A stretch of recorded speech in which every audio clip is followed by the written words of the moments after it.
to a competent and self-reliant citizens with the spirit of nationality. The college is instantly providing qualified faculty and modern technical amenities with the best infrastructure to the student for their development. It is effectively executed under the leadership of President Honorable Mushtaq Antulesa. The college is permanently affiliated to University of Mumbai. The college provides undergraduate and postgraduate courses of arts and commerce to the students. The college has a heritage of the excellent result in examination. Many alumni of our college are serving the society through police, army, banks, and education institutions. The college has been assessed and accredited with grade B by NAC, Bangalore. The college has given opportunity of personal development to the student through participating in various departments such as NSS, BLLE, sports, cultural, competitive exam, employment cell, women development cell, etc. All our teachers in our college have been awarded PhD from all the teachers awarded PhD from various universities. I think it will be a long introduction. Now I sum up my introductory speech, and we are also eager to hear from our Honorable Chairman, also the keynote speaker,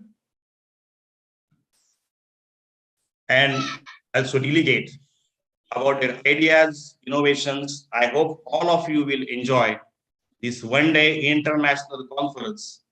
Wish you all happiness and career success. Thank you. Thank you, sir. Bagmari, sir. Thank you, sir. Thank you. Okay. So nice of you, sir. Your lecture, deeply information about your college. So nice, sir. Thank you. Thank you. Yeah. I would like to hand over this session, the trustee and the president of Unnati. Yes, sir. May I continue? Chavan sir, may I continue? You are, sir, Chavan sir, you are mute, sir. Please unmute yourself.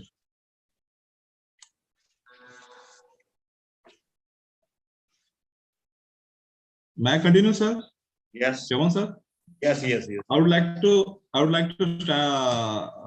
hand over this session the president of Konkan Unnati Shikshan Prasarak Mandal. No. Sorry. I will tell you.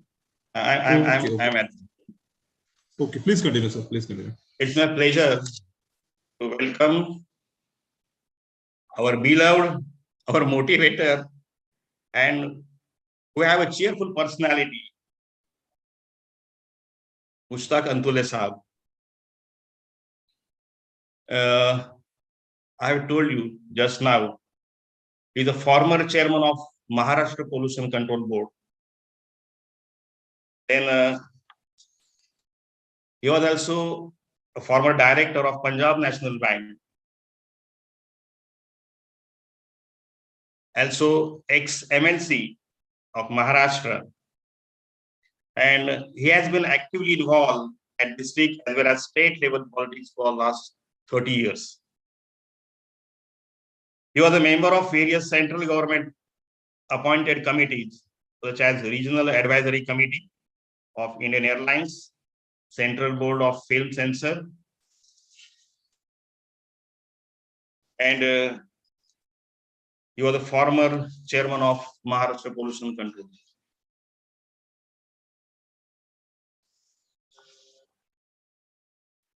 I would like to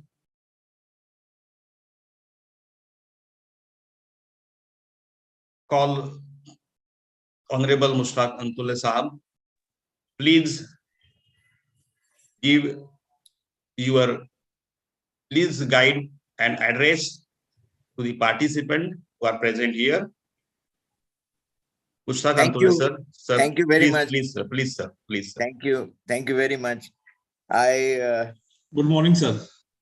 Yeah, good morning to everybody. I am really very impressed by the two speeches that I heard just now. Dr. Wagmare and Dr. Chavan has given complete introduction of today's multidisciplinary conference. And I think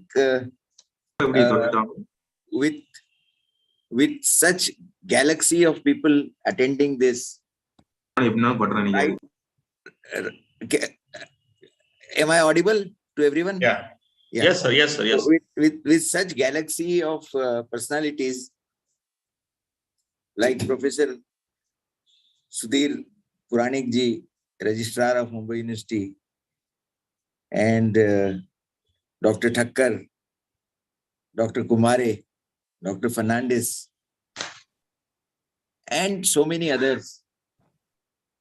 So I am quite sure that this conference will be a grand success. It is already a grand success from the point of view of the participation. But what I mean to say is, from the point of view of deliberations during the day, those who are attending will be greatly benefited. Dr. Chavan has already given introduction of the college and of the founder of the college. But I must tell you that 35 years back, the students from this remote area of Raigd district were forced either to travel to Mumbai, which is 150 kilometers away or 160 kilometers away from Murud Janjira for their higher studies, or go to Alibag. And all of you will appreciate that it is not very easy for somebody from rural area to stay in big cities, afford the expenditure of hostel and college education. And now you imagine what was the condition of a girl child. I can understand the boys were somehow going to different places like Mumbai and Pune for their higher studies. But girl child was deprived of higher education because the parents of a girl child are always afraid to send the girl to a distant city. I am very happy that during last 30 years of the existence of this college, nearly about 50% of the students are girl students. They are getting educated, and through them, their families are also getting education, because after all, when a girl gets education, then she imparts that education to the family also, to the children also. What difficult times were those that I need not tell you. You all can imagine. Today, we are having excellent communication system. We are having telephones, we are having mobiles, we are having laptop, we are having computers. That time, all these things were not available.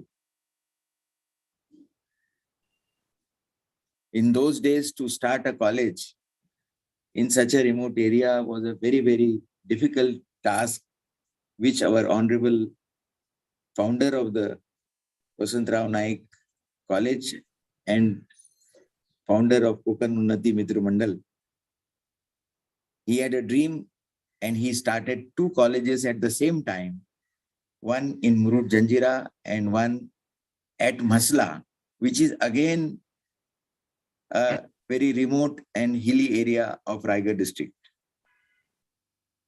not connected with the national highway. Both the towns or villages are away from the national highway by minimum 60 to 70 kilometers. So I congratulate the staff of the college. I congratulate Dr. Vishwas Chavan and his team, because I know that the team of today is the same who started this college. All the teaching staff and non-teaching staff is with us from the day one, and they have gone through difficult times, hardship, but they have continued to support. And today we see that the college has been accredited by NAC with a B grade. The college has got a name for itself, and we are proud of all the teaching staff and non-teaching staff of this college. I congratulate all of you for organizing this conference. I would have loved if most of you would have come to Murud Janjira to attend this conference, if it was not a virtual conference, and if it was a physical conference, because Murud Janjira is a very, very beautiful place. It is on the map of tourism of not only Maharashtra, but India. And in near future, it is going to be connected with sea route from Mumbai directly. So the way in our country, certain areas are known for tourism potential, right from Kashmir to Kerala to Darjeeling. Same way, I hope one day Murud Janjira will also become a very, very important tourist spot in the country and internationally. Now, I need not say anything much about the subjects of today's conference, because there are experts who are going to talk about it. Though my association with educational institution is almost now 30 to 35 years old,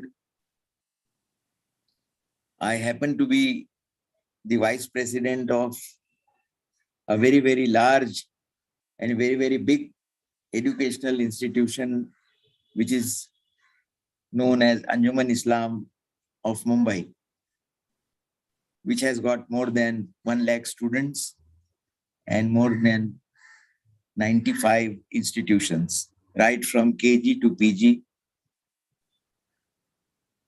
So my experience in this field tells me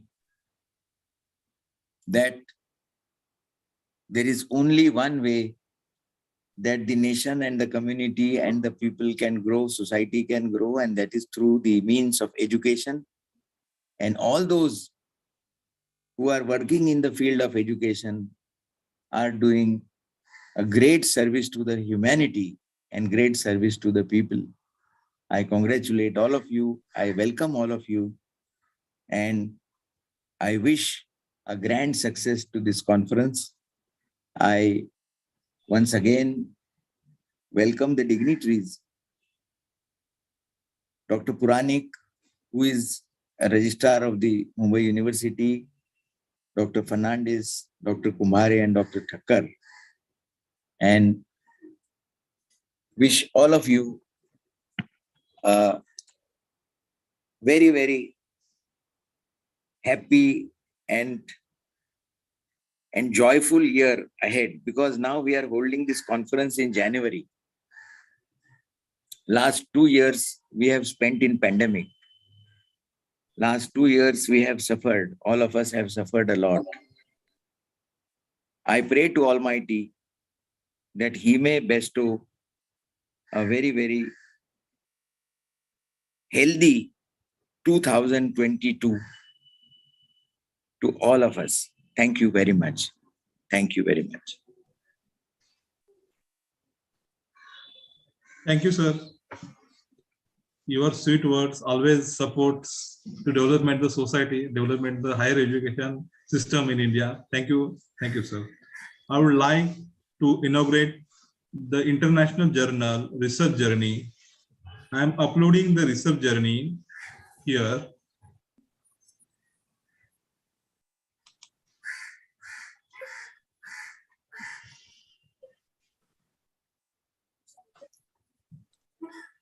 Is this visible? Is this visible? Yes, sir. Yes, Yeah. yes. Yes, it is visible.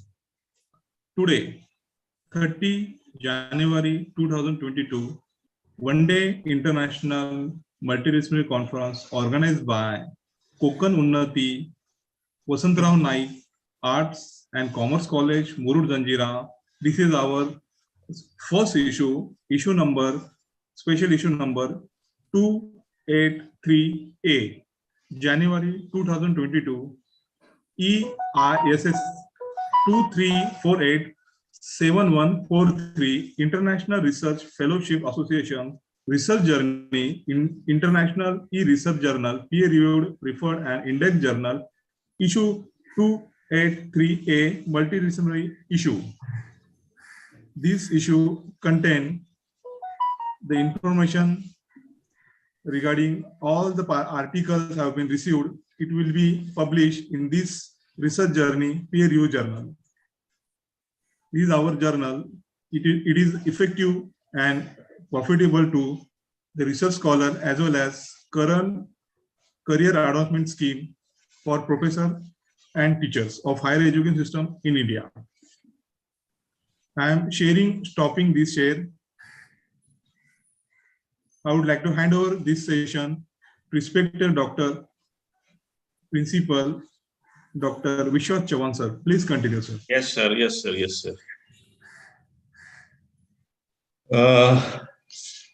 Hello. Once again, welcome you. Different personalities, resource person, the advisory committee. Now, I turn towards the keynote address. Our friend and also a good communicator. I would like to introduce Dr. Sudhir Puranik, sir. He is the Registrar of University of Mumbai.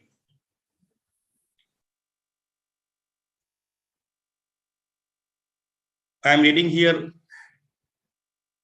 few lines about our Puranik, sir.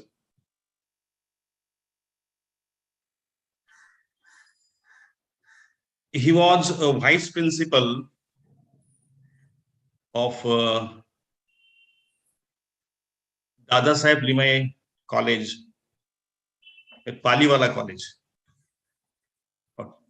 Pali, Raigd, Maharashtra. He was the coordinator for the first NAC of that college.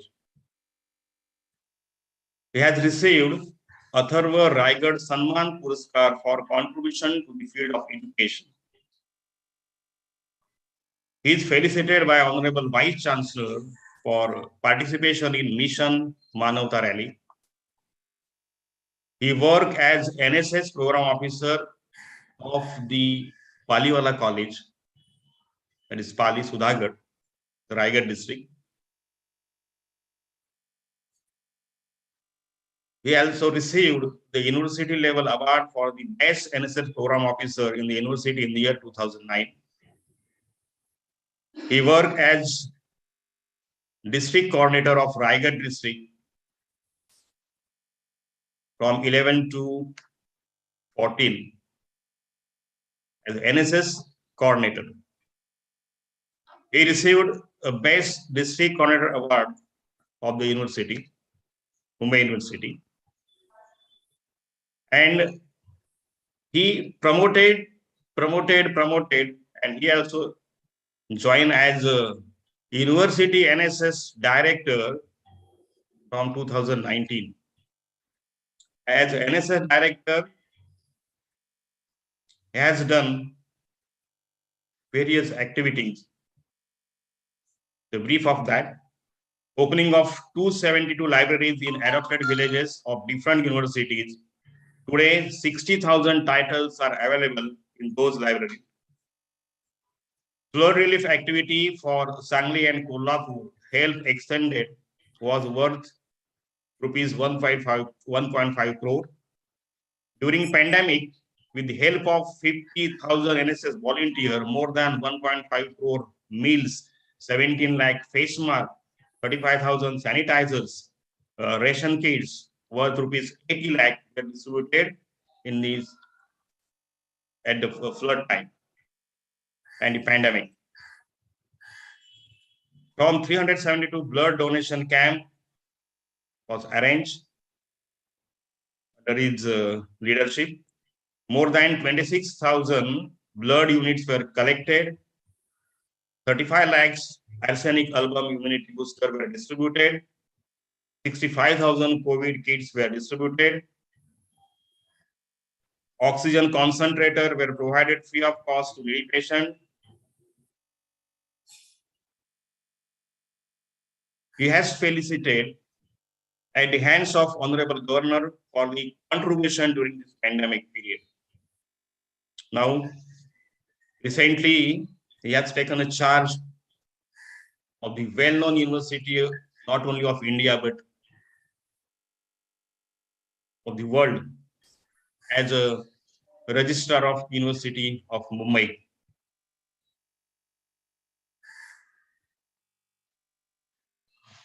I would like to call upon and share your keynote address, sir. Puranik, sir, please share your speech, keynote address. Puranik, sir.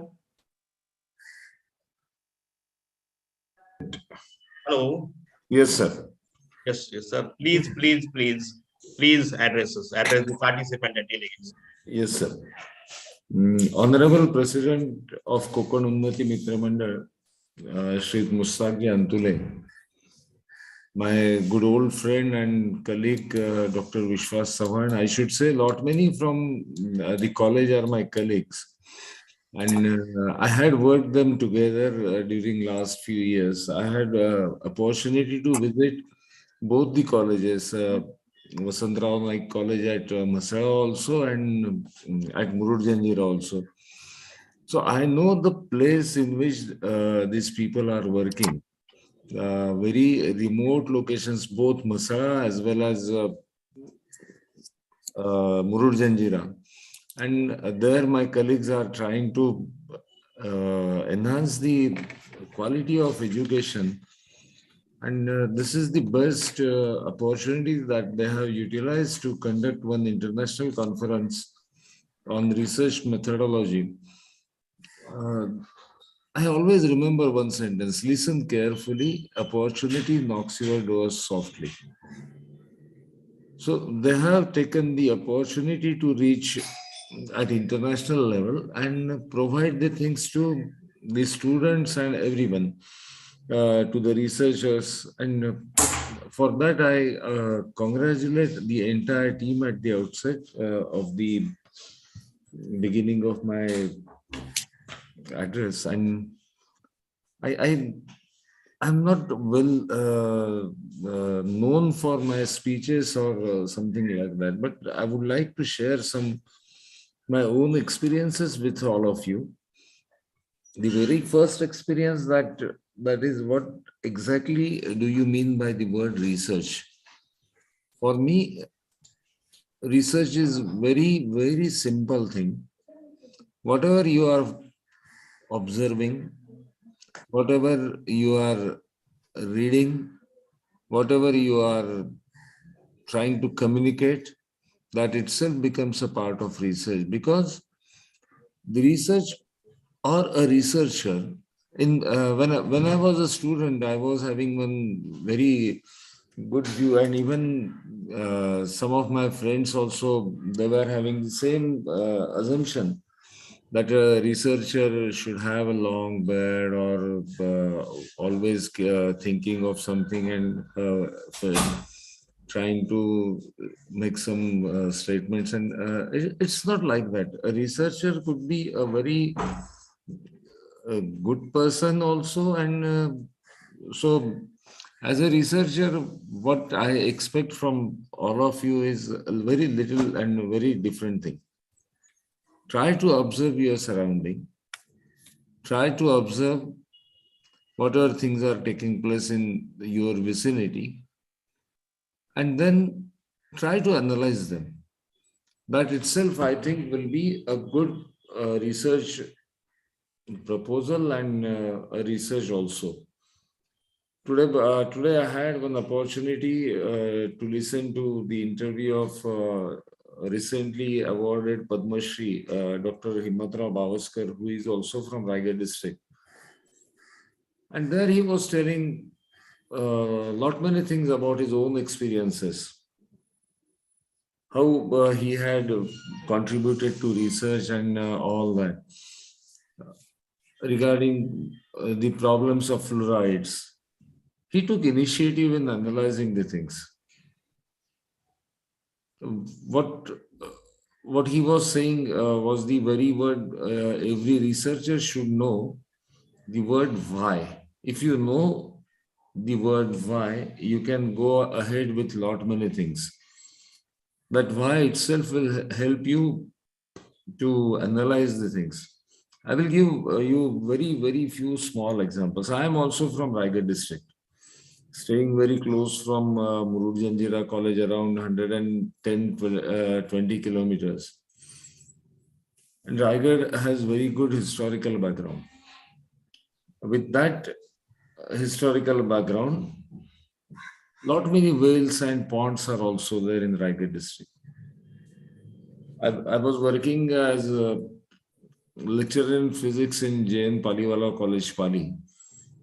That time, few students from TYBSc chemistry, they came up. With the help of their chemistry teacher, they collected samples of over 350 plus different water bodies, water sources. Wells were there, wells which were constructed around 120 years back. Ponds were there. So all these samples were collected and they were analyzed by the students. And they got very wonderful results, that almost 70% water sources, they were having good potable water. And now we are not using that. We are depending only on the Gram Panchayat for its water supply. And we are forgetting our good old water reservoirs. They were having very good nutritional contents also. Water bodies present in the ponds or wells, they were also fantastic. So this was, I treat this as a sort of research that you can go ahead with your old traditions also. And they are quite good. They are having their good facilities also. Secondly, you can go ahead with very small projects.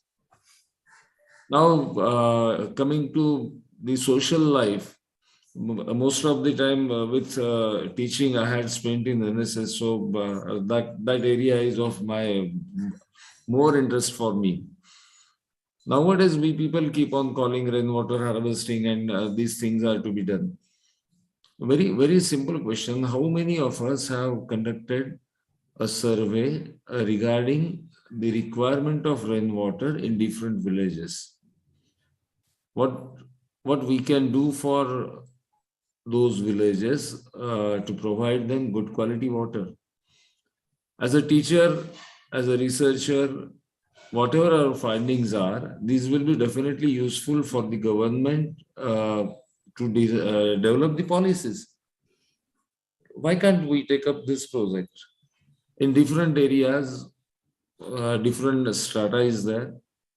So in some cases, you can use vertical cracks can be used, horizontal cracks are there, but we normally don't go for this. We restrict our research to, sorry to say, but we restrict our research to what we are teaching or what we are learning. In my own opinion, whatever research we are doing, that should be useful for the society. The outcome of our research that can be directly applicable to the society, so that society will get ultimately benefit of the research. And the aim of every researcher has to be focused on benefit to be given to the society. Regarding my own career development, it's okay. That research is going to help me for my own career development. But in long run, if we think what it is going to give back to the society, that is the most important thing, because I am a part and parcel of the society. I owe a lot many things to the society, and I'm supposed to return them.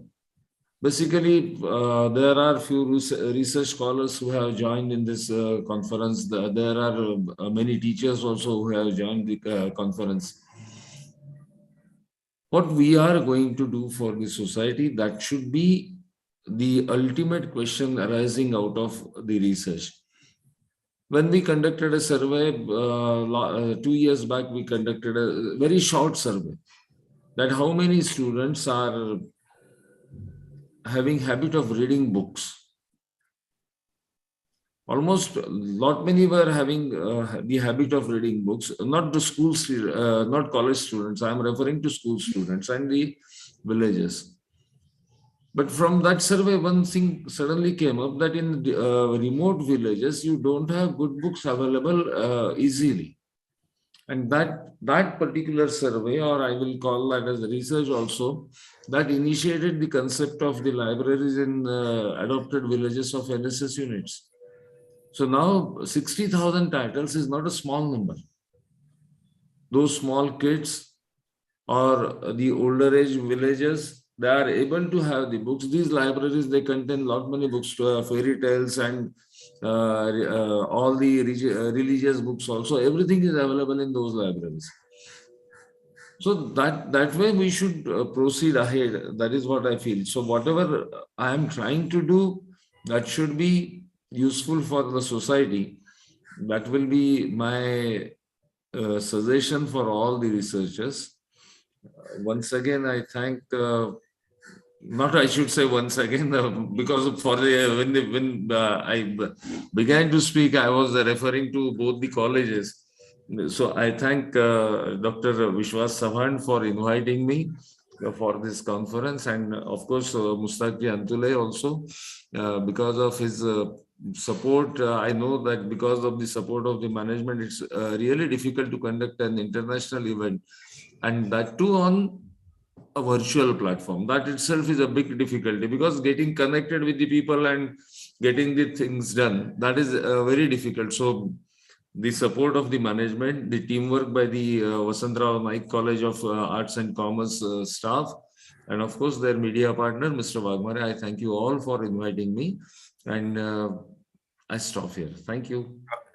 Dr. Puranik, Yes, sir. I'm so happy. I'm so happy to know from your speech that you are from Raigd, and it is such a great opportunity for you and me, both of us, Yes, who sir. hail from Raigd. Whatever that we have got from the society, we have to return it back to the society. And you are holding a very, very important position in University of Mumbai. I wish you still higher and much bigger posts in your life. Thank you, sir, for your wishes. Pray to Almighty that you will, with your vision and with your sincerity towards the subject, I can visualize that you will certainly reach greater heights in life. Thank you very much. Thank you, sir, for kind words. Thank you very much. Thank you so much. Thank you, sir. Very nice and outstanding your keynote address, sir. I would like to thank behalf of Vasantrao Naik College and behalf of Sri Wagmare Brothers Private Investment Company. The second session, it will be started by the first resource person, respected Dr. Janice Fernandez, the librarian and information specialist, information scientist, Dr. Janice Fernandez. Janice, I would like to first read the biodata of Janice Fernandez, madam. Hello, Janice hello. I am disturbing you, sir. Please Yes, sir, yes, sir, please. conclude the inauguration session first. Yes, sir. I would like to call to concluding Dr. Kamble, sir. May I audible, sir? Kamble, sir, please continue. May I audible and visible? Yes, Yes, we are both Yes, audible yes. and visible. Yes. Please. Good morning to everyone and all present here. Respected and most distinguished and our beloved chief guest, Honorable Mustaq Antule Sahib, the chairman of our institution, Kokan Unnati Mitra Mandal. I am one of the hosts. Please don't think I am a guest. And respected guest of honor, Dr. Sudhir Puranik, Registrar, University of Mumbai, respected principal of our college, Dr. Viswas Chavan, and all the respected resource persons, HODs, professors, researchers, PhD scholars, participants from India and abroad for this one-day international multidisciplinary conference organized by the Department of Arts, Commerce and IQAC of Kokan Unnati Mitra Mandals, Vasantrao Naik College of Arts and Commerce, Barrister A.R. Antule Sahib, Campus, Murud Janjira, District Raigd, Maharashtra, India. It is an honor for me to get the opportunity to thank you all dignitaries on behalf of the Department of Arts, Commerce and IQAC of Vasantrao Naik College of Arts and Commerce, Murud Janjira, District Raigd. First of all, I extend a warm welcome to this gathering. I would like to express my gratitude to all esteemed delegates of the inaugural of this event for their presence and contribution to make this conference a great success. First of all, I would like to give my hearty vote of thanks to our beloved Chairman, Honorable Mustaq Antule Sahib. This day, on one day online international multidisciplinary conference, thank you for inspiring and encouraging us with your words on this special day. I would like to thank our distinguished guest of honor, Dr. Sudhir Puranik, Registrar, University of Mumbai, to take out time from his busy schedule to grace this event. Thank you, sir. Your keynote address made this conference very meaningful and interesting. A special thanks to Dr. Viswas Chavan, principal of our college, for providing immense support to make this conference successful. I would like to give my vote of thanks to the staff and coordinator of the event. I must thank Wagmare Brothers Event Management Company Private Limited to host this conference successfully, even amidst this pandemic era. Finally, again, I thank all the respected persons, resource persons, HODs, professors, researchers, and PhD scholars, participants from India and abroad who are making this conference very successful. Thank you once again, all of you, sir. Thank you very much, sir. Thank you. Thank you, sir. Please, Thank you. Thank you, sir. Dr. Wagmare, sir. Thank you, sir. Thank you. Yes, sir. Bye-bye. Thank you, sir. May I continue, sir? Yes, sir. Yes, sir. Yes, sir. Thank you, sir. Thank you. The next first resource person, Dr. Janice Fernandez. Before start the lecture, I would like to read the brief biodata profile of Dr. Janice Fernandez, madam. Dr. Janice Fernandez is currently working as an academic support librarian at University of West London, United Kingdom, UK. Her focus is on supporting and guiding research students. She was earlier employed as a library manager at Rehampton Library, UK. She has over 34 years of experience in the different countries, both in pandemic as well as in public libraries. She has attended more than 35 conferences, seminar, workshop with more than 15 research papers to her credit, and the best paper award. She also reviewed for the Polish journal Jarkania Biblioteca. She has been keynote speaker at the number of the conferences and has a mentor doctoral and master degree students. Students of the science firmly believes in curiosity, lateral thinking, practical approach, and innovative ideas as a base of research.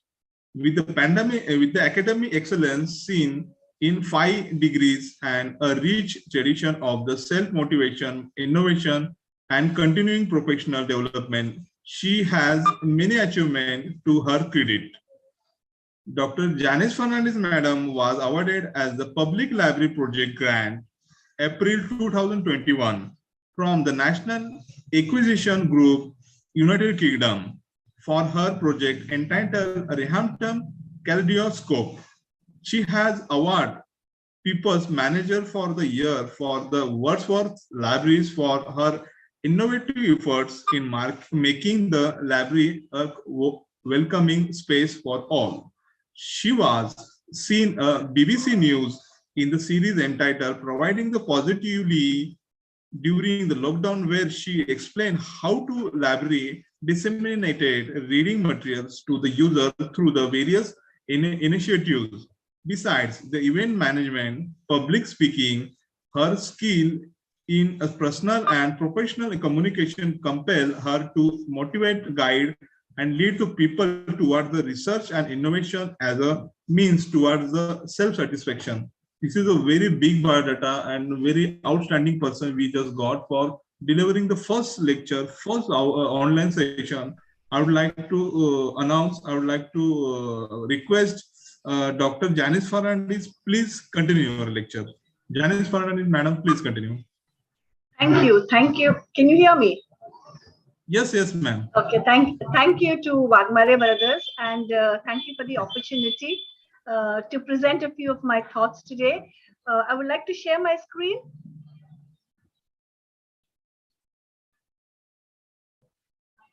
Yes, ma'am, please.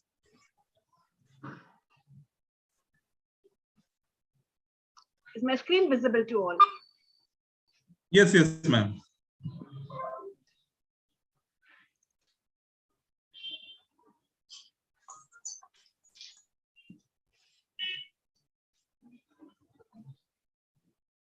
Okay, a very good morning to all of you, and it's a wonderful opportunity to be able to share some of my ideas.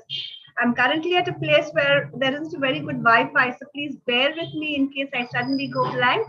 I'm going to get back to you eventually. So the topic of my talk today is writing a literature review, the art and science of research. Let's begin with the very beginning where we talk about research, just a basic definition. So research is a careful consideration of study regarding a particular problem using scientific methods, and it is a detailed study of a subject in order to discover new information or to reach a new understanding. Some of the words that we actually lay stress on, which sort of carry into literature review, something like scientific methods or something like new information, and detailed study. A quote that I always look at. So research is to see what everybody else has seen and to think what nobody else has thought. This is the basic cycle of research. And all of you who are currently into research are probably aware of all of the bits and pieces that go into research. But just to refresh ourselves, so it starts with your basic identification of your research problem. It goes to the review of literature. We're talking about research methodology, data collection, data analysis, data interpretation, conclusions and recommendations, and of course, the dissemination of your results. So if you can see in the cycle of research, the review of literature is not only a very essential part of the research in the whole thing, in the whole setup, but it also is one of the important bits, because if you see, it's actually the second step. So you can't really proceed unless you've done a review of literature, and you can't get into your methodology of research. So then you know where it actually stands in the whole scheme of things. I personally believe in the 5 W's of research. Let's just look at them. So what is your research actually about? What is it that you're actually trying to research? Why do you want to do this research? The answer to each of these questions helps you to actually crystallize what your research is all about. Who? So we're looking at who will actually be your participants. What's your arena? What are you sort of trying to focus on? Where are you going to conduct this research? Is it going to be indoors, or is it going to be a different option? So when are you going to conduct this research? By when, I mean, is it going to be, for example, if you're doing like in a college thing, is it going to be during your normal college? Is it going to be during a vacation time? Because then the results of your research depend on all these factors. Let's now come to the subject of my presentation today, and that is literature review. If you can get people to please mute their audio, that would be good. Thank you. So we're looking at literature review. So some of the words that I have highlighted are the words which will sort of take you along. So a literature review is a survey of scholarly resources. Some of the words that we take into consideration absolutely is scholarly. Okay, it will discuss and analyze. So we are not talking about summarizing somebody else's scholarly article. We're talking about discussing it and analyzing it, evaluating it, and understanding it. And I think this forms the base of your literature review. If your literature review is just copying out abstracts of other people's articles and compiling it together, then that is what literature review is not about. Let's get this really clear and out of the way. Okay. So your literature review is not a cut and paste of other people's abstracts. Your literature review is your understanding of somebody else's scholarly article. So it is analyzing that scholarly article, it is evaluating it, it is seeing where it fits into the whole universe of knowledge. Okay. Before we begin with going through on this literature review, I've got a few topics that I would like you to pick one of these and use that as an example as we go through all the slides. You are free to use the example of your own research as well. So I've just taken a few topics. For example, the effect of sweeteners on ice cream characteristics. Is global warming a reality or a hoax? Depression is the new disease of this century. Video games make people antisocial. A study. The invention of drones, is it good or bad? The rise of artificial intelligence. What is karma? I've just taken a few topics which sounded interesting to me and which I thought that if you're going to do a literature review of each of these, how would you go along? So pick the one that interests you the most, or think of the one that you yourself are doing a research in, and then let's move on. So what does a literature review actually consist of? As I said before, it is a survey. It consists of scholarly resources. It's an overview. It's also an identification of gaps in existing research. Obviously, if somebody else has already researched that bit and has come out with something, then if you do the same thing, you would be reinventing the wheel, which is precisely what we do not want to do. So you're probably looking at gaps in the existing research, and that's where you could research on so that you could sort of fill up that knowledge. Why do we need a literature review? I think this is a very pertinent question, and it's something that we need to answer for ourselves before we actually begin this. Okay, so you not only want to have a general perspective of the research subject. Now's the time to look at some of the questions I spoke about earlier. So maybe if we were talking about artificial intelligence, okay? So I've taken that topic for my research, but I know nothing about it. So I'm going to start my literature review by getting a general perspective of the research subject. What artificial intelligence really is, where it fits into the universe of computers or information technology. Then you have an in-depth analysis of artificial intelligence, exactly what AI really stands for, what it means. Then you find out gaps in the research done so far. So a lot has been done on artificial intelligence and expert systems. What has not been done is what I'm going to try and do, so that I'm going to add to the whole thing.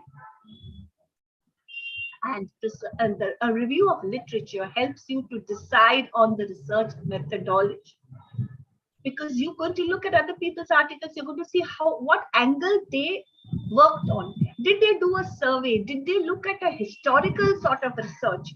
What angle did they do? And then that helps you to decide your own research methodology. What are the steps in literature review? Let's go point by point, okay? The first one for me is to define your topic. And when I mean topic, it's not just the title, okay? That's your title. That's the smallest bit. You go beyond that to the core subject area. You go beyond that to a general subject area. And that's how you sort of go into the whole circle of the information. So you look at your subject areas. You also look at allied areas. What else links with artificial intelligence? Okay. Is there a time period that you're going to cover? Like I was telling you, if you're talking about, say, computers, are you looking at when computers actually began? Are you looking at a particular time period when probably research into artificial intelligence was at its best? List the search terms or the keywords. So you start by saying, these are the 5 keywords or 7 keywords that I'm actually going to research on. Obviously, the whole universe of knowledge is limitless, okay? And unless you sort of set up some scope and some limitations, you're going to be into that whole thing of going around and round. So try and figure out what are the keywords that link to your main subject area. I look at 5 or 6 terms. You could look at a little more probably if you wanted to, but sort of has enough coverage. You're also looking at synonyms and relationships, and it's nice to sort of go into that. So if you were looking at artificial intelligence, you could start from the beginning of computers and come all the way down, say, to the present era, or you could start somewhere in between. And then you could sort of establish a relationship and a pattern. So once you establish a pattern, then your review goes that way down. But it's always that your review goes from a general to specific. That's when you'll be able to find out the gaps in the research. Evaluate and search resources. We all search for resources, but we need to evaluate the resources that we search. I think that's one of the bases of information literacy. If you look at the 7 pillars of scholars, that's one of those. So you're looking at print resources. You're going to visit libraries which have books. You're going to visit universities. You're going to look for other places. You're going to look at online resources. You probably might need to, depending on your topic, look at government publications, or if your research covers a particular time period, you might have to go and visit archives. You're also looking at other things like oral history. So have you considered interviewing people probably, and sort of that's how finding out. You're also looking at gray literature. Gray literature is the literature that covers something in between. You're not really sure what it covers, but sort of. Write down each analysis. When I mean write down, what I mean is you don't write the abstract. So basically, you sort of write down what that article, what you can crystallize from that article for yourself, what you can understand from that article for yourself. What angle do you think the researcher has covered in that scholarly article? So you read the abstract, you do not copy the abstract, you identify gaps and you establish some sort of relevance. So why is this article relevant to your research?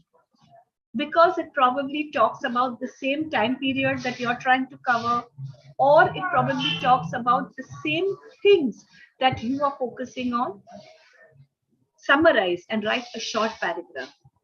And of course, you have to do citations and bibliography. So it's good you probably use something like Mendeley when you start, or EndNote, or any of the other software that's available. You could even just do a simple Excel sheet or a Word file. Make sure that your citations are in place from the first article that you begin. If it's haywire in the beginning, you will never be able to get it together. Write the literature review. So when you actually write this review, you go chronological from general to specific. You do facts and you establish those relationships. You do a critical analysis in which you identify your role or what your research is actually going to focus on in this whole thing. And when you write your literature review, your review has an introduction, it has a body, and it has a conclusion. And at the end of it, you have the references, what you call as review. Some of the questions that you need to ask as you are doing your literature review. You sort of keep going back to these questions and you sort of keep looking at the answers to these questions. So what is your research problem? And I think this is a question that you ask yourself all through the research. Okay? What is your research problem? What is it that you're trying to solve? What are the main theories, models, and methods? So these are the things that you will put into your literature review because they are standard theories. For example, if your topic for your research is like a management-based topic, so you have standard management theories. So you will definitely relook at them. You're trying to establish some sort of a relationship, some sort of a link. Maybe it's the same theory you're going to use, or maybe you might be trying to find a new theory to it. Is there a trend or a pattern that you can establish? How does the available literature contribute to your understanding of the topic? And of course, what are the strengths and limitations of your review? Because there will always be limitations. Maybe you are not able to procure certain research articles due to whatever, maybe copyright issues or maybe something like that. But then what's the strength of your review? Because your review is probably covered, say, 80% of literature in that time period. Try and work out answers to some of these questions. I think that a satisfactory literature review should do the following. It should introduce the topic and define the key terms. It should establish the importance of the research topic. Why did you think of this research in the first place? It should provide an overview of the literature on the main and related concepts. So for example, if I'm doing my research question is based on artificial intelligence, so there must be articles which actually explain what artificial intelligence is all about, how it is related, how it is linked, and how it is linked to my research problem. You will also identify gaps of controversies. So you would have controversies, for example, that artificial intelligence did not help in this area in spite of so much research being done, whatever. You will then analyze and synthesize the topic. And I would like to stress again, as I keep doing, that you do not summarize somebody else's scholarly article. You analyze the article. You find out for yourself whether this article fulfills your needs or this article relates to your topic. And you will also discuss the implications and directions for future research. Some challenges. Before I begin talking about this, I would like to draw your attention to, I don't know how many of you watching, we watched The Apprentice or Dragon's Den or Shark Tank. I think that's the thing that's available on TV here. So Shark Tank, if you look at it, you have innovative people coming and talking about the research that they have done in their, that's entrepreneurship, but then that's research. And if you pay careful attention to the way they come in and start, they will always come and tell you about what has been done, but what is remaining. And then they put in their bit about it. And I have carefully watched these. I have watched the Dragon's Den. And if you watch it, that's your basis for your research, for your literature review, because it tells you that I'm developing, say, this new motorcycle. This has already been done. This is available in the market. This bit has not been thought about, so my research is based on it. Okay. That's a very good example, but that's what you need to keep in mind where you're doing your research. Let's come back to some challenges now. Information is not available because of maybe copyright issues, maybe connectivity issues, maybe it's not, you need to pay for it. Then there might be a selection bias, because sometimes you are only looking at your research topic from one particular angle, and then you might miss out other things that might be relevant. Okay. Evaluation of resources is one of the challenges, as you are all aware of. Then you need cooperation. Then there is societal concerns. I'm talking about topics in humanity. Okay, if you are taking things like transgender, if you are taking things like LGBT, there is always a societal concern because you need anonymity. If you are talking, if your research is based on things like, say, for instance, the after effects of rape on the person in question, you need to provide anonymity. People might not be willing to come out with what actually happened to them. There would also be societal concerns if you're talking, say, in terms of gay marriage. These are topics which pose a challenge. How you're going to get around to it is working with you. Sometimes you might have lack of direction, guidance, and understanding. You might have lack of time.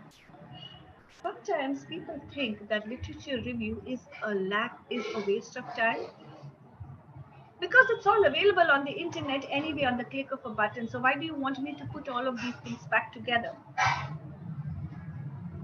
But if you do a good review of literature, if you have a good document, it is a document that can be published and which holds in its own way.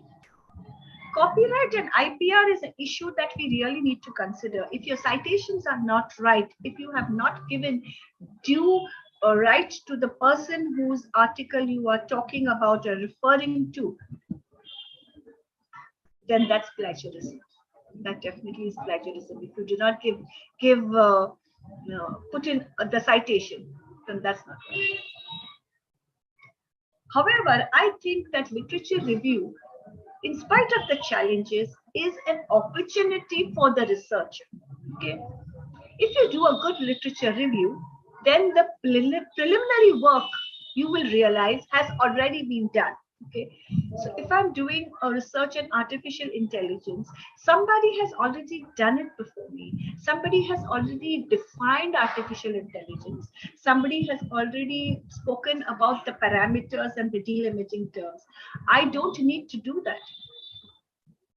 Research is exciting, entertaining, and enlightening.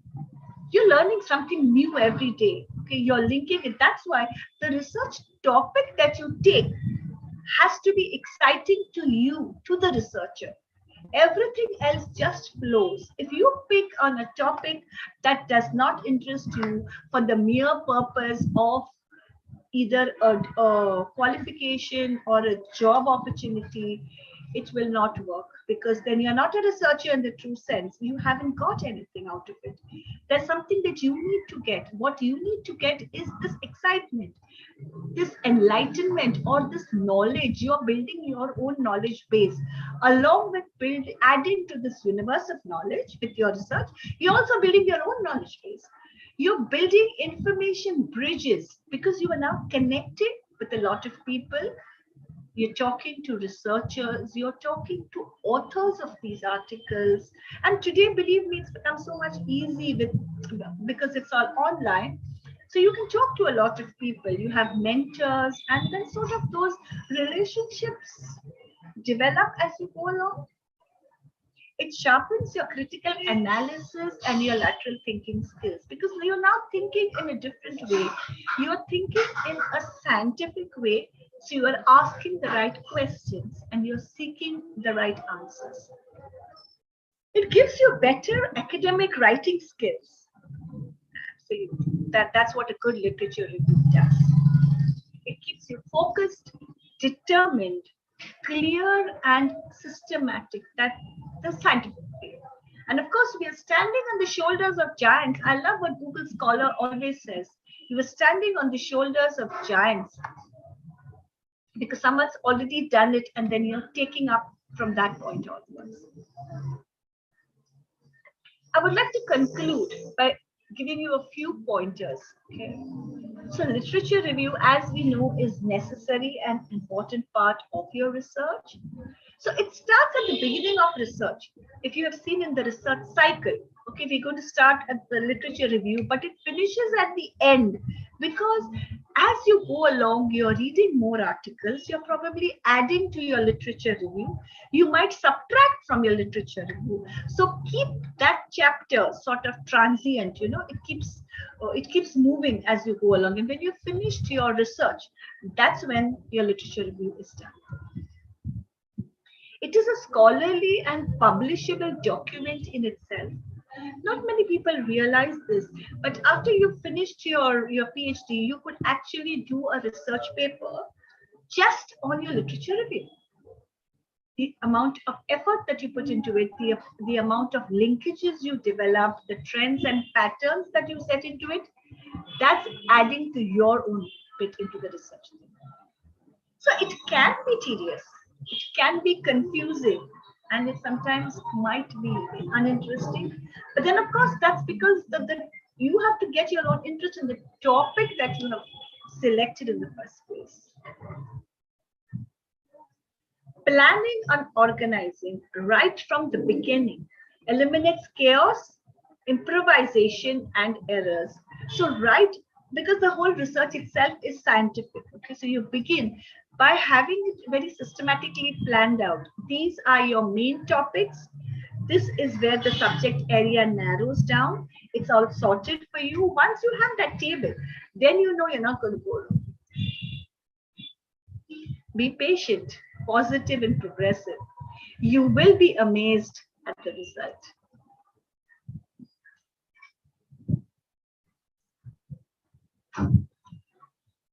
Thank you for giving me the opportunity to share my thoughts on this amazing topic and to add value to the profession.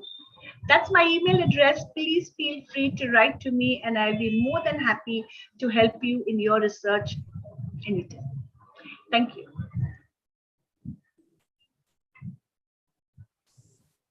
Thank you, madam. Thank you. As visual, your lecture is very outstanding and knowledgeable. I have been attending this your lecture right from your starting point. Thank you. I would like to auto thank respected Dr. Janice Fernandez, madam, for delivering such a nice and effective lecture, informative lecture. I would like to call and hand over this session. Before handovering, I would like to read the biodata of respected Dr. Kinnari Thakkar, madam. Kinnari Thakkar, madam, is a HOD in University of Mumbai. Please wait. Kinnari Thakkar, madam. Kinnari Thakkar, madam, are you available? Yes, sir. Thakkar, madam, are you available? I am very much here, sir, since morning. Yes, ma'am. Please continue, ma'am.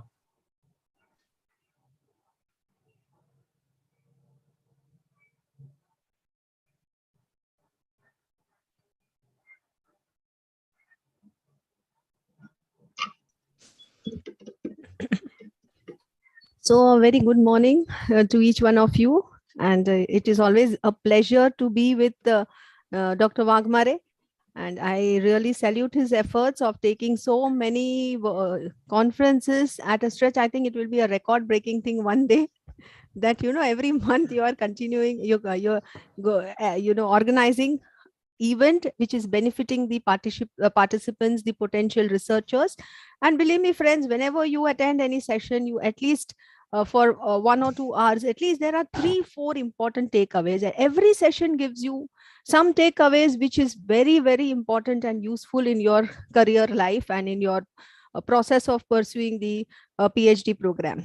So I was present right from the morning when even when the keynote speaker was giving information about the research. Fernandez madam I am a big fan of Fernandez madam as well, because every time I have listened to her, and most of the time we are together in many of the programs. So I am a big fan of you, ma'am. I like to listen to you very much. You are always point blank and up to the point. And you've tried to ensure that the participants understand and focus on what actually they are intending to learn. So, and participants also, I think I'm sure they are very benefited with your continuous efforts which you are taking in this field.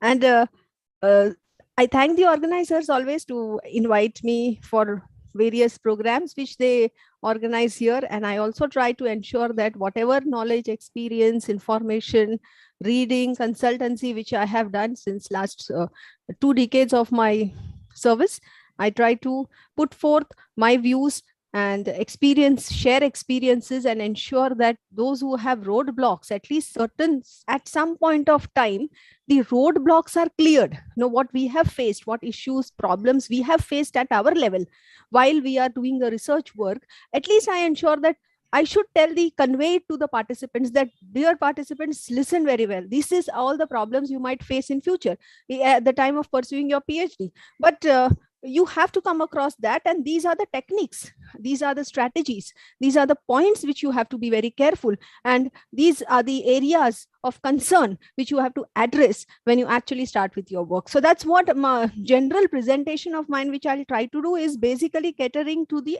actual real life experiences which I have when I myself was pursuing PhD as a student, and when I see my own students doing PhD, whatever problems they share with us, that addressing those problems in a peculiar and strategic way, that also I try to convey. So let's start with that process of mine, and for that I will share the screen in a very practical oriented I'm not able to share.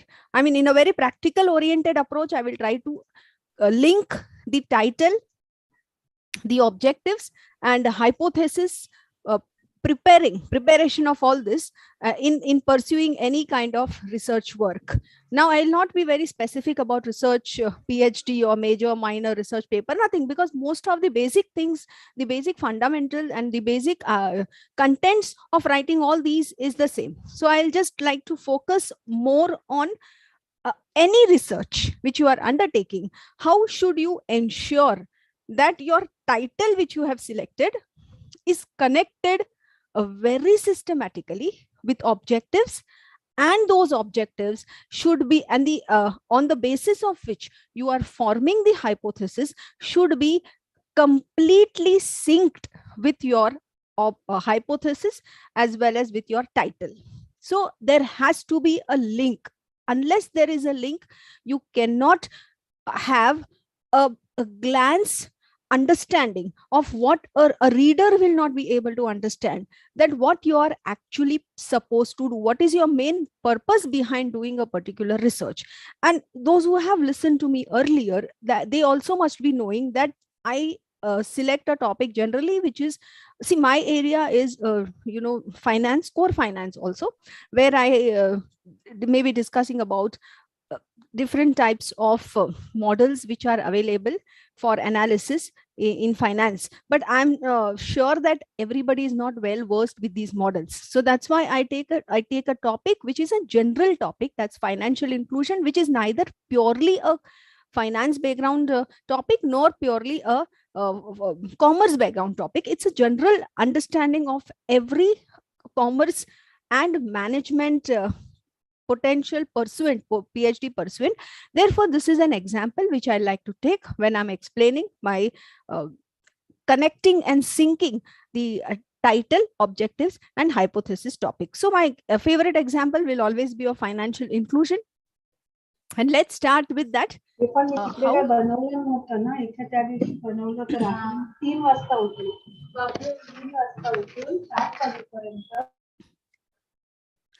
So first, let us see how to choose a topic. Just a general brief discussion about when you choose a topic. You have to choose a topic that interests you. You have to choose a topic of your choice rather than just focusing on a topic which is enforced upon you by some of the peer group with whom you have interactions. You have to ensure that whatever core expertise you have, that topic should be chosen, because you have to sustain it. Sustainability is more important. 3 years when you are going to put up for that particular work study which you are going to do, it is very important that you have to identify a topic which is of your interest. So you have to focus on a topic which is of interest, and also focus on a limited aspect. Do not focus on an area or a geographic area or a time area which is unlimited, which looks unlimited, which looks never ending. You ensure that you're going to limit the topic and you're going to limit your area. What do you mean by limit? We'll understand in the further presentation. Avoid subjects that are too technical at an initial stage, and avoid topics that have a very narrow range of source material. What topics you should try to choose? Choose a topic which is having a future. Which is having a future, I mean to say that at least in another 5 to 10 years, the topic is still alive. For example, if certain topic which would have been done in the area of central excise, custom duties, etc., say maybe it would have started in the year 2016, then that topic would not be having any value, because 2017 we had implementation of GST. So a certain topics which you can foresee that these topics will be redundant over a period of time, do not include and do not try to go deep and get a profound understanding of these type of topics. So now, what are the thrust areas? When I say you should be contemporary and a decade, your topic should be a sustainable topic. It should have at least one decade of life. Then what are the current areas where you should be intending to start any of the research topics? In ICT, everybody knows that today technology is integrated with almost all discipline. Neither medical science, social science, commerce, management, banking, insurance, none of these are away from technical integration. So the thrust areas now you can see is you can integrate technology with any of these disciplines, whichever discipline you are belonging to. Marketing, earlier, what was the marketing strategy? Post-pandemic, you must have seen what is the marketing strategies now. Everything online, on apps, and on websites, you see entire strategy of marketing, the delivery of sessions, education, imparting education, everything has undergone a sea change in these past 2 years. So this is a point where you can focus on and try to connect your research, which should be having a good potential in future. So let me just read out. You can go on financial inclusion, e-commerce industry. Now upcoming area is business intelligence, artificial intelligence, digital marketing, impact of IT on business. Now, after reading this, the second question which comes in mind is, okay, I have decided about business intelligence. Now, how do I get information about what to start, what is the research gap, etc. Remember, friends, there are so many sources which are available, which you can use while identifying the amount of work which has been done in these areas, and generally try to go for the journals, the publications which are available. So you have a Google search engine or any other search engine, but try to identify the best read, cited, and peer-reviewed journals publications which they have done. So your first step should be to identify and to read what has been done. And that is how you can do that. The previous madam's lecture covered it, review of literature. That is your first step in your research work. You have to start with review of literature to get idea of what kind of work has been done. Review of literature has to be done from an authentic site, authentic website.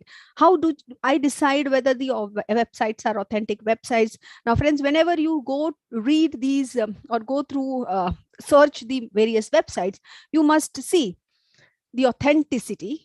And on how to find that if you are searching a website, if it is gov.in, that means it is a government website.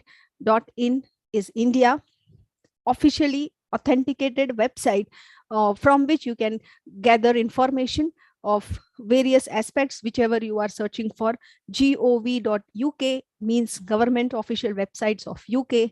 .us means from other countries. So every country's websites, you can authentic published websites you can visit, and you can extract information from that. .org.in, .org.uk, organizations, authentic websites of organizations. So these kind of websites, do not go so many information, extracting information from blogs which are just of a personal opinion, because that should not be a part of your identification of work done in other areas. So identification of the title which you are intending to do. Go for working papers. Go for .ac.in, .ac.uk, .ac.uk, academic sites, okay, academic publications. There are so many universities, they publish research papers which are written by the research scholars and research guides, which are published on their website. So again, that's an authentic website. So this is how you try to identify and frame a title of whatever is the area of your interest. Now, how to start with the title? The very big question which you might face when you start writing, when you start, you've decided a topic. Now, the next thing is, okay, this is my topic, business intelligence. But you can't just write, oh, business intelligence. You have to mention something very clear, specific. So what is the meaning of that?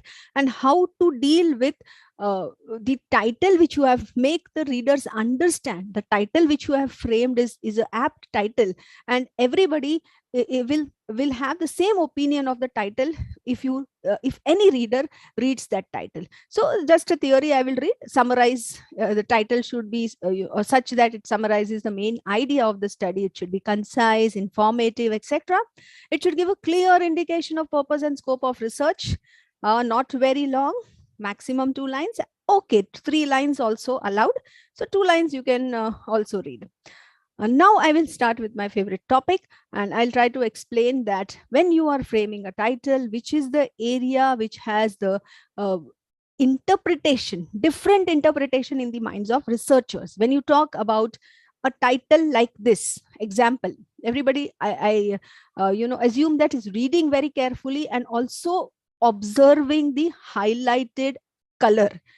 Research first starts with observation. So once you observe, it means that you have initiated a step to become a good researcher.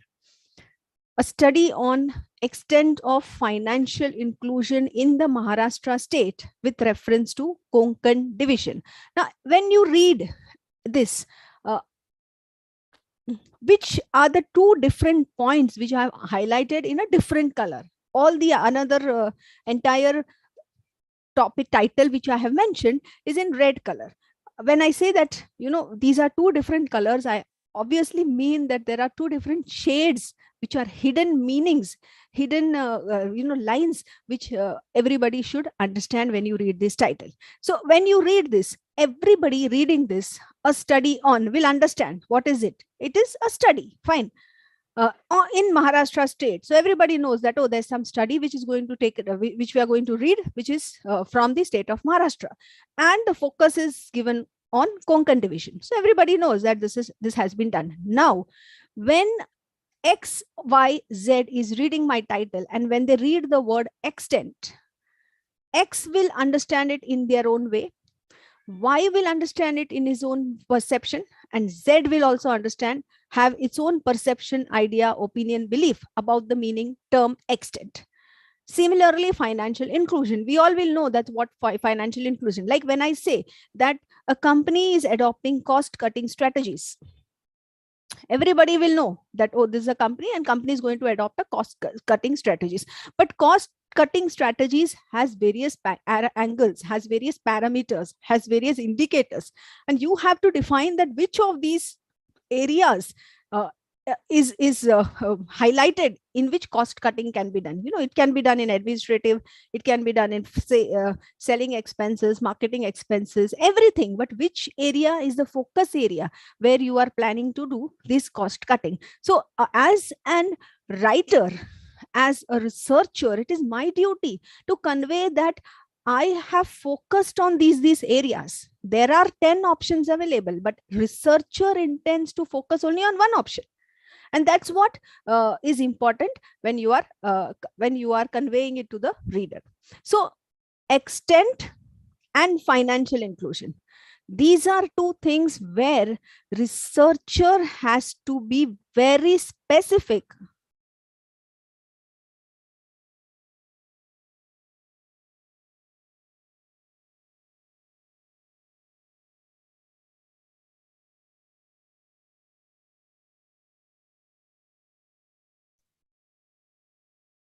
So everybody will understand what is an extent of financial inclusion. Everybody should understand the meaning of extent of financial inclusion. And therefore, when I say the word extent, I have to define as a researcher what this extent means. That's definition which I'm going to, which is going to be written in the PhD thesis. That is called as operational definition. So now I am telling you how did a researcher, or how a researcher should define the meaning which is likely to have different perception in the minds of the reader. So when I say financial inclusion, I should say, convey that according to the researcher, financial inclusion means financial literacy, attitude, and behavior. So anybody XYZ reading the thesis now will understand that, yes, when I say financial inclusion, it means literacy, it means attitude, knowledge, and behavior. There may be 10 parameters, but I am not taking all the 10. I am taking only 4. So this is the clarity which you have to give to a reader when you are writing, you're selecting your title. That is explaining what the area where a different interpretation is possible. Then another parameter which I am using is financial products. Which are the financial products? Now, I'm not going in detail because I'm not explaining to you what is finance. I'm explaining to you what is research. Otherwise, I can say that I have listed out the financial products. I've listed out fixed deposits, investment in shares, investment in mutual funds, etc. These insurance, all are financial products which are available. So I have to specify that. But I'm not telling that. I'm just telling that you have to incorporate the list of financial products when you are writing your thesis, which is to be directly clear and should give a clarity in your title. And the third option which I have, the third parameter which I have used is bank account holding. So any reader, when now reading a study on financial inclusion, and just in the introduction, in the operational definition, everybody who starts reading, they will understand. See, the title explanation should not be in the first chapter itself.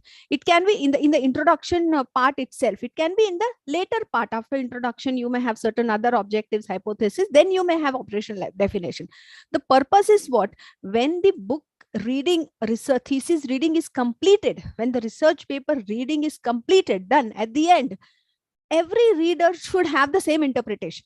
What the researcher has tried to do, every reader should have the same interpretation. That is the purpose. So it is not necessary that when you read the title, immediately everybody should know that the title is meaning this. No, it's not like that.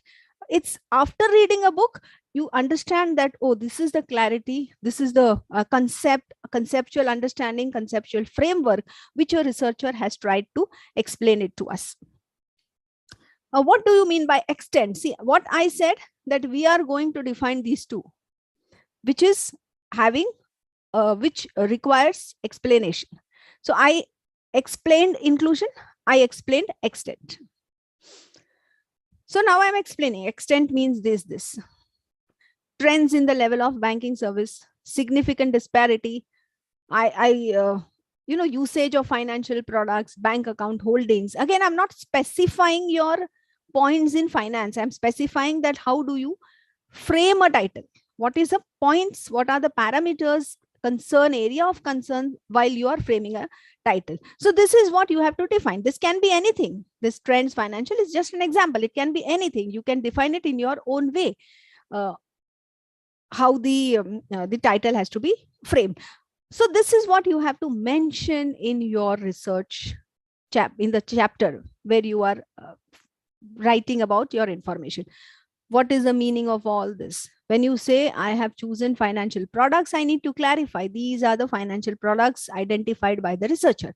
When I say financial literacy, I should say that this is a meaning of financial literacy, attitude, behavior, etc. So every point should be explained in detail at the time of writing of a research thesis.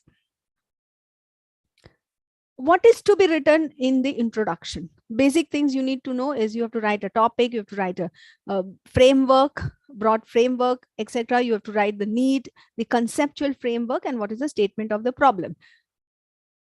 Our main focus of today's session is focus on objective and framing of hypothesis. So now I will start with that. That title you have understood.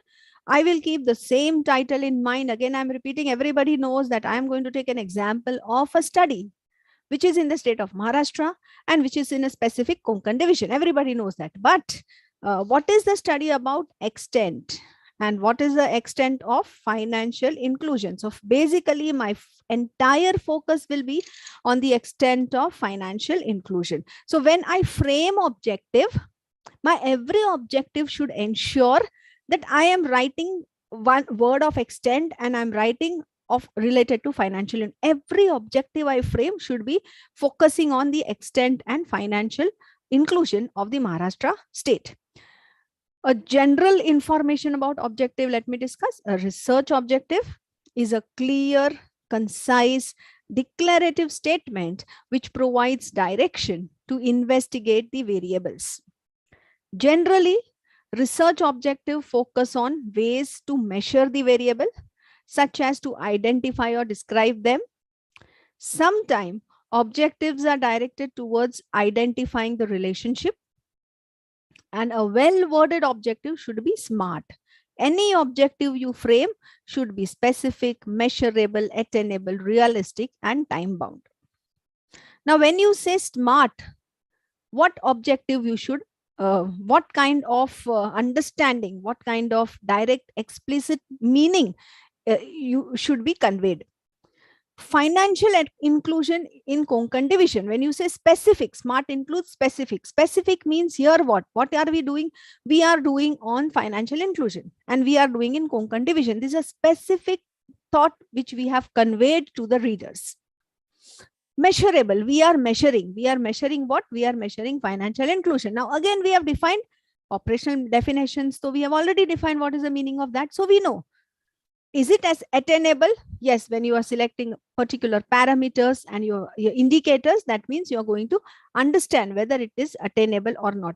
Is it realistic? Of course, it's about a division which is easily accessible. You go to Konkan division, you gather information, you analyze it. So it's an accessible area. Therefore, you can collect data from there related to your area, and it becomes a realistic.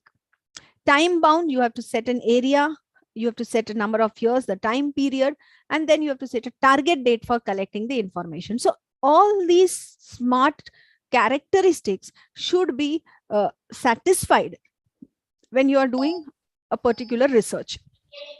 Objectives generally starts with the word to. This is what we have been reading in the research methodology books, public and the references which are available. That means you check whether it is comparable, achievable, whether worth analysis, worth examining, etc. So you have to start with to determine, to evaluate, to compare, to measure, to project, to understand, to identify, to suggest. So every time you start with to, that means you clearly indicate that what is the purpose of which you are going to do analysis. Now let us prepare an objective of our topic, which we have framed a title. We have framed a title on financial inclusion, that is in Maharashtra state, which is from Konkan division, and we are studying the extent. So extent, I'll link it with the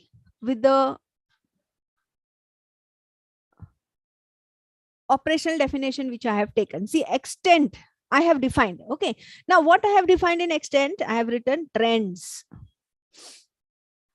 So my first objective will be to identify the trends. When I say to identify, to study, or to analyze the trend. Either of that words you can use depending upon your own reading which you have developed.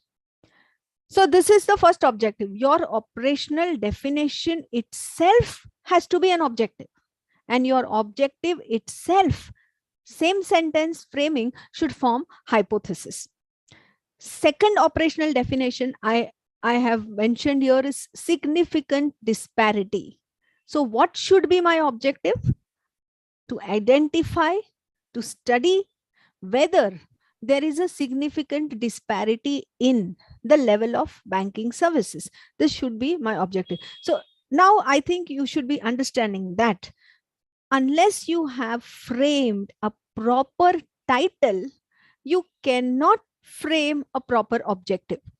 And in the title also, unless you have defined your made operational definitions clearly, any hypothesis and objectives which you are framing is not correct, is not complete.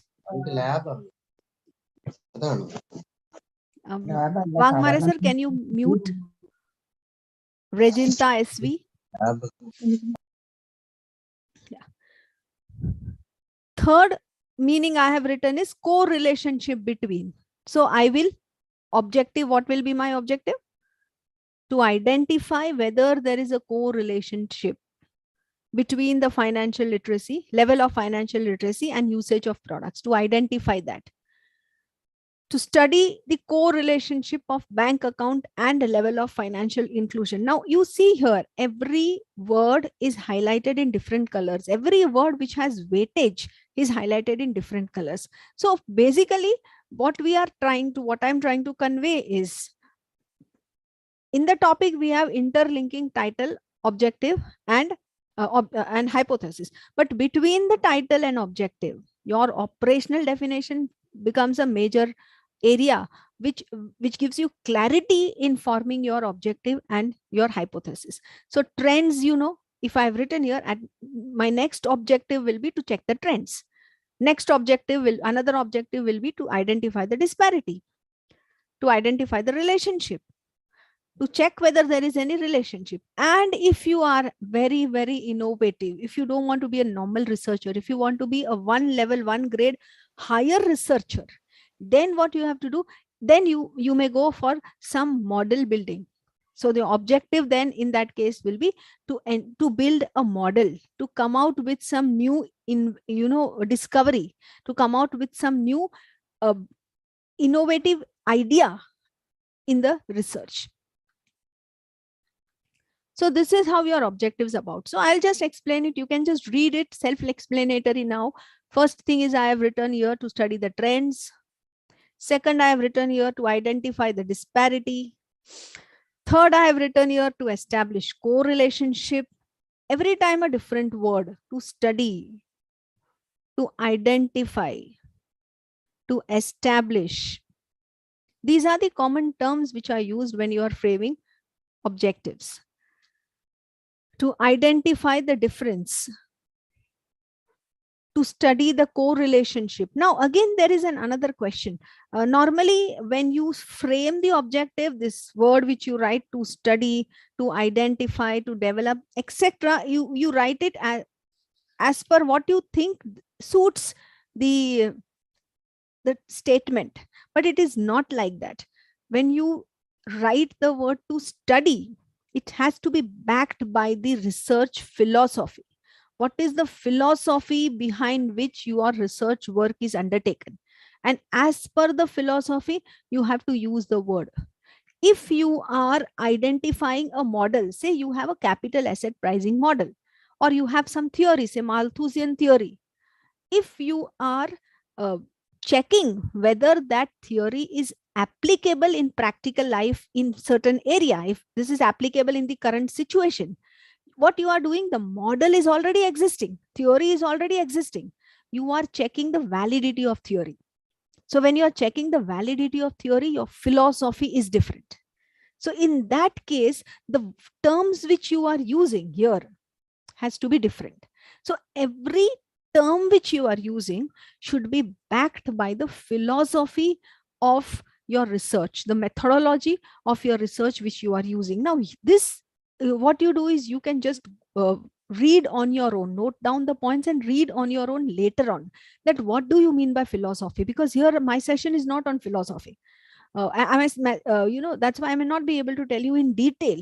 Or you can see the approach of research. Approach of research means you have an inductive approach, you have a deductive approach, you have an abductive approach. So when you say you have a deductive approach, deductive means you start something from general and you go to specific, you deduce.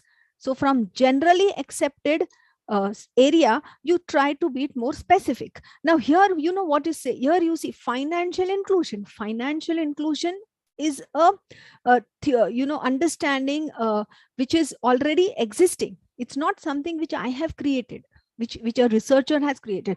It is understanding which is already the study which is already conducted at a higher level.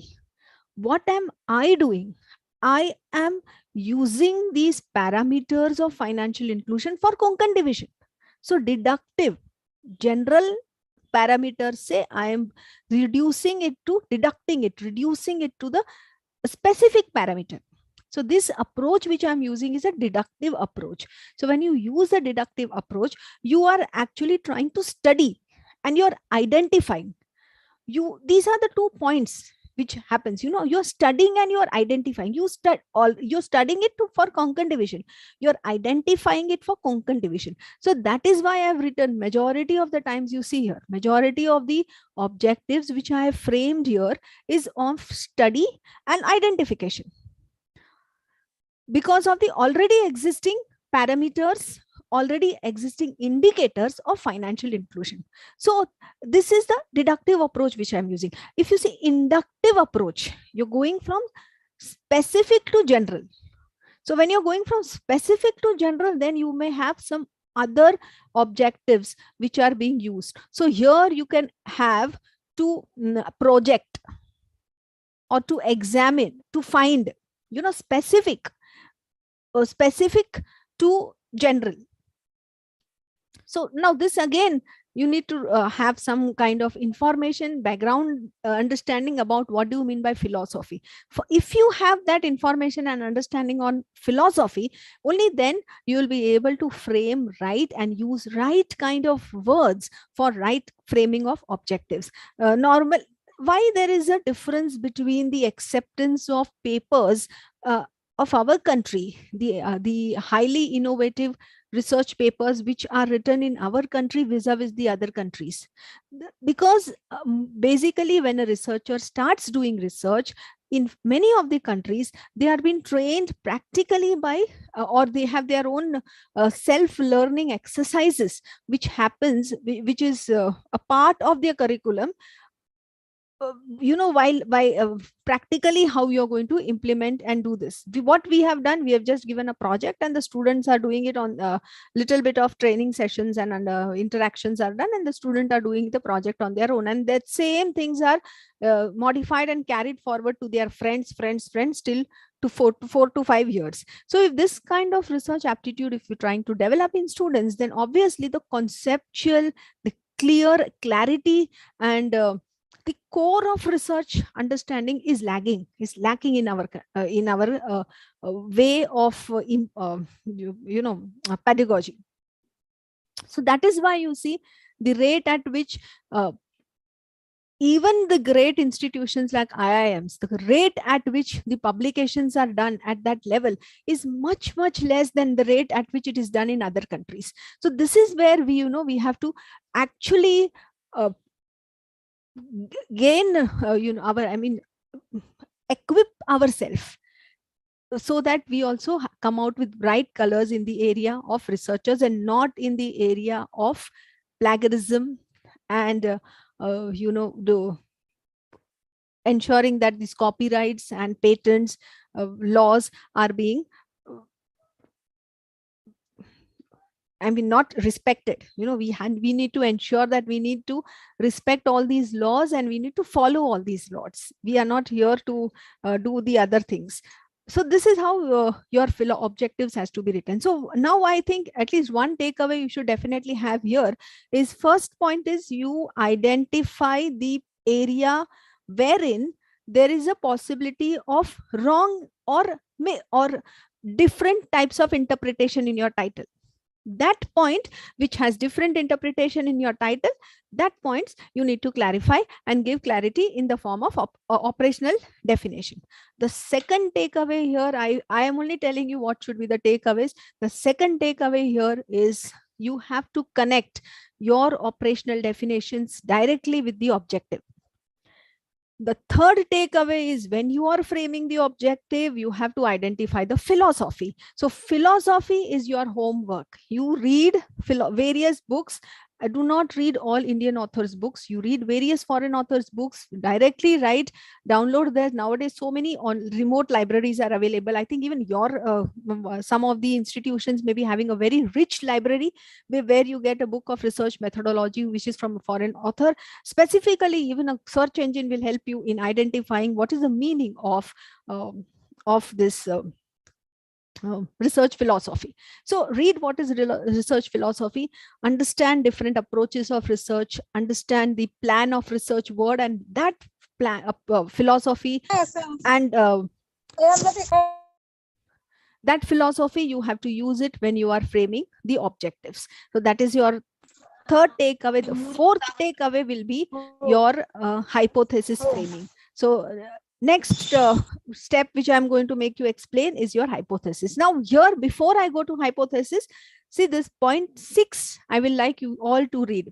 6 point is to develop a regression model. To develop means again a new philosophy. You are trying to do it on your own. Now there is a third philosophy, there's a third approach which is called as abductive approach.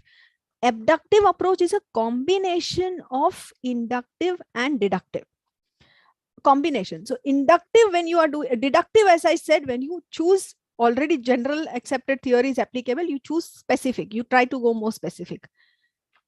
Inductive is you try to induce, and abductive is combination of both. So you use some part of the already existing theory, some additions, deductions, modifications, your own research, you mix it with that, you combine it with that, and then you come out with some model or a theory. And that kind of approach which you are using is an abductive approach. Otherwise, if there is no abductive approach, assume then there will be no research. Everybody, whatever has been done, they just modify it and do it on their own. So then there will be no kind of abductive research. Why we are having this Covaxin and Covishield? What is the outcome? How it has come? Not that there has been no pandemic at all. There has been a pandemic. So from that pandemic, little different various permutations, combinations, etc. you do, and then you come out with a new, entirely, completely new vaccine.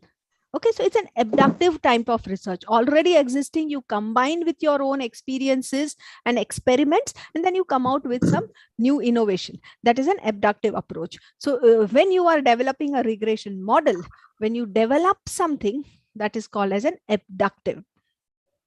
So that's why I'm telling you, just do not blindly write any of the objectives. You first read here what is a research approach. Now we'll go to the last section of our work, that is a hypothesis. Now, in the light of background and objectives of research, the hypothesis of the study is what? What is an hypothesis? The general meaning of hypothesis, it's an assumption. You assume. You may assume anything. You may assume that there is existing, there is no existing, whatever. So whatever you assume, depending on your previous review of literatures and the topic, that assumption which you develop, a tentative generalization which you develop, that is called as an hypothesis. A proposition which you make, that is called as an hypothesis. Now remember, there are two different types of hypothesis. One is null hypothesis and another is alternative hypothesis. Null hypothesis means what? The word itself says it is null. Null hypothesis means you assume that everything is done, everything is okay, everything is fine. Means there is nothing, nothing different which you are assuming. Means everything is at a level playing field. So that kind of hypothesis, when you make assumption which you make that everything is at a level playing field, that kind of hypothesis is called as a null hypothesis. So in null hypothesis, always you are first saying that there is no specific relationship, no specific change. Here in our example, we have understood that there is no significant increase in the level of banking. See, hypothesis, language and objective language and operational definition. This is the fifth takeaway now. Language, term, words which you use in operational definition should be used in hypothesis and should be used in objectives and should be used in hypothesis. So this is your term. Okay. So first, what operational definition? I'll just take you to operational definition again to give you more clarity. What do you mean by financial inclusion? These are the 3-4 points. 1 minute glance for you. When we started defining extent, we meant trend. So this trend should appear where? It should appear in objective. Also, it should appear in hypothesis. This disparity should appear where? Appear in objective as well as in hypothesis. Relationship between level and usage. Level and usage should appear where? Both objective and hypothesis. And relationship between bank account and level of financial inclusion should be in both. So objectives we have understood very carefully. Now we will understand hypothesis also carefully. Level. All these are just the fillers. There is a significant increase in the level in rural Konkan division of Maharashtra. These are just the fillers which completes your entire statement. But the focus is what? This level and banking, level of banking. These are the focus. Alternative says there is. Null will always say there is no. As I said, null means it has to be a level playing field, which is exactly opposite of the alternative. So here null means there is no significant. And here there is a significant difference of what? Your objective and operational definition. Banking services. Again, null means no relationship between financial level and usage. Just now I focused on that, between level and usage. So when you say everything is same, there is nothing new and there's nothing, impacting each other, then you will say no significant. That is a null hypothesis. When you say there is a relationship, there is one which is affecting others, then there is a significant. Between what? Level and usage. This is how your hypothesis statements should be framed. Again, levels and levels of financial inclusion. So you can just read it on your own now, what I'm trying to say, because my talking will just be for 1 minute and it may skip out of your mind. You can just go through that what we are trying to understand.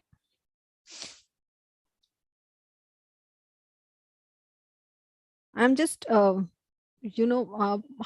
it by way of pointing out to the, with the mouse, the arrow. So relationship. So I hope this you are able to understand when I say that it is significant and no significant relationship, etc. So this is how the hypothesis terms has been framed. And in case if you want to just add to your further to your knowledge about limitations, which is a very important part when you write your anything, your proposal, your synopsis, or your research work. When you say limitation, remember you are not actually criticizing. Critical statements should not be used when you say the word limitations. You should use it a very positive way of conveying that what is your limitation. Now, when I say that I have done a study which is on Konkan division, that means I have not done it on any other else. My focus is on Konkan division. Maharashtra state has number of divisions. Okay, I have not done everything. I have done on Konkan. So when I convey it, I should not say that my study is not focusing on this. I have to say my study is restricted to Konkan division. So meaning is the same. Understanding is also the same, but the choice of words matters. So when I say I have not done anything beyond Konkan division, that is a negative way of informing others, readers.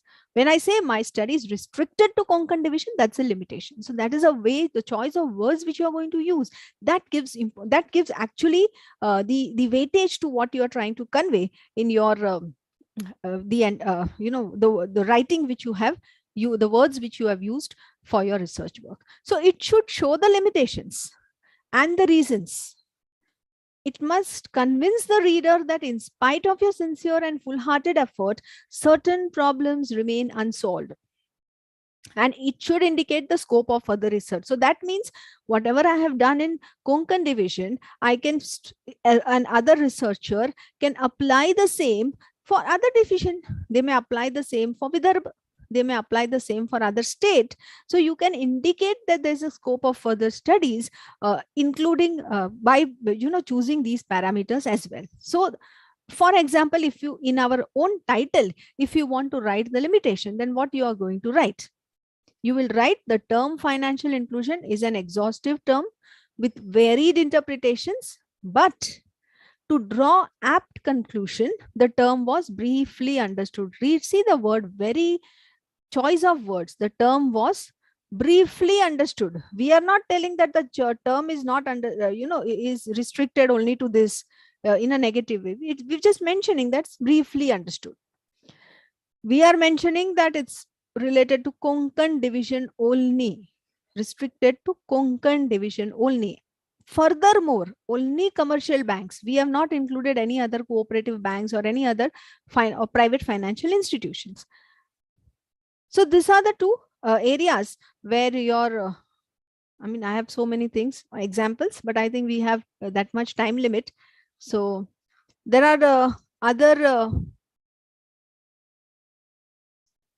ways of conveying. There are, instead of conveying your negative thoughts, you can just say it in a very positive, simple statement that what are the limitations of this study. So with this, I think I will stop with my presentation, and now the forum is open for question answers. Anybody having any discussions, clarifications, maybe framing a title if you want, we can right away do it, and we can also try to have more interaction related to the presentation which has been done. Thank you, madam. Yeah. Dear participants, do you having some clarification, some question regarding Thakkar Madam's lecture? Kindly ask your question. Kindly keep your unmute and ask the question if you are. If you having, you can directly ask your question through the chat box also.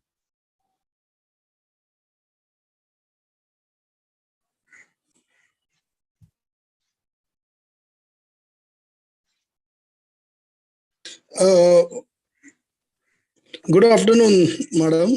Good afternoon, sir.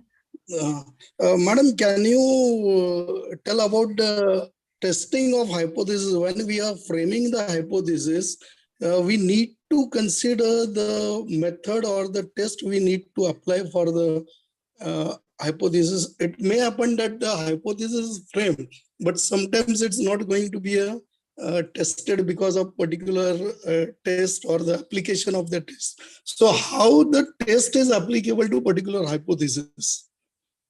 First of all, sir, remember, you should frame an hypothesis. Whichever hypothesis you are framing, whenever you are framing, you have to ensure that it has to be tested, because the hypothesis definition is to identify whether it is accepted or rejected. If it is not eligible or permitting you for being acceptance or rejection, do not frame that hypothesis. So that's a fundamental thing when you are selecting any statements, choice of words for testing of hypothesis. It has to be accepted or rejected. Otherwise, do not use that portion as a hypothesis. You cannot just write hypothesis and do not do anything for that. You have to test it.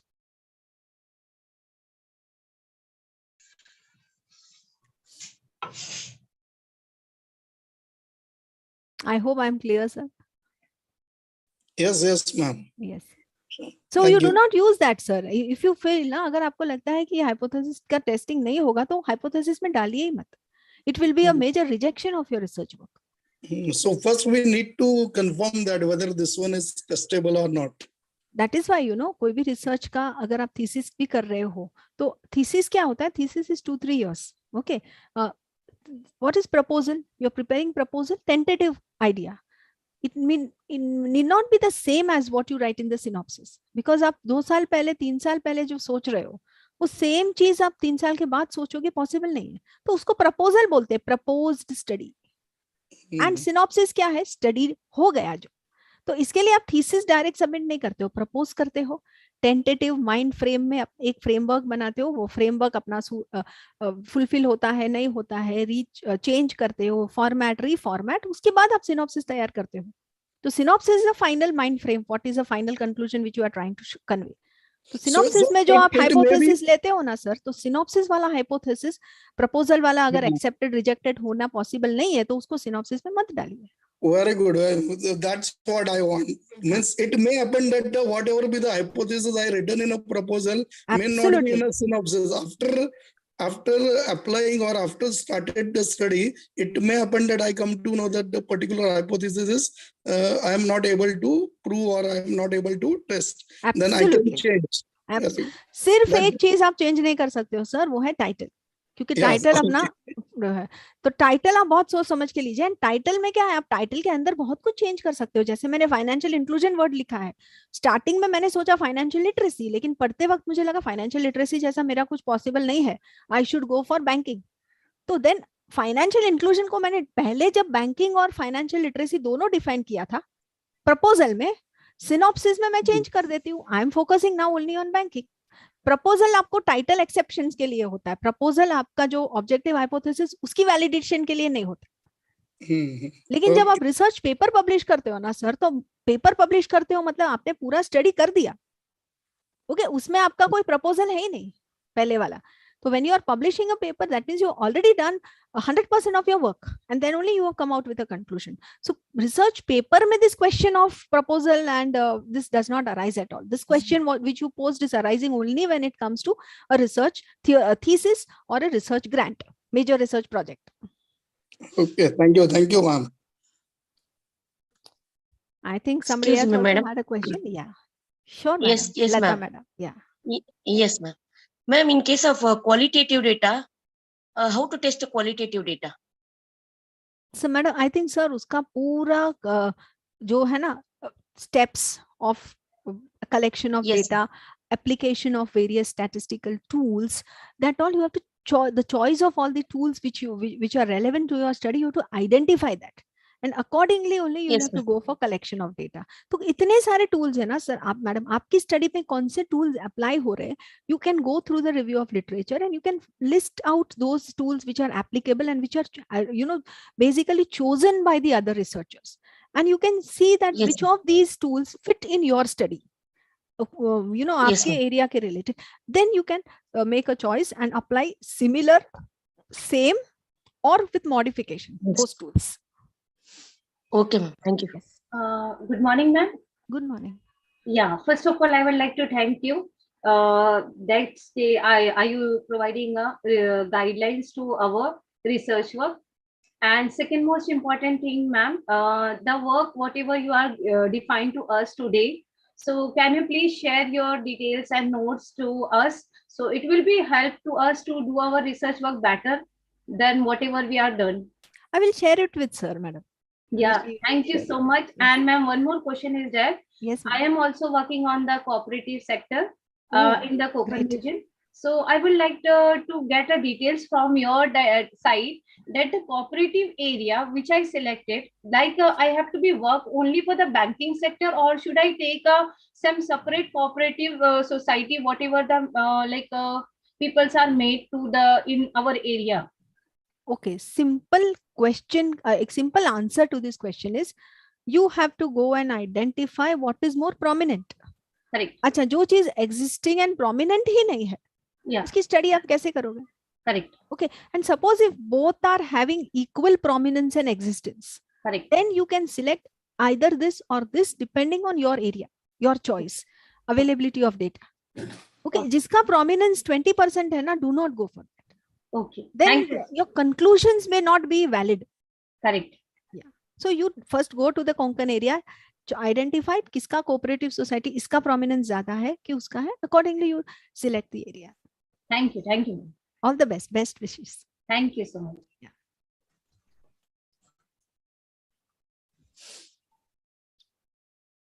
Dear participant, do you have any question regarding Thakkar's madam lecture? Kindly ask. I think so. There are no any questions. I would like to call and thanks for the Thakkar madam for delivering such a nice, informative, and outstanding lecture. As usual, madam always deliver the knowledge, deliver the online lecture, very outstanding.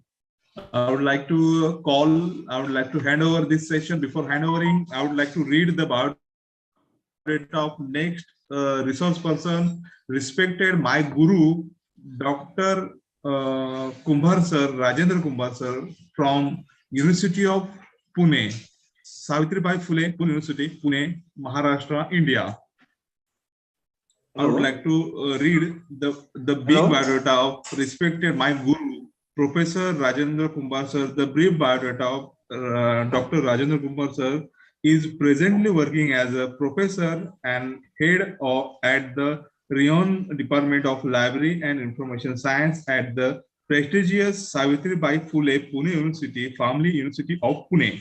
Hello. Sir has been reaching to various courses in library science for more than 30 years.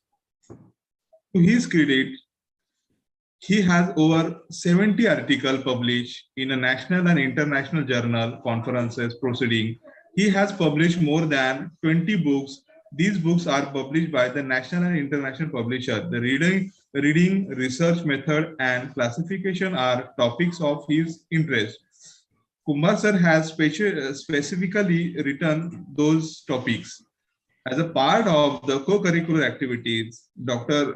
Rajendra Kumbhar sir has attended more than 100 conferences, seminar, workshop, and presented the paper, chair sessions, and delivered the keynote address. He has delivered number of the lecture on the diverse topics of the library and information science refresher courses at the various universities He has been member various academic bodies such as BOS, Academic Council, Research and Review Committee, etc. He has guided 7 doctoral research scholars. Sir, having so big biodata, and he is my really guru.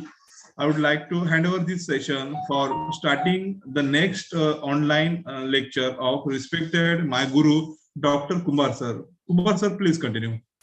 Yeah. Thank you, Kishore Wagmareji, and dear participants. It is indeed my pleasure to be part of this webinar that is arranged on the topic research methods. And I have been specifically asked to talk about the preparation of research proposal. Sometimes it is being referred to as synopsis. Different names are there, but basically when a researcher is interested in conducting research, he has to prepare a research proposal and submit it to the appropriate bodies.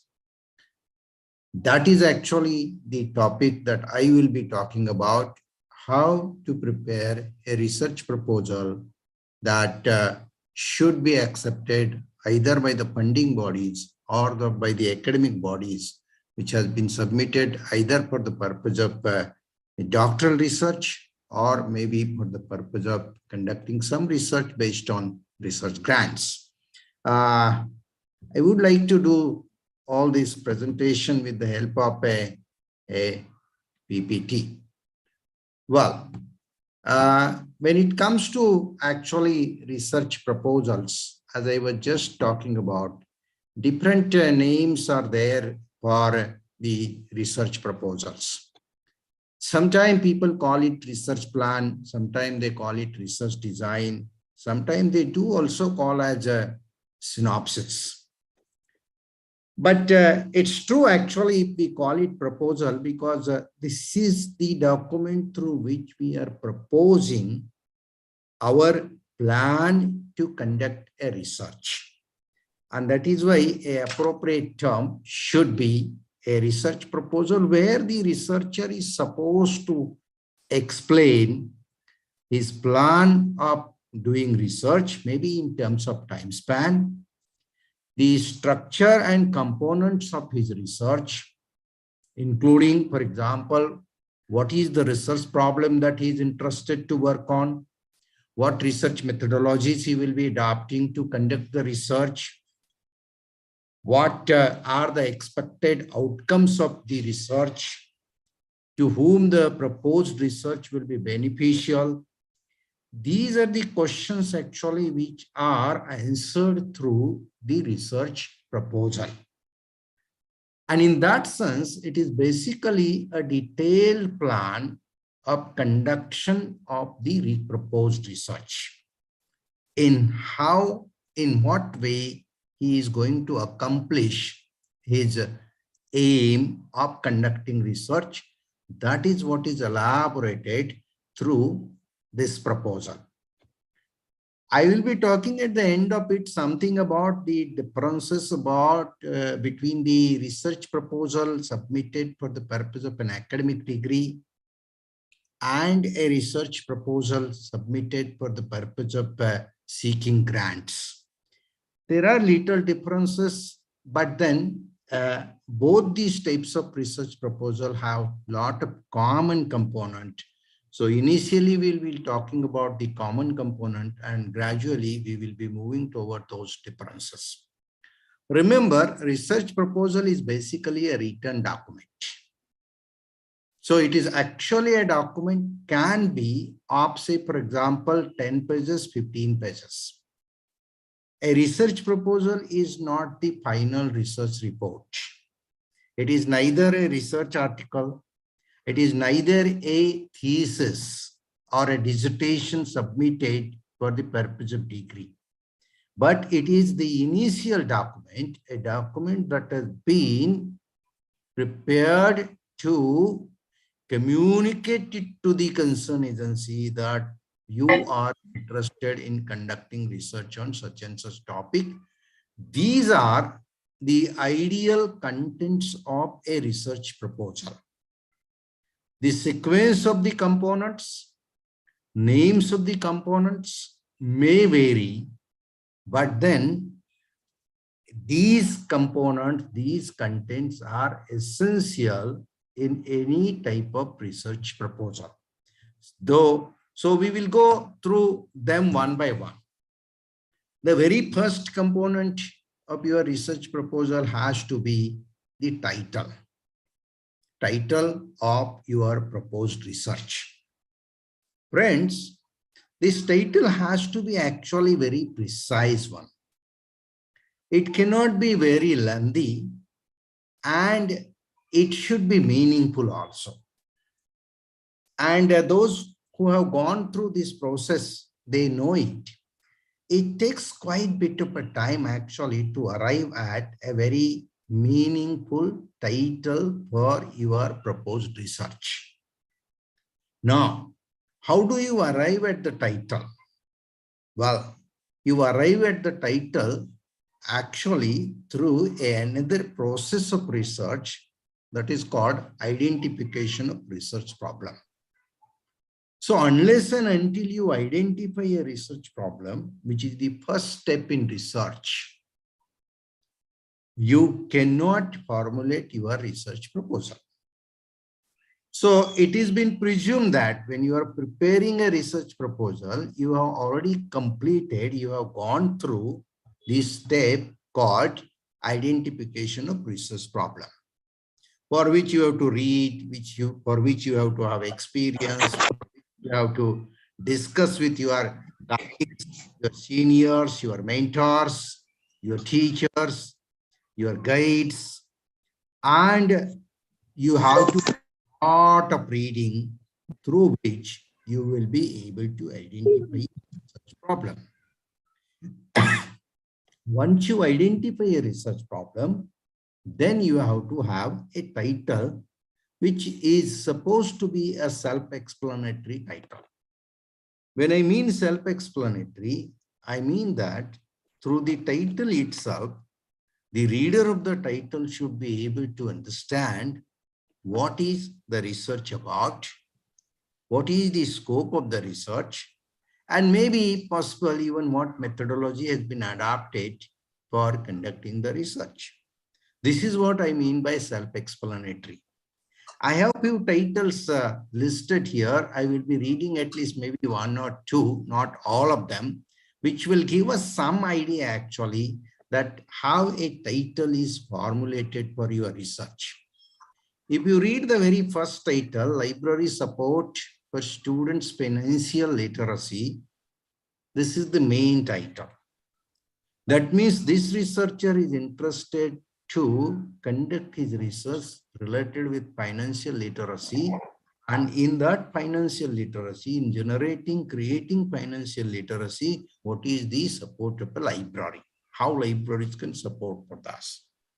And then there is a subtitle, if you are able to see it after the colon punctuation mark, a survey of librarians at large academic institutions. What does this indicate?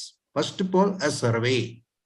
It automatically is indicating whether this research will be conducted when we are talking about a proposal.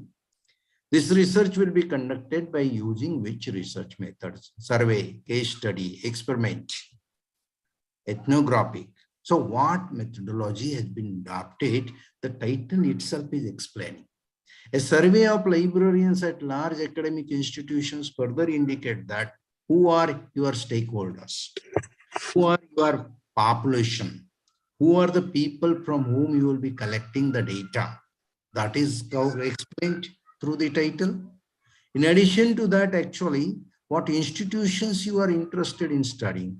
So that also talks about the population of your study. This is actually what I mean by a self-explanatory title. Read the third one also. Have academic libraries overcome the gender wage gap? Now, this is a title formulated in an interrogative sentence format, which is ultimately indicate that they want to seek answers to a question. So it's a question mark statement. The subtitle here too says that an analysis of gender pay inequality, because that is not been mentioned by the main title. That is not been expressed by the main title. So the remaining part of the title, the so-called subtitle, is trying to explain, yes, specifically you are interested in analyzing the gender pay inequality. Read it. One more title I would like to explain here, the fourth one, Citing East Asia. A citation, this is the main title. Not very clear. It only says Citing East Asia. Oh, because you basically cite titles. You cite documents. What do you mean by that? The subtitle explains it saying, a citation study. So this is the citation study on the use of East Asian materials in East Asian studies dissertations. Look at it. Again, it is making as clear as possible what is the intention, what is the scope and coverage, what methodologies will be adopted. All has been made clear by the title. So your research proposal's title page, the first page of your proposal, imagine if it is a 10-page document, the very first page should begin with the title of your proposed research. Of course, followed by that should be the name of the researchers. If the guide or this research supervisor has already been finalized, the name of the guide will also appear, and then of course name at the institution where this research will be carried out should also be part and parcel of the title page of your research proposal. Now, once you actually complete the title page formality, there comes the very first component, the content, that is introduction. It's basically an entering into the subject. Well, the introduction to a research proposal should be brief one. How brief? Maybe about one paragraph or to the most two paragraphs. An introduction to a research proposal cannot be of, say, for example, 5 pages, 2 pages. It will be really a lengthy introduction. Avoid that. Make it short, 1 or 2 paragraphs, 3 paragraphs optimum, not more than that. And what are you supposed to write here in the introduction part? You are supposed to provide a general information about the research topic. For example, in the earlier title, something to do with wages. You talk about that. There was something about citation. You talk about that. If you are talking about child labor, your research proposal is about child labor, then you talk in general, you describe, explain, right? Something about the child. In this way, whatever may be your research topic,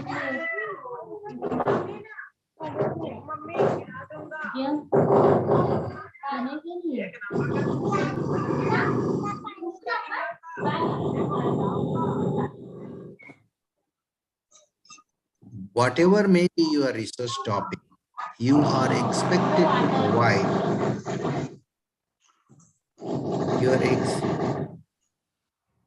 you are expected to provide actually a general information beginning. Say, for example, if your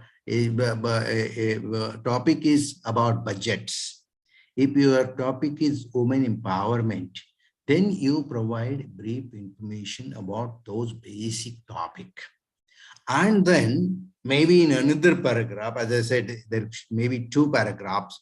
In the second paragraph, you link the main topic to the research problem. Remember, the main topic is a broad one, as I was saying about child labor. I was talking about women empowerment. Maybe, for example, impact of e-learning on students. For example, we are in the online environment for the last 2 years. or impact of pandemic on learning. If these are the topic, that is broad one. But within that, your research problem may be more specifically you are interested on the impacts on the brain, impact on the psychology, or maybe even physical impacts. Maybe the eyes are affected. So this is how you have your end of your introduction should ultimately lead it to the mentioning of research proposal, research problem that has to be there. So if you ended your introduction mentioning that this is the topic and this is the research problem, then you elaborate further in the next paragraph, next heading. There should be a clear-cut heading in the research proposal called research problem. And in the research problem, basically you provided two bits of information. One, the statement of the problem. Many times this has been called a problem statement.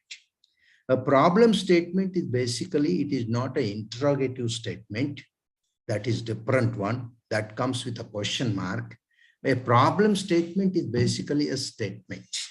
For example, I have tried to give here a sample. Digital learning material has impact on children's learning and reading skills. No, this is a statement of the problem. This is not actually the questions that you are trying to answer. Now, you convert this statement of problem into research questions. So, your research problem caption may follow by a brief problem statement and number of research questions. Remember, the questions are formulated on the basis of your problem statement. Problem statement is nothing but actually the topic on which you are interested to work on. The topic is mentioned, stated using a statement. Then you formulate questions, which with the help of what they call as WH questions, which and when and where, why, all those WH families can be used to formulate research questions. Ultimately, what you are trying to prove through this caption of research problem, you should very specifically mention that the researcher is interested in seeking answers to following questions. The researcher is interested in finding answers to the following questions. That should be the statement, a sentence, followed by the actual questions. Look here, I have tried to formulate some research questions related with the problem statement. Whether the digital learning material has positive or negative effect on the e-learning. See what happens. We all know that. When we try to think in terms of e-learning, digital learning, always there are actually two points of view. Some people say it is great. You can get, you can learn anytime, anywhere. You get the reading material easily. Accessibility is much more, so on and so forth. Contrary to that, there are people, actually, those people say that, no, in spite of that, people, they are losing their concentration. They are not learning as much as they are supposed to learn. Their writing skill is getting affected a lot. Their concentration is loosening. All those things are there on the adverse side of it. That is why actually the question for this research statement comes there, where this is what the researcher wants to find answers to. What is the question? Whether the digital learning material has positive or negative. He wants to find answer. Or look at another question. What type of changes are needed in the policy about learning material? Yes, there are policies actually about creating learning material. Look at the recently the Bal Bharati itself has been very actively involved in revising its learning material, the textbooks that they are providing. Or look at another question that this researcher wants to find answers to. What modification will help enhance the benefits of learning material? Okay, you are already having learning material, either in the print form or in the digital form, right from your PDF files and your PPTs and your video lectures, so on and so forth. These are all learning materials.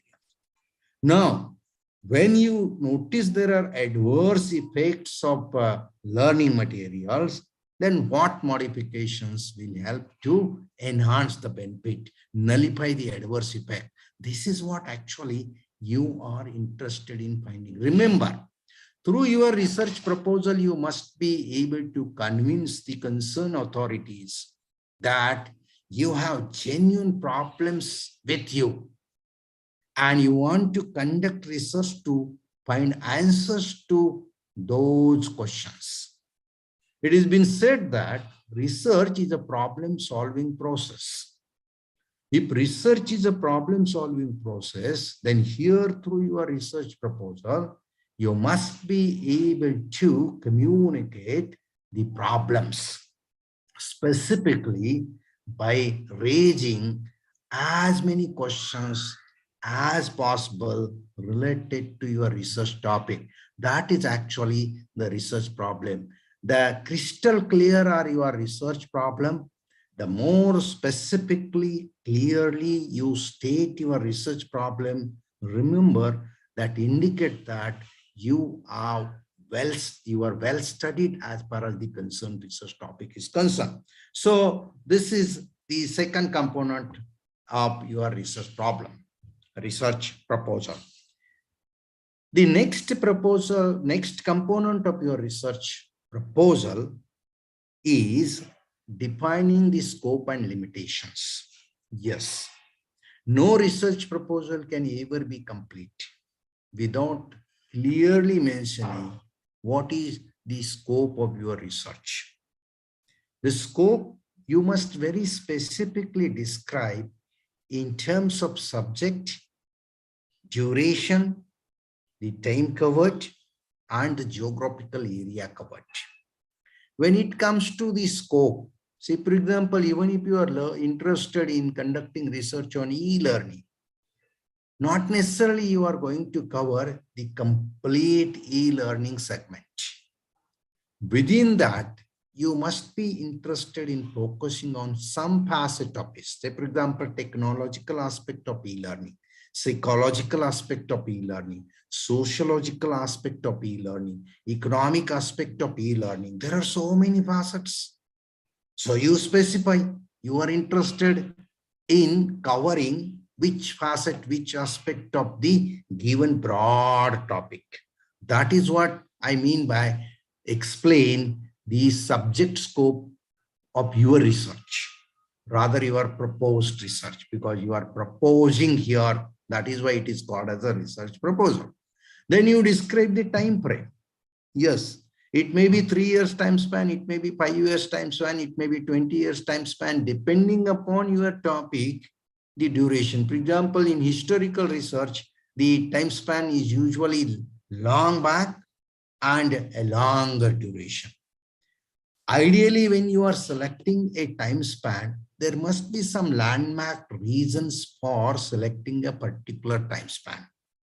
For example, within library science, people who are studying public libraries, they specifically say that development of public libraries after 1967. Now, why is 67? That is because the Maharashtra Public Libraries Act was enacted in 1967. So there is a reason for that. Why is 67? So whenever you are actually selecting a particular duration as a scope of your research proposal, you should be able to explain why that particular time span has been selected. So is the case with the geographical area. When I mean actually somebody is going to study school libraries in Pune city, then you must elaborate very specifically the scope of the city. Do you mean by the corporation area? Are you going to include the borderline areas, the suburbs, or you are going to exclude it? I remember actually whenever we talk in terms of Nasik, and if you are studying something with reference to culture, it is not Nasik alone, it is always Nasik Trambakeshwar. So there you have to be very specific about, are you going to cover Trimbakeshwar also, or you are going to exclude that? Whether you are going to include something or you are going to exclude something, in your research proposal, you must be able to provide a appropriate justification for that inclusion or exclusion, both the inclusion of specific time or exclusion of specific time. So also the inclusion of a specific geographical area or exclusion of a specific geographical area, that must come with your elaboration. Otherwise, what happens? You cannot simply say that, okay, this study covers Maharashtra. Oh, why Maharashtra? Why not the adjacent states like Goa or Madhya Pradesh? You have to elaborate that.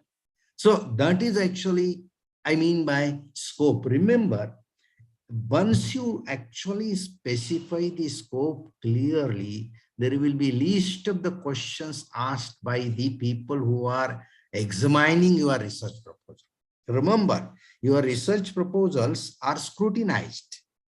You have to present your research proposal for your doctoral research admissions. You have to present your research proposal even for grants purpose. In either case, when you are presenting your research proposal, if you have clearly mentioned the scope, there may not be a question. Otherwise, then they will be start asking you, and you may not, if you have not thought about it, that is why you didn't mention it, then it will be difficult to answer. Well, when you are actually defining the scope of your research, always keeping in mind your objectives, and also consider the research that has already been conducted. One reason why you are selecting a specific time span can be somebody has already studied the same topic up to a particular time span. And that is why, for example, impact of RTE, right to education, after 2000, or maybe after 2000, say, for example, 15. Why after 2015? Because maybe somebody has already studied up to a particular time span, maybe 2014. So you want to exclude that and you want to cover 15 onwards. That can be the reason. So you have to always link it to some rationality. One better option always is, of course, you talk with the experts, people who are experienced, people who have guided research. They will be able to further give you more clues how to arrive at an appropriate scope for your research in terms of subject or duration, or maybe with reference to the geographical area to be covered. Well, the next component, which is the most important component of a research proposal. This can be said as the heart of the research proposal. That is the objectives. We have to keep in mind that the objectives must be crystal clear. The moment you read a particular objective, it should be able to clearly indicate what you are interested in doing. That is what I mean by clarity should be there. Also, there has to be singularity. When I mean singularity, in one and the same objective, you need not to cover more than one activities. Basically, objectives are statements about the activities that you are going to conduct during the course of research. I repeat, objectives are the statement that describe what you want to do. Right. Your intentions of research, your activities of research, your research work is being mentioned here. I will be interested in finding, knowing, investigating, experimenting, identifying. So those have to be very specifically mentioned here. Every objective that you are going to mention in your research proposal must consist a verb which indicates the action. Verbs are action indicating words. followed by the subject. That is what activity you want to do, what action, and the action related to what topic that has to be there. And that is why here I have mentioned some examples. Remember, since you are yet to complete these activities, it must begin with 2. And you have to use very appropriate verb for your objectives. For example, when you want to understand something, then you must use the word understand itself. There you cannot use the word experiment. When you really want to conduct an experiment on something, you cannot say to understand. That is why if you read these 5 objectives, everywhere a specific and appropriate verb has been used to understand, to know, to study, to compare, to develop. Look at it.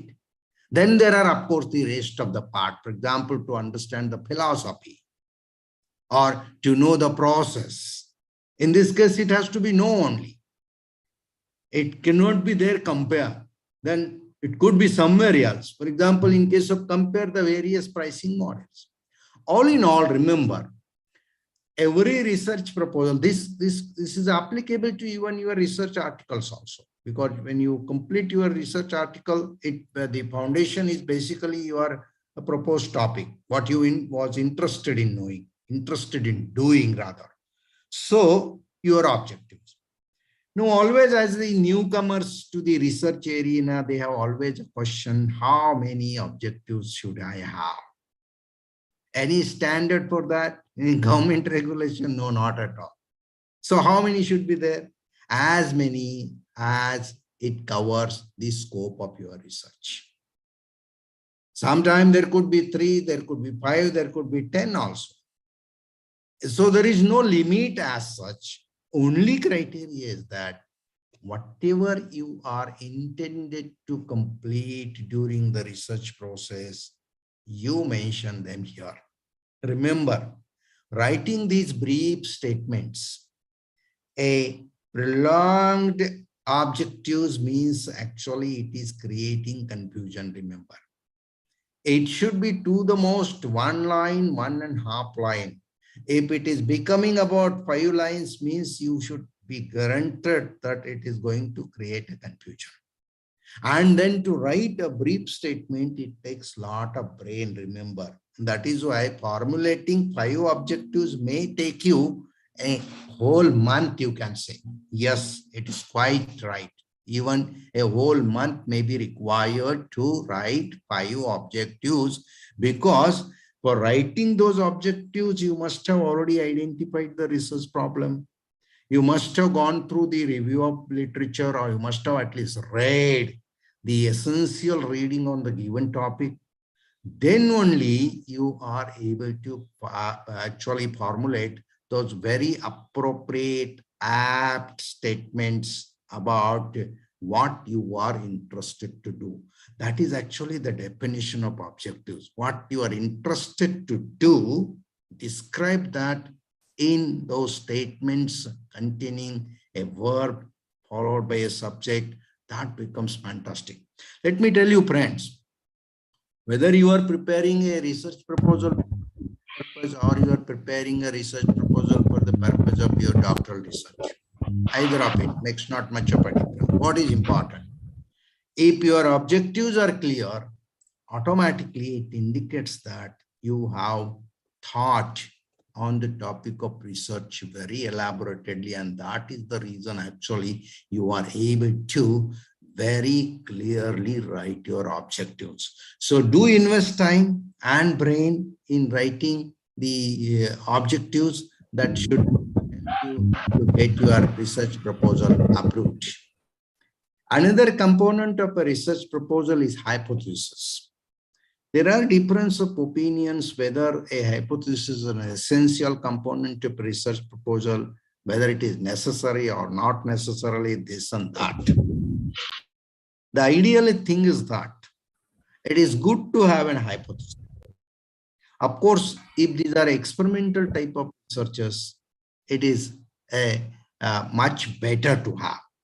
In certain type of topics, you may not have a research hypothesis, and it doesn't hamper actually the quality of your research. So it is objectives are must.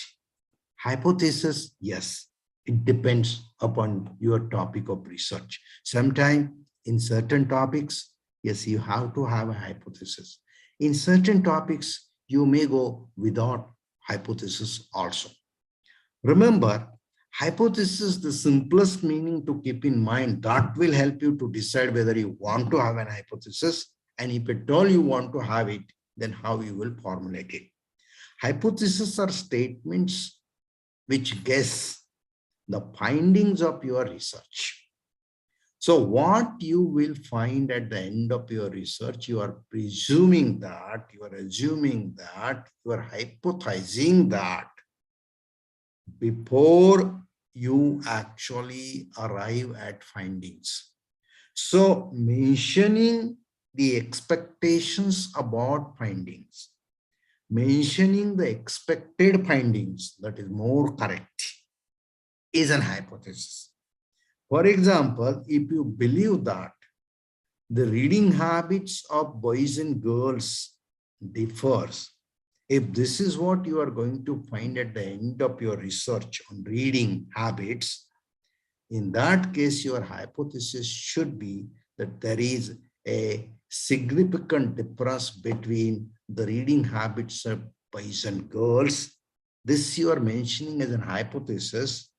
Now, maybe at the end of your research, after 3 years, when you find the findings, either this hypothesis, which is a guess, it has been said it is shrewd guess, intellectual guess.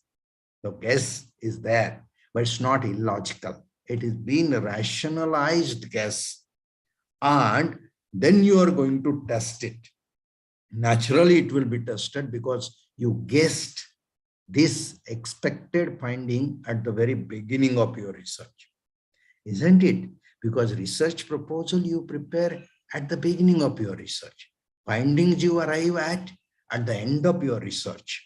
So before you arrive at findings, you are guessing about those findings, and that becomes a hypothesis. Friends, formulating hypothesis, again, like objectives, is an intellectual work. It does require a wide reading. Yes, it's the foundation of formulating meaningful hypothesis. It does require, actually, it is good if you have a good experience of the related area of work. It has been also shown that people who have intuition, that is your inner voice, based on your experience, your analytical mind, your vast reading, will come intuition. All put together, you will be able to guess about something that you will find after 3 years, 4 years. That is the foundation, that is the preparation you require for formulating hypothesis. The hypothesis that you formulate can be either a research hypothesis or null hypothesis. There is again no restriction that what type of hypothesis you should formulate. They call it H1 or H0. That is, the null hypothesis is being written in the formalistic manner as H at the bottom of 8 is written 0, or H at the bottom of it is written 1. Those research hypotheses are always express a guess that there is a relationship between two variables. For example, the method of teaching and the learning outcome are correlated. If this has been said, it becomes actually a research hypothesis. Or it could be a hypothesis that specifies there is a difference between, as we talked about, those differences of reading habits. In that case, it is research hypothesis. If you mean that there is no difference between the reading habit of those boys and girls in our earlier example, then it becomes null hypothesis. Null indicates no difference, or null indicates no relationship. So either of it, good.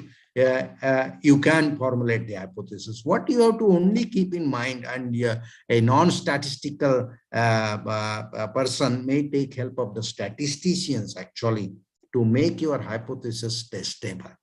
Because in a research outcome, it is expected that whatever hypothesis you formulate at the beginning of your research process, you should test it at the end of your research process when you arrive at findings.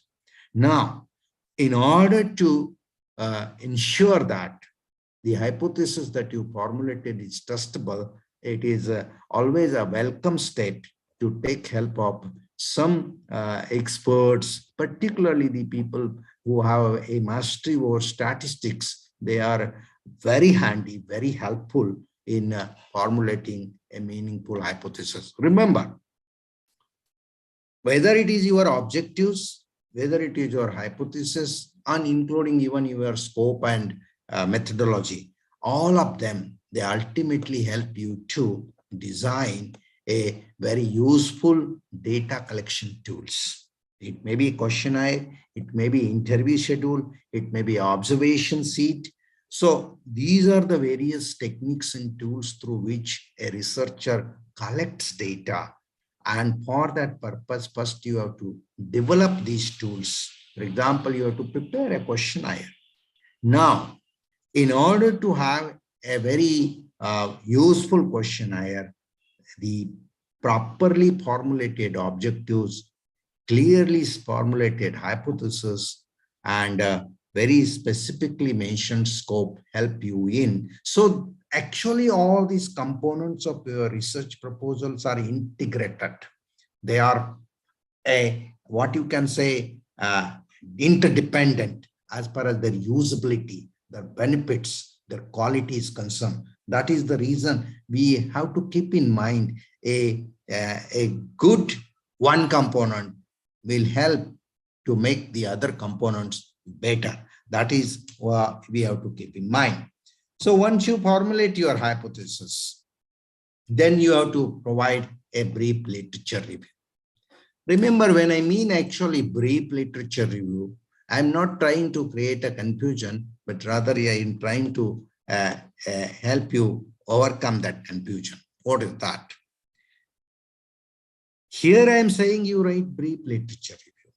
Is it there actually there is something like a detailed literature review? Yes, it is.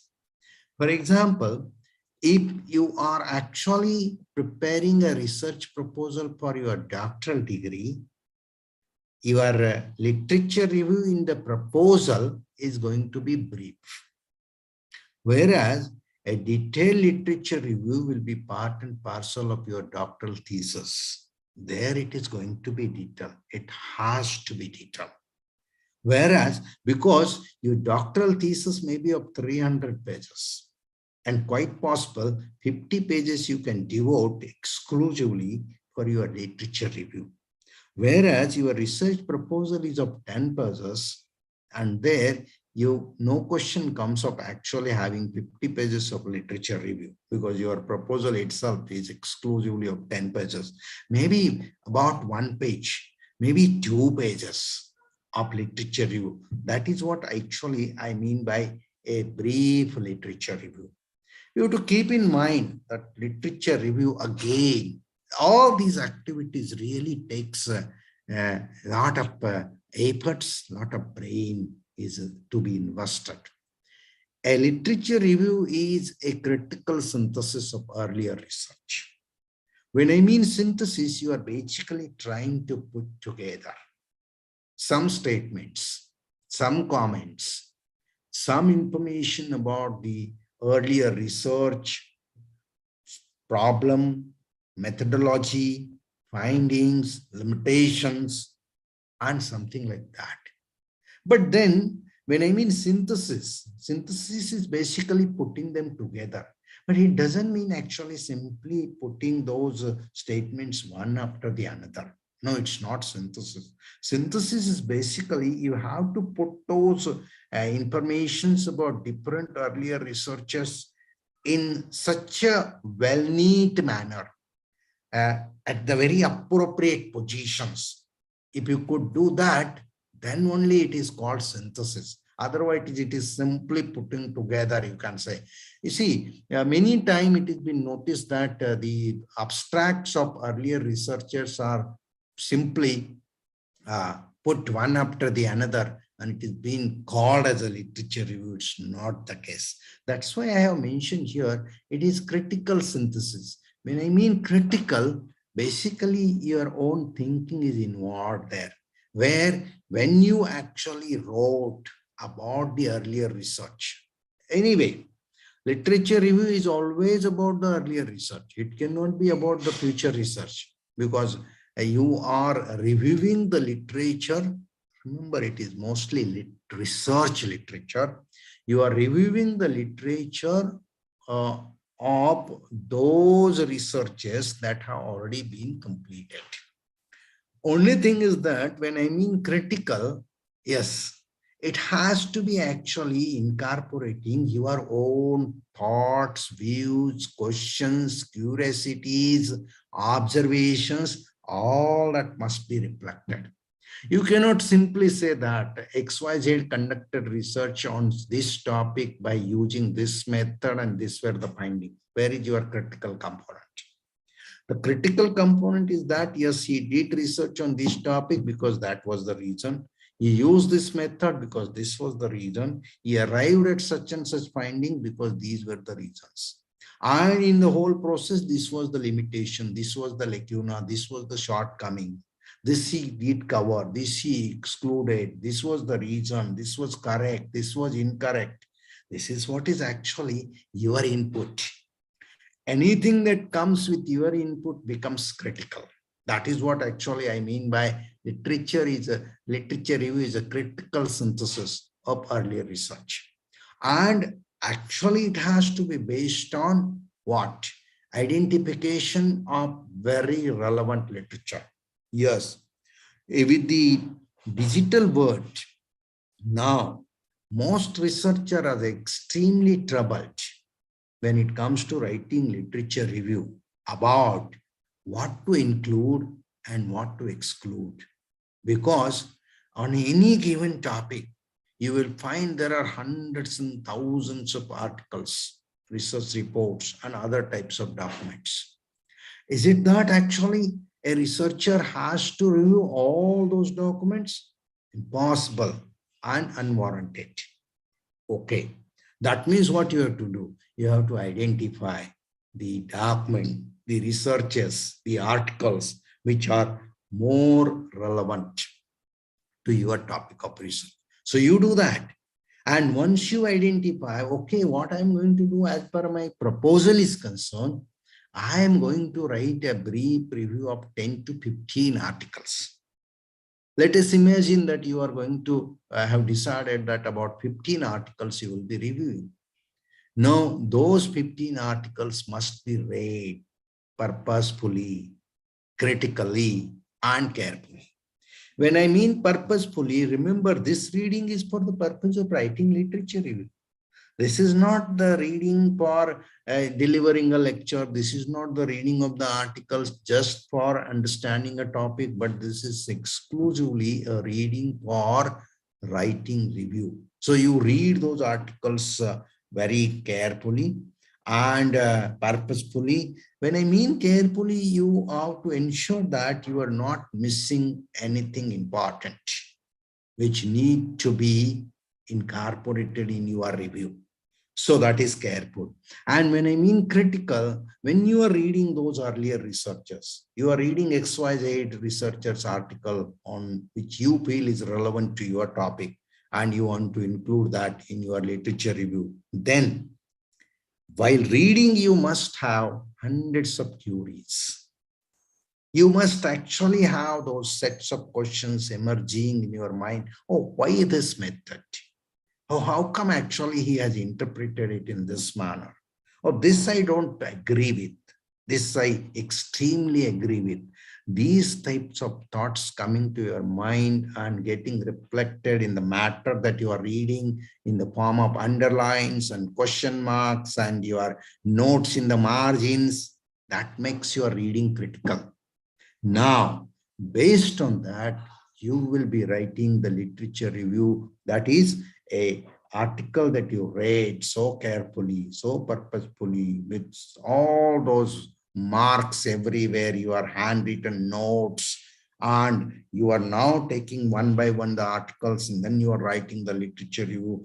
That becomes actually a critical synthesis. So this review, for the purpose of what is called a research proposal, is more than sufficient to be of about 10 to 15 articles. And that's the reason I mentioned it brief. And remember that you have to write a detailed literature review when you are going to have either the thesis or a final report on your research. That's a different story. Here too, again, I must mention that the literature review, when you conduct it, even that brief one, is so handy for the other research proposals components. Based on your very good literature review itself, you will be able to formulate very meaningful objectives and hypotheses, and that will also help you to develop your research tools.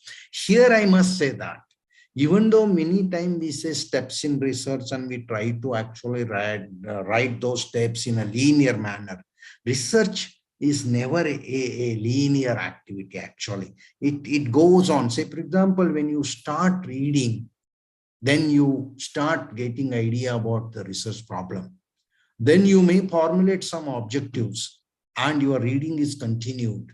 You are trying to compile some documents put together for literature review. You may get an idea, oh, that objective need to be modified. Look at it. You already formulated a questionnaire and you are still continuing to read for literature review. That will give you some more idea to make your questionnaire better. That is why actually it is a process that goes on in a zigzag manner. It's never a linear one. Ultimately, what I want to say that each component of your literature review strengthens the other components. So your effort should be that every component of my research proposal, I am going to make it extremely better. Once you decide that, determine that, obviously you will be able to see the multiple effects of every good activity. And that's the reason when you write your literature review in a very methodical manner, even for the purpose of research proposal, you will be able to get benefits of that for making the other components of your research proposal better. Okay. Then comes actually a component of your research proposal, that is the research methods to be adopted. Well, here the caption can be simply research method, but I have very deliberately mentioned here, what do you mean by research method? Is it that you have to write the definition of research methods and types of research methods and all that? Not at all, remember. Remember, this is not your answer paper of a research methodology. Here you are not supposed to write research methods mean this, and these are the different research methods. This is actually the meaning of survey and case study and this and that. Very meaningless, I tell you. You have to simply mention which research method you are going to adopt to conduct your given research. But along with the mentioning of research method that you are going to use, must also be a specific explanation why you are going to use that particular method. For example, when you say that this research will be conducted by adopting a survey technique or survey method, you must further write about 3-4 lines saying that why survey? Why not case study? Why not experiment? Why not historical method? Why not ethnographic method? Or maybe there are other methods. Why not mixed research method? That is the reason your mentioning of the method must be accompanied by a appropriate explanation answering the question why that particular method. Remember, actually, you should be able to convince the suitability of the given method for your research topic. Yes, methods has to vary, has to change as per the research topic. On the same topic, it is possible a research can be conducted by adopting different research method. It is true. But then each method's application is going to give you different results. And we are not saying that one result will be a poor one and the other one will be better. No need to say that. It will be, every research is a good research. Okay. But then, is it that the findings will vary as per the methodology? Yes, they are going to change. And that is the reason you must mention a very well-thought method with explanation. Sometimes actually, it happens mostly in case of sciences actually, but can be there in other subject areas also. That is, you may not be able to find a very well-defined research method suitable to your research. In that case, what you can mention? In that case, you can mention what procedure you are going to adopt. Research procedure. It's a very right term, I tell you. In fact, in most of these science researchers, whether it is proposal or the thesis or the articles, they very specifically mention the procedure followed and material used. Very true. For example, a chemical scientist is very specifically going to mention that these were the material used for my research. And maybe environmental scientists will say that I adopted this process or procedure.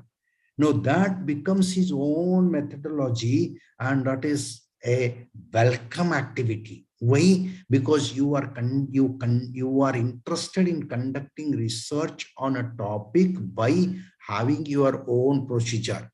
Will that be challenged? Will that be questioned? No, not at all.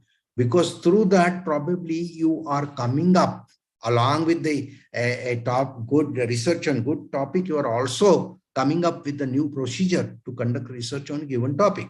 That is why you may call it research method, you may call it research procedure. And as I mentioned, in case of if you have used very specific material for your research, you may mention your procedure and material used. Is it possible that in the same research you are going to use multiple research methods? Is it allowed? Is it useful? The answer is yes. Actually, it may happen during the different stages of your own research on a given topic. You may need to adapt different methodologies depending upon the complexity or the nature of your research. In that case, as a researcher, you should not be hesitant in applying more than one research methods. Remember, it may happen that the application of multiple research methods will help to enhance the quality of your research. And that is why multiple research methods are always welcome in the research area now. Then I was talking about the suitability. Yes, again here, you have to think about, if I use this method, what benefits I'm going to get compared with if I use another research method. That comparative account in your brain must be ready. Then only you will be able to confidently state that I am going to conduct research by adopting this method only because. And then comes your elaboration, your explanation, your rationality. Great. So that has to be mentioned here in the proposal itself. The proposal should not simply mention that this research will be conducted by using survey method. Oh, most of the time, actually, the novice researchers who come for the PhD interviews, they only mention that survey. And obviously, there comes the question, why survey? And then they say, okay, if not survey, I will conduct research by this method. It cannot be that, hesitant situation. You have to be confident about this and this only because this is the reason that should come there. But under the heading research methodology, you are also supposed to make information about what data collection techniques and tools you are going to use for collecting data. In any case, whatever may be your research topic, you have to collect data. And there you have to, even if sometimes you may use secondary data, that's a different story. When it comes to primary data, you have to collect it. And we know those prominent data collection techniques and tools. The questionnaire is there as a part of the survey technique. The interview technique is there. The observation technique is there. And in each one of them, there are further actually micro variations, or maybe subtypes you can say. For example, within interview, there is something called focus group also, where you may conduct interviews by organizing a small group that is being known as focus group discussions or focus group interviews. Yes, you may go for that. Within a questionnaire technique, there is actually a schedule method also for those people who are unable to read your questionnaire, those illiterate sample population. It's possible. So you must specify that. Or even if you are actually going to go for an observation technique, are you going to use participant observation, non-participant observation, covert observation? You see, each one of those subtypes have their own specialities, peculiarities, merits, demerits. Considering that, you have to thoughtfully identify and mention in the proposal, I am going to adopt this particular subtype of observation, this particular subtype of interview, this particular subtype of questionnaire. See, that makes your research proposal strong enough to approve, to accept. In the absence of that, you are leaving so many gaps. And you are leaving so many opportunities for the examiners to, grill you there because you have not mentioned this and that. That is why actually very, very clearly mention which data collection tools and techniques you are going to use. For example, even if you are going to conduct interviews, are you going to record them? Are you going to go for video recording? Because, or you are going to note down by hands. In that case, actually, you may miss out certain. Later on, you have to actually, if it is recorded one, you can have those transcript then noted down. So each one of these methods, for example, in case of focus group interviews, you have to have actually you as a monitor there and maybe another person who is going to help you to conduct those focus group interviews. Mention that a group, how many people are going to be there in a group? 10 or 12 is the ideal one. So if you don't mention, then obviously a confusion you are leaving back. If you mention, say, for example, 30 people, it doesn't fit into the technique as such. So that is why you have to be very, very clear. At the same point, in your research proposal, you must mention, is it essential to use more than one tools and techniques for data collection? That is also very important because many times it happens, particularly in case of survey, to validate that data collected through questionnaires, it is always better actually to substantiate it through maybe a small sample of interviews. Are you going to do that? That has to be mentioned. So multiple data collection techniques, if they are used in your research, it enhances the validity of your research. And that is why you must very thoughtfully first think and then mention it in your research proposal that yes, this research will be conducted, the data will be collected by these techniques and tools. Then comes the sample. See, you have to be very, very clear about your population and then the sample. Many times we experience that. This is particularly the people who are new to the research area now. What happens? They say, okay, I'm going to study, say, for example, NAAC accredited colleges. And then immediately the question comes, how many are there? No, I am yet to collect the data. Oh, that's not the answer actually. You cannot be so, what you can say, vague about it, so casual about it. You have to have. So whatever entities you are going to study schools, you are going to study colleges, you are going to study libraries, you are going to study, say, for example, women entrepreneurs, you are going to study the so-called bachat guts, whatever it may be. You must very clearly know the total number of entities that from whom you may be able to collect the data. The total number of entities to be studied under a given research is known as population.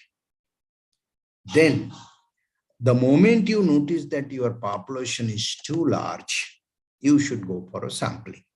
Is it possible that the population itself is a small one? Yes, it can happen. Say, for example, if there are 100 NAAC accredited colleges, imagine it. In that case, you may be saying that we are going to collect data from all 100 units. This is known as census method of sampling. What do you mean by census? Every element will be covered. All 100 will be considered for data collection. But then the moment actually your population crosses the limits of your coverage, your capacity, say, for example, if there are 5,000 such entities to be studied, or 5 lakh such entities to be studied. In that case, for the sake of having economy, for the sake of actually minimizing the burden on your efforts, it is better to go for a sampling, right? If that is the case, then automatically, first you mention this is my population, say 5,000 people. Out of that, you are going to study a specific sample. Then you think and mention in your proposal which sampling method you are going to adopt. The random sampling method, there is systematic sampling method, there is stratified sampling method, the snowball sampling method, although very initially actually those probabilistic and non-probabilistic sampling methods, each of the sampling method has got its own merits and demerits again. You have to be, that is why actually preparing the research proposal itself is a thinking work. You have to invest a lot of in brain in that. No research proposal can be prepared within 10 days. Not at all. If you are really serious about conducting research on a given topic, it is, I tell you, it is at least a 6 months job. And if you really want to craft it to get it approved, it is 1 year job. And that is why here, when I mean, it's not sufficient to know that you are going to use a random sampling method. It is essential to know why random sample. That means there are other methods and you are discarding one by one. I'm not going to use this. I'm not going to use this. I'm going to use this. So why not now those and why this? That answer must be there in your brain. Then only it should be penned down. Then only it should be typed. Okay. So here also, you are actually to mention which method and why, which sampling method and why that particular sampling method. Remember, at the same time, your sample has to be adequate and your sample has to be representative. You must be able to convince the authorities, convince the examining bodies, those who are evaluating your research proposal, that your sample is adequate. Now, there are methods to decide the adequacy of the sample. For example, there is a Morgan's table that provides you actually for which population, which number of population, how much sample is a valid one, adequate one. At the same time, when I mean valid, I specifically mean actually you must be able to cover every strata, every segment of the population. For example, actually, when we always talk in terms of libraries, if you are going to study, say, the users of a public library, you have to ensure that in your sample, there are the youngsters or the children as users, there are women as users, there are men as users, there are senior citizens as users, there are youngsters as users, there are college students as users, there are professionals like doctors, lawyers, engineers as users. This is what I mean by the strata or the segments. You have to ensure that no segment is excluded unless otherwise there is a reason. Now, to have such types of samples, which is, as I mentioned, adequate and representative, you have to actually think very thoughtfully and then mention that this is the sampling method I will be adopting, and this is actually the procedure by adopting which I will be arriving at the appropriate samples.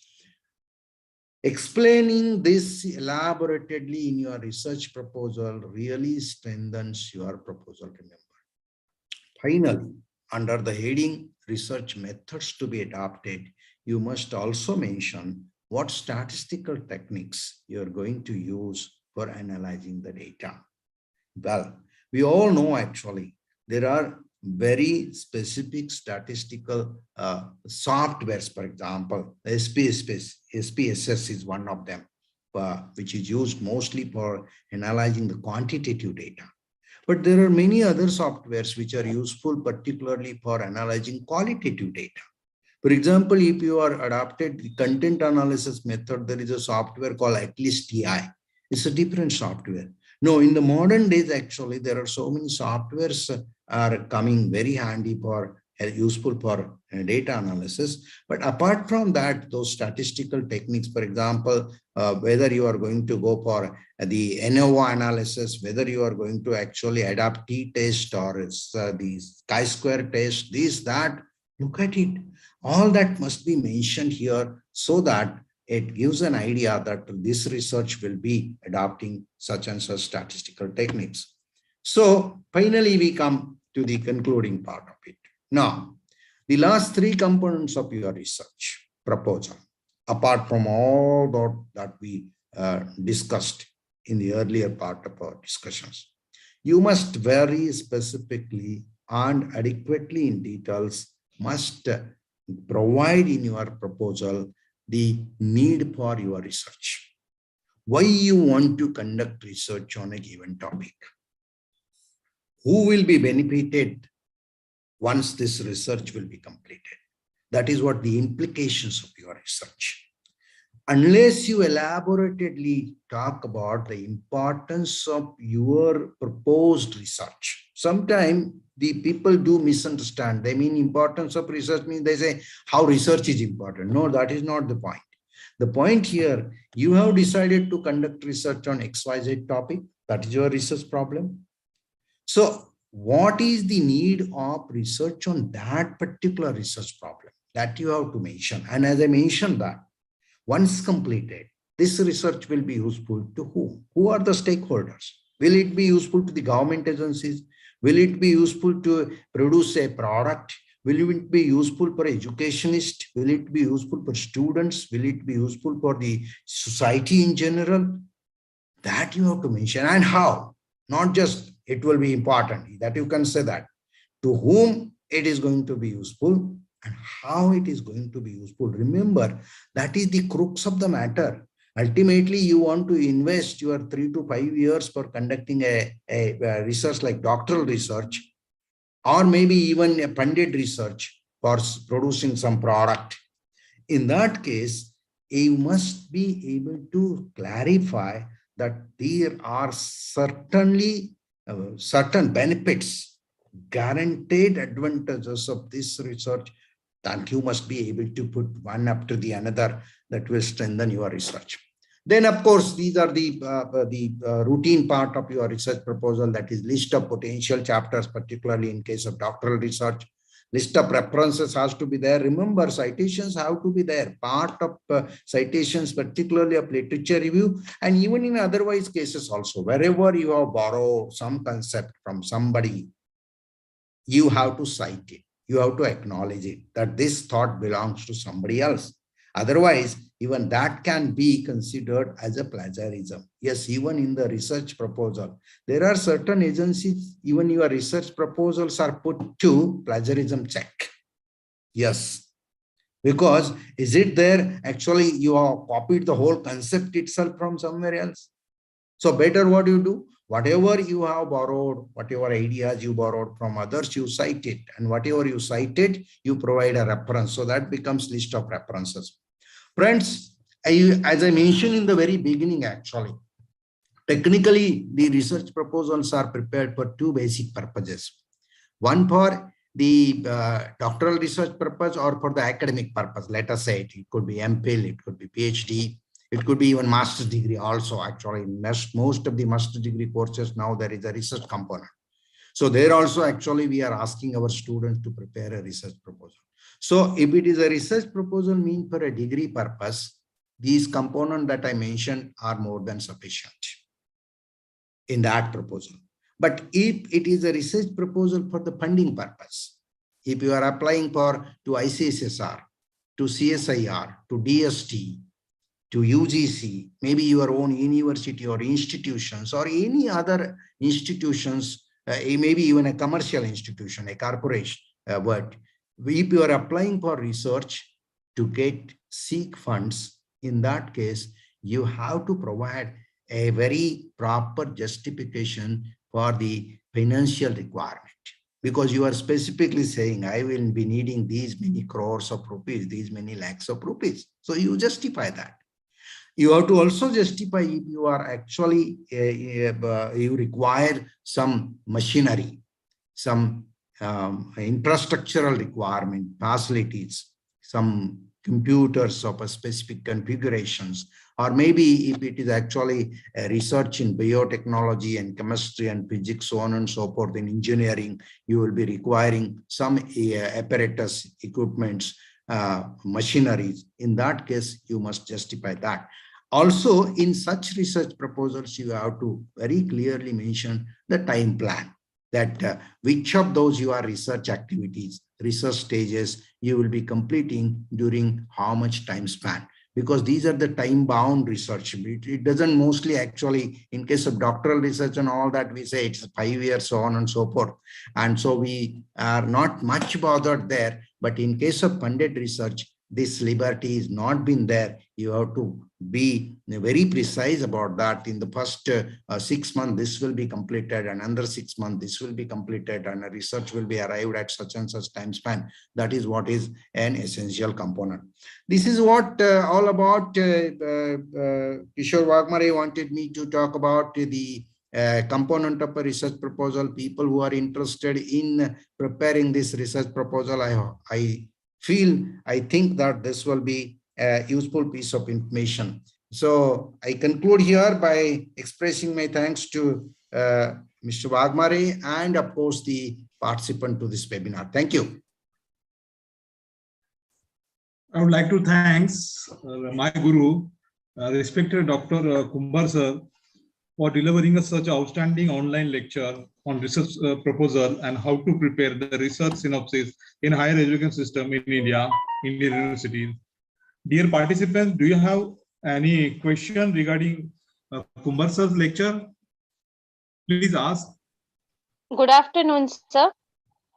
Good afternoon. I would like to say very much thank you to us. You have given us such a good session to us. It's a very helpful to us to making a research proposal neat and clear and specific to specify the some guidance to grade and clearly rectify our problems. Whatever we are going to do the mistakes, it will be very helpful to us. How to present the proposal and all this criteria, it's very helpful to us. So I would like to say thank you for giving a good session and good time to us. Thank you so much. Thank you. Thank you. Thank you. Hello, sir. Yeah. Hello. Yeah. Yes. Yes, please continue. Myself, Dr. Sangappa Mamansetti, Associate Professor from Karnataka, sir. Thank you for a wonderful session for the research proposal. Brief content, sir. Sir, I want to one clarification. Yes. Sir, I have applied in 2 or 3 times in research proposal in grants purpose in ICSSR and UGC, but they want to specific 12B is a must. Is it mandatory? It is true, actually, particularly these government funding agencies, you are right, actually, they are specifying, they are actually in that the institution where the proposal has come, that is under 12B, 12F, and so on and so forth. This is unfortunate, actually. They should grant a proposal which is actually a good research proposal, irrespective of whether the person is coming from a granted or funded institution or not. But as far as your question is concerned, it is true. Right now, there is a condition that the person who is submitting the research proposal has to be from an institution which is under the grant category. That is true. Because we are so many interested, but we are not able to the specific conditions. Sir, is it possible we can submit the proposal in self-finance also? It is recognized? Self-funded. No, self-finance, actually, then you need not to submit it to anybody. That then in that case, you spend money and conduct research. That is what. No. I must also tell you this, that apart from these funding agencies, yes, as far as self-finance is concerned, obviously there is no issue, but in that case, you need not to submit it to anybody, because anyway, the money required for that particular research, you are going to spend it. The basic thing that when we go for a fund, seeking funds, the intention is to actually some part of the expenditure should be actually compensated by some agency. That is the reason, and that is good, actually. Our expectations is not wrong there, but that's not happening. I also must say, here not matter the finance assistant. I want in that case, obviously, no, sir, you can conduct such research. Our research, our guidance to help to the policymakers or any agency. That's why I am asking, it is valued or not? It is valid. It is 100% valid. Okay. Not no money, only financial matter. You are in. I am interested in my local area, but grants are not received from the any funding agency. But we are make to the attempt to the self finance. Absolutely, absolutely. You should do that. Right. Okay, sir. Okay. Thank you, sir. Okay. Thank you. Bye. Sir, I have some curious. Actually, I am residing in the backward area of the Konkan, and very pure Konkan area. That is a very hilly area. Whatever the Adivasis do the preparation for, they do not know what is the corona, what is the medicine, nothing. But even they're alive in the lockdown period because of the whatever the medicine have been, they prepare their own. They do not share anything. It is called Ayurvedic, something like that. But they still alive, 106 years persons. We do not, I think, so do not allow in future because of the healthy less whatever the food we have just taken. What is your opinion about this, sir? No, it is true. Actually, what happens that these people are living in a very healthy environment. And they are fortunate enough, actually, of course, they are away from the physical facilities that we people enjoy in the cities. But at the same time, they are also away from all those population, for example, adulterations. These are not affecting their life. Rather, actually, they are pure, you can say. This is one. And so that is the reason, actually, the COVID-19 has not much affected the people in the tribal areas. That's the reason, because they are inbuilt immune to all sort of diseases. Their immunity is at an apex position, you can say, a high one. This is one. Secondly, actually, they have knowledge about all those traditional medicines, plant medicines, and the government of India through ICSR and particularly not ICSR, CSIR, they have actually a separate for traditional knowledge capturing. And they are working. Actually, there is a separate journal on TKD, actually, traditional knowledge. So it is true. What you are saying is true. Those people are, in a way, it's a dilemma. They are lucky to be unaffected by these pandemics, but they are, of course, are at disadvantage of those facilities that we people enjoy in the cities. So that dilemma is there, part and parcel of human life. Right. So as per my knowledge, I have been working in the library and information science field, as well as we are just going our NGO, our event management company. We always conduct 300 plus conferences, seminars, webinars in the year. As per my conclusion made in my mind that whatever the Indian medicine and Indian medical association, that work should be go. It is not going on like that because of exemption of the National Chemical Laboratory Pune. They're doing work. The serum also is doing work. But what about the what do we say? Virology lab? It is not established anywhere in India. Exemption of Bangalore, exemption of Calcutta, exemption of Delhi. Only 3 centers are there for what do we say, the virology lab. There is no in Maharashtra also, sir. What is your opinion about that, sir? Very true, very true. That number has to be increased considering actually the spread of pandemics and the viruses and their varieties. Considering all that, you are right. Actually, more number of such facilities, infrastructural facilities have to be there. But we are noticing on the other side, the number is gradually though increasing. And anyway, one setback to the whole of the nation is one side is the great population that we have. And but you are right, actually, the facilities have to be further strengthened. Sorry to interrupt you between the two of the transaction. I would like to discuss and give my opinion toward this kind of a discussion. Like whether they are, he told that he's staying in the like a Konkan area. I'm also staying from the Konkan area. I just came from the Mumbai to the settle down in the Konkan area. So there is a lot of changes from I observe in this area. There is, we have educated people are available here. But as per the uneducated area, like a Adivasis area, we have to be provide the awareness, and whatever climate and condition they are going to be stay over there. They have a more immune power as compared to the us. Because of that, as compared to the like immune power, whatever we are going to be observed about that area, they are staying in the birth of at that place over there.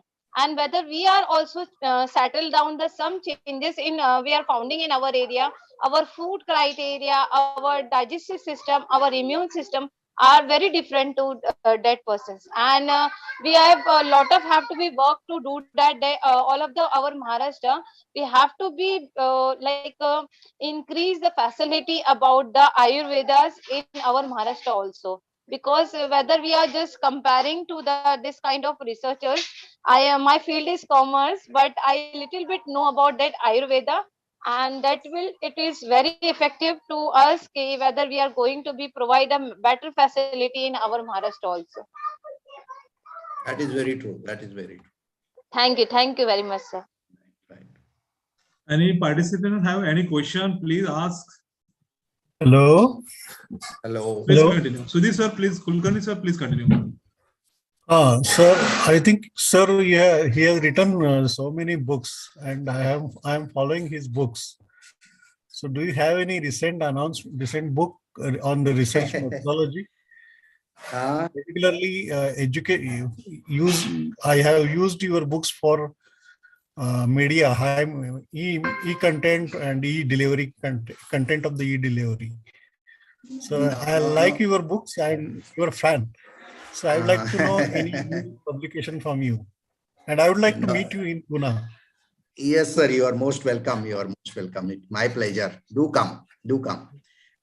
No, I have not recently written anything on that, but I wrote a book in the pandemic, actually, that is in Marathi. I have written in Marathi most of the titles. That is about reading, actually.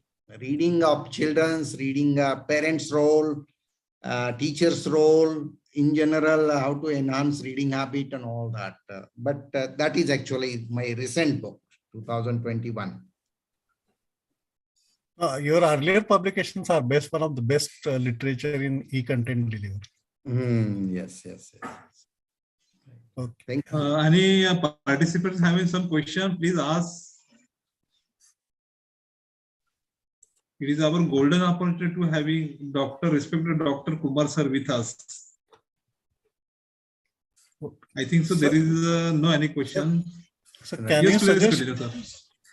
you suggest the book on today's topic, sir? Kumar sir? Yeah, there is a very good book by Ranjit Kumar. Okay. Ranjit Kumar, Research Methodology. Okay. Okay, sir. Right. Dear participation, do you having some question, any query about research proposal, how to preparation synopsis? This is a very honorable moment to us. Doctor are available to guide us. That's the most important moment to us. Thank you very much again. Thank you. I would like to give the vote of thanks to respected my Guru, Dr. Kumar sir. The lecture was very outstanding, very informative, and very helpful for the researcher who have been working in the research pertaining to the research methodology. And as per the rules regulation of the UGC guideline, the research scholar should do the research methodology workshop as well as the online international conferences research presentation. I would like to thank you, my Guru, respected Dr. Kumar sir, for delivering such an outstanding, knowledgeable and informative lecture. Sir, thank you, sir. Thank you. I would like to thank you, sir. I would like to start the further PPT session. It will be started within 2 minutes. As per the UGC guideline, Career Advancement Scheme API and the PhD scholar should present those research paper in a research conference at international level. Therefore, all participation are requested to please prepare your PPT for next PPT session as per the schedule of the international conference. The first name of the abroad professor, Dr. Abhijit Kelkar from UAE. Kindly upload your PPT at the Zoom meeting. Kelkar sir from United Arab, Abu Dhabi. The university name, Abu Dhabi. Kelkar sir from... Please continue. Hello, sir. Please. Am I audible? Oh, yeah. On your mic and your video, sir. Please continue, sir. Yeah. Am I audible? I hope. Yes, sir. Yeah. Please continue. Okay. Please. Okay. So, good afternoon. I believe I have got some 5 to 7 minutes, sir. Yes, sir. Allocated 10 minutes. Allocated 10 minutes. Okay. Thank you. Thank you very much. So, good afternoon, everybody. First of all, at the outset only, I would like to thank Vagmare sir for being, so enthusiastic and really value-adding, giving us value-adding sessions, because it gives us an opportunity to express our, findings, even to get to know from others also what they are doing. And obviously, through this mutual exchange, we come to know many things which are happening all around the world. Just quickly, I'm just going to talk today on the tax evasion which is happening, because we all know that right from March 2020, our entire lives have changed, and uncertainty has been the part of our life. That is always, every time. It has been the part of life since beginning, and it will remain till the moment human beings exist. The problem is under the banner of uncertainties, taking the advantage of uncertainties, many fraudsters are playing the role now. And that is the reason why perhaps we were doing our department was doing some gathering some data collection. I won't say research as such, because it is purely secondary database. We have yet to go in depth, but certainly something which I would like to share with all of you regarding the COVID, which is a big uncertainty. Itself a question mark, right from the existence. When did it come, how it is coming, how it is going, how it will disappear, whether it will disappear fully or not, to what extent, everything is uncertain as of now, even though many people talk about many things very much confidently. But there is a lot of confusion in the air, and The same thing has happened with regard to the financial institutions. Same thing has happened with regard to government has announced so many schemes, so many different relaxations and reliefs and rebates and so on and so forth. But ultimately, at the end of the day, instead of getting the real I would say benefits to the affected person or institution, there are many who are playing the good tricks in this kind of thing. So just to throw on that, I would be talking a little bit of the tax evasion because the time is limited. So I will be concentrating only on a few PPTs of mine, which I would like you to focus on. I'll just share the screen.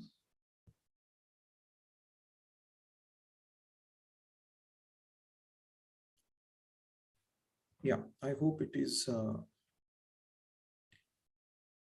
fine. So myself, Dr. Abhijit, already he has said, just frauds in banking operations, 17, 18, 18, 19 frauds are not really confirmed figures. So that's why I have not included. Everywhere you can see there are different amount of increases or percentages increasing of the frauds in banking operations. Now you will have a logical question in your mind that this person is going to talk about the tax evasion frauds in COVID times and what it has to do with the banking operations. But please mind well, most of the financing and funding operations are being conducted through banking corporations or banking institutions as well as NBFCs, and rural India through cooperative banking or nationalized banks or private banks or foreign banks. Through all these banking network, lot many things with regard to taxation, lot many things with regard to refund, lot many things with regard to TDS are being transacted. And obviously any kind of wrongdoing, any kind of shenanigan in the financial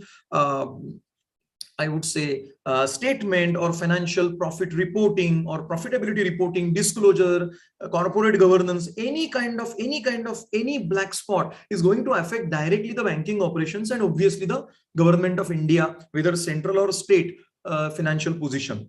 So I will not go into the details because there are many PPTs. Just to make you aware, all these are the different frauds, out of which many frauds are with regard to banking. Over 28,500 are cases. This is about just a small example. Maharashtra was topping the chart, 20 plus acts and laws exclusively for the banking operations, right? 20 plus acts and 8 plus regulators are there. So more than 20 acts and laws exclusively for the banking, more than 8 regulators exclusively for the banking sector. But in spite of that, internal, external revenue and many other types of audits, many things are there. But more than 58,000 crore of money is at stake with the increase of frauds by 82% in 1920. So till 1920 it was 58,000 crore. After that, if I really tell you, the percentage has increased by more than 52%. Business Standard 17th of January 2022 article in which Deloitte survey publishing is being done, wherein Deloitte has conducted a survey for some 108 big management corporate houses, in which they just went through what kind of irregularities you have. Out of that, some 50% are coming from the big branches of the rural cooperative banks also. And in that, they have clearly mentioned more than 52-53% of the increase in the frauds after COVID. So up to 58,000 crore of money till 1920, and thereafter 52% of increase in the COVID related frauds. This is something which is alarming. This is again the Deloitte survey, but this is not the same survey which I am talking about. This is last year's survey in which they mentioned, organized crime 6%, employees 30%, client 5%, supplier 4%. The major interesting thing to know all this, out of this is, out of these frauds which have unearthed so far, more than 50% with regard to profitability reporting, and profitability reporting of these houses are nothing but with regard to tax evasion only. So investigation of tax evasion, there are two types of taxes in India: direct taxes and indirect taxes. And it's not that government is not helping. Government has also helped them a lot. Only in Mumbai, I would say more than 700 of rupees are being distributed by the State Bank of India exclusively for the MSMEs. By the way, just to update all of you regarding the tax evasion or tax evaders, majority of the classes are MSMEs, because in our GDP, more and more percentage of the GDP is by MSME sector nowadays. And that is the reason why perhaps more than 700 crores exclusively in Mumbai region, 6,750 crores are assisted by the government of India exclusively for the PF. Now, PF money is also not deposited on time, used somewhere else, siphoned somewhere else. This is in a way indirectly affecting the profitability, taxation aspect, and so on and so forth. So direct tax, that is in the form of income tax, and indirect taxes, that is nowadays, I'm not talking about customs and so on, that is different, but GST is the major, I would say, the major grazing ground for the fraudsters. So many frauds are there. I will just go ahead quickly. Hawala, Ponzi, all these are the very backward, backdated things. Zamana naye ka hai, I have said. Cybercrime, identity theft, fake demat accounts, all these things, list is inclusive.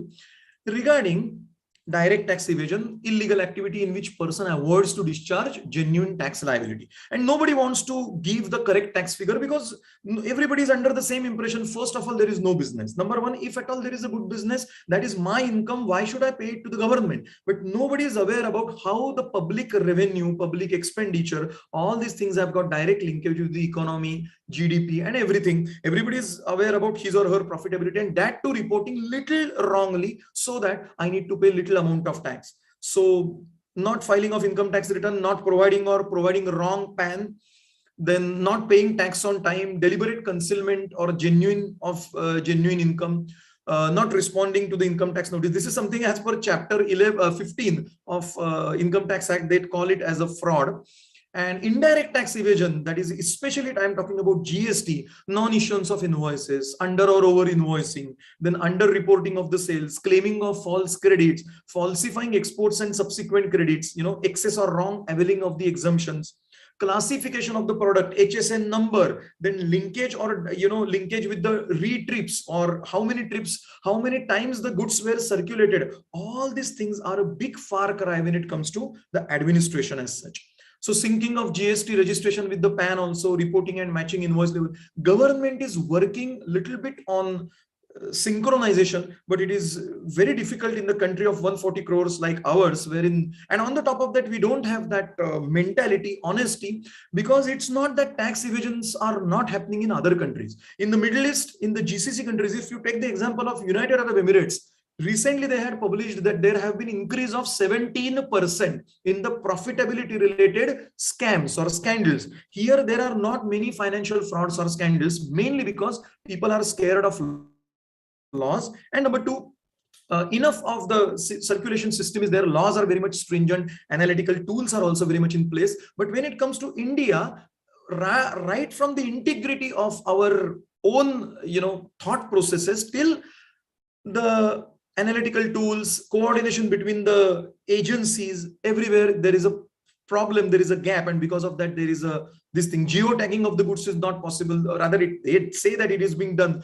Even IFRS we are not able to join so far, because after we join exclusively with the IFRS, International Financial Reporting Standards, much more stringent measures would be there on each and every sector, but that is also not happening to the largest extent.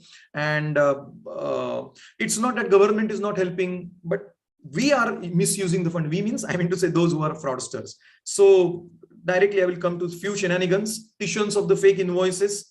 Registered persons are purchasing fake invoices through agents who are accountable for finding such suppliers, and then ensuring the smooth flow of cash in the system. Yani, without paying for the GST, I'm claiming the credit for the GST. It is possible. People are doing that. Fake invoices, capitalization of the expenses and claiming the GST paid as input tax credit, right? Change of transportation, shifting to railways without using e-way bill. These are the very few commonly used techniques, and because of which 1,000 crores are at stake. Railways network and integration with the GSTN is not strong. And because of that, how many times the goods were circulated, how many hands it got changed, at what places the valuation was being done, value addition was being done, there is hardly any scope for us to understand that. Round tripping tricks are also happening. There could be small round trips through which the same set of documents could be used multiple times. This is what I was talking about, right? And there is no coordination, and that's the reason why they remain to be unearthed. Booking of the revenue entry on the net basis instead of gross. So if you do that, obviously it is nothing but going to affect directly on the GST. And these are the techniques which are surged nowadays, especially during the COVID times, because there has been a lot of relaxation in terms of the tax payment, then advance tax payment, then input, I mean to say, refunds are also being issued very promptly by the government, they say. So I'm talking on the only on the, somebody can disagree on this, I'm talking only on the papers. I'm only talking on the secondary database conclusions, not really where in real practice they are doing it or not. But government is definitely allocating so many funds, so many things, but obviously it is not happening. Wrong tax rates, conveniently chosen wrong tax rates. There is categorization of your goods under specific category. Accordingly, the rates change. So splitting of the invoices in smaller parts, and which is for convenient value breakup, that will also lead to tax evasion. Then food and clothing, footwear, and many such commonly used products are observed, especially during the COVID times when there are surge in the tax evasions, especially of GST I'm talking about. So this is something which I will just go quickly. I'm just finishing only because of the time. I will just interviewing the concerned persons and visiting the site. As I said, the governmental authorities are not either adequate or they are not loyal. Either of these reasons are there, because of which there is, or maybe there is a vast structure, vast area which they are unable to cover, but somehow they remain to be undetected. There are many things, financial genuineness of the figures in the financials. As far as direct tax conversion is concerned, documents on purely judgment based on logic, rather than direct available documents, judgment based documents is also very important thing, which is a feature of our laws which we are talking about. Indirect methods, then these are some of the methods which I will share the PPT. You can go through that because of the time I will not do that. Just for example, Amit has purchased. This is a case study. Actually, these are the real case studies which have happened, which we have in our database. I have just changed the name and the name of the company and all these things. So Amit has purchased with 18% GST, but selling at 12%, thereby having the difference of 6% and enabling the tax evasion. It's not that 6% is not going to the government pocket. It's not only the one disadvantage. This 6% is used by that dealer somewhere else. So on the top of that, it is not going into the pockets of the government, but it is going into the pockets of that particular dealer only. This is mainly due to the change of HSN, right? And the description of the goods. So passing of the credit at the time of purchase should ideally be passed at the time of sale, which is not happening in India in GST, right? So in short, the description or item name could be changed. HSN number could also be put as the desired one at the desired rate and so on. This is a big black spot. This is a big flaw, but which is happening. Whatever rate and adjustment against which purchases are made should be passed on by the seller ideally, but it is not happening, right? So in this, what should be confirmed? Flow of goods against proper adjustments is made or not. Stock item name and characteristics are same as that mentioned in HSN. In short, what I mean to say, there are innovative ways in which fraudsters will perform the fraud, but detecting methods, unearthing methods, or administration methods, or I would say fully devised foolproof methods are not there, and that is what the advantage is being taken by the fraudsters. Okay, case number 2, for example, Ashok is a tender contractor, and after taking the tender, subcontracts it or outsources it. Okay, so if there is a contract, there has to be a single invoice. But generally, what they will do, the subcontractor will provide the invoice to the main dealer in parts. So one for the main product and another for 2-3 related parts and services. Ideally, it should be one common. Ashok starts demanding from some contractor that you may give me different bills only, but main product bill you give me at 18% contract, whereas it should have been at 28%. Yani the different bills which subcontractor or outsourced agency will provide to the main dealer Only one main invoice for main product, subparts and all other miscellaneous items are never taken into the consideration when it comes to the taxation orbit. So red flag is differentiation of credit passing through different invoices, and that too with the different rate of main contract. Yani subparts or other invoices will be charged at some different rate, and main invoice will be charged only for showing to the government with the correct rate. This is how it is happening. There are some other cases also.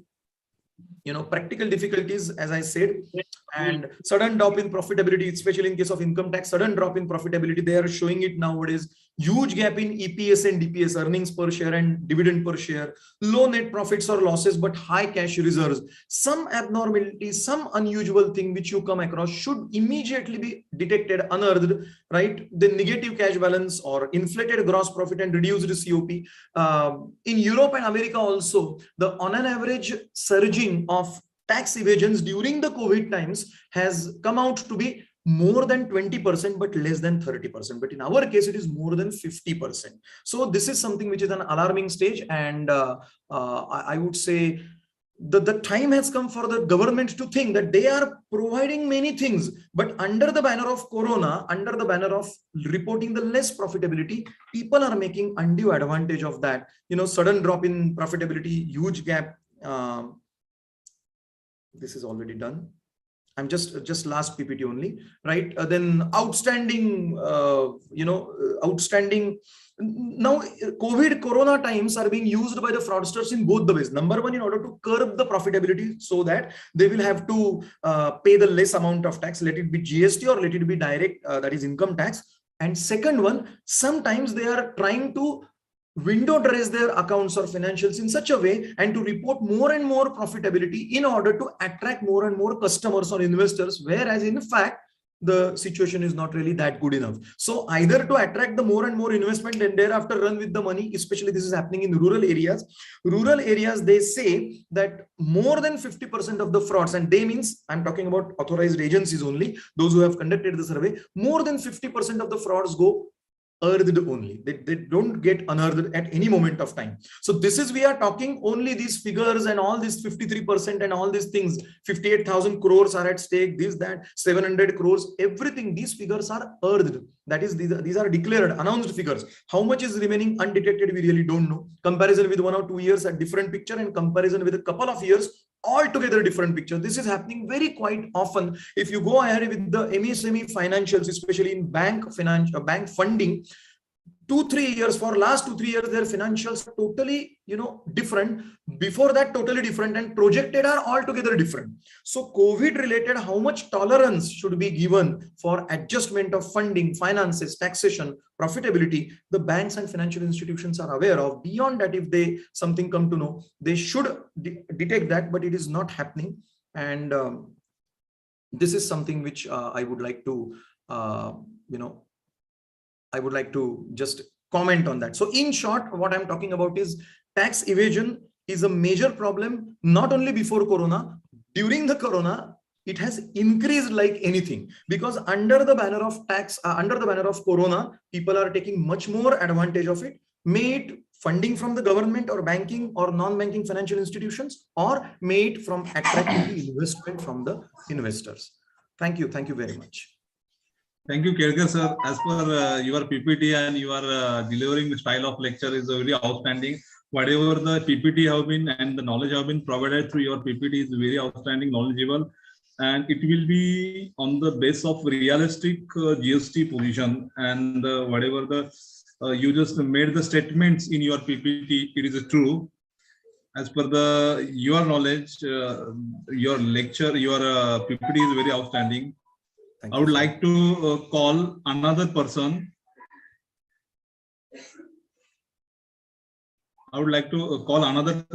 The name of another person is Baiju Thomas, Coimbatore, from Coimbatore. The role of teachers facilitating value-based education in schools.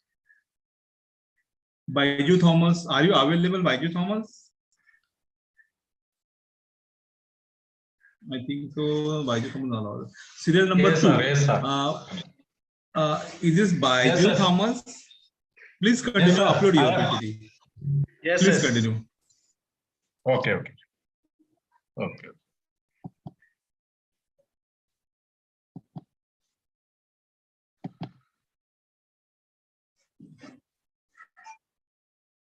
Okay, sir.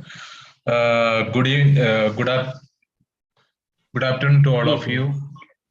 My topic is the role of teacher in facilitating value-based education in schools. Introduction. Values are just what we value, how we spend our lives. The ability to envision that tomorrow is available asset that can assess one's own value. The making important decision and evaluating the actions of others. They aid us. The value-based education focused on making morals a daily issue for students. As an outcome, the value-based education is necessary. As the time goes on, the concept of value-based education will keep evolving despite the attempts of many teachers and scholars. Using human science, value-based education teaches students about morality. It has been demonstrated that the formal curriculum in several nations is primarily centered on promoting values. The strategy teaches moral values in children by focusing mainly on teaching program. Today's society focus problem of integrity and value-based education is the answer. Children and grandchildren of global citizens will learn how to properly look for the knowledge they get to be value-based education in schools. The notion of value-based education. Educating our kids using value-based education help us to install integrity, empathy, and family values. Value-based education provides a favorable learning environment where students can form meaningful connections. Early exposure to shared ethical system strengthens a child's power of self when value-based education is used in classroom. Teachers, children, and family all will find a way to work more effectively. As an outcome, they will obtain a good grasp of the fundamentals and the best prepared to steer their behavior in a correct direction. A demonstrative nation ability to work appropriately is understood when value-based education is impaired and twisted, like the instance of Klung 2014 in the process comprising of goal building a demonstrative country. An incorporation of knowledge and value is required to address today's pressing issues and establish a healthy society. Value-based education in teaching learning. Once values are defined, acknowledged, and value inserted in the classroom, schools need to be guaranteed that teachers and students benefit from relationship, self-control, honesty, compassion, empathy, and confidence, and considerably more likely to be valued in a culture where value-based education is deliberately and concentrated concern. Furthermore, value-based education promotes school, encourages students to creativity, uniqueness, and enjoyment, ensuring effective students. Value-based education is more common in its elementary schools where education is interwoven with the study of moral behavior and values comprehension. Early age, it is vital to focus on building and maintaining ethical standards and norms of behavior and focusing a good attitude towards teaching learning. It is indispensable to develop study abilities and capacities, collaborate skills. The concept of student learning, which are applied through a social cognitive way of learning in classroom, provides the theoretical basis of teaching learning funded on moral environments, values in schools. Essential value to be developed in children. Values include family values, ethical values, religious convention, social standards, spiritual belief, the environmental moral code, national importance, and global values. The teaching method used in schools teach youngsters a great deal about life values. A child's values are essential in an academic context. Promoting moral upbringing and character development of the children is a priority for parents, teachers, and professors, trainers, and other professionals all over the globe. A child's age determines the type of value they can learn and apply in their life. Children learn fundamental values and honesty, morality, punctuality, and respect for elders, love, and when they are young. Role of teacher in developing value in children. The value-based educations in the classroom setting influence child's development. The next generation of the society built is said to be children. The value-based education school environment can be influenced as students' growth. Modern technology and interest in Indian society as a whole, the general development of children, compassion, bravery and self-motivation, hard work, and individual and social values are all fading among young people in today's environment. Teachers should help students understand to take advantage of fast access to develop their viewpoint and position in the society. Value-based education requires role modeling positive values, incorporating value-based education throughout all its initiatives, and inspiring children to be value sensitive. Values are believed to be emerge either from society or the person. However, the combination of things are be more prevalent. Teachers and parents are the two most significant effects on person's appearance, yet both have sadly overlooked in the importance of morals in life. A teacher who is very well and passionate about the career and peoples can easily integrate values. Wherever a teacher decides to pursue the academic track, they may be willing to common sense or expertise because they must realize that they are the way on the people successful in schools. Conclusion. As an outcome, there is a problem with the value-based education ability to help instructors become educated and more associated with academic achievement. Value-based education was viewed as a necessary component of the education system without a formally policy proposal. Consequently, many recent school graduates lack the moral standard required to succeed in today's environment. As a result of the difficulty of finishing value-based education, currently society value have been weakened. A classroom environment can be developed by enabling students to make on individual needs of their people through the use of a tool. They are more likely to be kind, collaborate, and accountable for their actions. They are educated in these ways in the school. Thank you. Thank you, sir.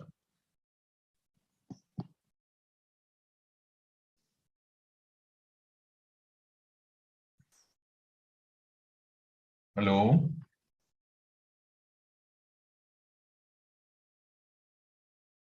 Hello. The next participants for PPT, Bala Subramanya, Assistant Professor, Department of Political Science, Government First Grade College, Karnataka, Mangalore University. Is this available, Dr. Bala Subramanya? Okay. Serial number 3, Professor Dr. Suresh Vadagaudar. Professor Dr. Suresh Vadagaudar, Bangalore University. Serial number 4, Dr. Ravichandra Naik.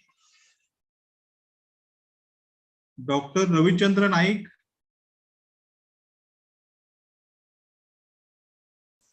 Is this available, Dr. Ravichandra Naik? Okay, serial number 5, Avchar Savita Sadashivrao. Yes, sir. Please continue, Dr. Avchar Savita Sadashivrao. Sir माझ्याकडे laptop नाहीये, मी मोबाईलवर okay, share screen करता येते का आपण पाहते sir. Orally बोललात तरी चालेल.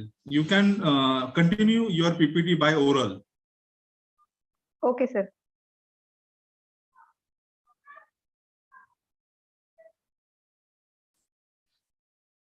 Online education system. सर आवाज येतोय माझा? Yes, please continue. हॅलो. हा. हो, आवाज येत आहे. Please continue. My name is Dr. Savita Avchar from Bahirji College, Mahavidyalay, Basmat district, Hingoli. My topic name, online education system in India, the challenges.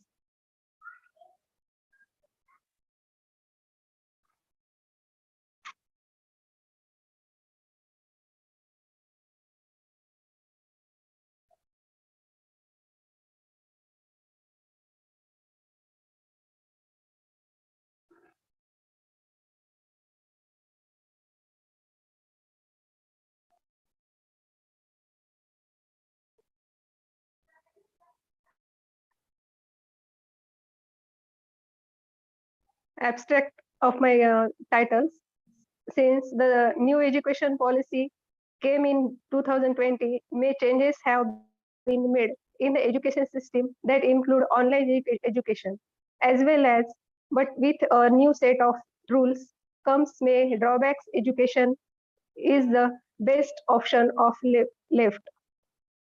Drawbacks of online education.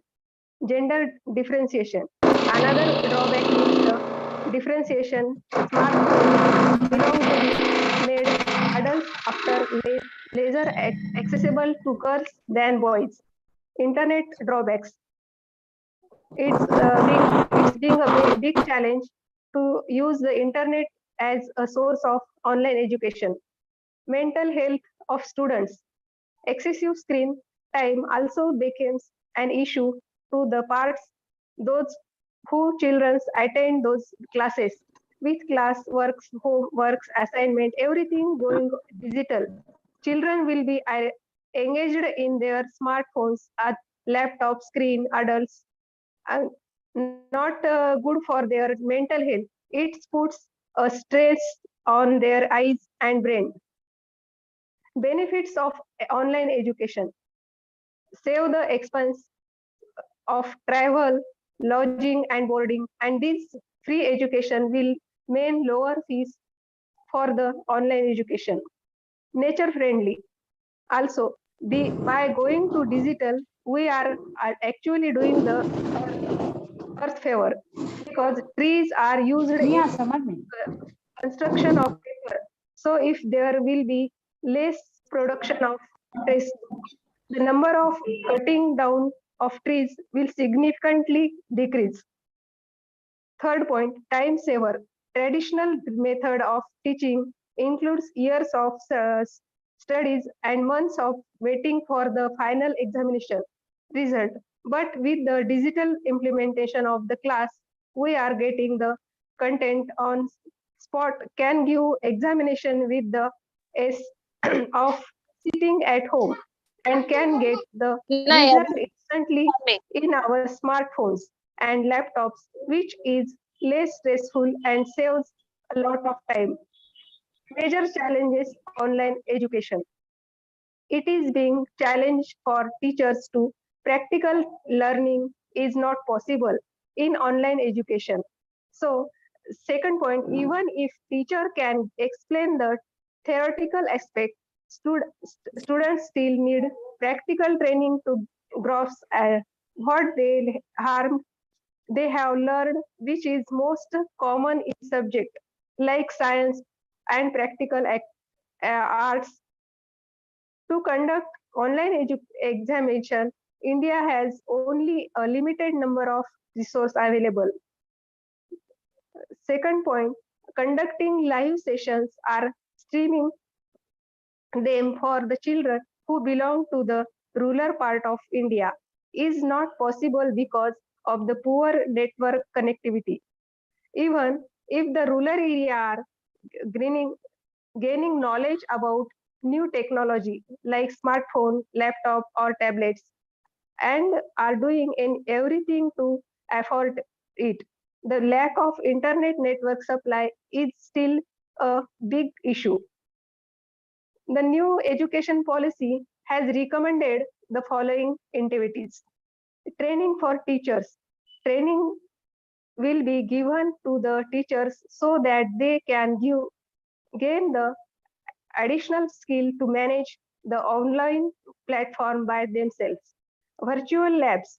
E-learning platform like Swayam will be asked to creative virtual lab where student will be able to practical the theoretical knowledge. Availability of courses in different language. For the student of rural areas, television, radio, and community radios will be used to telecast pre-recorded classes in their regional language. This will make it more convenient for the students to access the study materials. Digital repository content creation and dissemination.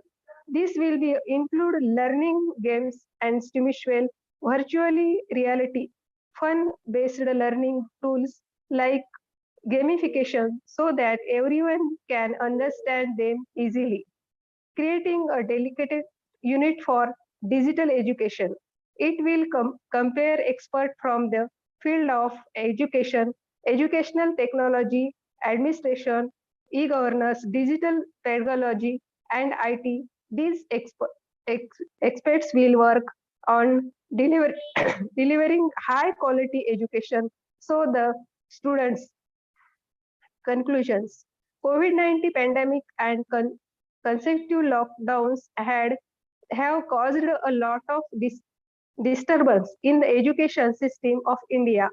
With the closure of school for months and the loss of the business of school owners and the trustee, people are learning towards the digital platform of learning.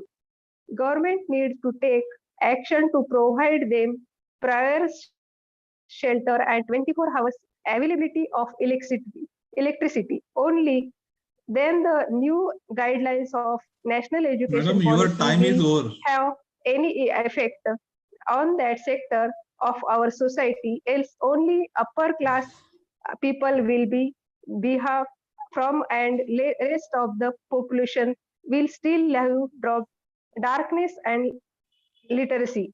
Thank you, sir. Thank you, madam. The next participant's name is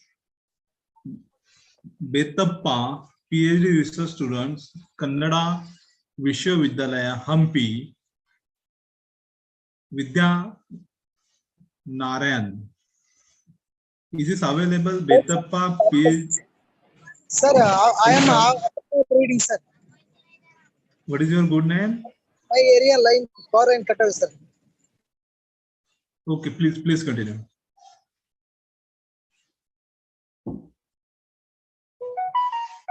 Please continue.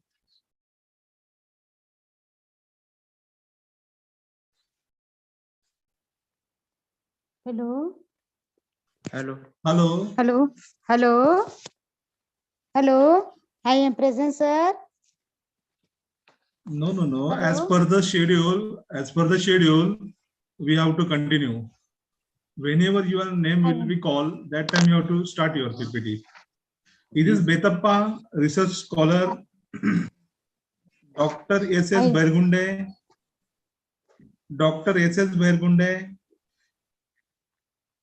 Professor Suresh Nandagaudar, Dr. Sunil Chehere,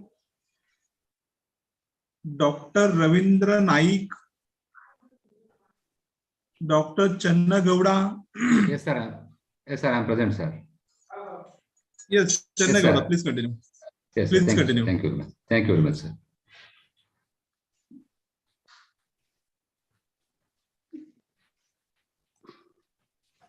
Please continue, sir. Yes, sir. Thank you. Thank you very much. I would like to request all the participation during the PPT presentation. Kindly mute your mic because of this recording will be sent to the UGC. please put your mic off, please. Okay, sir. Good afternoon. No, you continue, sir. Good afternoon to one and all. Continue. Respected principal, respected conference director, and all the officials of the conference organization committee.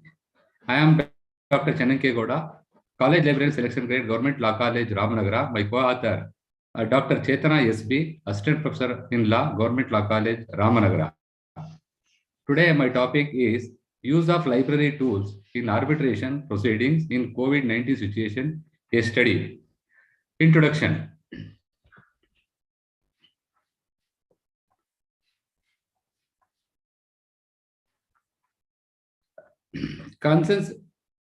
Consciences ad Adam, the famous maxim in the cornerstone of all contracts and agreements, despite meetings of minds of all parties at the time of entering an agreement, disputes and differences are inevitable in the commercial world. When disputes arises, there are only two pronged strategies to deal with them. Firstly, they can be resolved by way of litigation in the court of law by filing a suit. Secondly, disputes can be resolved through alternative dispute resolution.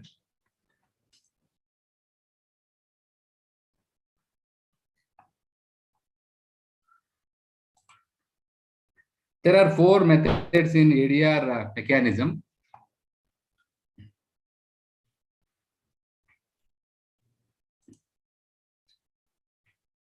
There are four methods in ADR mechanism to resolve the disputes. The first one is arbitration, second one is mediation, third one is negotiation and conciliation. The disputes are settled outside the court room by any one of these methods.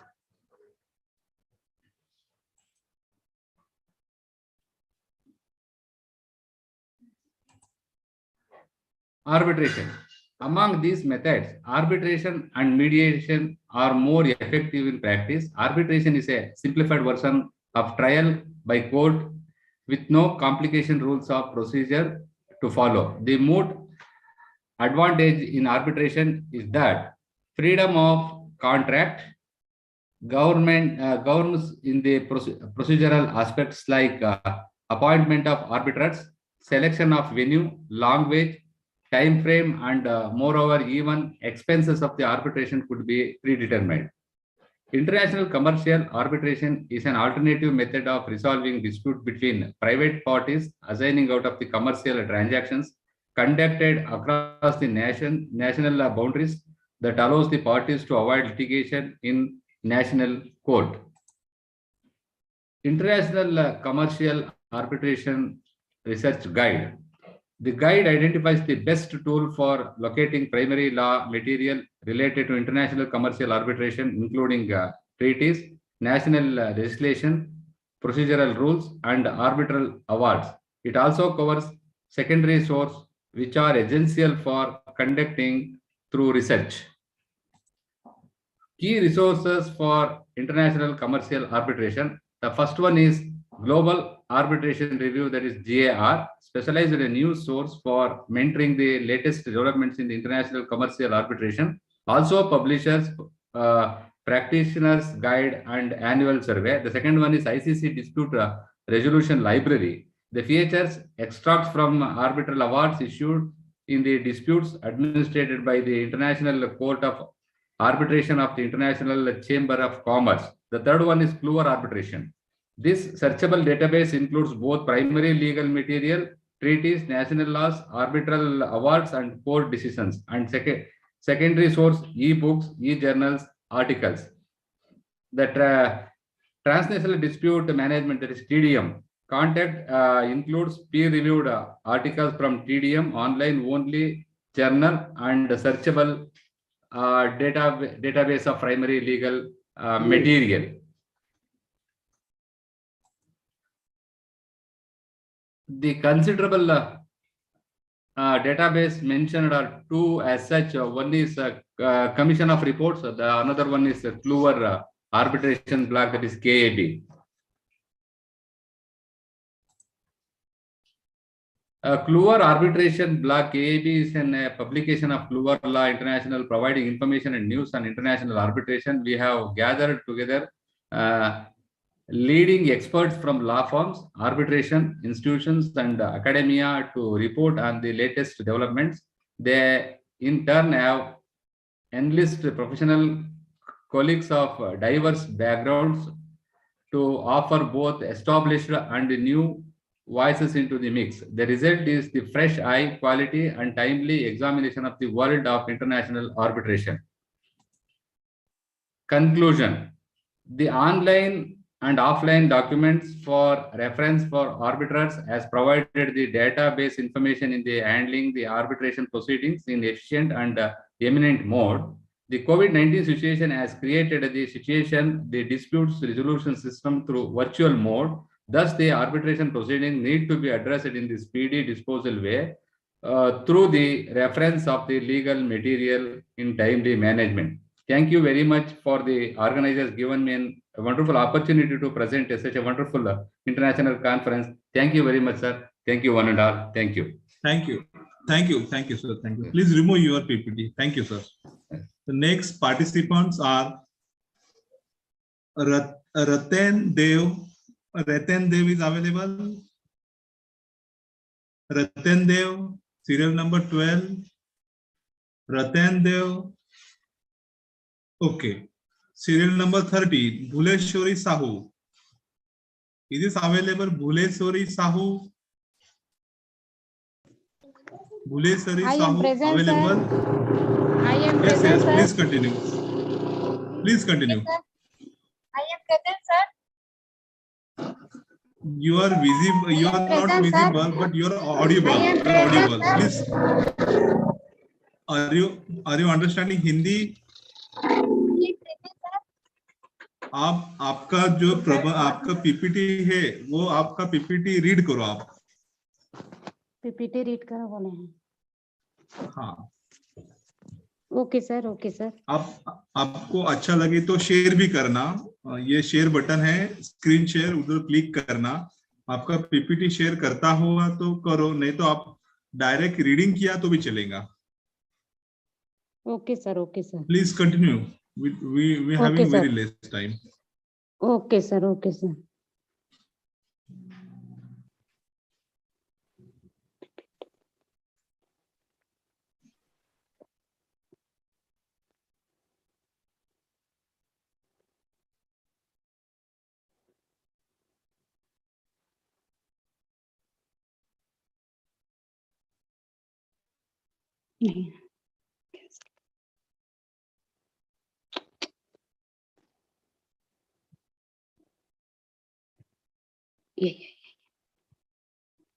Okay, sir. Okay, sir.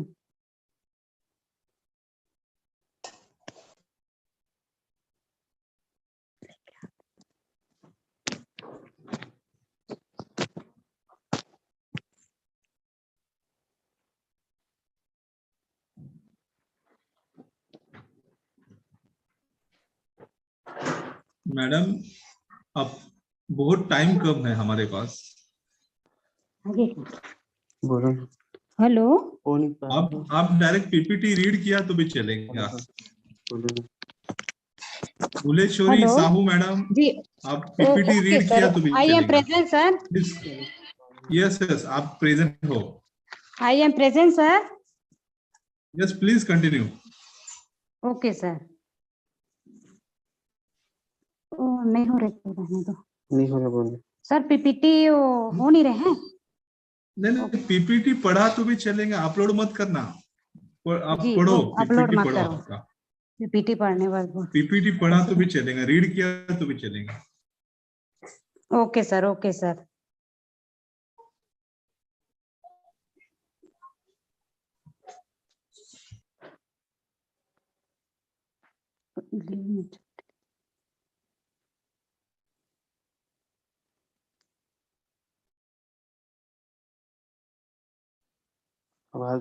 Hello hello madam एक काम करेंगे आप sir हो गया okay sir हो गया PPT read कर लो I am present sir I am present sir I am Bhuleshwari Sahu. My topic name is Library and Information Science. Introduction.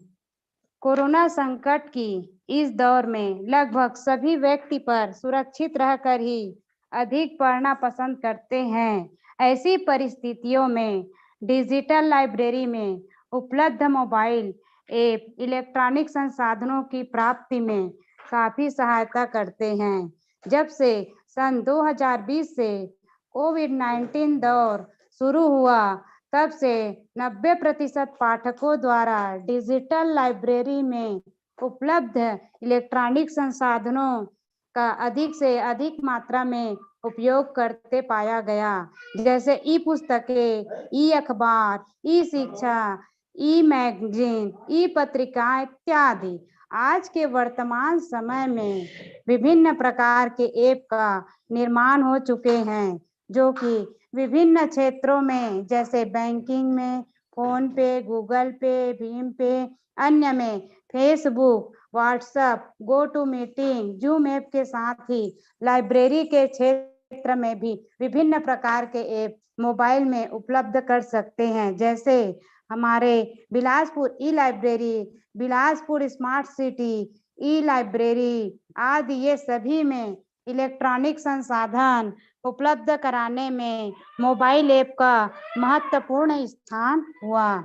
Digital library अपने सदस्यों और पाठकों को सूचनाओं तथा ज्ञान से जुड़े इलेक्ट्रॉनिक संसाधनों को उपलब्ध कराने का एक सशक्त माध्यम है। सूचना प्रौद्योगिकी की प्रभाव ने डिजिटल लाइब्रेरी की भूमिका में क्रांति ला दी है। लाइब्रेरी सेवाओं, सूचना उत्पादों की प्रणाली नए सिरे से तैयार कर रहे हैं, ताकि उनके सेवाओं को और बेहतर ढंग से बनाया जा सके और उसका उपयोग करने वाले पाठकों की बदलनी सूचना संबंधी आवश्यकताओं को पूरा किया जा सके। प्रारंभिक पुस्तकालय को डिजिटल पुस्तकालय में बदलने में डिजिटल तकनीकी, नेटवर्क, इंटरनेट और मोबाइल ऐप उपलब्धता की भूमिका अहम है। डिजिटल लाइब्रेरी एक ऐसी लाइब्रेरी है जहां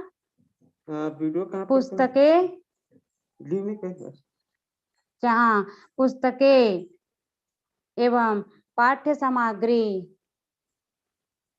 सामग्री को मुख्यतः स्थानीय लेवल पर इलेक्ट्रॉनिक माध्यम से रखा जा सकता है या कहीं और दूसरे स्थान से भी उपलब्ध कराया जा सकता है। डिजिटल पब्लिक लाइब्रेरी बिलासपुर एक परिचय, इसके बारे में हम इंट्रोडक्शन प्रस्तुत कर रहे हैं।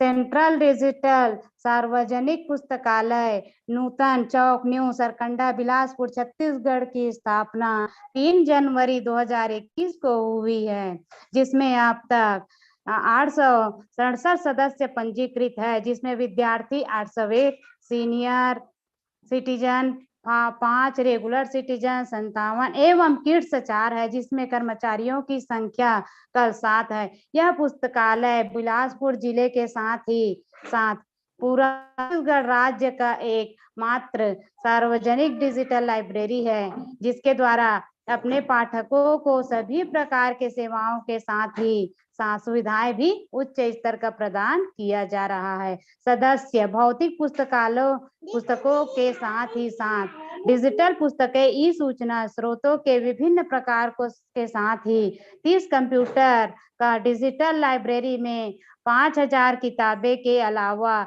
ई मैगजीन, ई अखबार, ऑडियो वीडियो, यूट्यूब, रोजगार परक पत्रिकाएं, कंटेंट अफेयर्स, इंडिया टुडे, प्रतियोगिता दर्पण, पीएससी, यूपीएससी, रेलवे, बैंकिंग, अनुसंधान, एसीआरटी, गेट, मैट इत्यादि लेटेस्ट वर्जन का उपयोग डिजिटल स्वरूपों में उपयोग कर रहे हैं। सेंट्रल डिजिटल लाइब्रेरी बिलासपुर का नामकरण एवं स्थापना सेंट्रल लाइब्रेरी न्यूटन चौक बिलासपुर नगर पालिका निगम स्मार्ट सिटी योजना के तहत छत्तीसगढ़ शासन के अधीन बनाया गया है। इस पुस्तकालय का स्थापना एवं नामकरण छत्तीसगढ़ के मुख्यमंत्री भूपेश बघेल जी के द्वारा 3 जनवरी 2021 को उद्घाटन करके सेंट्रल लाइब्रेरी का नामकरण किया गया है। बिलासपुर शहर के प्रथम विधायक व स्वतंत्रता संग्राम सेनानी स्व डॉक्टर शिव दुलारे मिश्र के नाम पर स्थापित किया गया है। सूचना प्रौद्योगिकी का इलेक्ट्रॉनिक संसाधनों की उपलब्धता, मोबाइल ऐप में प्रभाव, सूचना प्रौद्योगिकी के विस्तार ने इलेक्ट्रॉनिक संसाधनों की प्राप्ति में मोबाइल ऐप को काफी प्रभावित किया है, जिसके कारण से इलेक्ट्रॉनिक संसाधन अधिक संग्रह एवं प्रस्तुत किए जा रहे हैं। आज ई सूचना संसाधनों की ओर झुकाव है। प्रिंट सूचना स्रोतों के स्थान पर इलेक्ट्रॉनिक सूचना संसाधनों की भरमार है। यह झुकाव पाठकों की सूचना खोजने की बदलती प्रवृत्ति के कारण है। भविष्य में इस दिशा में अधिक बढ़ोतरी होने की संभावनाएं प्रस्तुत की जा रही हैं। इलेक्ट्रॉनिक संसाधनों के प्रकार आज के वर्तमान समय में पुस्तकालयों में डिजिटल लाइब्रेरी, मोबाइल ऐप में भिन्न प्रकारों के इलेक्ट्रॉनिक संसाधनों की उपलब्धता कराने वाले इलेक्ट्रॉनिक संसाधन विशेष प्रकार के हैं। आज के आधुनिक युग में सभी क्षेत्र डिजिटलीकरण होने के साथ ही साथ मोबाइल ऐप में को डाउनलोड करके अपने मोबाइल पर ही दुनिया की सारी सूचनाएं इलेक्ट्रॉनिक स्वरूपों में मोबाइल में भी प्राप्त उपयोग कर सकते हैं। मोबाइल ऐप अपने पाठकों को सूचनाएं और ज्ञान से जुड़े इलेक्ट्रॉनिक संसाधन उपलब्ध कराने का असरदार माध्यम है। सूचना प्रौद्योगिकी के प्रभाव ने पुस्तकालयों के क्षेत्र में भी परिवर्तनीय क्रांति ला दी है। Your time is पुस्तकालय over. Okay sir, okay, thank you sir, thank you. Madam, your time is over. Directly jump on your conclusion. Okay sir, okay, okay, thank you sir. Thank you. Thank you. The next participant is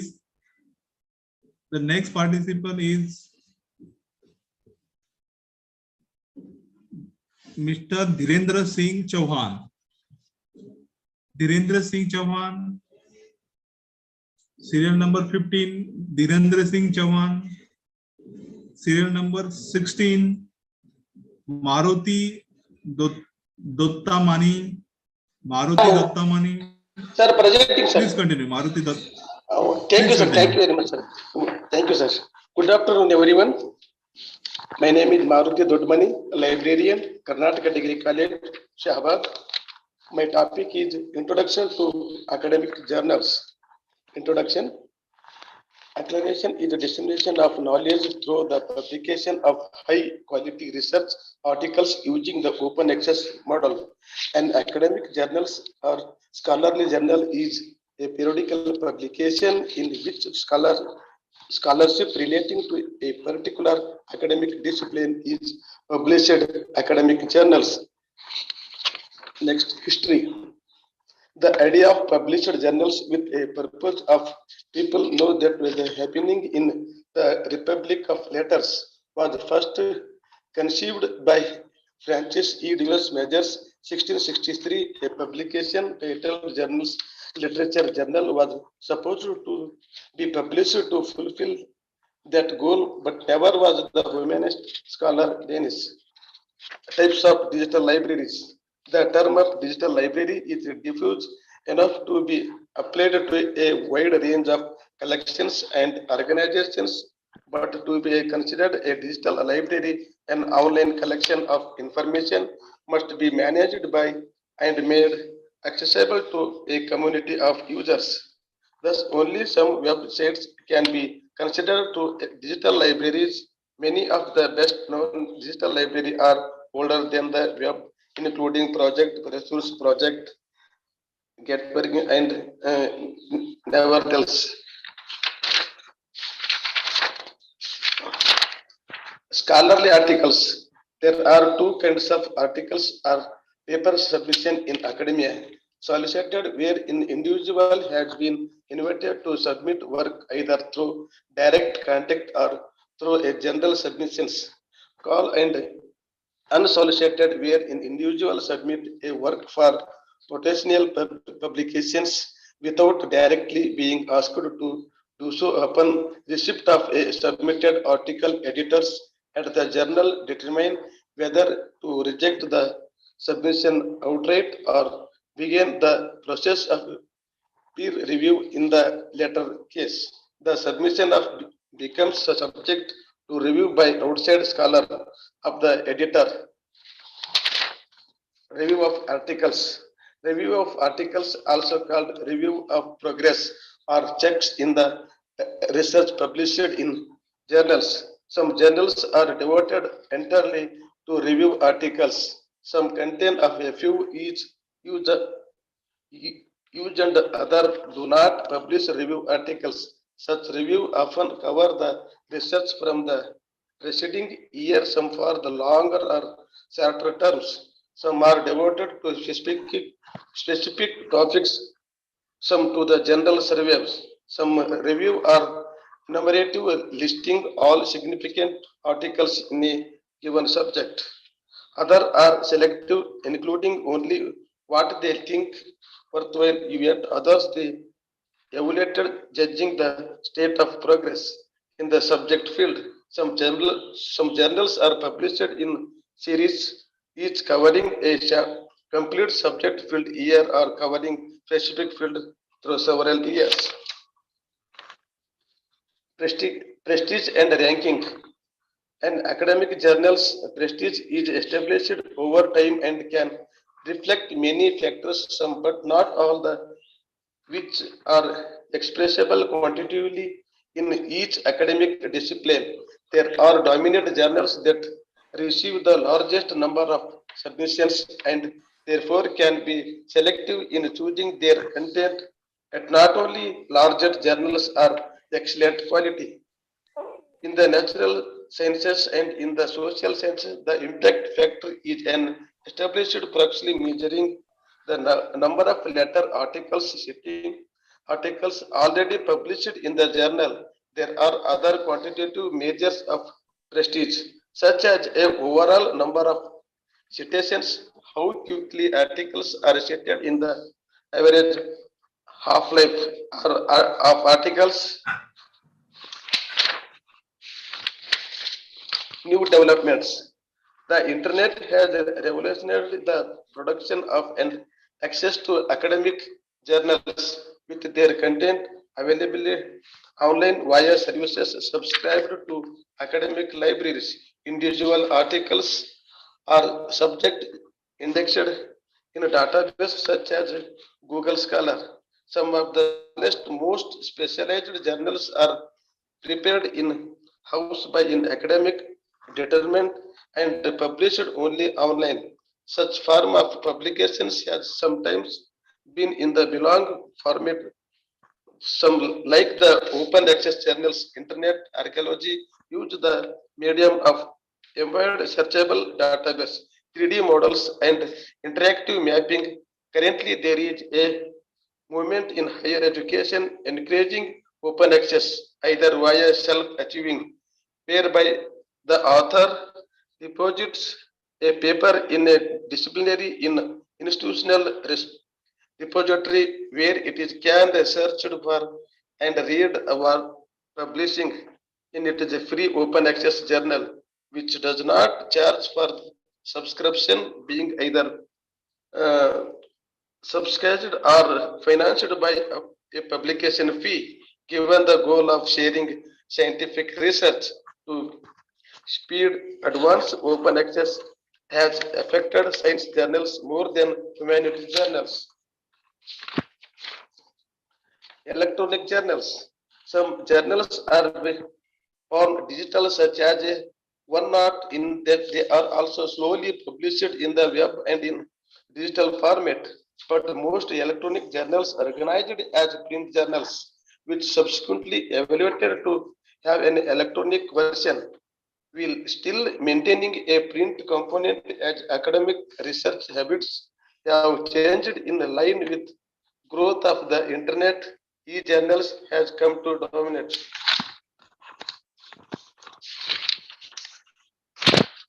Conclusion. The academic journals enable communications between scholarly, form the basis of the development of further ideas and track emerging ideas in field of science.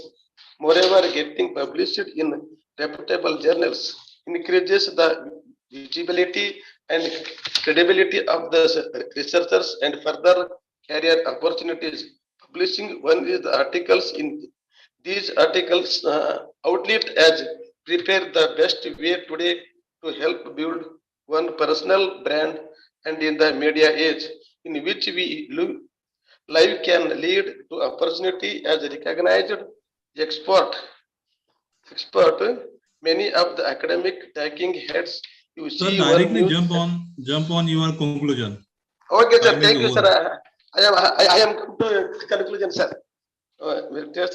Directly So jump on conclusion. today, thank you, sir. Thank you, sir. Thank you. Okay, sir. The Okay, sir. next participant's name. Thank you, sir. The next Thank you, participant. sir. Thank you very much, sir. Thank you for this opportunity, sir. Okay, sir. Thank you. Dr. Sandesh Dongre.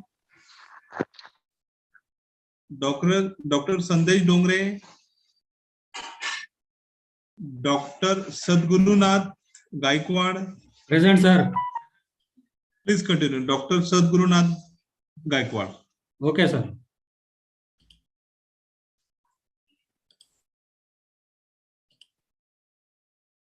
Myself, Dr. Sadgurunath Gaikwad. Are you audible, sir? Hello? Hello? Yes, sir. Please continue. Okay. Yes, sir. Please continue. Okay.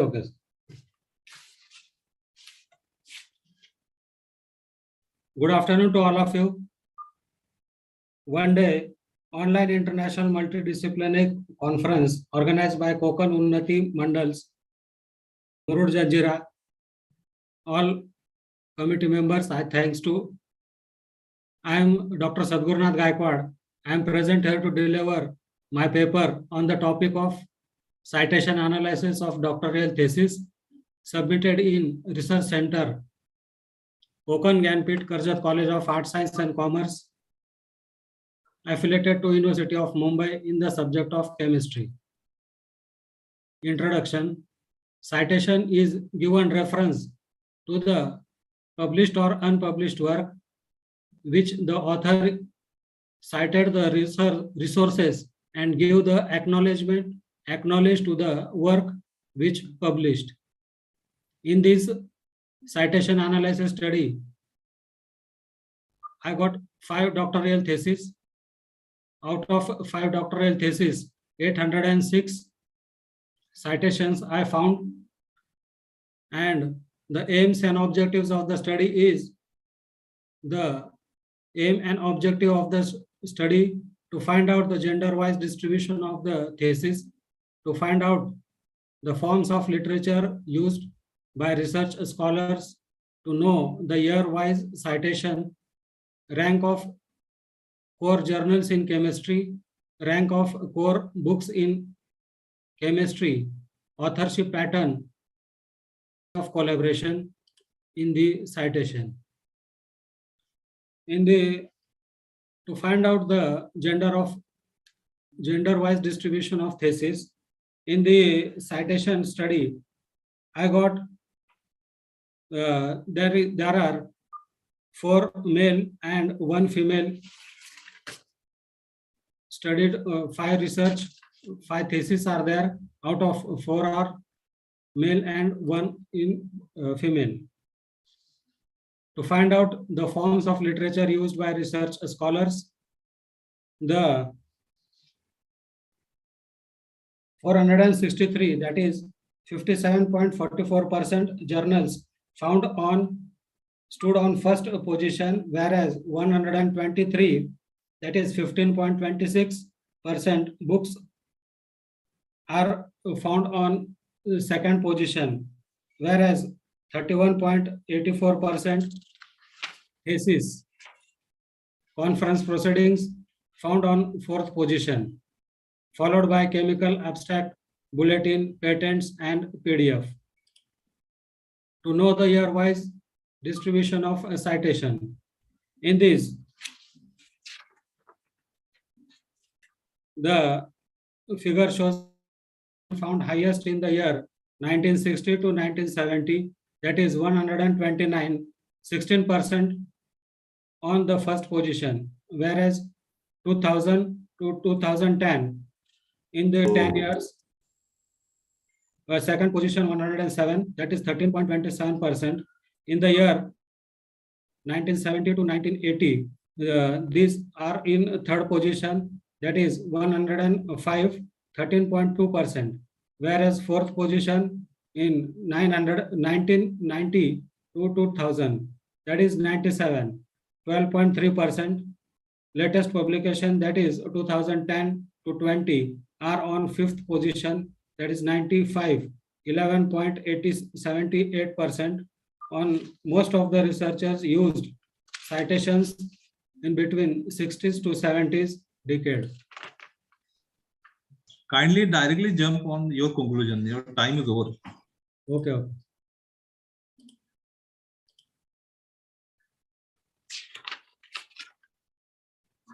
The total number of 806 citations were analyzed with the above citation objectives and conclusion are drawn below.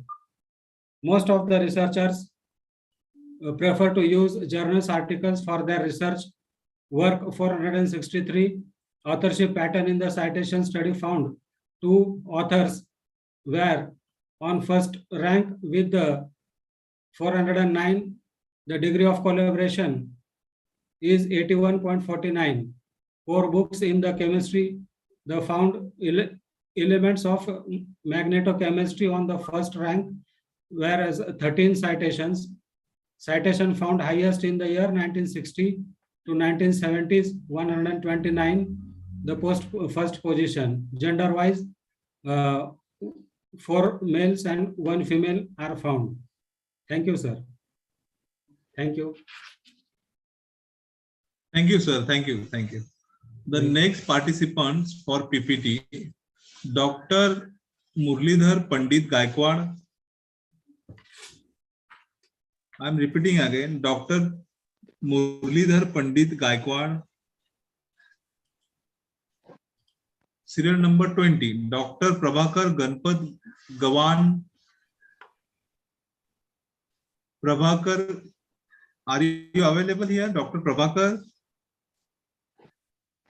Serial number 21, Prakash Vishnu Kharat. Prakash Vishnu Kharat. Serial number 22, Assistant Professor Ghuge Vijay-Mala Tanaji. Assistant Professor Ghuge Vijay-Mala Tanaji. Serial number 23, Sandeep Kumar. Serial number 23, Sandeep Kumar. Serial number 24, Miss Nayan Deepak Kale. Miss Nayan Deepak Kale. Serial number 25, Mrs. Surekha Kamble. Mrs. Surekha Kamble. Dr. Khokle, DK Khokle. Dr. DK Khokle. Dr. DK Khokle. Dr. DK Khokle. Serial number 27, Lata Koparde. Yes, sir. Lata Koparde, serial number 27, Yes, please sir. continue. Yes, sir. Yes, sir.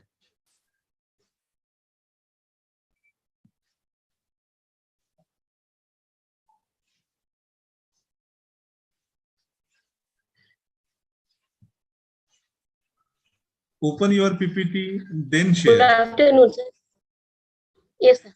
Yes, sir. Good afternoon, sir. Am I audible? Hello. Yes, please continue. Yes, please continue. Yes, sir. Good afternoon, sir. I am Lata Kopade, Assistant Professor, Department of Economics. I am from the Government College, Saunu, District Haveri in Karnataka. My topic is women empowerment and gender sensitization. Introduction. Since the introduction of the economic reforms, as we have introduced economic reforms in 1991, it is a challenging job for India to modernize the Indian society by eradicating the poverty and improving the standard of living of most of the population of the country.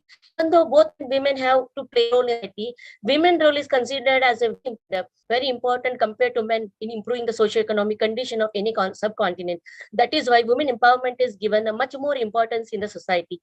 Although Indian Constitution has given granted the equal rights to both male and female, in actual situation, women are a source of exploitation in the society, not only in the society, even in the working place. They are harassed by their husbands and are not enjoying the right to education. Even there is a lot of in the era of globalization and privatization, most of the girls are not getting outside and they don't have even a primary level education, and child marriages, which is banned even in India, is taking place everywhere throughout the country. Standard of living of the members are better compared to the females. Male members are better compared to females, and parents are responsible for this kind of discrimination because of their old, outdated, and blind traditions. In our society, gender inequalities are still deep-rooted, and females are suffering from the lack of access to decent work. In most of the situations, females are denied access to basic education, and females are victims of violation and exploitation in the society, and they are neglected part even in the political and decision-making process in the development. Women empowerment is, what is a women empowerment? So we have been telling that women empowerment and empowerment. What is women empowerment? Women empowerment is the need of an hour. Women empowerment refers to promoting the women's sense of self-worth, their ability to decide their own choice, and the right to influence social changes for themselves and for others. That means overall development of the women is called as a women empowerment. Social, economic, political development of the women. Women empowerment can be achieved through gender sensitization. And what is gender sensitization? Gender sensitization refers to raising the sensitization of the gender equality concern. It is about changing the behavior and bringing empathy into the views that we hold about our own and other genders. Sensitization means changing their prejudices and discriminative behavior towards the downtrodden section of society such as women. And in our constitution, we have given special provisions for the women empowerment. Like Article 14 has given equality before law for men and women, and Article 15 has given the state should not discriminate to any citizen on the basis of their religion, race, caste, sex, and place of birth. Article 15.3, some special provisions for women and children also is given, and Article 16, equal opportunity for all citizens, and Article 39 also given to promote the justice on the basis of equal opportunity and legal aid. Article 51 has given right to save the dignity of women, and Article 243 has given 1/3 seats reserved for the women in panchayats. And also we have given a legal provision for women empowerment, like IPC section 498. We have, in order to prevent the torture, we have a section to prevent the mental and physical torture of the women under section 304 IPC, dowry deaths or their attempts, and kidnapping, abduction for the different purposes, section 363 and 373 IPC, and even in case of the molestation, section 354 IPC, and say rape also, section 375 IPC. We have given provision sexual harassment also. We have been seeing that a lot of sexual harassment is taking place throughout the India in different places and different sectors where the women are working. For that also, we have the protection, section 509 IPC, section harassment.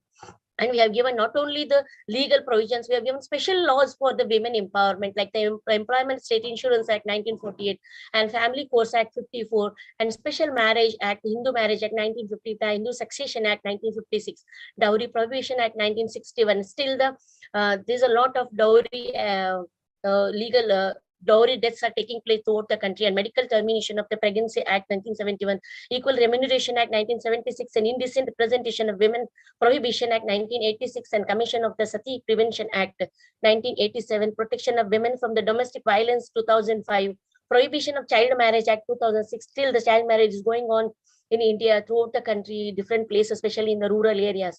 The sexual harassment of women at the workplace also is prohibited according to 2013 Act, Maternity Benefit Act 2017. And need for the gender sensitization. Why we need the gender sensitization? So we need a gender sensitization for the women empowerment. And why we need? What is the need?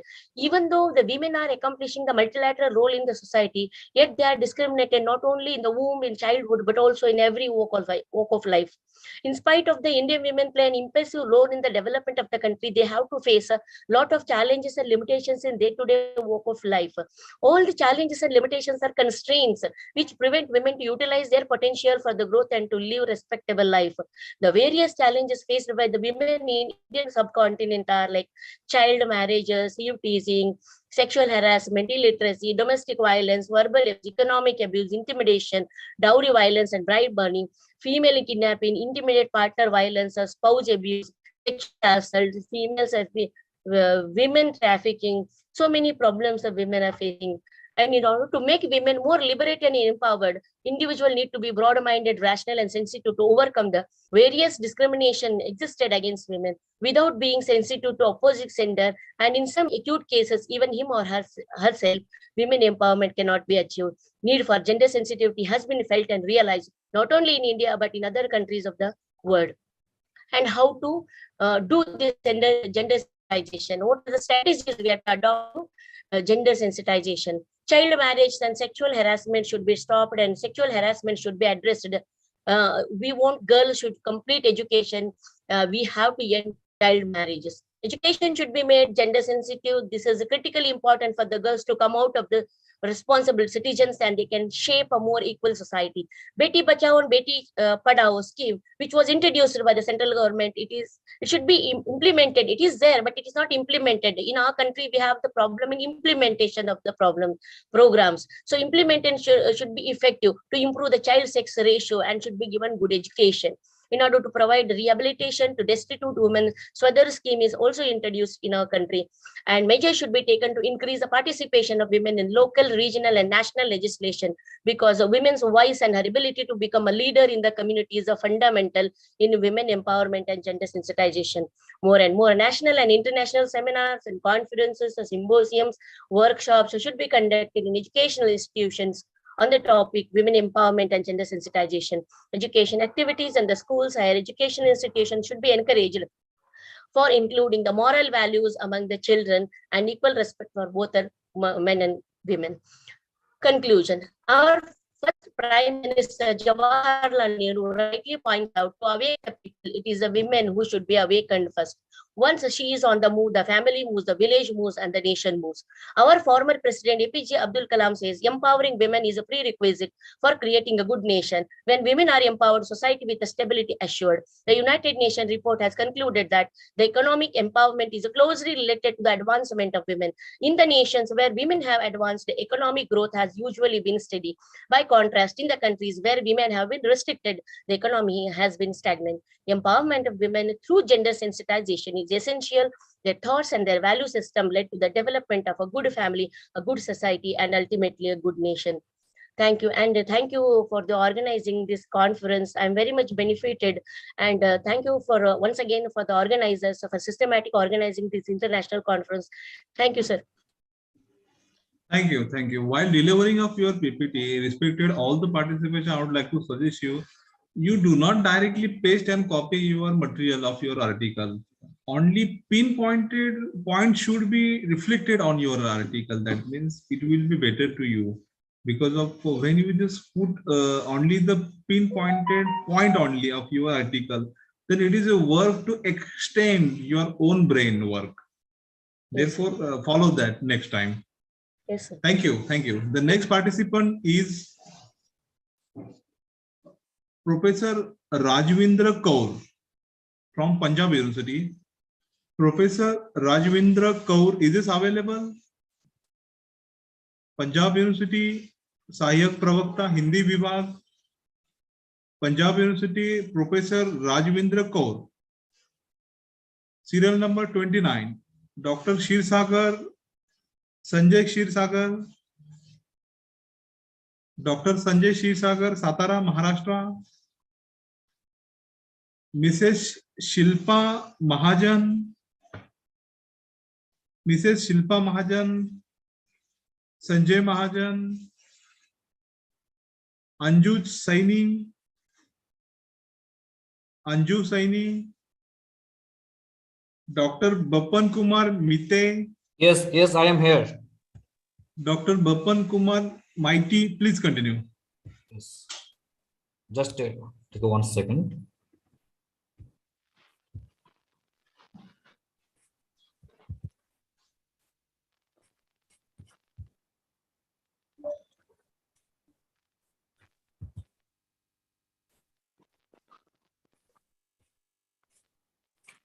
Yes. Respected Kishore Wagemore sir and other dignitaries. Myself, Dr. Bapan Kumar Mighty. I am audible, sir? Yes, please continue. Okay. Myself, Dr. Bapan Kumar Mighty, librarian, Shammilani Mahavidyalaya under University of Calcutta. Also with my co-author, Dr. Sudeep Ranjan Hatua, Associate Professor, Department of Library Science, Rabindranath University.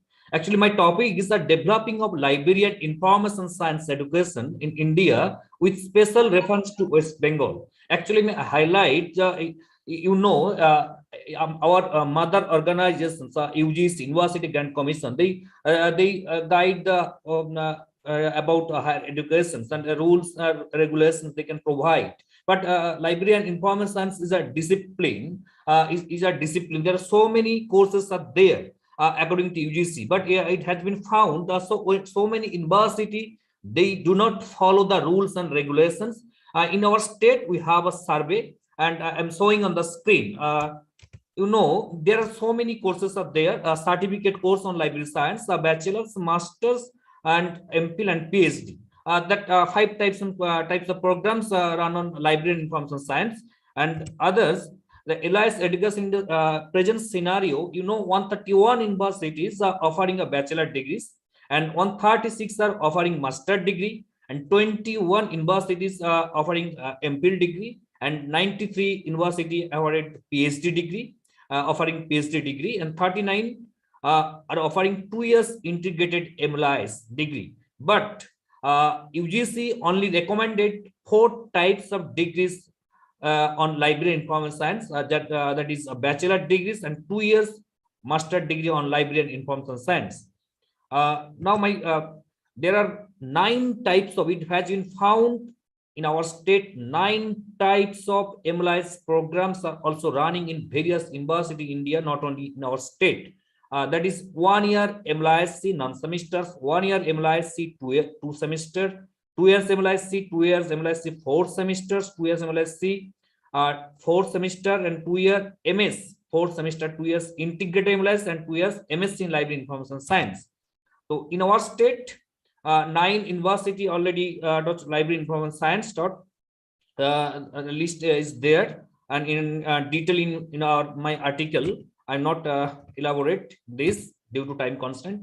And there are so many recommendation committees are there according to role of UGC in library information science. Ramanathan Committee and Ranganathan Committee on Library Science in Indian University in the 1965, Kavla Committee on Curriculum CDC, Curriculum Development in Library Information Science 1993, and Kari Siddhappa Committee on Curriculum Development in Library Information Science 2001.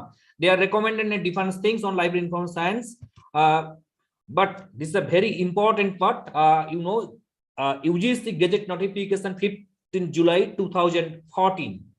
They recommended Bachelor of Library Science, duration 1 year, and also recommended entry-level qualification bachelors and level bachelors, and BLSC entry-level qualification bachelors and 1 year duration, MLSC 1 year duration, and MLSC Master of Library Science 1 year 1 year duration, and entry qualification BLSC.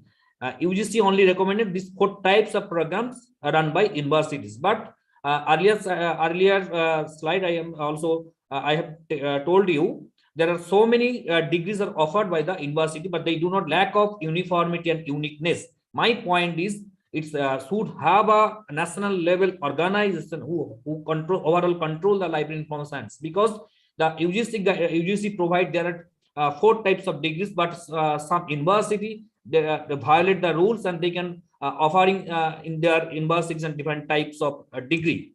My suggestions, and also I am highlighted that that in LIS professional course, there are importance to be given to all the professional activities in every sphere. If someone is involved in the project or internship, they should also be given valid credit points. But it has been found in our state, they appear NET or state qualified, and they have also professional experience. But when he faces the interview, they do not create the internship points, or suppose he has working as a library assistant, but they do not credit the points. So my point is that specifically is a professional course, so should have a credit points on their internship. And in case of assistant librarian or school librarian, also here give the credit points. It is very necessary to visit different libraries during the duration of the course. They should be implemented once they given a real experience. And also, the types of professional course cannot be executed or run without proper infrastructure and tools. You know, library and information totally professional course, but some distance education, distance universities and open learning mode, they do not have a scope. They don't have scope to use of technical tools like ICT applications, or classifications, that is with the help of due decimal classifications or cataloging code. They do not have any scope, but only regular universities they can provide in this type of infrastructure. So this type of professional course cannot be executed or run without proper infrastructure or tools.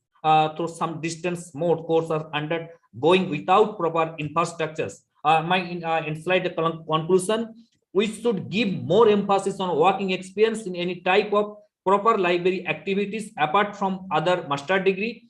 It should be kept in mind this type of professional course cannot be run without proper infrastructure and tools like a distance mode. It should be needed a national level accreditation body to maintain uniformity regarding the course curriculum, syllabus, course content, admission policy, examination procedure, infrastructure facilities, intake capacity, as well as the duration of course all over the country.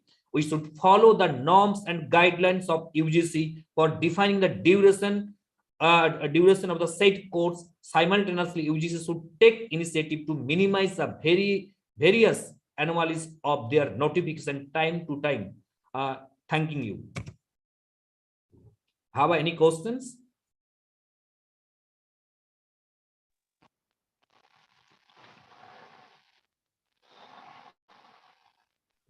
The next participant name is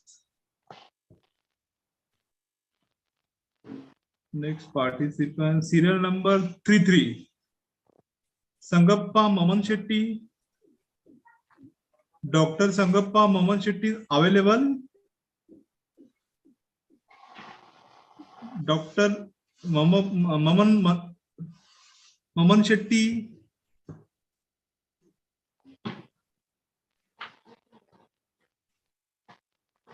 Serial number 34, Manjunath Deshpande.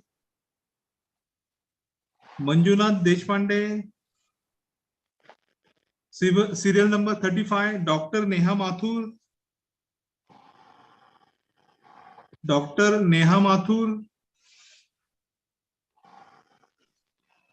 Serial number 36, Dr. Prabhakar Mohe.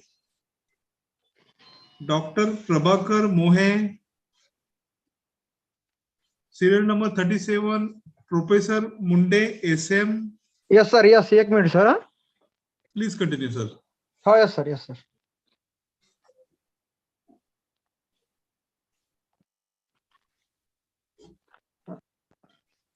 Sir, good afternoon, sir.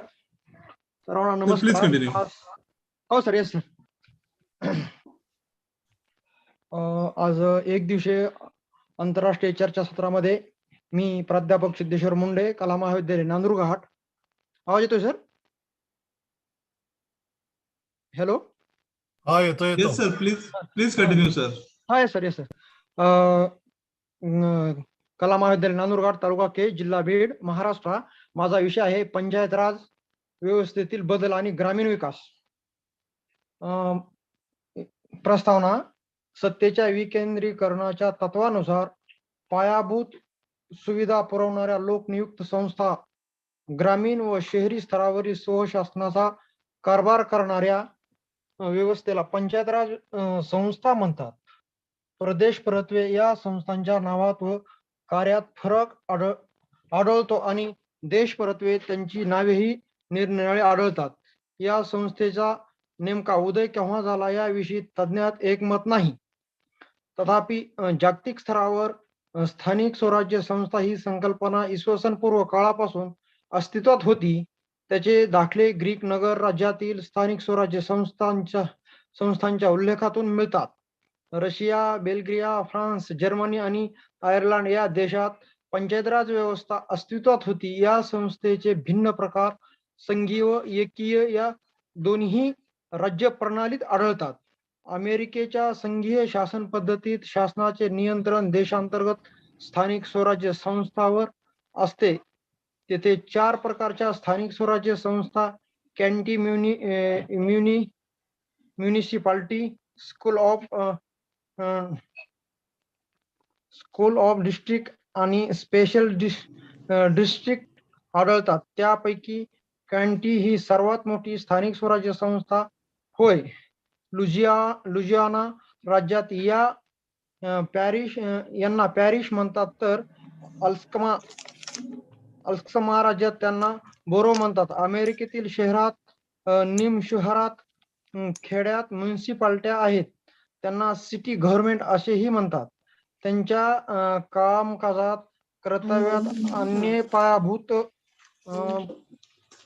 पायाभूत सेवा व्यतिरिक्त police, संरक्षण दल व अग्निशामक दल या 2 आवश्यक सेवांचाही अंतर्भाव होतो. स्कूल डिस्ट्रिक्ट या संस्था पब्लिक स्कूल चालवितात. याशिवाय त्यांचा घन कचरा निसारण, पाणी पुरवठा आणि वाहतूक यावरही अधिक भर असतो. या सर्व स्वराज्य संस्थांच्या कार्यकारी मंडळास कर वसुली व पैशांचा विनियोग हे विशेष अधिकार असून कवटी किंवा म्युनिसिपालिटी या पुरेशा निधी अभावी काही सेवा देऊ शकत नाहीत. त्यामुळे त्यांना आर्थिक सहाय्यासाठी राज्य शासनावर अवलंबून राहावे लागते किंवा त्या स्पेशल डिस्ट्रिक्टकडून पुरविल्या जातात.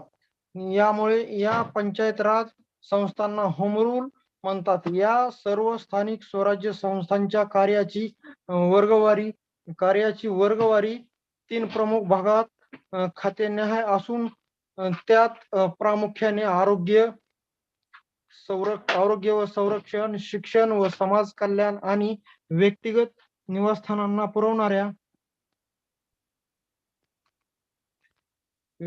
निवासस्थानांना पुरविल्या जाणाऱ्या सुविधा यांची इत्थंभूत माहिती संग्रहित करणे वगैरे. अमेरिका, ऑस्ट्रेलिया, कॅनडा, स्वित्झर्लंड आदी संघीय देशांमधून केंद्र व राज्य शासनाचे वैधानिक नियंत्रण या संस्थांवर असून त्यांना काही विशेष अधिकार प्रदान केलेले आहेत. पंचायत राज संस्थांच्या व्याख्या. स्थानिक स्वराज्य संस्था या विविध देशांमध्ये वेगवेगळ्या नावाने ओळखल्या जातात. या स्थानिक स्वराज्य संस्थांना अमेरिकेत शिक्षण प्रशासन म्हणतात. फ्रान्समध्ये स्थानिक प्रशासन व स्थानिक स्वराज्य संस्था किंवा स्थानिक शासन म्हणतात. Encyclopaedia Britannica. पंचायत राज म्हणजे पूर्ण राज्याविषयी अंतर्गत दृष्ट्या प्रलंबित आणि लहान क्षेत्रात निर्णय घेणारे व त्यांचे कार्य करणारी संस्था होय. निर्णय घेण्याचे व घेतलेल्या निर्णयास कार्यान्वित करण्याचे कार्य या संस्था करावे लागते. डॉक्टर श्रीनाथ म्हणतात, पंचायत राज संस्था वास्तविक स्वरूपात सहाय्यक संस्था आहेत, परंतु तिला एक मर्यादित क्षेत्रात कार्य करण्याचे स्वातंत्र्य आहे. सर आयव्हेरी जेनिंग म्हणतात, सर्वसाधारण भाषेत पंचायत राज संस्था म्हणजे केवळ स्थानिक स्वर पातळीवर शासन नाही, तर स्थानिक शासनापेक्षा वरिष्ठ शासनच जबाबदार असते. गोल्डिंग म्हणतात, अनेक लोकांनी स्वतःच्या प्रश्नाची व्यवस्था म्हणजे पंचायत राज होय त्यांची उद्दिष्टे. पंचायत राज संस्था लोकशाहीची पाठशाळा आहे. लोकशाहीच्या तळागाळातील सरकार म्हणजेच पंचायत राज संस्था होय. पंचायत राज संस्थेत लोक यांचे लोकशाही हक्क मिळू शकतात. पंचायत राज संस्थेत लोकांना त्यांचे लोकशाही हक्क मिळू शकतात. पंचायत राज संस्था लोकशाही विचार व शिक्षण देण्यासाठी उत्तम केंद्र आहे. गृहीतके. पंचायत राज व्यवस्थेतील सततच्या बदलाने प्रशासनातील लोक सहभाग वाढला आहे. पंचायत राज व्यवस्थेतील बदलाने ग्रीक स्तरावरील मानवीय विकास सहभाग वाढला आहे. पंचायत राज संस्था संस्था स्थानिक आणि प्रादेशिक पातळीवर लोकांच्या गरजा व तक्रारी पूर्ण करण्यासाठी परिपूर्ण माध्यम आहे. संशोधन प्रस्तुत संशोधन निबंधामध्ये दुय्यम सामग्रीचा वापर केला असून यामध्ये संदर्भ ग्रंथ शोधून तसेच इंटरनेटचा वापर करून अभ्यास करण्यात आला आहे. विशेष अपेक्षित शाश्वत पंचायत राज संस्थांचा विकास पंचायत राज म्हणजे पूर्ण राज्यविषयक अंतर्गत द्विश टप्प्यात प्राबंधिक आणि लहान क्षेत्रात निर्णय घेणारी व यांचे कार्य करणारी सत्ता होय. निर्णय घेणे यांचे घेतलेले या निर्णयास कारणीभूत कार्य संस्था स्थान करावे लागते. पंचायत राज संस्था तात्विक स्वरूपात सहाय्यक संस्था आहे, परंतु तिला एका मर्यादित क्षेत्रात कार्य करणे यांचे स्वातंत्र्य आहे. निष्कर्ष 73व्या घटनादुरुस्तीनंतर पंचायत राज पद्धतीत वेगाने बदल झाला आहे. महिला ही पंचायतीच्या प्रतिनिधित्व झाल्या आहेत. आज आमच्या गावातील नव्हे तर आता संपूर्ण देशभरात 50% पेक्षा अधिक पंचायत सदस्य महिला आणि महिला ब्लॉक प्रमुख व जिल्हा परिषद अध्यक्षाच्या खुर्चीवर बसल्या आहेत. हे केवळ पंचायत राज कायद्यामुळे झाले आहे. 73व्या घटनादुरुस्तीमुळे आर्थिक विकेंद्रीकरण होण्यास मदत झाली व आहे. पंचायत राज व विकेंद्रीकरणास चालना मिळाली. समान व ग्रामपंचायत समिती जिल्हा परिषद मध्ये यातून सत्तेचा स्पर्श झाला. सामान्य नागरिक निर्णय प्रक्रियेत आला व लोकशाही अपेक्षित लोक सहभाग मिळू लागला. Thank you sir. थँक्यू.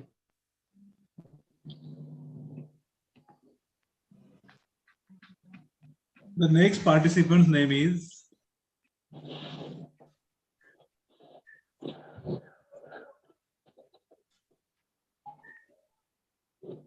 मुंडे. SM मुंडे. हा सर, झालं ना माझं. Okay. Musale. RJ Musale. Please continue. Yes, sir. My screen is visible, sir. Hello. Yeah, it is now visible. Yeah, please continue. Yes, sir. Sir, today's my conference topic is formulation and evaluation of drug delivery system for rabeprazole sodium tablet. I am from research scholar of Department of Pharmaceutical Science, JJT University, Janjira, Rajasthan. So, first, let's discuss what are the enteric coating dosage form or what are the introduction. So, enteric coating is a polymer barrier applied to oral medication that prevents its dissolution or disintegration in the gastric environment. This helps by protecting drug from the acidity of the stomach and release the drug in intestine or in alkaline medium. Generally, a lot of the drugs that gets degraded into the high pH which is present in the stomach. So to protect that drug from the stomach and increase their effectiveness, so we need to coat that core tablet of such drugs through a polymer. So mechanism of action of rabeprazole sodium is given in slide. That is, rabeprazole is a proton pump inhibitor which irreversibly bind to the pancreatic cells and whatever the acid produced in the stomach, it helps to control that acids. So my formulation designs mainly consist of 3 layers. That is, in core tablet which composed of active drug with excipients, and then to protect the drug from enteric coating material, I have applied subcoat between that 2 layers, and over that I have applied enteric coating for the dosage form to protect from acidic medium. So material method. So the in my research work, I have used rabeprazole sodium mannitol, magnesium oxide, cross-povidone, cross-carbonyl sodium, and polyvinyl pyridine K30, magnesium stearate, aerosol, instamoncyl white, dichloromethane, isopropyl alcohol, and instacoat ENS-PMC. For the standard calibration curve of rabeprazole sodium was prepared by using 100 ppm stock solution. For that solvent methanol was used. The serial dilution was prepared 5, 10, 15, 20, and 25 ppm, and the absorbance using UV visible spectrophotometer was measured by using at 284 nanometer wavelength. So the concentration versus absorbance graph plotted, which giving the line equation is y is equal to 0.0466x plus 0.011, which is a r square value is 0.995, which is almost near to the 1. Next, the procedure for preparation of tablet. For preparation of tablet, the whatever process are followed, the chart has shown, that is for dispensing of all material, then sifting through a sieve 40, then dry mixing, further wet granulations by using PVPK 30. Next one is the drying of the next one is the compression of this wet granulated material and lubrication. Drying, then sizing, then lubrication and compression of this material, then applying the seal coat and further applying the interior coat. After preparation of tablet, it's evaluated for its evaluation parameters, that weight variation test, friability test, thickness test, disintegration test, and in vitro drug release test. So there is these are my composition of formulation trial. I have done 4 trials, and from 4 trials I have selected number 4 trial based on their weight variation, hardness, thickness parameters, and further seal coat and interior coating were applied. Whatever composition I have applied in that particular formulation, there I have given in the chart. So based on evaluation parameters, the between 4 formulations, core tablet, 4 formulations were found to be optimized, and which is suitable for giving a desired therapeutic effect. Its result shows that weight variation was observed in between 127.13 plus minus 2.04 mg. Thickness was observed 3.22 plus minus 0.03 millimeter. Disintegration time in 0.1 normal HCl at pH 1.02 there was no any single signs of tablets disintegrate or break, and disintegration time in phosphate buffer at pH 6.8 10 to 20 minutes, which is within a limit as per prescribed in pharmacopoeia. And the percent drug release of rabeprazole within 1 hour in phosphate buffer pH 6.8 showing 92.45% plus minus 8.56%. So the conclusion is the rabeprazole sodium is very acid sensitive drug which degrades when comes in contact with acid. The formulation challenge in this study was to protect the tablet from stomach acid media by coating the core tablet and disintegrating it into the alkaline medium.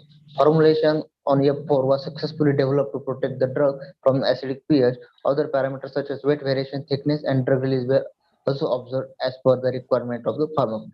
And these are some references I have used for my research purpose. Thank you, sir. The name of next participant is Nagabhushan, serial number 39. Nagabhushan is available. Sir, good afternoon, sir. Good afternoon. Please continue, sir. Dr. Nagabhushan, sir, please continue. Yes, sir, I am reading just PPT, sir. Yes, please continue, sir. The word has Are you uploading the PPT or reading the PPT? Yes, sir. Uploading, sir. Please continue. Read your Myself, article, please. Nagabhushan GS, Sri TV Venkateswamy College of Education, Madhugiri, Tumkur District, Karnataka. Introduction. The world has been witnessing a knowledge and information explosion during the past few decades. Over 10 million journal articles are published every year. Beside news items, editorials and articles that are appearing in popular print media, information professionals who would be the leaders in the 21st century depend on information for their work. Access to information works the key to development. Libraries, which are storehouses of knowledge and information centers which disseminates knowledge and information, form 2 important components of present-day society. While there is a deluge of information on one hand, the cost of collecting, processing, storing, and disseminating information has been spiraling up on the other hand. During the last 6 to 7 years, library and information activities in the country have entered a new era. Individual libraries are coming out of the proverbial Berlin Wall around them. They are trying to form a larger community in an effort to tackle the ever-increasing demand for better services quantitatively and qualitatively in an environment already overstrained by the financial pressures, forceful, motivated, or logic-driven. The librarians are coming out of the shell in the large numbers. Library network refers to an interconnected platform of some of group of libraries with certain agreements, aims to satisfy and fulfill the user's need. The common objectives of a library network is to acquire and develop a unique collection of each and avoiding the duplication of materials to resolve the budgetary problem. Each library performs sharing of resources to each other on demand basis.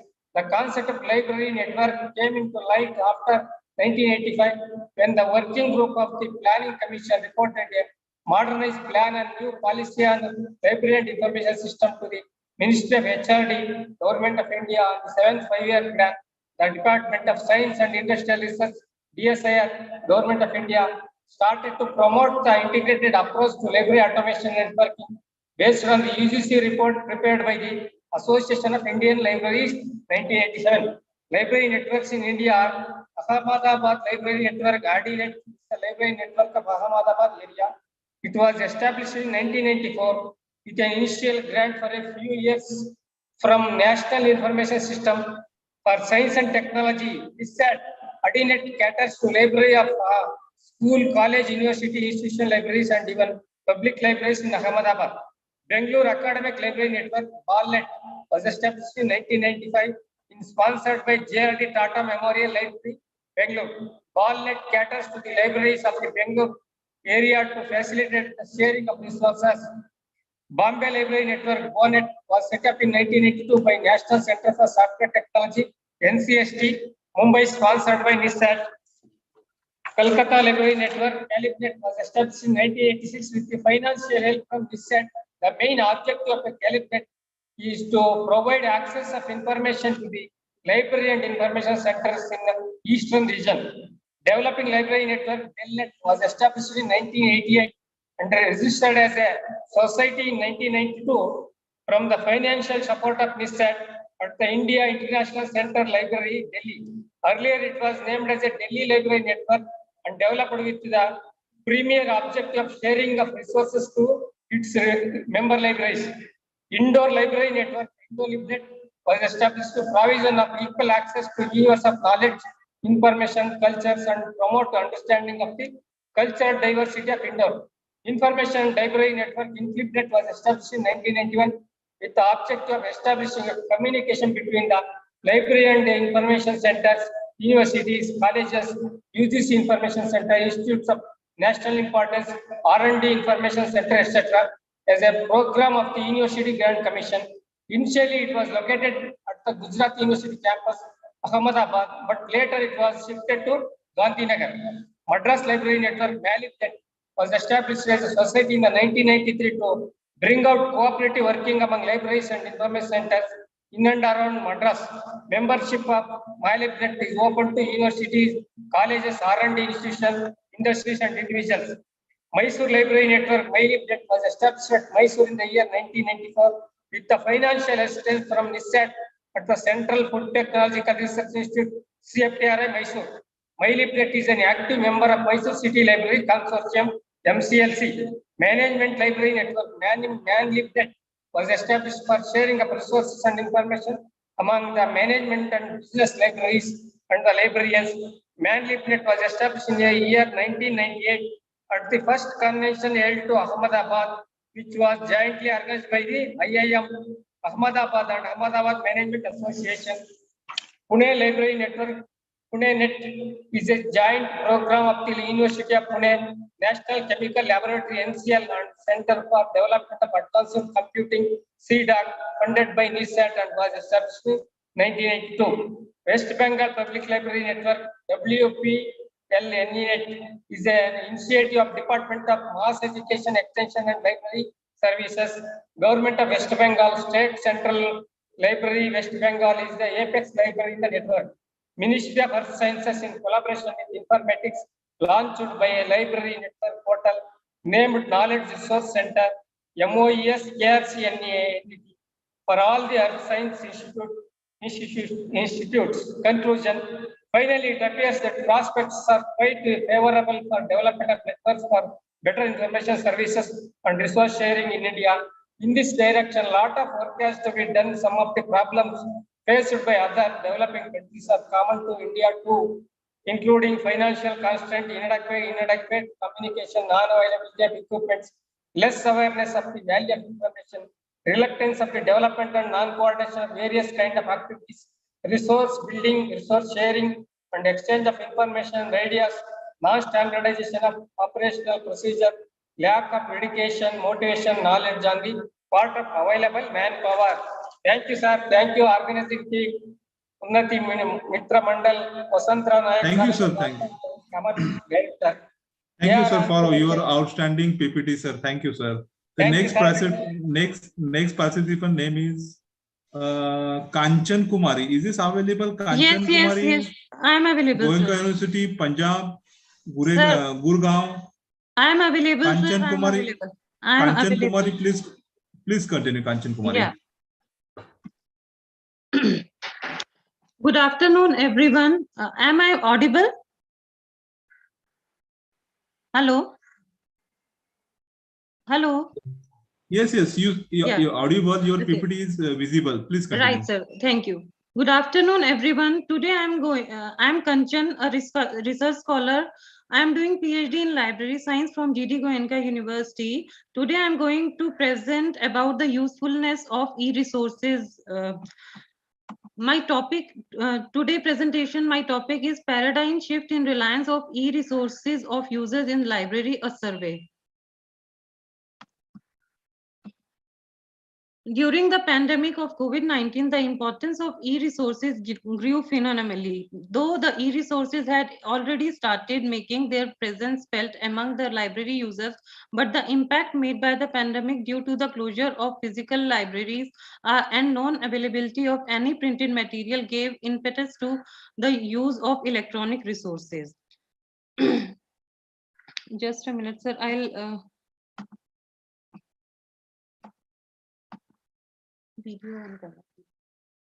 A number of e-resources has been made available free, and mostly educational institutional have shifted from physical to virtual. User preferences are also in favor of e-resources and virtual libraries under the present circumstances.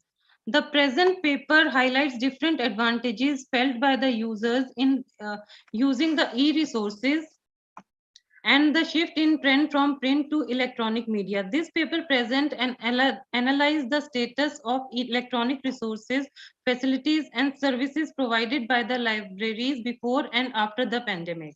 In order to find out the usefulness of e-resources in view of the users of some select libraries, in the recent time the study was conducted.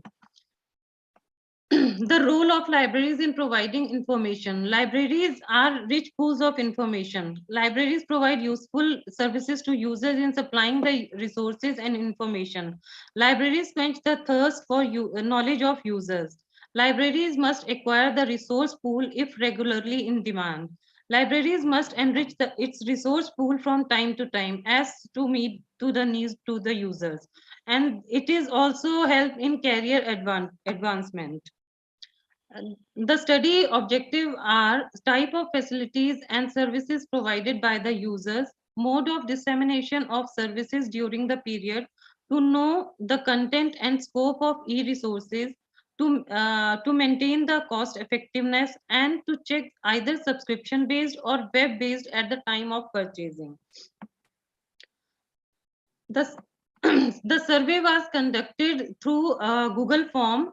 A structured questionnaire was sent to some libraries in Delhi and NCR based, and it is the questionnaire included information about e-resources usage during and after the COVID-19. It is circulated through the Google form.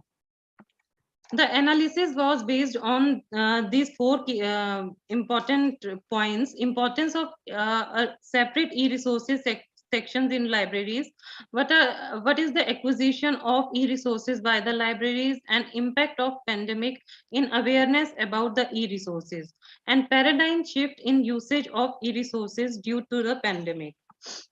These are some key findings which I find during the survey. The e-resources have many advantages over the physical resources and provide solutions to many professional problems like space crunch, remote access, convenience is usage, increased readership with improved services, leading to more opportunities for productive research output and academic excellence within shortest possible time.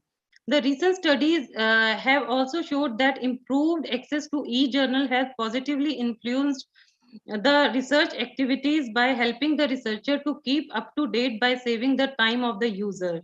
Use of e-resources is increasing leaps and bounds as shown by many other user services. Reliability and inclination towards e-resources has gained impetus since 2020 due to the COVID-19 pandemic worldwide. Thank you so much. Thank you, madam. The next participant's name is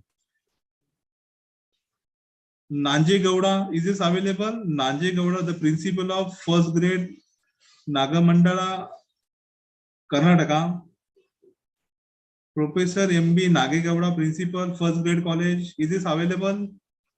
Serial number 43, Sudhir Narkhede, Yavatmal. Sudhir Narkhede, serial number 44, Pawar Rohan, Kasba Bavda, Kolhapur. Pawar Rohan, Pawar Shraddha, Praveena, librarian, Manjunath University, first grade college, Karnataka. Serial number 46, Suresh Santani, Dr. Suresh Santani. Yeah, good afternoon, sir. Am I audible, sir? Is this Dr. Suresh Santani, Advani Yes. Law College, Bandra, Yes, Mumbai? sir. Yes, sir. Please Good afternoon, continue. sir. Yeah. Good Good afternoon. afternoon. Serial number 46, please continue. Yeah. At the outset, I am thankful to organizer for giving me opportunity to share my views. Today, I am going to discuss. Unfortunately, I cannot share my PPT. I will share my views.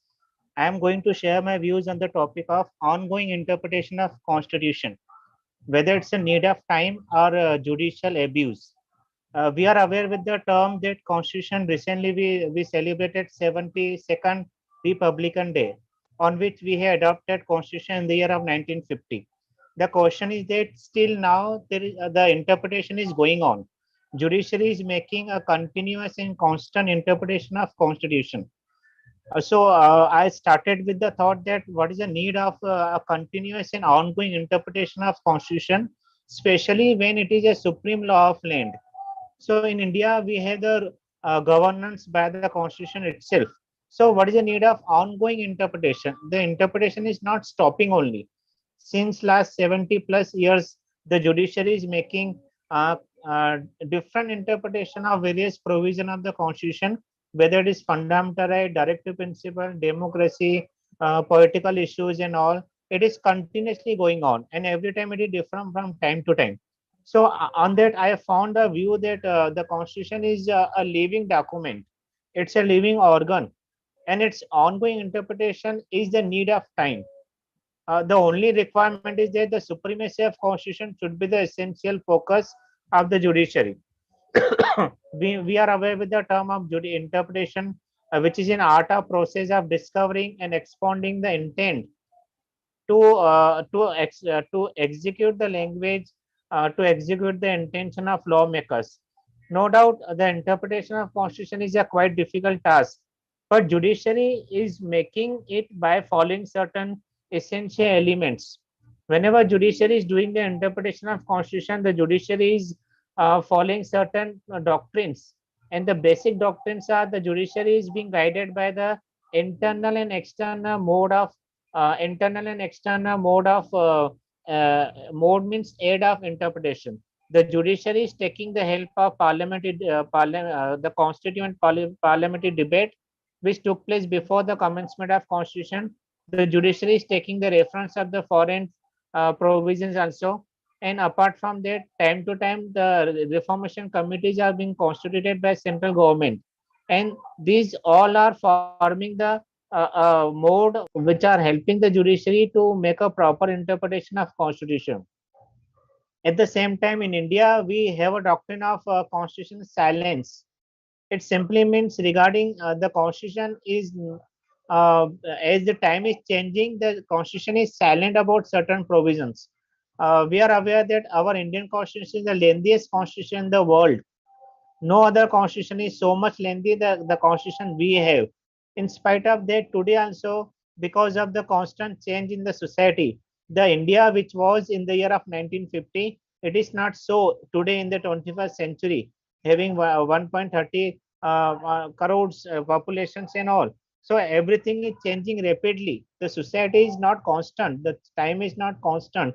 So unfortunately, the constitution is silent about certain things, and judiciary, by applying the doctrine of constitutional silence, is filling the gap, and it is an obligation of judiciary actually to fill the gap. That's why I found that in the ongoing interpretation is the need of time rather than the judicial abuse, because judiciary is not making the abuse. Judiciary is following certain self restraint also. The judiciary is being following the doctrine of supremacy of constitution. The judiciary is following the doctrine of constitutional trust. Every time whatever interpretation judiciary is doing, it is based upon the various crucial aspect of which are given under the constitution itself, like rule of law. That is a basic centralized object of our constitution. So constitutional trust means the constitution should fulfill the need of the society, and the need of society, we are aware, it is not constant. So judiciary is bound to make a constant and ongoing interpretation of constitution. At the same time, judiciary is also following the concept of constitutional morality, because the morality in the sense the judiciary is maintaining the basic aspect of constitution. Whatever interpretation is made all the time, supremacy is given, supremacy is maintained by the constitution itself. At no time the judiciary or any other organ was supreme in India, especially after the after the commencement of our constitution. So the judiciary is following the concept of constitutional morality, and one more important doctrine which judiciary is following is self limitations over the interpretation. The judiciary is not crossing its limit. No doubt giving direction to two other organs is the need of time, but judiciary is not crossing its constitutional limit. So the judiciary is maintaining its self-restraint also time to time. So it is not so that interpretation that constitution is once interpreted, it is over. No, the constitution court. I will like to just put my words concluding remark here. I would like to quote the words like the Constitutional Court has to interpret the Constitution periodically and time to time, but without replacing the words. It can introduce the change through the proper interpretation, and there is a need of time. Therefore, while interpreting the words of the Constitution, it is most appropriate to adopt dynamic and purposive interpretation rather than static, fixed, or rigid textual interpretation. Interpretation cannot be constant. It cannot be always rigid. It has to be flexible, like a flowing water. Unless until the water is flowing, it will become a dirt. As if the water is stopped at one place, it will become the dirt. And if the water is keep flowing, it will be purified. So like that, the constitution has to be interpreted with the changing dynamic need of the society, and no doubt in the light of judicial experience. It has to be flexible, it has to be dynamic, it has to adapt itself to the changing constitution and all. Recently also, last year we experienced the pandemic. In that also judiciary played important role while making the different interpretation of right to life, connecting with the rights regarding the pandemic and all, because that was the need of time at that during that pandemic period. So ultimately, it is a need of time rather than judicial abuse. Judiciary is making interpretation, but keeping the supremacy of constitution is on the top, and following the various guidelines: self-restraint, constitutional silence, constitutional trust.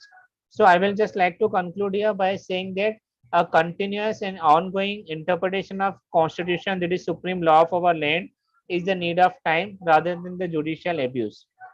I would like to thanks to organization for giving a chance to express my view, and I would like to stop here. Thank you, sir. Thank you, sir. Your outstanding PPT presentation. The next participant is serial number 47, Dr. Shankar Savargaonkar.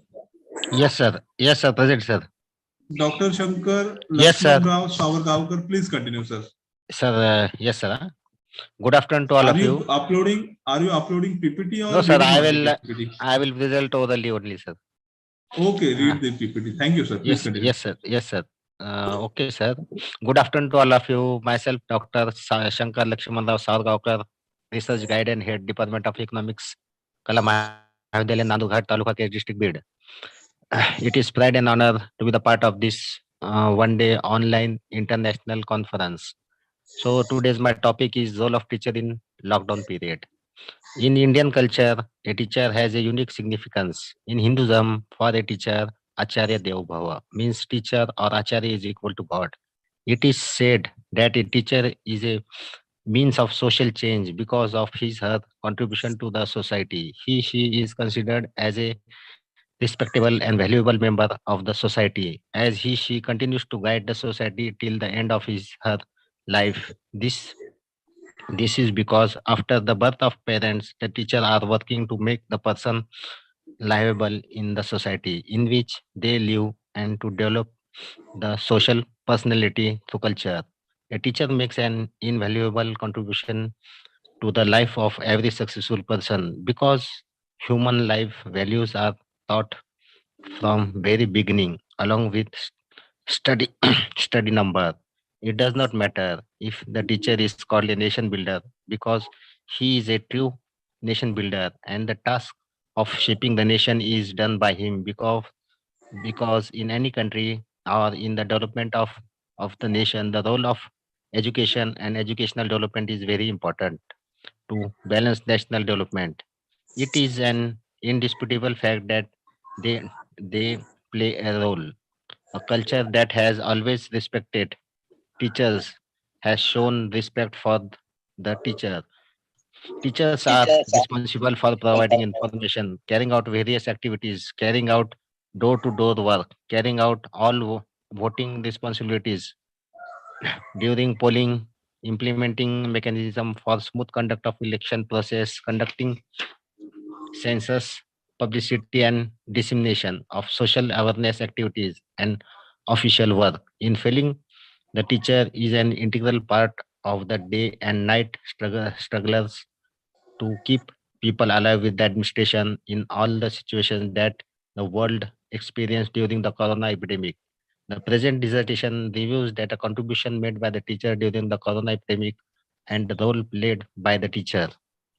Hypothesis. In Indian culture, teacher is given special importance. The teacher appears to be respected and valued personality in the society. As a means of social change, the teacher has a vital role to play in shaping society and the nation. The teacher is one who has been successful on all fronts in corona epidemic. In corona epidemic, the teacher have fulfilled all the responsibilities given by government and administration along with government and administration. The teacher is the only factor in corona epidemic that has been working in unison in various departments of government and administration.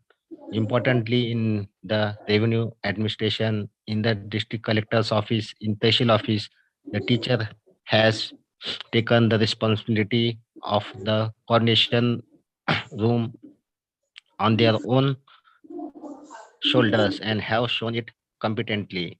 It is seen that teachers have done a well-planned job for conveying all the instructions of administration to all the systems of the district. Therefore, teachers are seen doing all the work in district along with the revenue administration staff. Teachers are assigned to distribute groceries and food items on behalf of revenue administration by distribute groceries and food items on behalf of revenue administration by conducting coordination tours with the administration over the telephone by coordinating rooms is done. That is to say, the teacher also appeared in role of officials in revenue administration and also in role of labor while delivering groceries. The health system is one of most widely used system during lockdown and corona epidemics. This is because the health system is the system that confronts the invisible enemy, the coronavirus. The health system is the system that was entrusted with the responsibility of protecting the lives of the citizens of the country. The system worked day and night to save lives of the affected people without refusing to treat them. In that health system, a component called teacher was working day and night. By the time the corona patient was found, their homes area was declared a containment zone, and the teachers were responsible for tracing all citizens who were in contact with patient. The teachers took care of the other relatives of the corona victims in the content zone. The important task of teacher is to inform the administration about the registration of new citizens from other villages at the time when the migration was banned during the lockdown and to keep him under control. Teachers are seen to be involved in all the office work that the health system has to perform from the time of registration of the patient to the time of his her discharge. During corona epidemic, the police system was in place to strictly follow all the instructions of the government to maintain law and order and to make the lockdown a complete success to prevent the spread of corona and communicable disease on a large scale. Police in riot gear stormed a rally on Friday, removing hundreds of protesters by truck. At the time when people were at home, only policemen and cops were seen on the crossroads. In those days, the teacher was the most important factor that stood shoulder to shoulder with police. The teacher was seen cooperating with police while carrying out their duties at the crossroads. While the village and taluka district boundaries were closed, the teacher were seen working at a check post set up to ensure that no one would are closing the boundaries in the district, taluka, and village. It is seen that many teachers have carried out investigations with police. This means that the teacher, a health worker, was later seen working as a component of police force in the corona epidemic while carrying out the instructions and responsibilities given by the government and administration from time to time for the work for which you have been appointed. It seems that the teacher has done exactly what he was supposed to do during lockdown period. While all schools are closed, students appear to be housed in their own homes, and teachers have been working to teach students online from their homes on a daily basis by adopting the online teaching method as per work from home. The lockdown posed by corona epidemic posed a threat to the education system in the wake of disintegration of the education system. But even in such a lockdown, the role of online education is to educate and build the nation. Through this teaching of the teacher was carrying out important responsibilities on very important front, such as giving fundamental message not only to student but also to other members of the family, engaging them in various activities. So in Corona area, teachers are seeing fighting day and night with the government and administration to prevent communal outbreaks, to save lives, and to control the Corona epidemic. Often in entire Corona epidemic, the teacher was the only factor that was said to have survived. But this is not entirely true. This is because while the next teacher at the age of 45 was relieved of this responsibility for fear of survival, many teachers were working shoulder to shoulder with the administration regardless of their families and lives. No one can deny this indis- indisputable truth. Therefore, it is safe to say that teachers have played a vital role in corona epidemic and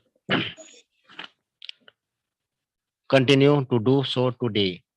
sir Objectives. आपका time खत्म हो गया है. Sir, objectives पढ़ लेता.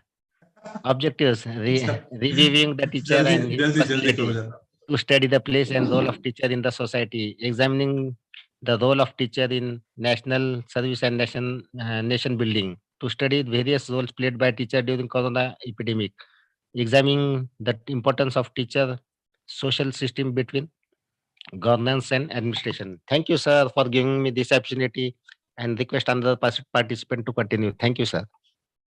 Thank you, sir. Thank you. The next participant's name is Senthil Kumar. Is this available? Senthil Kumar, Tamil Nadu, Periyar University. Senthil Kumar, serial number 49. Professor Sheikh Tayar, serial number 40. Dr. Rajesh Sharma. Dr. Rajesh Sharma, serial number 40, yes, sir. 50. Rajesh Sharma, please continue. Please continue. Yes, sir. Please give me one minute time to just share my slides. Either you switch off your mobile or your laptop at a time. Do not use both. Okay. Your echo is being disturbance.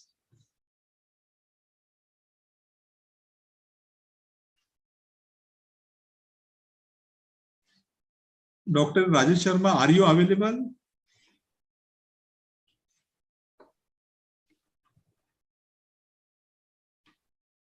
Hello. Hello, Dr. Rajesh Sharma. Yes, sir. Please continue. Okay. Just I'm uploading my slides, sir. Your both devices, mobile device and your laptop device is going on Zoom. I'm just leaving one. Therefore, switch off one. Either Okay. mobile Just or give me 1 minute. Laptop. Yes. Okay, sir.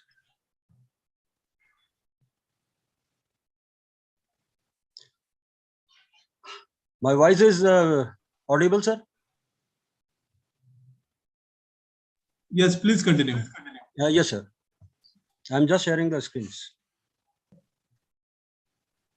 Open your PPT, then you share. Yes, sir. Just.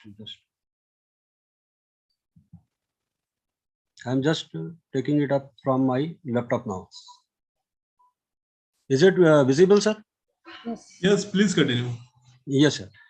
So first of all, let me extend my heartfelt gratitude towards that Wagmare sir and the organizing committee to have given me once again the opportunity to be the part of this very, very important national conference. And my topic, it is a part of my research also, that utilization of library media center of the Kendriya Vidyalaya Bilaspur cluster libraries. It's a survey and it's a study. And I am the Rajesh Sharma, librarian of the Kendriya Vidyalaya Bilaspur, coming from the Raipur jurisdiction. So that we see that very quickly the profile of the Bilaspur cluster Kendriya Vidyalaya, as it contains that now it has been eight libraries, including that Bilaspur, it's being the biggest one, and then it is followed by the Korba NTPC. In the Korba region, we have 3, and working under some projects. Now it is followed by the Raigd, Janjira, Kavarda, and recently we have another Kendriya Vidyalaya where the library has been set up. That under the guidance of the full-fledged librarian have also been appointed, that KVCRPF Bharni. So this study has been conducted on the cluster libraries of the Bilaspur. So these are 8 libraries. Now coming to the objectives. So now objectives that it has set up on basically number of the sections, readers, and to know that the result, whether it is qualitative or quantitative, what type of outcome by using that information sources and services of the library. And now it is followed by that to know what pattern of the cluster library is being adopted in terms of the library services and activities.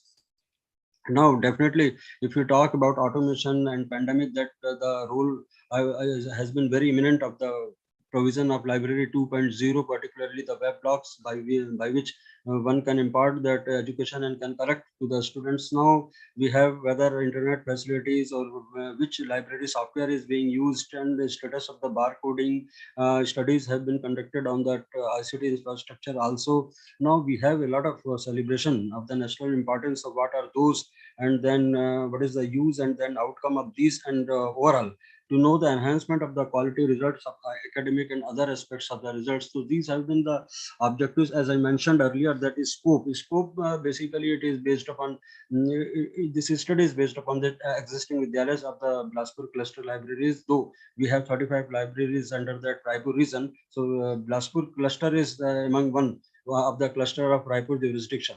So now methodology, I adopted questionnaire, and some of the cases that interview-based techniques have also been adopted.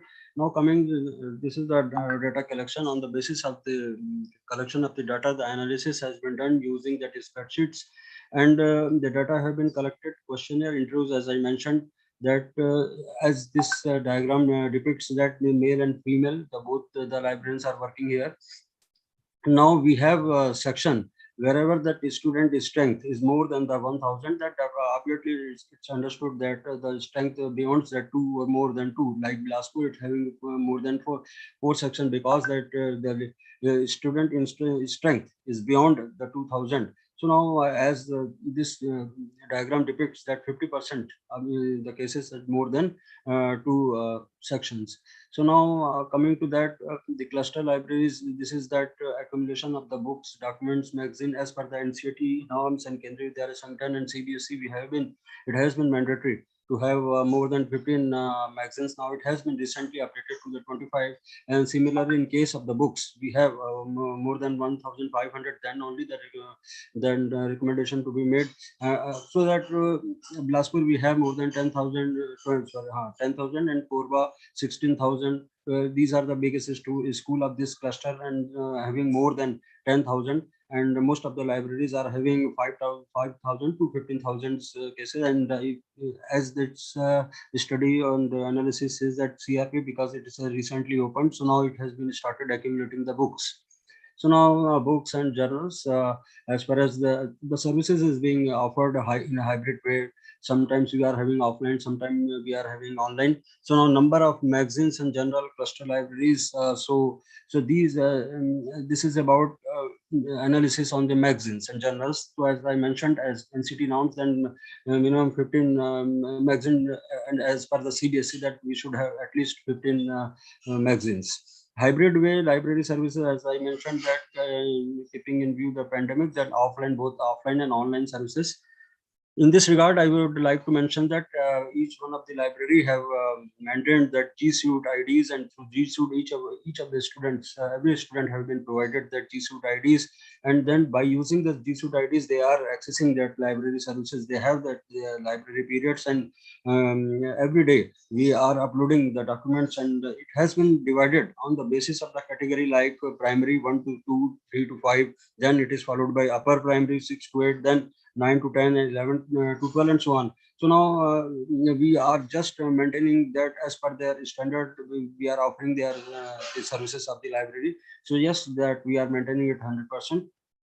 Status of the library computerization, it has been mandatory by the Kendriya Vidyalaya Sangathan and then regional offices that we have to computerize our collection with every aspects, including that barcoding. So now, yes, we have 87% of the responses, yes, they have maintained, and recently 1% because of this, 13% left because of the new library, and they have been procured the library software. And if you see that library software, it has been we are using eGranthalaya library software of the NIC, the headquarters, and it has been offered free of cost for the government concerns. So now we are some of the biggest library of this cluster, for example, Bilaspur, it has been opted that the latest version, like 4.0, it's a line version.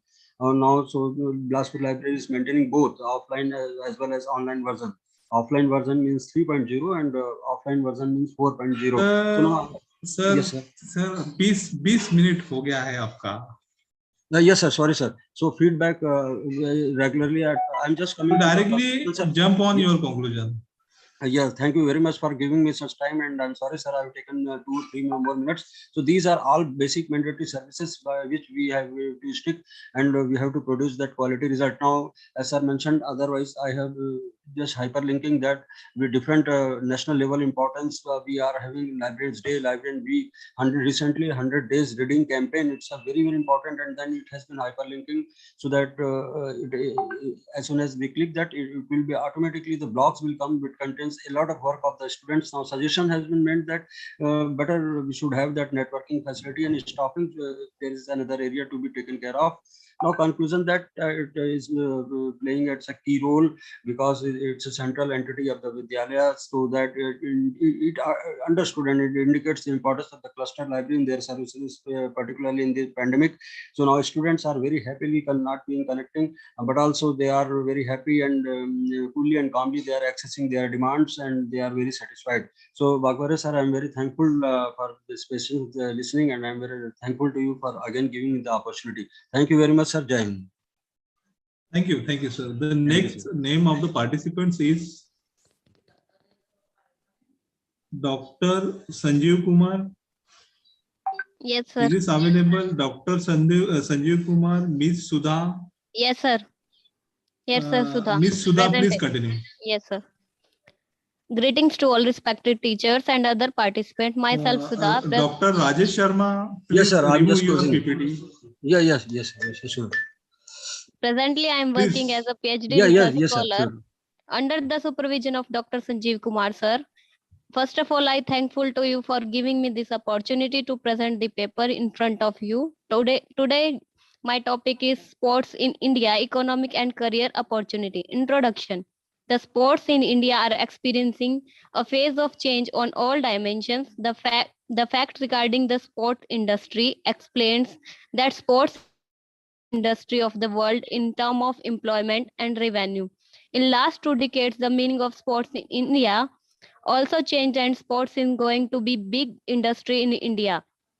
Still, we are far behind than developed countries, as in developed countries, almost 4% of total employment is shared by sports, where this below in India. The world sport industry is also 500 billion, and as estimated many research institutes. However, in India, sports as industries is yet to be estimated or reframed, mainly due to a paper estimation of sports and its relative activities as far. The career in sports include not only the achievement as a players or coach. Here the definition of sports are going broad, as it includes sports tourism, sports equipment manufacturing, sports outfit including shoes and clothes, sports management, advertisement, and other allied things, those grown up with the help of sports. Research methodology. The present research paper is an attempt in this direction and highlights the career and economic scope of sports in India. The paper also highlighted some recent trend and government initiative in this direction. The paper based on secondary data collected from different published and unpublished sources. To explain the explorative data technique, the researcher divided the career and economic opportunity in sports in 2 different parts. Number 1, direct benefits in sports as a sports person or coach. Second is allied benefits in sports.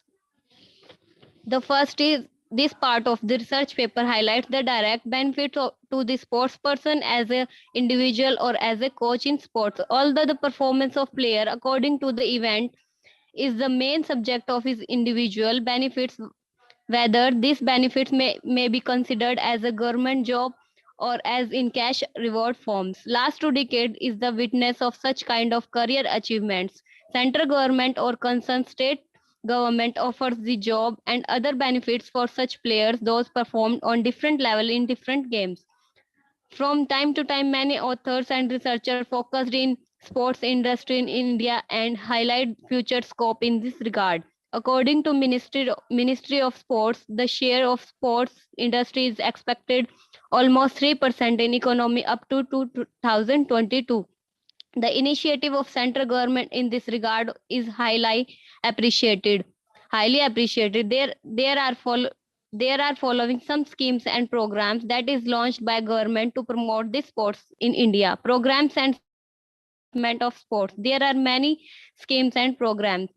Rajiv Gandhi Khel Abhiyan, Urban Sports Infrastructure Scheme, Scheme of Assistance to National Sports Federations, National Sports Development Fund, Scheme of Human Resource Development in Sports, Scheme for Special Cash Award for winners of medal and position in international sports events and their coaches. Khelo India Scheme, the Ministry of Youth Affairs and Sports, etc. The second is allied benefits in sports. As we discussed earlier, that sports industry includes many indirect benefits. In this section of paper, we will discuss about indirect benefits of sports. Number one, sports tourism. Second is manufacturing of sports products. Third, marketing of sports products. Fourth is marketing of other allied articles. And business of media. And last is sports education. Conclusion: sports are a booming and most increasing sector in India. It includes not only physical active but also a business and career opportunity. Nowadays, sports share 0.07% in our GDP, but it is estimated take a shape up to 4-5% when sports will be on full swing in India. In last 2 decades, we see the involvement of Indians in sports and allied activities. This will increase the participation of our players in international events, but also the employments of many persons in India as the production of sports goods and events in a labor-intensive industry. So the scope of this industry in India seems bright as the easy availability of raw material and cheap labor. The share of sports goods in total exports also increasing sharply. Finally, it may be concludes that a top phase of sports in India may increase the employment up to 4% of total employment for 1.5% of employment in both the organized and unorganized sectors. Thank you. Thank you, sir. Thank you, Madam. Sudha, Madam, thank you. The next participant is Pratibha Jagdish. Is this available? Pratibha Jagdish? Yes, sir. Yes, sir, I am available. Please continue. Yes, sir.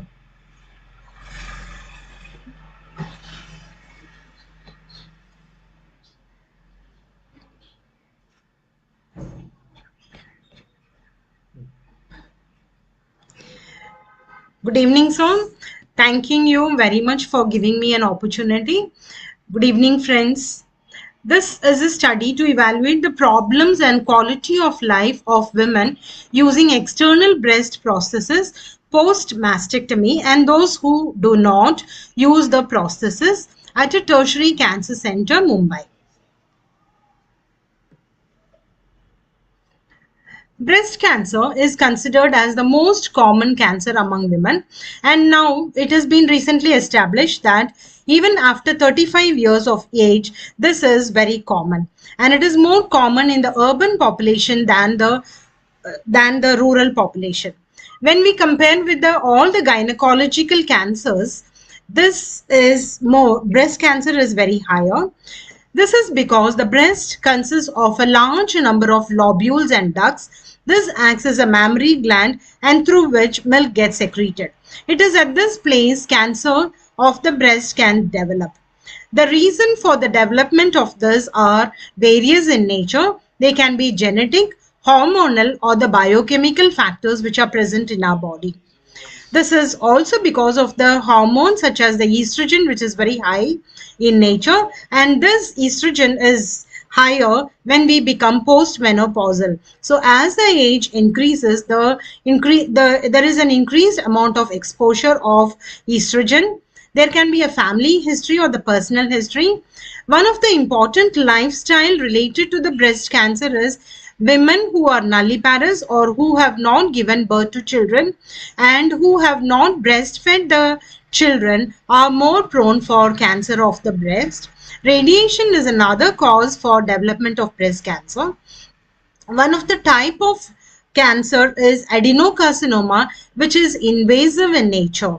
There are many other types such as infiltrating ductal carcinoma, lobular carcinoma, mucinous carcinoma, and many other things.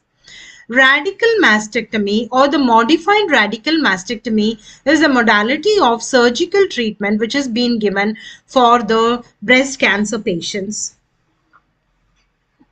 So after the radical mastectomy, where there is a complete removal of the breast muscles, and in case of a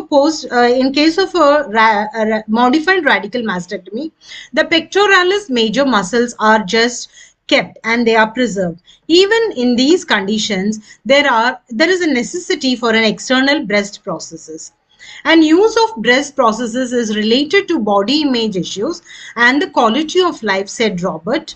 And Franson has said there are 77% of women with external breast prosthesis and 87% after reconstruction were satisfied with their appearance, the sum of the study has said.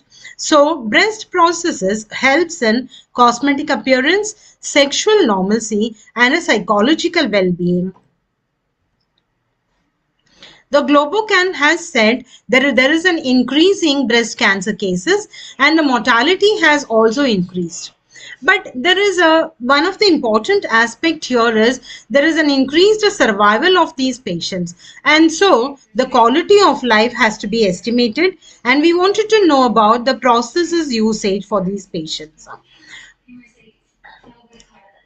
The investigator has said that there are many issues such as physical, psychological, social, sexual, and financial issues which have been related with the prosthesis. And the investigator would like to know about the various issues and the problems related with this. Hence, a study to evaluate the problems and quality of life of women using external breast prosthesis post-mastectomy and those who are not using the prosthesis at a tertiary cancer center was evaluated.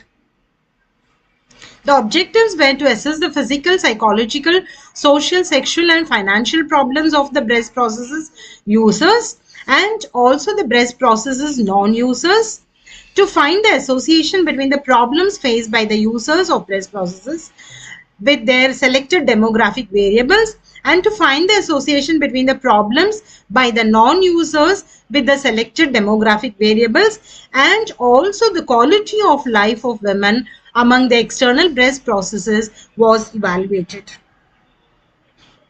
The research approach was, it was a quantitative cross-sectional descriptive design. It was in the OPDs of Tata Memorial Hospital. The prosthetic users as well as non-prosthetic users were the samples. 100 samples were used, 50 were the users and 50 were the non-users. Survey method was used in the data collection. The IRB permission was obtained for the study. Inclusion criteria: women with breast cancer who have undergone mastectomy at Tata Memorial Hospital, and the exclusion is patients with breast implants which are called as the permanent implants were excluded. The tool had an indigenously designed semi-structured tools, and there were two tools, one for the prosthetic users and the other for the non-prosthetic users. And also the next tool was the quality of life questionnaire with regard to breast cancer. The third tool was the breast cancer 23 tool to evaluate the specific problems of the breast cancer patients.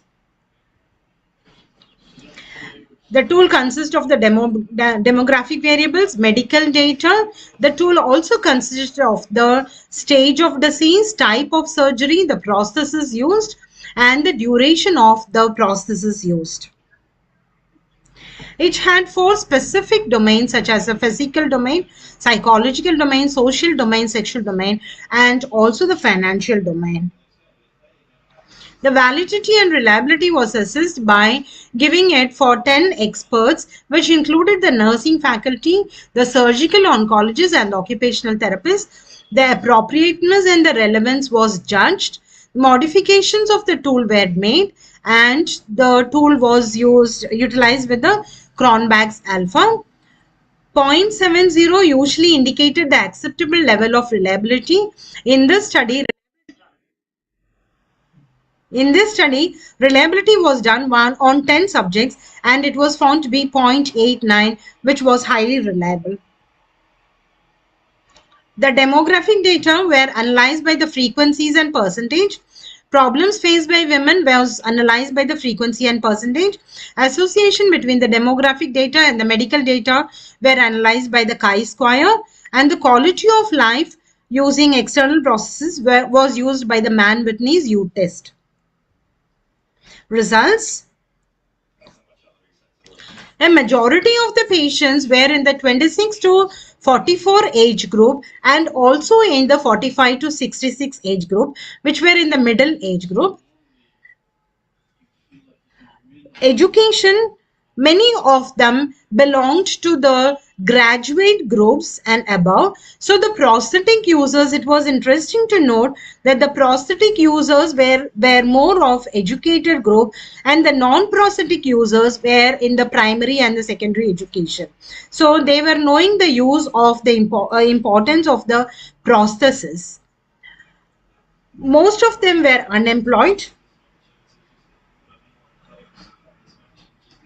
The prosthetic users, the income was slightly better, that they were about 10,000 to 15,000, and the non-prosthetic users, it was the family income was around 5,000 to 10,000 only. And when the sexual activity was assessed, all of them were with the partners. Most of the patients from the prosthetic users as well as the non-prosthetic users have undergone the surgery called as a modified radical mastectomy, where some amount of pectoralis major muscles are preserved and then the patients are using the prosthesis.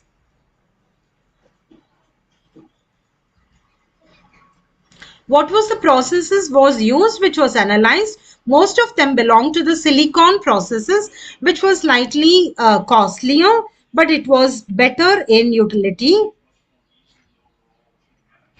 The duration of the prosthesis users, 64% has said that they were using the prosthesis for more than 20 weeks duration. This was a slide which tells about what were the problems faced by the prosthetic users and the non-prosthetic users. When we analyzed and used the Likert scale, it was sweating was never present by the prosthetic users, they said. Itching was not present. Discomfort was never experienced by the prosthetic users, and heaviness was not present, said the prosthetic users. But when we analyzed the non-prosthetic users, they always said that the posture was changed because there was a complete removal of the breast, and when there was not one breast available, the posture was completely changed to scoliosis like. So they said that always 80% had a postural change. They had back pain because the gait was not maintained. They felt that 82% felt heaviness was present on the breast side, which is present, and shoulder drooping was experienced always by the patients, by the non-prosthetic users.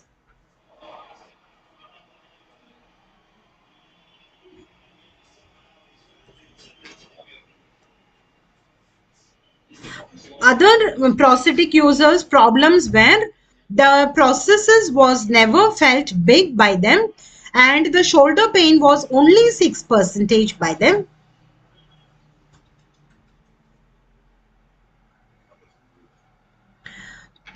With regard to the psychological problems by the users and the prosthetic non-users, they felt that feeling like real breast was always present.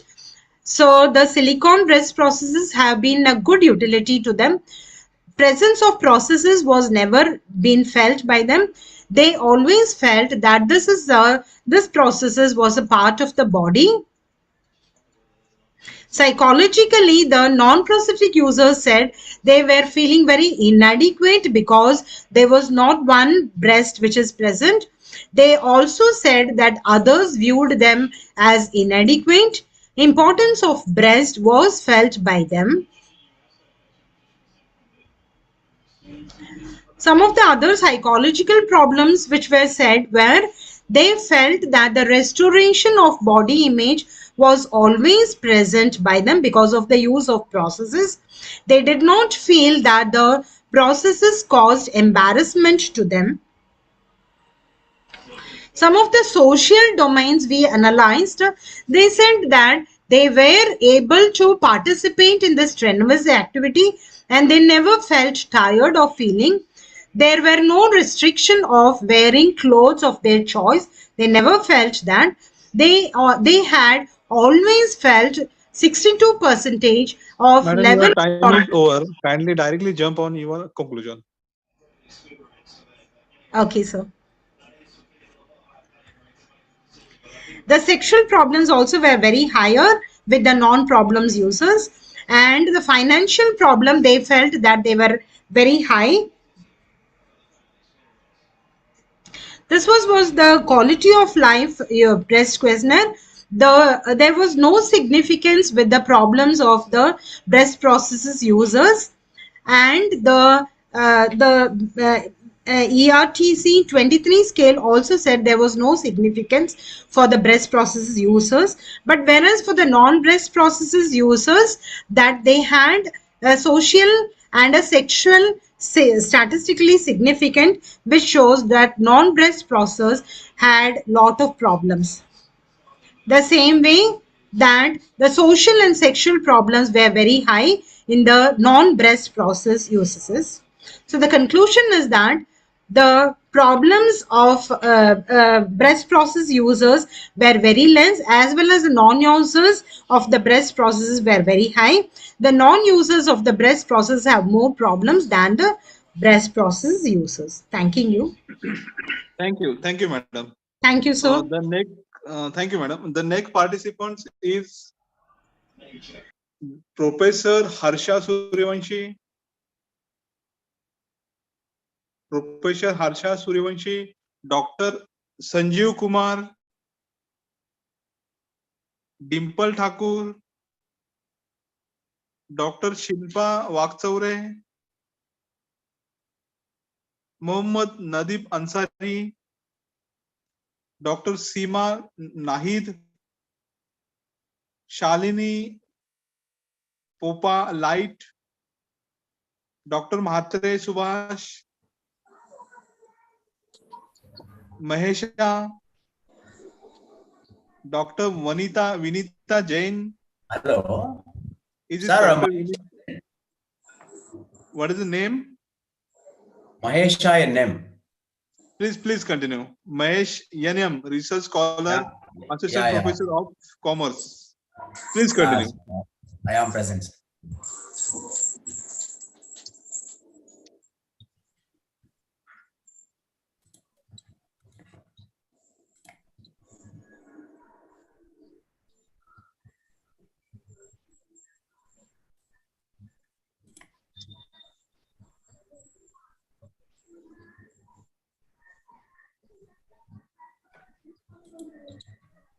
Sir, do the fast. We are having very less time.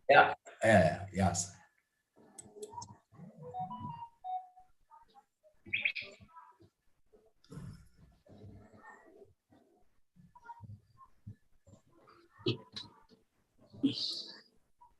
One second, sir. One second. I will share the screen, sir.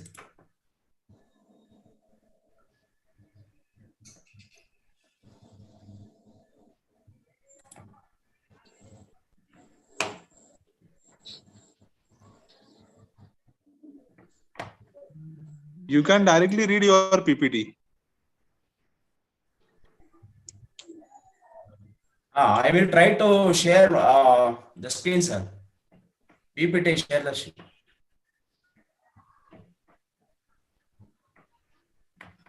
Open your PPT, then share. Okay.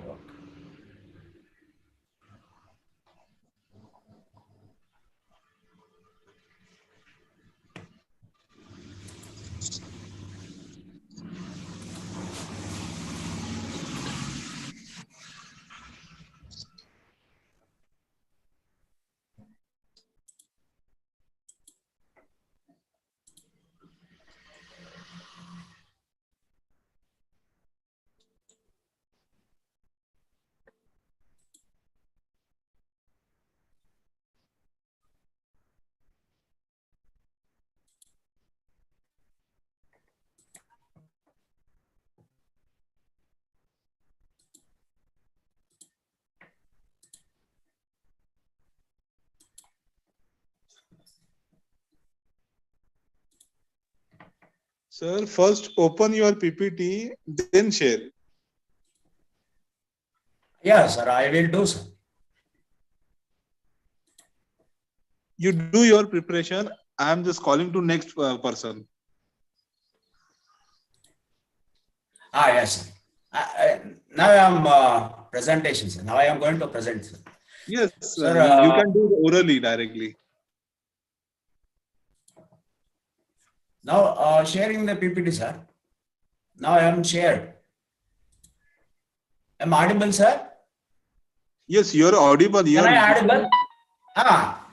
Sir, now I am shared the PPT. Huh? Okay. Okay, sir. Good evening, everybody. My paper is an analysis of receipts of municipal corporations in Karnataka with reference to Mysore and Mangalore city corporations. Myself, Mahesh NM, Assistant Professor of Commerce, Government College for Mandya, and my co-author, Dr. Nagendra Babu, Professor of Commerce, University of Mysore. My topic, an analysis of receipts of municipal corporations in Karnataka with reference to Mysore and Mangalore city corporations. Now, as you know that urbanization will be the most significant issue all over the world, and the largest agglomerations will be in the developing countries such as India. The major reason for urban economic reforms 1991, rise of the more diversified economy, growth of heavy industries, better infrastructure facilities, all these are responsible for urbanization. India at present 34.4% urban population compared to other countries like China, 60% urban population. Now United Kingdom 84%. As per World Bank report 2019, United States of America 82%, Canada 81%, Brazil 87%, France 81%. All this shows that the urbanization will be the order of the day. So that's why we select the topic urban development, like corporations, municipal corporations. Okay, then now let me go to the growth of total population and urban population in India in the last 10 decades. You can see in 1931, India's total population is 278.97 million, but urban population is 33.45 million. But in the year, as per 2011, the urban population will be 377.10 million, but the percentage is 31.14. So in the year 2021, this is the projected population. So the urban population is 498.56 and the percentage is 35.92 to the total population. It shows that in India, so drastically goes to urban populations. Urban population will increase. Amazing facts of India's urban population. You can see India's population has tremendously raised from decade to decade. As per 2019 World Bank, the India will lead the world's urban population by 2050. United Nations World Population Report 2007 says by 2030, India's urban population will be 40.76% of country's total population. Delhi witnessed the fastest rate of urbanization in the world, that is 4.1%. Mumbai and Chennai were close by and over the same stage. Similarly, rapid urbanization has challenged the urban local bodies. Municipal councils have failed to fulfill exceptions of urbanization. So therefore, municipal councils face the problem of efficiency, autonomy, and accountability. Therefore, the range of resources available for urban local bodies in federal countries such as United States and Canada, Brazil, China is very broad compared to India. Own taxes and user charges of ULBs in India is inadequate, and state government controls on the municipal authority to levy taxes and user charges. Quantum and timing of intergovernment transfers are constraining ability of urban local bodies in mobilizing resources. The floods in Mumbai, Chennai, Hyderabad, Bangalore are witnessed for vulnerability of those cities. Unbalanced ecology, weak infrastructure system, faulty planning, all are responsible for urbanization. So now self-government, local self-government may be classified into two types. Number one is local self-government in rural area, and number two, local self-government in urban area.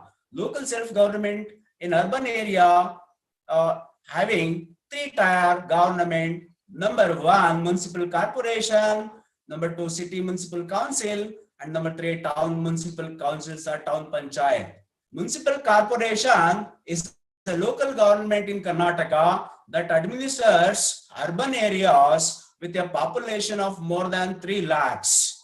Municipal corporation consists of corporation, standing committee, commissioner, which are statutory authorities responsible for proper functioning of the municipal corporation. So there are some obligatory functions of city corporations as well as discretionary functions of city corporations.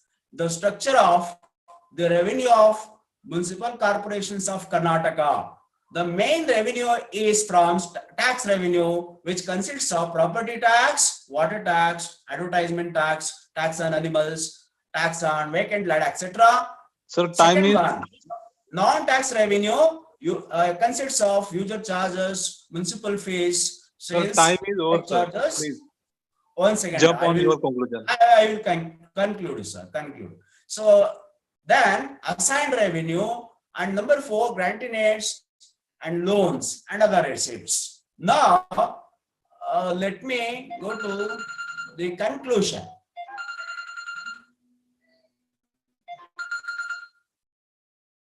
Let me go to the conclusion after the analysis of the total receipts of Mysore and Mangalore city corporations. We conclude that both the city corporations have generated a major part of revenue receipts from non-tax revenue, followed by tax revenue, assigned revenue, and revenue grants. Assigned revenue in the revenue receipt has decreased in both the city corporations, and revenue grant in the revenue receipt has gone down over the years in both the city corporations. Both the city corporations are highly dependent on internal revenue from taxes and non-tax revenues than the external revenue from the state and central government. So this is my findings. Thank you very much.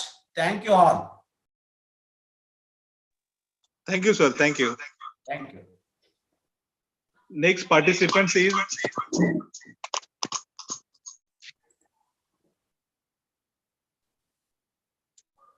Shanta Devi. Dr. Shanta Devi. Dr. Shanta Devi.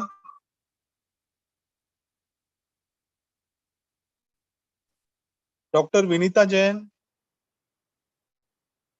Dr. Malarji V. Shi. Chauhan Sir. Nitin Sitaram. Sir. It is available, Chauhan.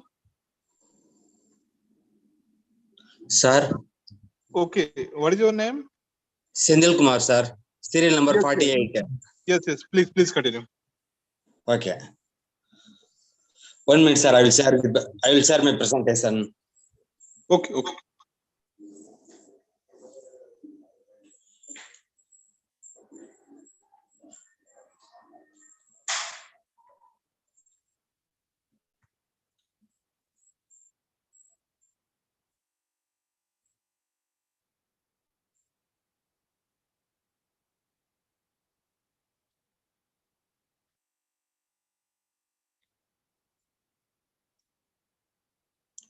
Sir, is it shared?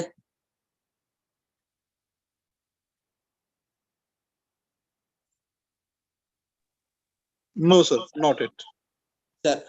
Sir, I am facing the difficulty in sharing the document. Shall I continue it without sharing the document? Do not worry about that. You directly continue your PPT reading without sharing your PPT. Okay, sir. Thank you so much. Good Please evening, continue. all. Good evening, all. My topic is research status of NIAT publications during 1997 to 2017. It's a scientometric study. During the study period, we have noticed that more articles are published as 336 are the total number of publications. Less number of papers are letters and meeting abstract. While considering the annual growth rate during the period is 29.83. The highest growth rate noted in the particular institute is 2013 as 372.73%.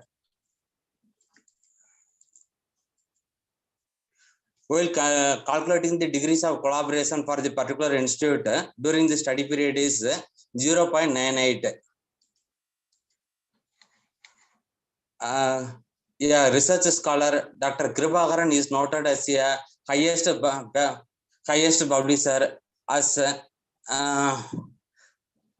78 papers with the percentage of 16.81. And geographical wise, Indian researchers contributed more, and next one is American researchers as 17 papers with 3.62%. So, in conclusion of my research presentation is most of the papers are from this NIAT journal published in Indian Journal of Geomarine Science.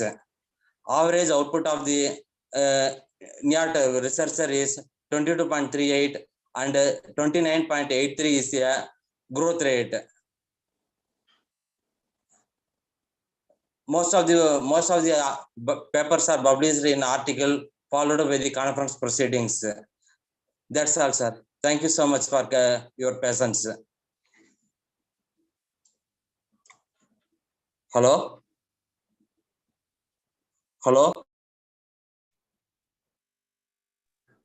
Yes, sir. Thank you. The next presenter is Chavan Nitin Sitaram, Dr. Vanita Jain, Dr. Malarshi, Tushar Yes, sir. Kande. Yes, sir. I am present. Please continue. Serial number Okay. 69. Please continue. Okay. 2 minutes, sir. I share this PPT. Okay. Can I see PPT, sir? Yeah, it is visible. Please continue. Okay. Only 5 minutes. Yes, sir. Good evening, all of you. I am Tushar Ambadas Kande. Now, PhD research student under the guidance of Dr. A.S. Khandekar sir, Bharati Vidyalaya, Amravati. My research title is the impact of COVID-19 on profitability of the State Bank of India with reference to the 2020-21. Introduction. The banking industry is one of the most important pillars in the Indian economy. The Reserve Bank of India is regulated by the banking system is India, regulated by the Reserve Bank of India through the provision of the Banking Regulation Act 1949. The Reserve Bank of India, there are two types of bank in Reserve Bank of India, public sector bank and private sector banks. And there are two types of bank in a public sector bank, State Bank of India and nationalized bank. The researcher had a problem how to COVID-19 impacted profitability of the SBI group during the 2019-20 and 2021. To find out the answer of the problem in the paper, the attempted to demonstrate in the impact of pandemic COVID on the profitability of SBI group banking during the 2019-20 and 2021. Measuring the maintenance of the asset quality of bank is important for the development of the banking sector. The asset quality in banks, especially the public sector bank, have been constantly deteriorating and thus causing the intolerable stress to banking sector, regulator, and Indian economy. SBI Group is ranked as a 236 in the Fortune Global 500 list of the world's biggest corporation of 2019. It is the biggest bank group of India with the 23% market share in asset. Besides the share of 1/4 of the total loan, 1/4 of the bank. Objective of this study: the study of profitability of position of SBI, then study of profitability performance of the SBI. The research methodology: sample selection. The study was conducted by choosing State Bank of India Group in India. There are 22,219 total branches of SBI Group in India. Then data: the profit and operating profit. The net profit of bank increases by 14.88% from 20,410.47 crore in financial year 2020-21 and from 14,488.11 crore from financial year 2019-20. The operating profit of bank for the financial year 2020-21 increases by 5.02% up to 71,554.15 crore. Directly jump on your conclusion. Yes, sir. Directly jump on your conclusion. So many persons are remaining for PPT. Yes. Okay, conclusion. The performance of SBI Group Bank during the COVID-19 pandemic is considered strong performance on average. Return on asset is 0.48%. The net profit also helps show the overall profitability position was increased. The net profit positively contribute to the profit in the bank, but capital adequacy ratio, provision coverage ratio, and net interest margin negatively contribute to profit. It was finally found that the SBI Group financial performance was good and net profit of bank also increasing from previous year. Banks certainly have their hands full in light of the novel coronavirus outbreak. In short, the COVID-19 pandemic impacted mainly positively in the profitability of the SBI Group. Thank you each and every for the organization. Give me an opportunity to present this. Thank you, sir. Thank you. Next presenter, Dr. C. Shanmuga Priya. Dr. C. Shanmuga Priya, is this available? Okay. Serial number 71, Prafulla Dhavne. 71, Prafulla Dhavne. 72, Shanmuga Priya. 73, Professor Sudhakar Hange. Sir, Dipti Mayur Kolge. Mayur Kolge. What is your serial number? Dipti Mayur Kolge. Serial number? Serial number, don't know, sir, but okay, no problem. Dipti Kolge, you just continue. Okay, thank you. Having only 5 minutes PPT presentation. Okay. I will start here.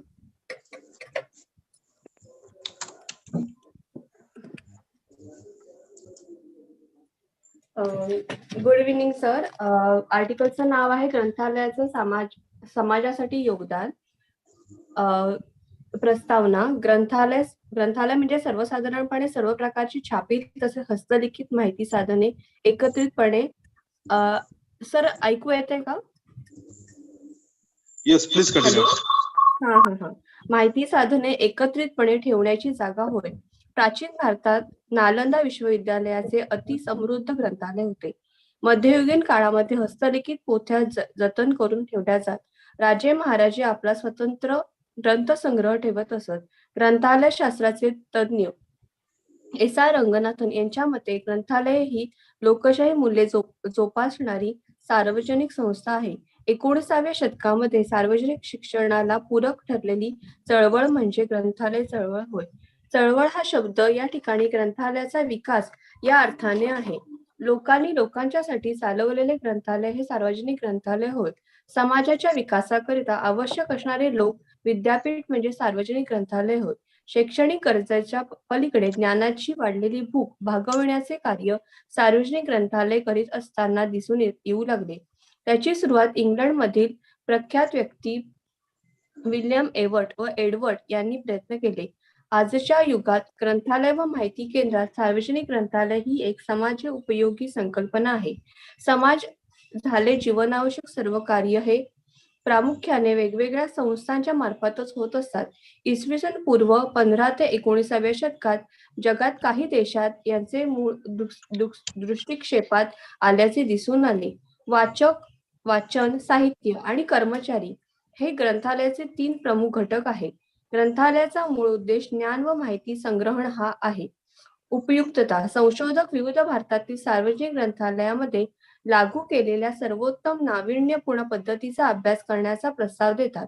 इतरांना अनुसरून करण्यासाठी आणि स्थानिक गरजांशी जुळवून घेण्यासाठी एक मार्गदर्शक उपलब्ध होईल.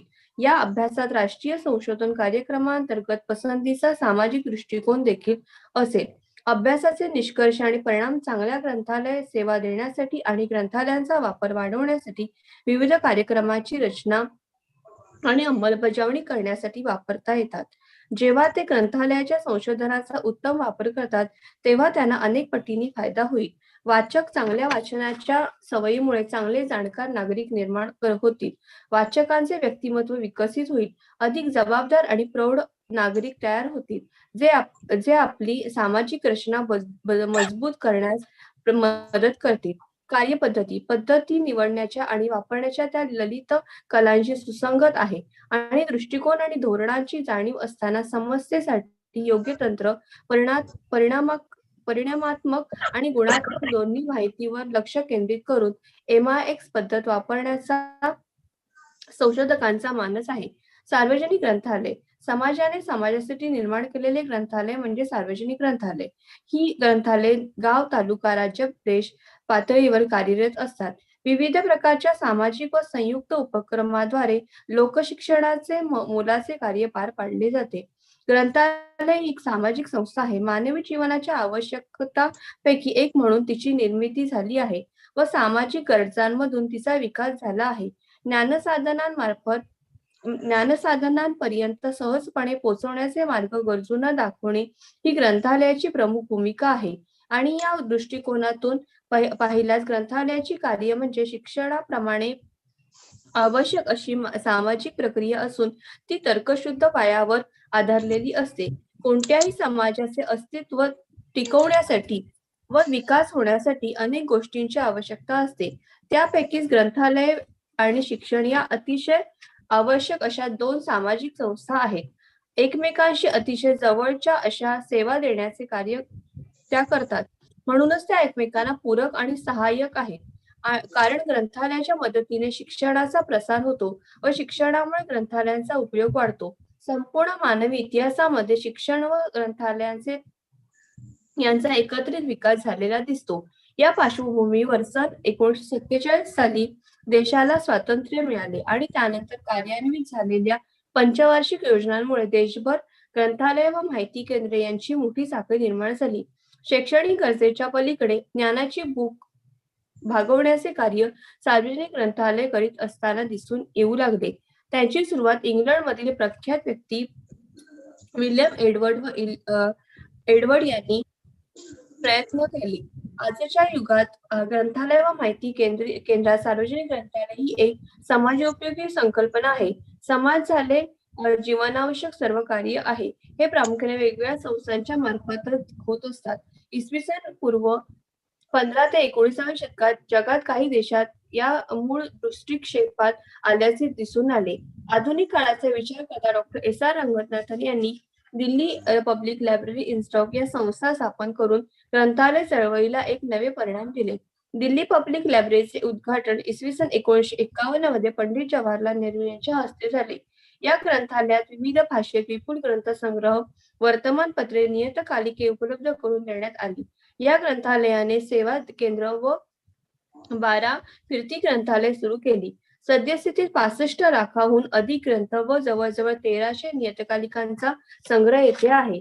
प्राचीन परंपरांचा वारसा घेत असताना साहजिकच ग्रंथालय ही संकल्पना म्हणजे ज्ञानसंग्रहणाची सुरुवात कुठून व कशी झाली याचा जागतिक स्तरावर आढावा घेणे क्रमप्राप्त ठरते.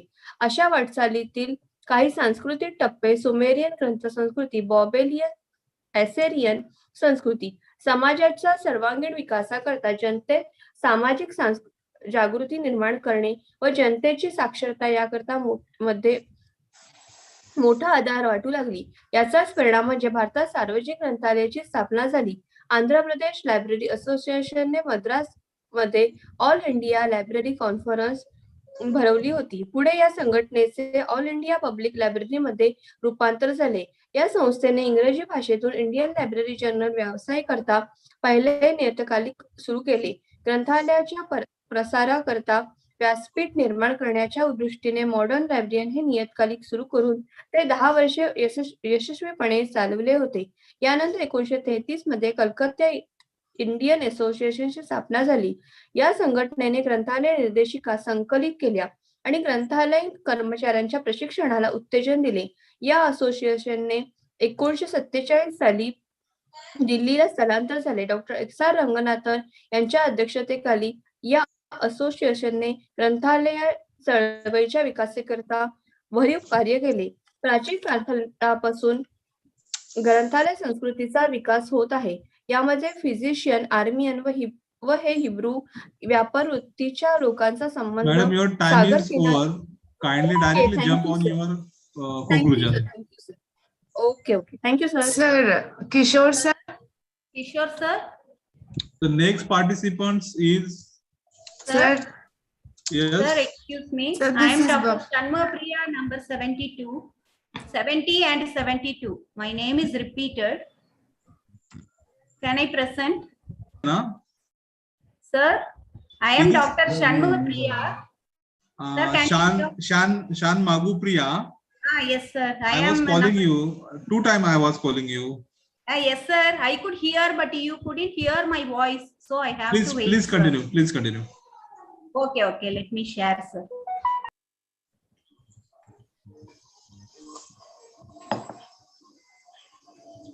Allocated time is only 5 minutes. Please do Okay, fast. sir. Is it visible, sir? Not till. Is it visible now? Not till. Just a minute, sir. Just a minute. Sir, Kishore sir. Please wait. Please wait. Next I'll give sir. That is what I want. After what is the name of Is it Priya? visible After now? the Priya. Okay, sir. After Priya, I'll give Bhavani sir. Next I'll Yes. give. Yes. Sir, is it visible now? Madam, your PPT is not visible. Kindly directly read your PPT. Okay, sir. So I am Dr. Shanmu Priya, Assistant Professor, Department of English from SRM Institute of Science and Technology, deemed to be University, Tiruchirappalli, Tamil Nadu. My PPT is on need for listening skill for diploma engineers at the workplace. So listening is a cognitive skill, and it is in the collaborative, interactive, and dynamic power supply. So it is in the process of learners to engage in collaborative, interactive, and dynamic process in order to acquire listening skill. So it is said to be the key component to all effective communication, and 45% of listening is spent within 70% of communication. It discriminates sounds, vocabulary, and also everything we acquire from the listening skill. And next comes the review of literature, and it is said that 60% of misunderstandings and 1% of poor reading will be due to poor listening, as per the University of Minnesota report. So listening is said to be possessed by persons in academic and business environments, according to Dunkel 1991. So many of the linguists have talked about the significance of listening skill in business arena. So coming to the research methodology, a questionnaire with 35 questions has been administered to 129 diploma holders in 31 engineering large and MSMEs of Tiruchirappalli district in Tamil Nadu. And the question paper relates to the personal details of them and also the present designation in the workplace. And the listening skill has talked about its requirement, development, and significance for the diploma holders in the workplace. And it has been done through survey method, and the incumbents were the diploma holders who belong to departments of mechanical engineering, electrical engineering, and computer science engineering. And then comes the use of listening skills, and I have also tabulated the data. And as the employees' communication is internally operational, they have to engage in authentic listening to get the directions given by the management. And then comes the next slide, moving on to the purpose of English usage. Okay, the purpose of English usage is that it has been used for the purpose of understanding directions from the managers and to understand instructions from CEOs, to converse with co-workers and to seek clarifications with customers. These are all can be done only through the listening skills. And then coming to the use of listening skills in the workplace, they require for improving listening skill the understanding of the lectures, and also they could very well say that only 52% of them have expressed that they could rarely listen and understand the lectures in schools and colleges, and 55.2% could do and understand the communications from middle management, and only 63.9% have expressed that listening and understanding of communications from middle management is rarely possible. So with regard to the usefulness of improving listening skills, 72% of the employees have stated that improvement of listening skill in English is very much required for the good communication. So from the data of this study, I could infer that the use of English has become inevitable in the career of engineers in the workplace situations, and listening skill improves the ELP of the employees, and the employees need more proficiency in listening skill. Effective listening enhances career progress of the individual and productivity of the organization. Poor listening leads to low productivity, and effective communication due to effective listening will rectify the mismatch between the managerial expectations and the employees' performance.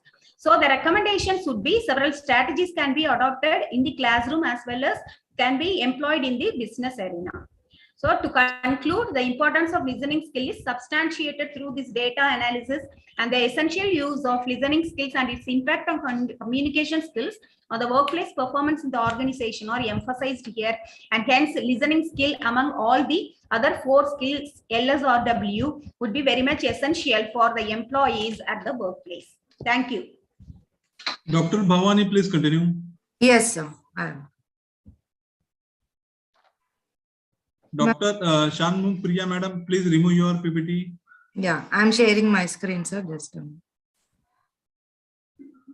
Allocated time is 5 minutes only. Okay, sir. Okay. Just a minute, sir. Just a minute. Sir, you can see my screen? Yes, it is visible. Please continue. Yeah.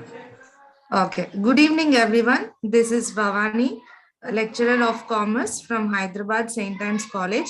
And today's my topic is online education benefits and challenges. So coming to the paper, abstract. Coronavirus affects nearly 1.6 billion learners in the whole world. Schools and colleges are closed due to the spread of coronavirus. So it has paved a way for introduction of digital learning across the whole country, not only in India, but all over the world. And this paper aims to know about the impact of COVID-19 and introduction of online education system in India. Coronavirus pandemic has affected the whole world to a level that all the sectors all over the world are trying to still recover. One of the industries or sector which affected the most is education sector, where some of the areas in India are still not able to receive education, even though the government has taken many steps towards it. Now, the online education has become the only option by which social distancing can be maintained. And in this paper, we are going to see about various features, and I'll read out the objectives, is to investigate the efficacy and benefits of online learning, and also to look at different methods and methodologies for analyzing and evaluating the e-learning, that is electronic learning, to gain information via the usage of variety of online educational and technical resources, and to investigate the harmful effects of online learning on students and physical mental health. Analysis and discussion part in this paper discussed about teachers' influence in online education, where teachers are compelled to a shift in teaching and learning to an online delivery model, which became an important part of worldwide education system. Now the teachers have to be aware about the ICT facilities that is information and communication technology, and how to use them in e-learning. The role of teacher has changed and more of an advisor and discussion partner rather than merely a teacher. Then the students from much less advantageous backgrounds exceedingly suffered for the duration of COVID-19 pandemic due to lack of various infrastructure facilities. The government has recommended students to study from the radio, but still there are certain regions in the country where they do not have the facility of even electricity also. And the evaluation methods of students' performance are also changed a lot. To the assessments are now based on their communication and presentation skills, where the students have to give seminars, presentations, online group activities, and writing exams through Google Forms, and also discussions on case studies. Online interviews are also being conducted to improve the capabilities of the students.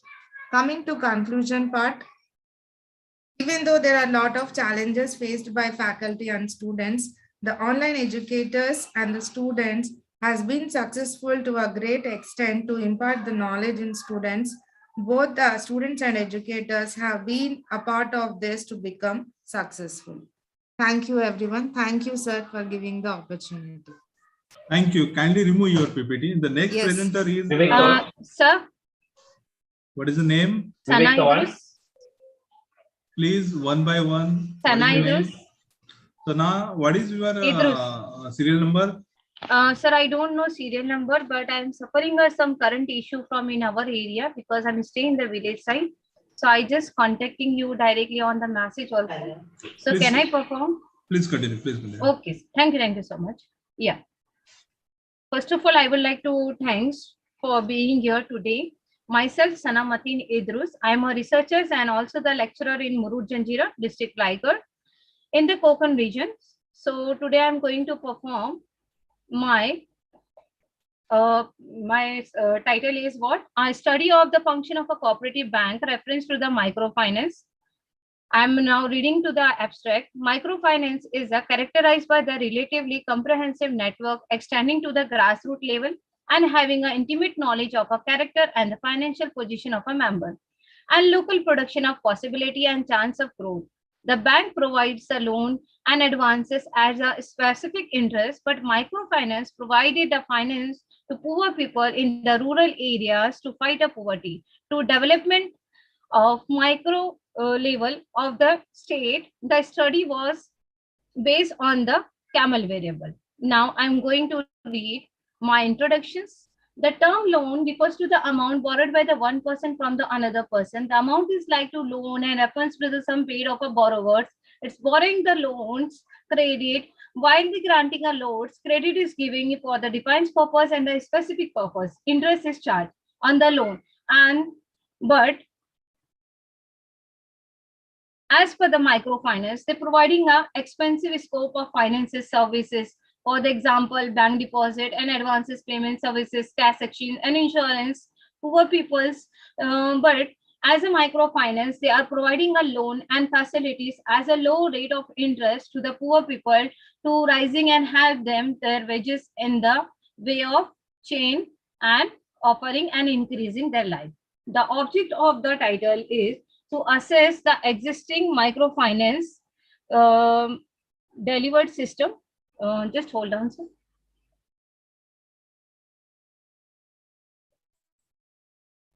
Actually, my PPT is off. Just hold on.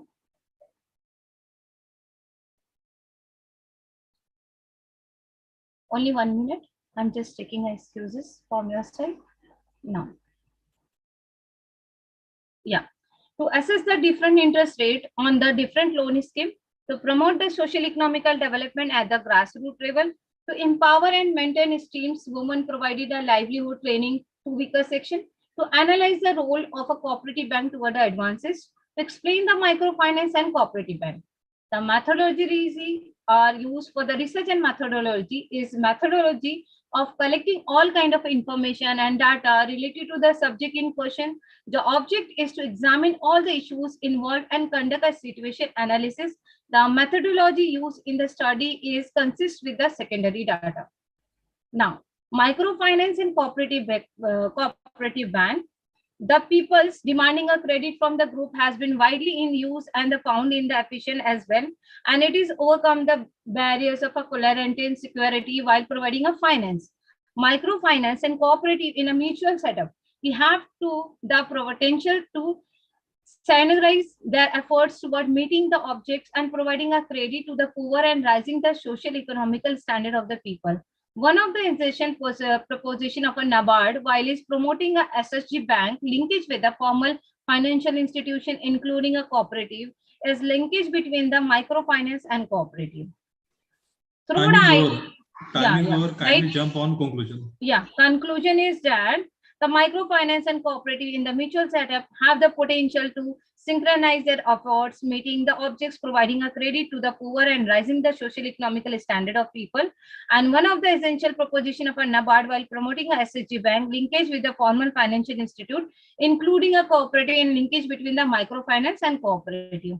Thank you very much to given a chance to perform in the front of you, and thank you for the Konkan Unnati, and thanks for the Chauhan sir and your sir. Thank you very much. Thank you. Thank you. Vivek Sawan sir.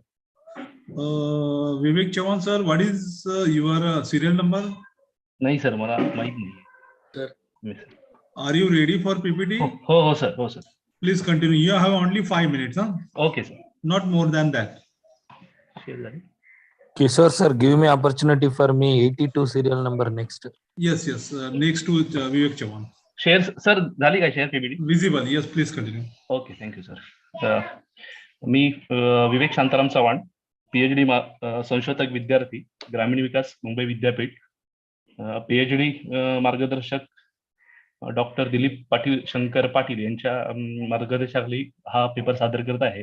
माझ्या पेपरचं नाव आहे भारतातील online शिक्षण पद्धती एक आव्हान. शिक्षण प्रक्रियेमध्ये विद्यार्थी व शिक्षक हे दोन महत्वपूर्ण घटक असून विद्यार्थ्यांच्या व्यक्तिमत्वाच्या जडणघडणीमध्ये शिक्षकाचे स्थान महत्वपूर्ण असते. खरं तर 3 वर्षापूर्वी स्थिती बघितली तर शाळेमध्ये जाऊन प्रत्यक्ष ज्ञानाचे धडे घेत होता, परंतु कोविड-19च्या परिस्थिती बदलली. शाळा बंद व शिक्षण चालू ठेवण्याचे आव्हान आपल्यासमोर निर्माण झाले. या आव्हानाला सामोरं जाण्यासाठी ऑनलाईन शिक्षण पद्धती स्वीकारण्याशिवाय पर्यायच नव्हता. शिक्षणाच्या डिजिटल माध्यमांमध्ये फोन, लॅपटॉप, गुगल क्लासरूम, झूम इत्यादींचा वापर ऑनलाईन शिक्षण पद्धतीमध्ये चालू झाला आणि तंत्रज्ञानाच्या वापरात किती आपण मागे आहोत याची सुरुवातीला जाणीव होऊ लागली. खरं तर कोरोनाच्या सारख्या महामारीमुळेच आम्ही तंत्रज्ञानाचा जास्त वापर करू लागलो हे विसरून चालणार नाही. ऑनलाईन शिक्षण पद्धती संकल्पना जरी जुनी असली तरी पहिल्या वर्षीच म्हणजे 2020 मध्ये शिक्षणाची अवस्था बिकट झालेली दिसून येते आणि ते हळूहळू त्यात बदल होत गेले आणि यावर्षी मात्र ऑनलाईन शिक्षण पद्धतीत योग्य ते बदल झालेले दिसून येतात. ऑनलाईन शिक्षणाला इंटरनेटवर आधारित शिक्षण पद्धती असे म्हणतात. यामध्ये विद्यार्थी स्वतःच्या घरातून इंटरनेट, संगणक, लॅपटॉप, स्मार्टफोन आणि टॅबच्या सारख्या इलेक्ट्रिक उपकरणाच्या द्वारे शिक्षण घेऊ शकतो. या शिक्षण पद्धतीमध्ये वेळ आणि अंतर याचे अडथळे येत नसून विद्यार्थी त्याला हवं तिथे बसून त्याच्या योग्य वेळी किंवा रेकॉर्ड केलेल्या व्याख्यानाच्या मदतीने अभ्यास करू शकतो. या पद्धतीमध्ये इंटरनेट कनेक्शन अतिशय महत्वाचे असून व्हिडिओ, ऑडिओ इत्यादीच्या माध्यमातून प्रशिक्षण दिले जाते. सॅम पितोद्रो यांच्या नेतृत्वाखाली कुशल व अकुशल भारतीयांनी कमालीची मेहनत घेऊन संदेशवहन जाळे पहिल्यांदा अस्तित्वात आणले. 1993 पासून ऑनलाईन शिक्षणाला कायदेशीर दर्जा दिलेला गेलेला दिसून येतो. खरं तर आपल्या देशामध्ये अध्ययनासाठी पारंपरिक साधनांचा जास्त वापर होत होता. पुस्तके, पाठ्यपुस्तकातील धडे, प्रश्न उत्तरे सोडवण्यावर जास्त भर दिलेला दिसून येतो. कोविड संक्रमणाच्या समस्येमुळे शिक्षण प्रक्रियेला एक नवीन दिशा देण्याचे आव्हान आपल्या समोर उभे राहिलेले आहे. कोविड-19 हे दुसऱ्या महायुद्धानंतर जगासमोर आलेले सर्वात मोठे संकट असून जीवनाच्या सर्वच अंगावर या संकटाचा प्रभाव पडलेला दिसून येतो. कोरोनाची समस्या केवळ आरोग्यापुरतं मर्यादित नसून शैक्षणिक समस्याही निर्माण झालेल्या दिसून येतात. खरं तर कोणतेही संकट सांगून येत नाही, पण मग ते आजारपण असो, दुष्काळ असो, महापूर असो, भूकंप असो किंवा ज्वालामुखी असो, वरील प्रत्येक संकटात जीवित आणि आर्थिक, सामाजिक हानी होतेच. वरील प्रत्येक संकटावर मात करून नवीन प्रवाह, नवी दिशा समोर ठेवून वाटचाल करतो. संशोधनाची उद्दिष्टे: भारतातील ऑनलाईन शिक्षण पद्धतीचा अभ्यास करणे, भारतातील ऑनलाईन शिक्षण पद्धतीतील नवीन बदलाची माहिती घेणे, भारतातील ऑनलाईन शिक्षण पद्धतीतील आव्हानांचा अभ्यास करणे, भारतातील ऑनलाईन शिक्षण पद्धतीतील समस्यांवर उपाययोजनांचा अभ्यास करणे. संशोधनाची गृहीतके: भारतातील ऑनलाईन शिक्षण पद्धती इतर देशाच्या तुलनेने मागे होती. भारतातील ऑनलाईन शिक्षण पद्धतीत नवे बदल झालेले दिसून येतात. भारतातील शहरी भागापेक्षा ग्रामीण भागामध्ये ऑनलाईन शिक्षण पद्धत जास्त समस्या आहेत आणि शिक्षण प्रक्रियेत खंड पडू नये म्हणून शासन, शाळा, शिक्षक ऑनलाईन शिक्षण पद्धतीत अनेक बदल आणि उपाययोजना करीत आहेत. संशोधन पद्धतीमध्ये संशोधकाने प्रस्तुत माहिती संकलन करण्यासाठी संशोधकाने प्रश्नावली, चर्चा व इतर दुय्यम सूत्रांचा आधार घेतला असून विषयाशी संबंधित संदर्भ पुस्तिका, मासिके, ऑनलाईन माहिती इत्यादीचा वापर केलेला आहे. ऑनलाईन शिक्षणाची भारताची स्थिती जर बघितली तर इतर देशाच्या तुलनेत भारतातील ऑनलाईन शिक्षण पद्धती हवी त्या प्रमाणात वापरात आलेली दिसून येत नाही. भारतात फक्त निम्म्या घरातच इंटरनेट आहे. देशातील 22% राज्यातील 35% शाळांमध्ये इंटरनेटची सुविधा आहे. संगणकाचे चित्र पाहून वेगळे नाही. देशातील 38.34% शाळा आणि राज्यातील 74.24% शाळेतच संगणक आहे. हे कार्यरत असण्याचे प्रमाणही कमी आहे. माहिती तंत्रज्ञानाचा भारत असल्याचे जरी म्हटले जात असले तरी 2/3 याहून अधिक शाळा संगणक आणि इंटरनेट या मूलभूत सुविधांच्या अभावामुळे तंत्रज्ञानावर आधारित शिक्षणात हा मोठा अडथळा ठरणार आहे. डिजिटल युगात QR कोडच्या माध्यमातून क्रांती करणारे सन्माननीय रणजितसिंह डिसले गुरुजी आज आपल्या समोर एक आदर्श उदाहरण असताना ज्या शाळेत इंटरनेटची सुविधा नाही त्या शाळेतील विद्यार्थी पाठ्यपुस्तकातील QR कोडचा वापर करून इंटरनेटवरील पूरक शिक्षण व्हिडिओ कसे पाहू शकतील. खरं तर शिक्षणासाठी केलेला खर्च हा खर्च नसून ती गुंतवणूक असते. ही मानसिकताच काही वेळेला शासनाची, पालकांची दिसून येत नाही. शासकीय स्तरावर शिक्षणासाठी केलेला जाणारा खर्च हा GDPच्या 6% असावा असे असताना देखील 17-18 मध्ये तो 3.92% तर 18-19 मध्ये 3.76% असलेला आपल्याला दिसून येतो. कोरोना कालखंड ऑनलाईन शिक्षणाची बदललेली स्थिती जर बघितलं आपण तर 2020 वर्षाच्या सुरुवातीलाच जगावर मोठे संकट आलेले आपल्याला दिसून येतं आणि याच्यामध्ये महाविद्यालय बंद करण्यात आली.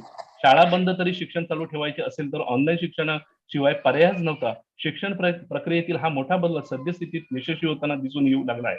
शिक्षणासाठी उन्नयन हे ऍप तयार करणारे रितेश सिंह यांनी प्राईम मिनिस्टर इनोव्हेशन अवॉर्ड मिळाला. भारतातील साधारण 8 राज्यातील 12 लाख विद्यार्थी या ऍपचा वापर करत आहेत. प्रादेशिक गरजा लक्षात घेऊन रितेश सिंह यांच्या टीम अभ्यासक्रम तयार करत आहे. उन्नयन ऍपचे स्लोगन आहे मेरा मोबाईल मेरा विद्या. यामध्ये विद्यार्थ्यांची क्षमता तपासून त्यानुसार त्यांना शिक्षण दिले जाते. बिहार राज्यांमध्ये टीव्हीच्या माध्यमातून रितेश सिंह यांनी विद्यार्थ्यांसमोर अभ्यासक्रम आणण्याचा प्रयत्न केलेला आहे. भारतातील ऑनलाईन शिक्षण पद्धतीतील आव्हाने कोरोना कालखंडातील कमकुवत झालेल्या आर्थिक परिस्थितीमुळे डिजिटल माध्यमांचा वापर पालक विद्यार्थ्यांना परवडणारा नाही. ग्रामीण भागात, खेडेगावात अंतरणाचा अभाव आढळतो. पालकांमध्ये नैराश्य, उदासीनता यामुळे मानसिक आरोग्य बिघडलेले दिसते. विद्यार्थी मोबाईलचा अतिरेक वापर करताना दिसून येतात. 20% शिक्षक डिजिटल माध्यमांचा वापर कोरोना कालखंडामध्ये करत असलेले आपल्याला दिसून येते. ऑनलाईन शिक्षण पद्धतीतील समस्यांवर उपाययोजना स्थानिक पातळीवर शिक्षक व पालक तसेच शासन यांच्या मदतीने आर्थिक स्थिती नसलेल्या मुलांना शिक्षण प्रवाहात आणण्याचा प्रयत्न करावा. इंटरनेट कनेक्शन नसेल तेथे स्थानिक केबलचा शिक्षणाचा वापर करावा.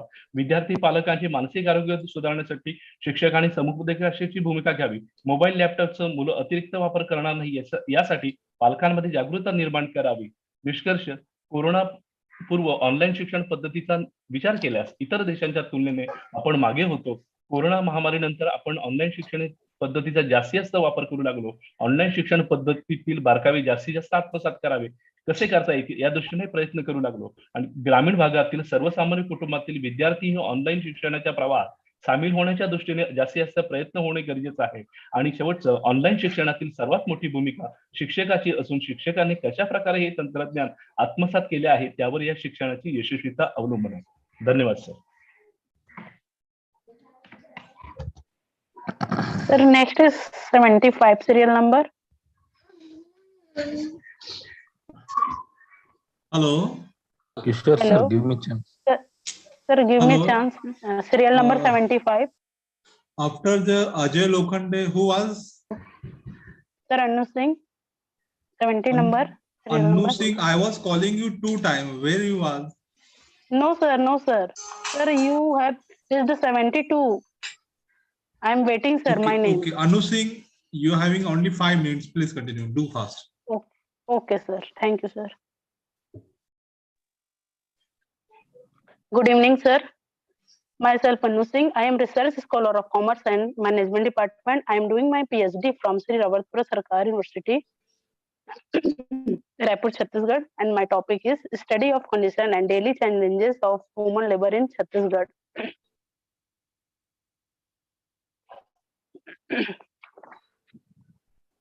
Introduction is in the undivided Madhya Pradesh, Chhattisgarh enjoyed a special place where women were concerned. Unlike women in many other parts of India, where the culture of exclusion and segregation seems to be strong, the women of Chhattisgarh speaks are visible and play a major role in social production. This can be understood by referring to the role that women play in various areas of livelihood. In Chhattisgarh, women are major agricultural workers.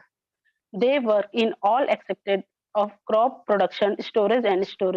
Women also play a key role in the different construction sector as a labor cleaner. Problem statement. First, very low income. The salary of worker in the informal sector is not less than that of the organized sector. Second, temporary employment. With no guarantee of employment, the type of employment in this informal sector is disappointing. Third, employees are not subject to any law. When employees do not follow any kind of labor law, for this reason, their working conditions are also not defined as overwork is a serious risk to their health. Fourth, no safety even in risky business.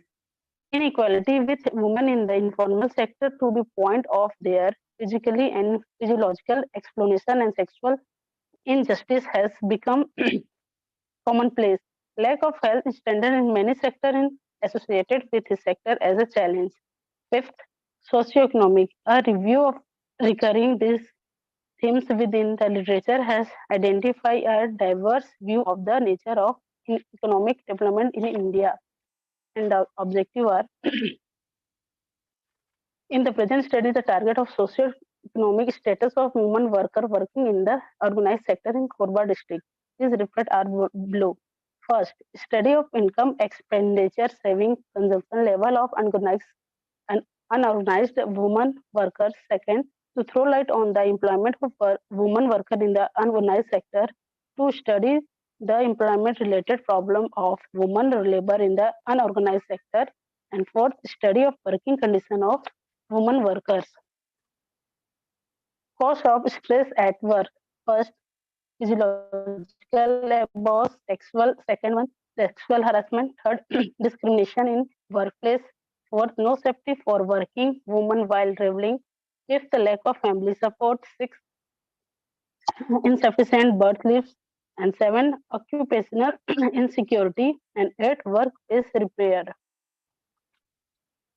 Government schemes are Prime Minister Shram Yogi Man Dhan pension schemes, construction worker Jeevan Jyoti insurance scheme, Upchand Baghel's health assistance scheme, Chief Minister construction works death and Divyang assistance scheme, and last e-rickshaw Sahayata Yojana.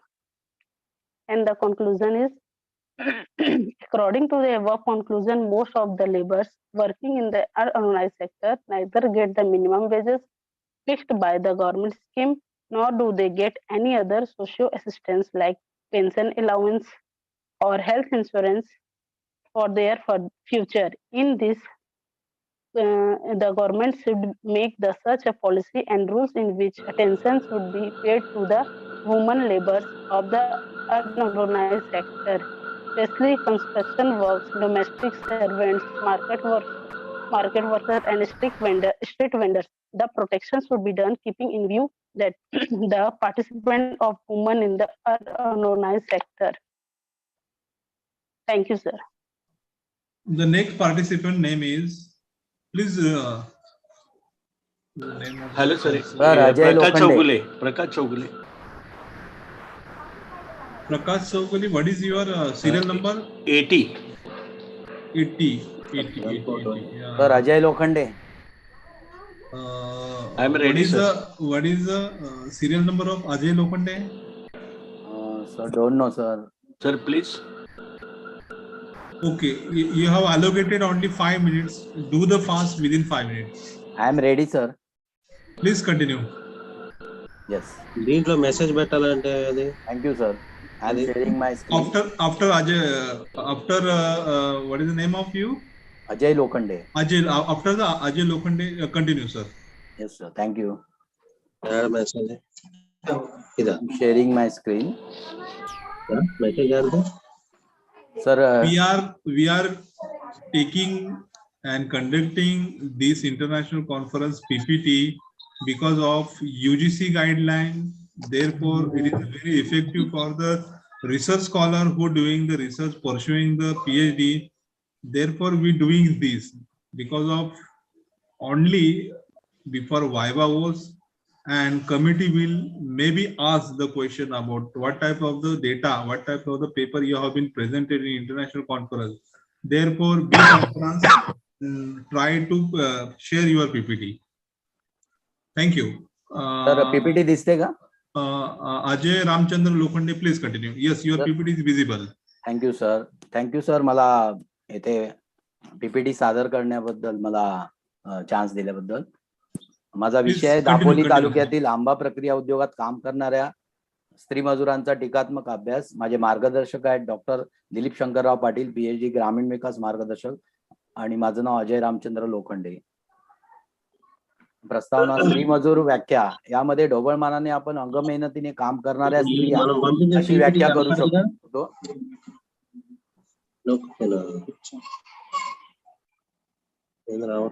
Hello sir, आवाज येतोय का? Yes sir, please continue. स्त्री मजूर व्याख्या. यामध्ये आपण ढोबळमानाने अंग मेहनतीने काम करणाऱ्या स्त्रिया अशी व्याख्या करू शकतो. एकूण भारताच्या लोकसंख्येपैकी 48% स्त्रियांचे प्रमाण आहे. मानव संसाधन आणि जडणघडणीत स्त्रियांचा महत्वाचा सहभाग असतो. मुख्यतः शेती आणि शेतीपूरक उद्योगामध्ये अधिक सहभाग असतो. अधिक सक्षमतेने आणि मन लावून काम करतात. मजुरीमध्ये विषमता असते. पुरुषांपेक्षा स्त्रियांना फार कमी मजुरी मिळत असते. संबंधित साहित्याचा आढावा. यामध्ये टेसी कुरियन, पाटील VA, ईश्वर रागिनी, वाघेला SS आणि अभिषेक तिवारी PA मिश्रा या लोकांनी केलेल्या या तज्ञांनी केलेल्या स्टडीजचा मी संदर्भ घेतला आहे. स्त्रीमजूर होण्याची प्रमुख कारणे. यामध्ये सर्वप्रथम दारिद्र्य, शिक्षणाचा अभाव, रोजगाराच्या समस्या, संयुक्त कुटुंब पद्धती, आर्थिक अडचणी, पतीचे व्यसन, त्यांना मिळणारी कमी मजुरी आणि त्यांचा होणारा मृत्यू ही प्रमुख कारणे आहेत. मजूर स्त्रियांच्या समस्या. यामध्ये 4 प्रकारे मी बायफर्केशन केलं आहे. कौटुंबिक समस्या असतात, आरोग्यविषयक समस्या असतात, आर्थिक समस्या असतात, तसेच सामाजिक समस्या आहेत. संशोधनाची उद्दिष्टे. यामध्ये ग्रामीण भागातील आंबा प्रक्रिया उद्योगातील मजूर स्त्रियांचा आढावा घेणे, आंबा प्रक्रिया उद्योगातील मजूर स्त्रियांच्या कौटुंबिक परिस्थितीचे अध्ययन करणे, आंबा प्रक्रिया उद्योगातील मजूर स्त्रियांच्या आर्थिक परिस्थितीचे अध्ययन करणे आणि आंबा प्रक्रिया उद्योगातील मजूर स्त्रियांच्या सामाजिक परिस्थितीचे अध्ययन करणे. संशोधनाची व्याप्ती. यामध्ये रत्नागिरी जिल्ह्याच्या दापोली तालुक्यातील ग्रामीण भागातील 10 गावांचा समावेश आहे. यामध्ये संशोधन नमुना हा सहेतुक नमुना निवड पद्धतीने निवड करण्यात आला. यामध्ये केळशी, रोवले, विजयवाडी, आंबवली बुद्रुक, मुर्डी, लाडगर, बुरोंडी, चंद्रनगर, पंचनदी, कोळथरे या 10 गावांचा समावेश आहे. आणि या 10 गावातील 10 महिला असे 100 एकूण 100 नमुना निवड करण्यात आली.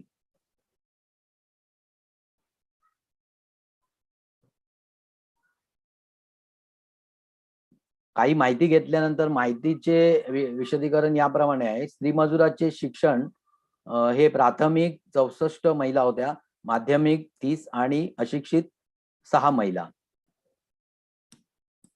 कुटुंबाच्या प्रकारामध्ये संयुक्त आणि स्वतंत्र कुटुंबातील महिला या आढळल्या आहेत. यामध्ये स्वतंत्र कुटुंबातील 78 आणि संयुक्त या 22 महिला होत्या. कुटुंबाच्या स्वमालकीची शेती. यामध्ये 68 महिलांची कुटुंबाच्या मालकीची शेती होती आणि 32 या भूमिहीन होत्या.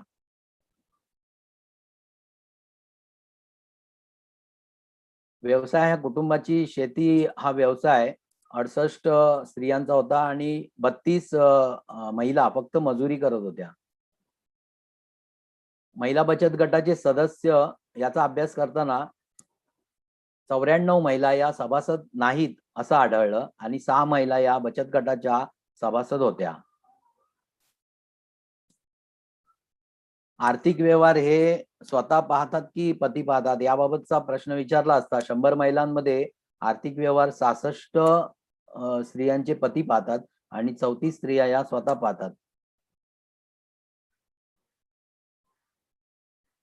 आरोग्यविषयक समस्येबद्दल विचारणा केली असता त्या प्रक्रिया उद्योगात काम करताना त्यांना विविध आरोग्याच्या समस्या जाणवतात.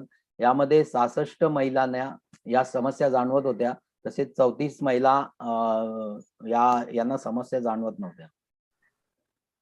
पैशांची उपलब्धता हा प्रश्न विचारला असता 79 महिलांकडे पैसे उपलब्ध असतात, त्यांच्या सेव्हिंग्स थोडेफार प्रमाणात करतात मजुरी घेऊन, आणि 29 महिलांकडे पैसे उपलब्ध नसतात. काही आरोग्यविषयक समस्या आढळली तर त्यावेळेला त्यांना फार कठीण जाते.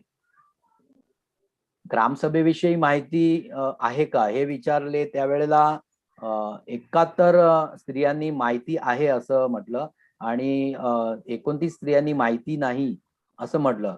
तसेच महिला ग्रामसभा ही गावामध्ये असते त्याविषयी विचारला असता महिला ग्रामसभेविषयी कोणालाही माहिती नाही असे आढळलं. यावरून असे निष्कर्ष काढण्यात आले की घरातील बराचसा अर्थार्जनाचा भार हा एकट्या मजूर स्त्रीवर असतो. स्त्रियांचा जास्त वेळ काम करण्यात जात असल्याने त्या स्वतःकडे जास्त लक्ष देऊ शकत नाही. ज्या दिवशी काम केले नाही त्या दिवशी मजुरी नाही मिळत. अधिक वेळ मजुरी करण्यात गेल्यामुळे त्या कुटुंबातील मुलामुलींच्या शिक्षणाकडे दुर्लक्ष करतात. स्त्रियांचे शिक्षण हे प्राथमिक आणि माध्यमिक पर्यंतच आढळले. दुसरा पर्याय उपलब्ध नसल्याने शेतात किंवा फळ प्रक्रिया उद्योगात जाऊन त्या मजुरी करतात. मजूर स्त्रियांकडे जोड व्यवसाय नाही. तसेच मजुरीचे प्रमाणे महागाईच्या तुलनेत बरेच कमी होते.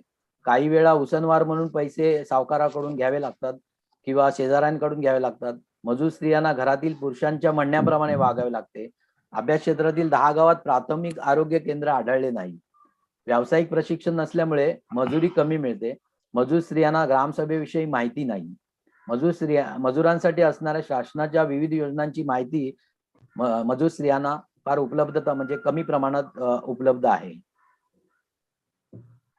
आणि शिफारसी यामध्ये अशा शिफारशी करण्यात आल्या की मजूर स्त्रियांना शासनाच्या विविध योजनांचा लाभ मिळावा. स्त्रियांसाठी जोड व्यवसाय उपलब्ध होतील याकडे लक्ष देणे गरजेचे आहे. स्त्रियांना हस्तकौशल्याचे प्रशिक्षण देणे गरजेचे आहे. शासकीय योजना कृषी विद्यापीठे व कृषी विज्ञान केंद्रांच्या माध्यमातून राबविणे गरजेचे आहे. आर्थिक साक्षरता वाढीस लागेल याकडे लक्ष देणे गरजेचे आहे. स्त्री मजुरांकरिता कामगार कायदा लागू होणे आवश्यक आहे. महिला बचत गट व स्वयंसेवी संस्था यांच्या माध्यमातून गृह उद्योग सुरू करणे महत्वाचे आहे. 10 गावांच्या एक दवाखाना आणि प्रत्येकी एक आरोग्य सेविका नेमणे आवश्यक आहे. बचत गट महिला मंडळ स्थापित करून स्त्रियांना संघटित केल्यामुळे त्या अधिक कार्यक्षमतेने काम करू शकतील. ग्रामसभा व महिला ग्रामसभा याविषयी स्त्रियांमध्ये जनजागृती करणे आवश्यक आहे. स्थानिक पतपेढी निर्माण करण्यास प्रोत्साहन देणे आवश्यक आहे. औपचारिक व अनौपचारिक शिक्षण व्यवस्थेस बळकटी आणण्यास आवश्यकता आहे. विविध योजनांचा लाभ मिळावा याकरिता स्थानिक नेतृत्वाने पुढाकार घेणे आवश्यक आहे. महिलांचे हक्क व अधिकार याबाबत जनजागृती कार्यशाळांचे आयोजन स्वयंसेवी संस्थांमार्फत करणे गरजेचे आहे. सर, आपण इथे संधी दिल्याबद्दल मी आपले आभार मानतो. धन्यवाद सर.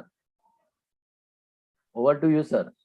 धन्यवाद सर. Thank you sir. Next Ganesh Babu. Chougule sir. Ganesh Babu sir, please continue. Ganesh Babu sir, please continue. Okay sir, thank you. You having only 5 minutes. Okay sir. Open your PPT. Your Yes, sir. face video should be visible. Okay. Sir, now my PPT is visible? Yes, please continue. Okay sir. My topic is the impact of phishing attacks on online payment system. I am Dr. V. Ganesh Babu, Assistant Professor, Department of Computer Science, Government College for Women, Madhur, Karnataka. Online payment system. The cashless transaction can be done in many ways, sir. Digitalization is the process where the information is converted into digital for easy access. Digitalization help to build a new economy where that without the use of physical documents and cost to maintain those physical records. India started the Digital India program to transform India into globally united one. The aim to provide employment and skill-based program many sector. The definition of digitalization can be defined by different type of authors. Digitalization help to build a new economy. Okay. Digitalization is the use of digital technologies to change business model and provide new revenue and value producing opportunities. It is the process of moving a digital business. Cashless payments improve the user experience is doing the things in a better manner. Cashless transactions are nothing but using digital cash for transaction instead of physical cash. The term non-cashless transaction was started in India late 1990. That the period of electric payment are introduced and it started spreading globally. PayPal is the first popular payment system introduced in 1998. These cashless payments help to reduce black money, which becomes useless when the government changes the currency notes. The countries like Canada, Sweden, United Kingdom, France, so many countries using the digital transaction. Next one is objectives of the cashless online payment system.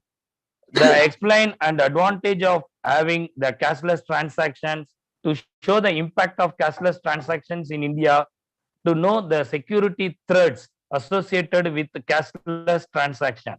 The cashless transaction is a different modes of payment for cashless transaction. One is check, another one is debit card, credit card, internet banking or e-banking, mobile banking, e-wallet, payment apps like GPay, Google Pay, Phone Pay, Tej app, Paytm. So many variety of payment modes are available. The advantages of the digital cashless transactions are easy to use. Transferring the money is very fast, reduces the extra interest, and it is time saving. Reduces the risk of robbery while carrying the phishing cash. Money management becomes easier for the user and for government. Currency exchange become very easy. Problems of having cashless transaction.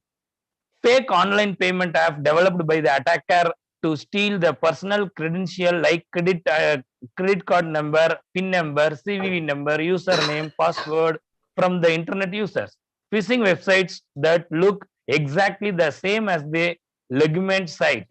Most of the time, it will be a bank site of social media sites. Using free internet services like public Wi-Fi can lead to the destination of fake or fraudulent site which is under the control of the attacker. Phishing attacks through phone calls and SMS.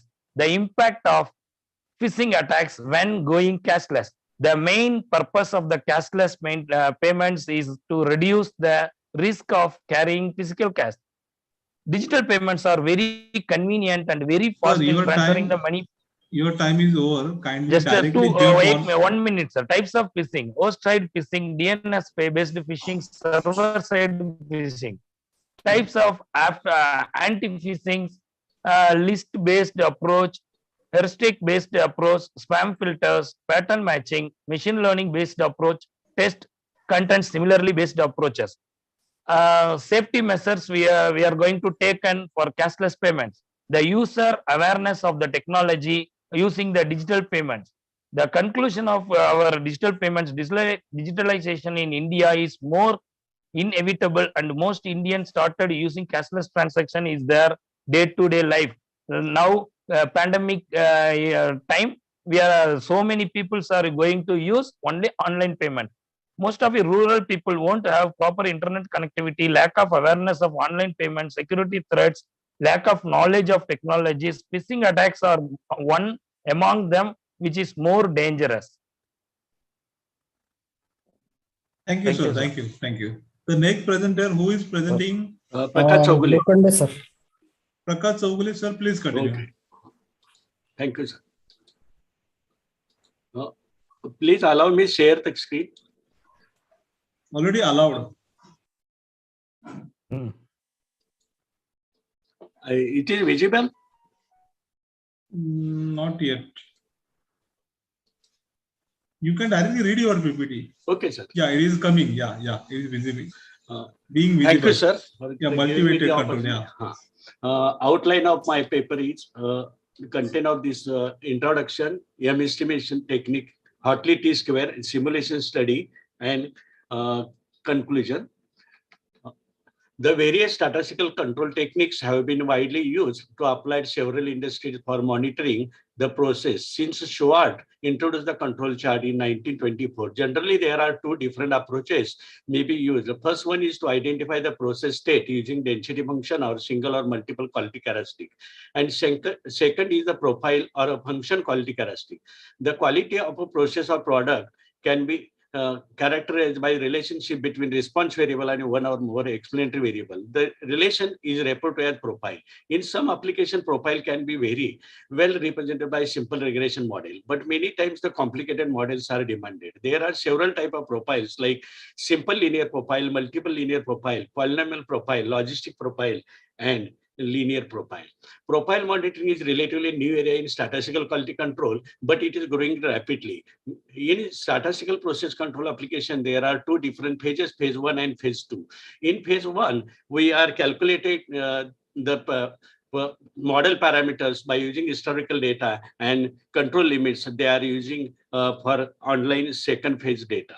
And the goal of second phase is to monitoring the online data to quickly identify and detect the changes in the process parameter from the baseline estimated in the first phase. The origin of the model-based control chart technique provided by Dipola by combining the regression analysis method and with conventional control chart. This chart is known as correlation control chart. It is used to analyze the quality problems in airplane assembly. He used the regression equation predictor Raigd to use the function of minor repair. Mendel extend his idea to correlation control chart to monitoring productivity of the postal workers. Jackson Weiss discovered the issue of control chart for relativity. Hawkins Hang suggested the monitoring procedure also called as regression adjustment procedure.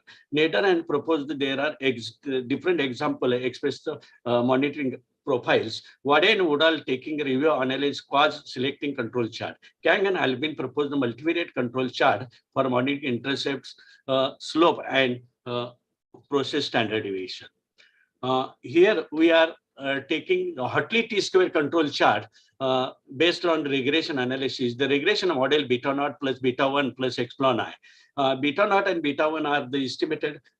Beta naught is the slope and beta 1 is the slope and beta naught is the intercept, and epsilon is the error term.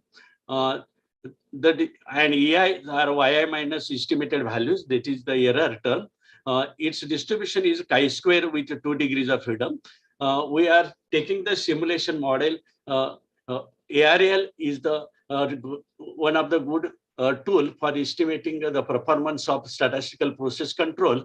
Here we are take the model for y equal to 2 plus 3x plus epsilon. Epsilon is taken from normal 0, 1 and x regressor taken from normal with mean 5 and variance. And we are taking here 6 different methods to calculating ARL. It is a first OLS, Huber, Hampel, y-square, logistic algebra, and second table is the taken the ARL values in slope, and third is standard process standard deviation. And our simulation study shows that the table 1 shows that the multivariate control chart based on algebra M estimator shows excellent performance in detecting small, moderate, and large shift. However, the multivariate control chart based on Huber, Hampel, and logistics show equally better performance, and control chart based on these estimators shows excellent performance than by square and Walsh and OLS.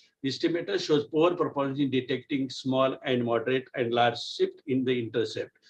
From table 2 shows the multivariate control chart based Algebra estimator shows excellent performance in detecting all these three types of shifts. However, multivariate control chart based on Huber and Hampel shows better performance in logistic estimator, but control chart based on logistic estimator shows excellent performance than bi-square and Walsh, and ordinary least square estimator shows poor estimator in detecting small, moderate, and large shift in slope. From table 3 shows that the multivariate control chart based on algebra estimate shows excellent performance in detecting small, moderate, and large shift. However, the multivariate control chart based on logistic estimator better performance than Huber and Hampel, but the control chart based on Huber and Hampel estimator shows excellent performance than bi-square and Walsh ordinary least square shows poor performance in detecting small, moderate, and large shift in the standard deviations. These are the references. Thank you. Thank you, sir. Thank you. The next presenter. Hello, Kishore sir. Sir. Rajendra Latpate, sir, please continue. Yes, sir. Yes, sir. Sir, after this, I'll present, sir, serial number 78. Akhil Dattatreya. Joshi. Yes, yes. Akhil Dattatreya after the Rajendra Latpate. Okay, sir. Okay. So Thank you, sir.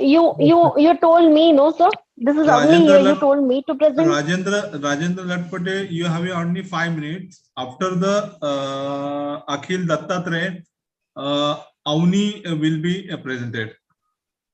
So who is presenting now, sir? What is the name of that person? Rajendra Latpade, sir. Rajendra Latpade. Sir, please, you have only 5 minutes. Yes. Do the fast. Yes, sir. Sir, after that, Rahul Lokandi.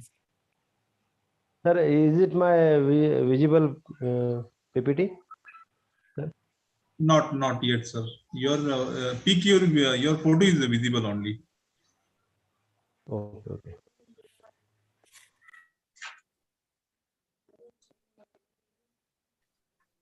Sir, you can directly read your PPT. We do not have the time because of we just do the cross 300 participants, sir. Yes, sir. Yes, sir. I very well. One by one will be myself, join again. Yes, sir. Yes, sir. Myself, Dr. Rajendra Latpade. My paper name is Study of the Challenges Faced by Librarians.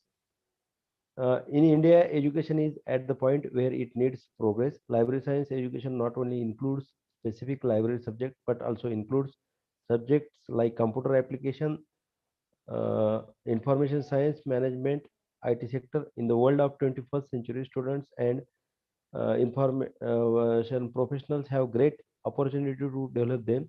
To meet the growing opportunities in this era, higher education should meet all the developments with the developing country. Library science school should also develop and face the challenges in 21st century. There are so many challenges that library information science should impart their contribution to face the challenges. In the present paper, researchers tried to find out the major challenges in library science education. The researchers selected the survey method for this paper and collected some suggestions to improve education in India. For that purpose, researchers selected 20 librarians to assist and assistant staff from Bid district, Maharashtra. Researcher prepared a questionnaire of 20 questions which were based on LIS education in India. Then researcher collected the data and pointed out some conclusions about the suggestions for improving LIS education in India. The need and importance of research. The present research is very important to know the reality about the digitalization of the library and which the problems librarians have to face. In the present paper, the main focus is on library science education. This research is very important to suggest that LIS school department should be provided with IT laboratories fully equipped with the latest hardware and software including internet connectivity, networking and library management software also. This paper also explores the facts that National Center for Education and Research should be established to plan and coordinate cooperative programs like exchange of personal curriculum, planning, extension, lectures, continuing education programs, and so forth. This paper also deals with the issues like LIS departments provide training program with ICT specialization for teacher librarians. It is the need of time. In 21st century, changes should be accepted. Researcher surveyed and prepared questionnaire to collect the information related to following objectives. To know about various suggestions made by the librarian about LIS, to know the challenges about the making library digitization, to understand the problems faced by the librarian in digital era, to suggest the remedies for making library digital, to explore the facts behind the use of ICT in library. Limitations of research. This research was limited to Bid district only. The present research was study was done for the year 2022. The information about the LIS and its challenges they dependent on the views of librarians and related staff. The limitations of the research was that the veracity of the information obtained could not be verified. I am now coming to conclusion. In the 21st century, libraries should have well-equipped IT lab, including internet connectivity, networking, and library management software. It is also important for facing the challenges in 21st century.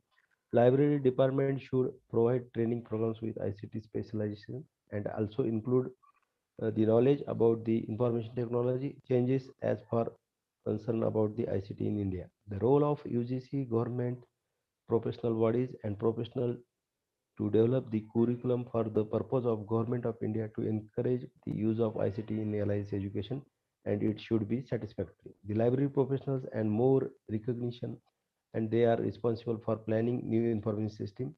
More orientation courses and refresher courses should be conducted for the LIS professional and teachers. Thank you. Thank you, Dr. Kishore Wagmani sir, for giving me an opportunity to present here my paper. Thank you once again. Have you done your PPT? Yes, sir, he completed. Hello?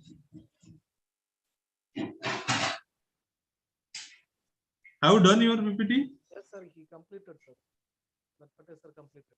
आपका आवाज बहुत कम आ रहा है doctor Rajendra Latpate sir. Sir, I have finished my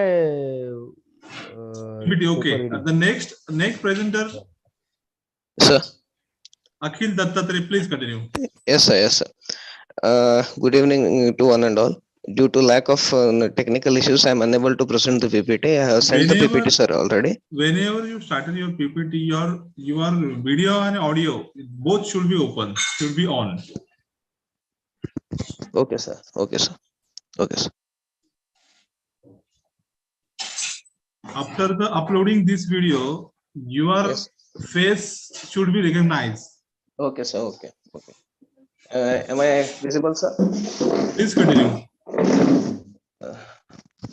Okay, sir. My name is Akhil Joshi. I've been working as a research scholar at Karnataka University, Dharwad. So my PPT is all about, my research paper is all about general relationship between gross national product and financial inclusion index. So financial inclusion is one of the most important things at the present scenario. So I have tried to build a relationship between financial inclusion index and gross national product. So we have taken the two parameters, gross national product and the financial inclusion index, and tried to figure out what exactly they are related and how they can be presented in a statistical model manner. So here we have taken, basically we have taken the data of the two, that is the gross national product as well as the financial inclusion index, wherein from 2009 to 2016, I have recorded both the data, that is gross national product as well as the financial inclusion index.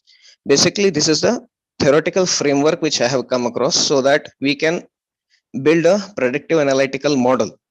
And based on this, I have done the statistical analysis. So in this first one, we are trying to understand what is the correlation between gross national product as well as the financial inclusion index. So if the gross national product as well as the financial inclusion index, if we go for the correlation analysis of these two parameters, then we can see that they are positively correlated with 0.184 or with 0.184 as the correlation value. So as we are getting this particular value, we can definitely say that these two parameters are positively correlated with each other. After this, once we have done the correlation analysis, then the next thing or the next step which comes before us is how we can relate these two parameters. That is how we can do the regression analysis with these two parameters. So for this, I have taken the linear regression model and tried to figure out the linear regression equation. So here I am getting the regression equation in the format of y equal to mx plus c, where the constant value which I am getting is 46.7254302, and the beta value, that is m value, that is the slope value which I am getting, that is 0.0180067. So in this, with this, what we can say is that the scatter values are there which are in the first quadrant. That means they are positively correlated to each other. Then the trajectory of this particular model is almost curvilinear in nature. Then the scatter values are not that much stressed in the xy plane. And most important finding is that they are positively correlated, which will lead us for the further scope in the research point of view.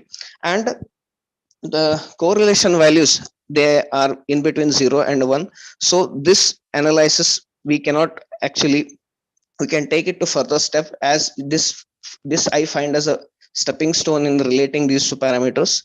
So finally, what I would like to conclude is that gross national product as well as the financial inclusion index, both are positively correlated to each other. And financial inclusion index, it positively contributes to our economic development of the country. So that's how I would like to thank the organization for giving me an opportunity to present my. Thank you. The next presenter is Avni Ved. Please continue. Avni Ved. Yes, sir. We have only 5 minutes. I understand very well, sir. No problem. I will complete within that time. Yeah. So please allow me to share my screen. It is already allowed. Okay.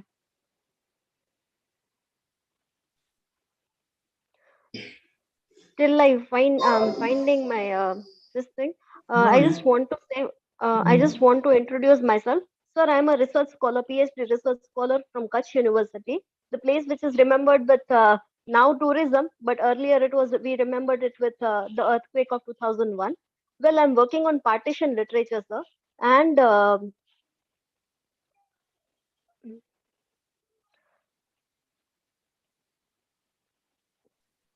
I audible, sir? Avni Ved, you muted. Unmute yourself. Continue. Please continue. Yes, sir. Sir, I have already unmuted myself. Am I audible, sir? Yes, you're audible. Please continue. Okay. So I am a research scholar. As I mentioned, I'm a PhD scholar. This is my 6th time going on, sir. And I'm working on partition literature, sir. I'm unable to present my PPT. I'm so sorry for that. But let me. The paper which I'm working on, that is the hardships and the identity crisis that are faced in the. I'm working on the history as well as the fictional stories and the oral stories. I have collected about 17 to 18 narratives, oral narratives from by going in the field of in the border areas of Kutch and Saurashtra. I met those migrants, those who migrated from Sindh, particularly in after 1947 event of partition. And sir, what I want to do is that I'm comparing the fictional stories of some of the authors, Sindhi authors, and I'm comparing them with the oral narratives which I have taken, and I'm also presenting how the history presents partition and how we remember it. What is important now is how we remember it. Well, it is said. So we all think that we all generally have an view that there was the violence took place. Violence took place just in the part of Punjab, and over here, during the partition also, we couldn't trace that much violence taking place over here. So that is what I reached the conclusion over here, that violence was not present in this part of area. There is still that Hindu-Muslim unity seen over here, especially in this border areas. Well, once I would just like to try to share my screen if it is possible, sir. I'm trying out, but unable to do it.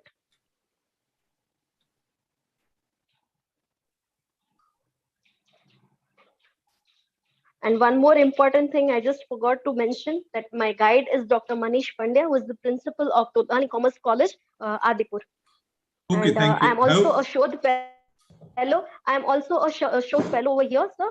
And I'm in a showed. I get the fellowship from Government of Gujarat, and this is my last time, and I'm completing it within this year, sir. Thank you so much. Thank you. Thank you. Who's the next? Sir, this is Akanksha Shinde. Serial number 111, sir. May I present, sir? Akanksha Shinde, sir. Okay, please continue. Hello, sir. Akanksha Shinde, please continue. After the Akanksha Shinde, Rahul Lokhande should be started. Yes, yes.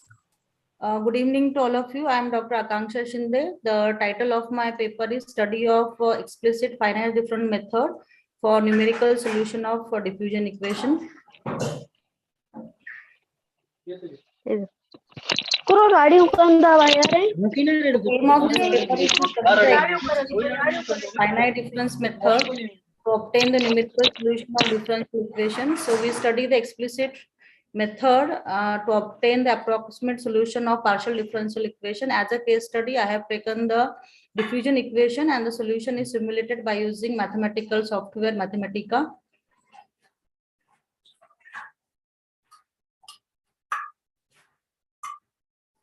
So here we have the one-dimensional diffusion equation, which is described by dou u by dou t is equals to c square dou square u upon dou x square, which can be given in equation 1 with the following initial and boundary conditions. The next part, we have this numerical method, that is explicit finite difference method, and we apply it to the first derivative and the second derivative, and it is also approximated by the central difference quotient as follows. So here the method goes in detail. So equation 2 represents the corresponding approximation. The description of the diffusion initial boundary value problem is given in this section 5. Here we take xi is equals to ih, tn is equals to nk, and dou u by dou t is approximately equals to ui n plus 1 minus ui n divided by delta t plus order delta t. And finally, we obtain the diffusion equation as ui n plus 1 minus ui raised to n upon delta t is equals to c square ui minus 1 n minus 2 ui n plus ui plus 1 n divided by delta x square plus order delta t delta x square. So I'm not going much in detail due to the time constraint. And here we have taken a test problem, dou u by dou t is equals to c square dou square u upon dou x square, where the constant value c square is 1, and these are the initial and the boundary condition. And this is simulated by using the mathematical software Mathematica. So finally, we have this conclusion that we study the explicit finite difference method. It is used to discretize the diffusion initial boundary value problem, and the solution of diffusion equation is graphically simulated by the mathematical software Mathematica. These are some references. Thank you. Thank you. Thank you. Dr. Lokhande, please continue. Yes, sir. Thank you, sir. Myself, Dr. Rahul Lokhande. Akanksha Shinde, kindly remove PPT. Yes, sir. Yes. Workshop training program organized by the Department of Library during pandemic period. Dr. Rahul Lokhande, please upload your PPT, open your video, open your audio also. Yes, sir.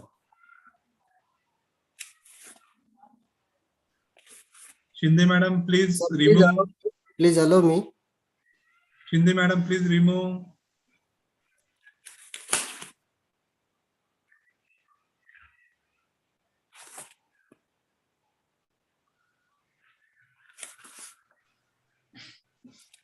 Yes, sir. Sir, am I audible, sir? Shinde madam, please remove your PPT.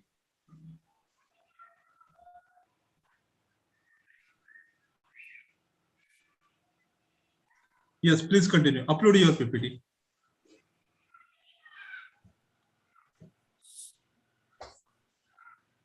Would you like to read directly PPT? Yes, sir. Please continue. Okay. It is not possible, sir. Okay, please continue. Read your PPT only. Sir, myself, Dr. Rahul Lokande from MGV's Arts, Science and Commerce College, Manmad. My title of this paper, that is workshop training program organized by the Department of Library during pandemic period with special reference to MGV's Arts, Science and Commerce College, Manmad. The abstract of the paper is the paper emphasizes about the workshop training program organized by the Department of Library, MGV's Arts, Science and Commerce College, Manmad during the pandemic period, which facilitates to all the students and teaching staff to search, browse, and can easily access the desired material, including audio, video, learning material, textual material, multimedia, enriched material, etc. through free online educational resources hosted on e-content repository developed by the library department. Introduction. Considering the outbreak of COVID-19 due to the social distancing and stay-at-home order issued by the government of India, all the schools, colleges and universities have been asked to shut down and make immediate transition of moving education to online learning. This has posed challenges for the libraries, for users, including the teaching, faculty and students, as well as the services the library has been providing during the pandemic period. To overcome this situation, our Department of Library has organized several workshop training programs to facilitate to all the students and teaching staff to search, browse, and can easily access the desired material, including audio, video, learning material. Aims and objective of this training program. First one is to create awareness about free online reference sources among all the students and the teaching faculties of the college. To train all the students and teaching faculties that how to search and browse the desired study material, including audio, video, learning material, that is textual material, multimedia, enriched material, etc. through free online educational resources. Third one is to adopt digital preservation strategies to ensure long-term availability of e-content developed by the faculties of related discipline. Fourth one is provision to host other relevant e-modules available in the open access. Fifth one is to promote the usage of e-content among the student and the teaching faculties. So time is over. Dynamically jump on conclusion. Yes, sir. The conclusion of this paper is continuing library services is fundamental to the institutional mission, particularly to achieve the excellence in learning, research and innovation. The drastic changes in the library's role, operations and the services due to the COVID-19 crisis in 2020 have completed the library staff responsibilities and enhanced the visibility of the library folder for the remote users. The remote access solution has become a reality for the library during the pandemic. Library in India face identical difficulties as the libraries face worldwide. Libraries in India have taken enough measures to safeguard the library material and the staff during the crisis. Thank you, sir. Thank you. Thank you. The next presenter is Serial number 87. Tamanna Bansal. Continue. Yes, sir. Keep on Okay, your just video, your audio, just a your second, PPT. Sir, is my screen is visible? Yeah, please continue. Okay, sir. A very good evening to all present here. I am Tamanna, PhD research scholar at MDU CPAS Maharshi Dayanand University, Rohtak. First of all, I would like to express my gratitude towards the panelists, organizers, and conveners for providing me the opportunity to present here my research work in front of you all. My title is Online Education System in India, the Challenges. Since the spread of COVID-19 pandemic in India in 2020, the government imposed a nationwide lockdown on 25th March 2020.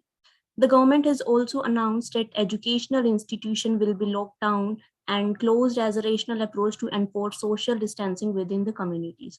It has shifted the traditional education system to the online education, and this online education in India is still a infant concept in developing countries. So there are various challenges faced by the teachers, students, academic authorities, educational institutions related to the financial, technological, and educational institutions support technology. The objectives of my studies are to analyze the challenges in the online education system in India during the COVID-19 pandemic outbreak, and to provide some suggestive measures to mitigate the challenges of the online education system as a result of COVID. I use the secondary sources for the data collection, such as articles related to the effect of COVID-19 pandemic and the websites that report related to the impact of COVID-19 on the educational system. The challenges of online education system in India are as follows, such as first challenges which is faced by the students are external distraction, family interference, and difficult to understand the practical subjects are called the numerical subject. Second, the educational institution, the major challenge which is followed by the education institution is to arrange the finance for licensing the technological and the institutional supported technology. Third, the technical issues faced by the like lack of technical infrastructure, limited awareness of online teaching platform, and security concern. Majorly, it is not necessary for a good classroom teacher to be a good online classroom teacher, as some teachers are unfamiliar with the new educational format. Just like they are not well acquainted with the online teaching platform. While conducting the assessments in open source online platform, teachers face security issues such as viruses, malware, lacking of students' data. There is also a lack of technical infrastructure, just like hardware, software, and internet connectivity. Fourth is there are some interpersonal issues also faced in the online education system, just like a number of experienced teachers who can teach students online through virtual classroom is quite limited. Yet another reason why quality education in India cannot be provided, and this requires extensive training to teach students through online. There is another problem which is faced, that is the course integration with the technology, and just like practical and numerical subjects which cannot be taught online effectively as in case of the offline classroom.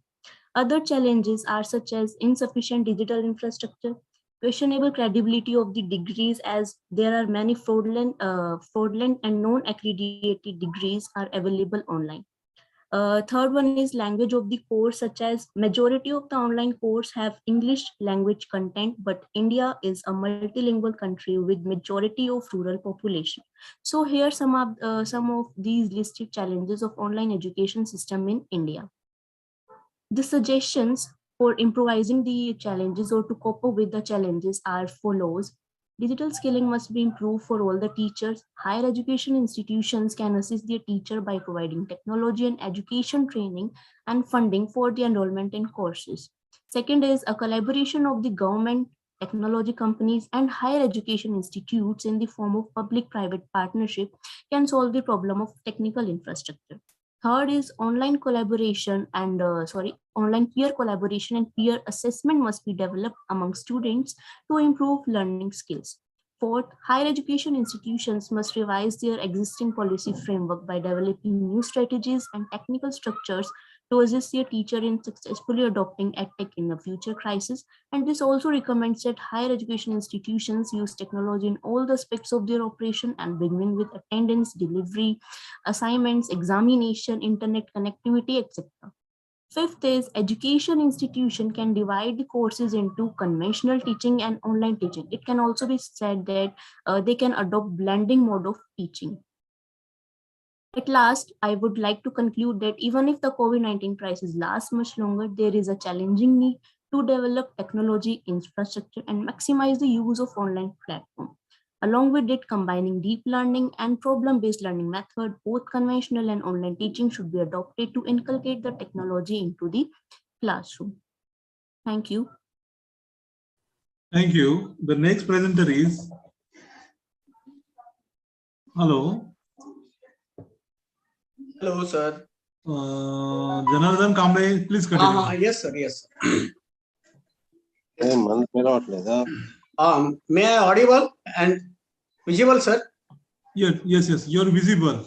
Yes. Audible yes, also. yes, myself, Dr. Janardhan Kamble, Associate Professor and Head of the Department of Vasantrao Naik College of Arts and Commerce. This is Host College. I am presenting a paper entitled, it is in Marathi.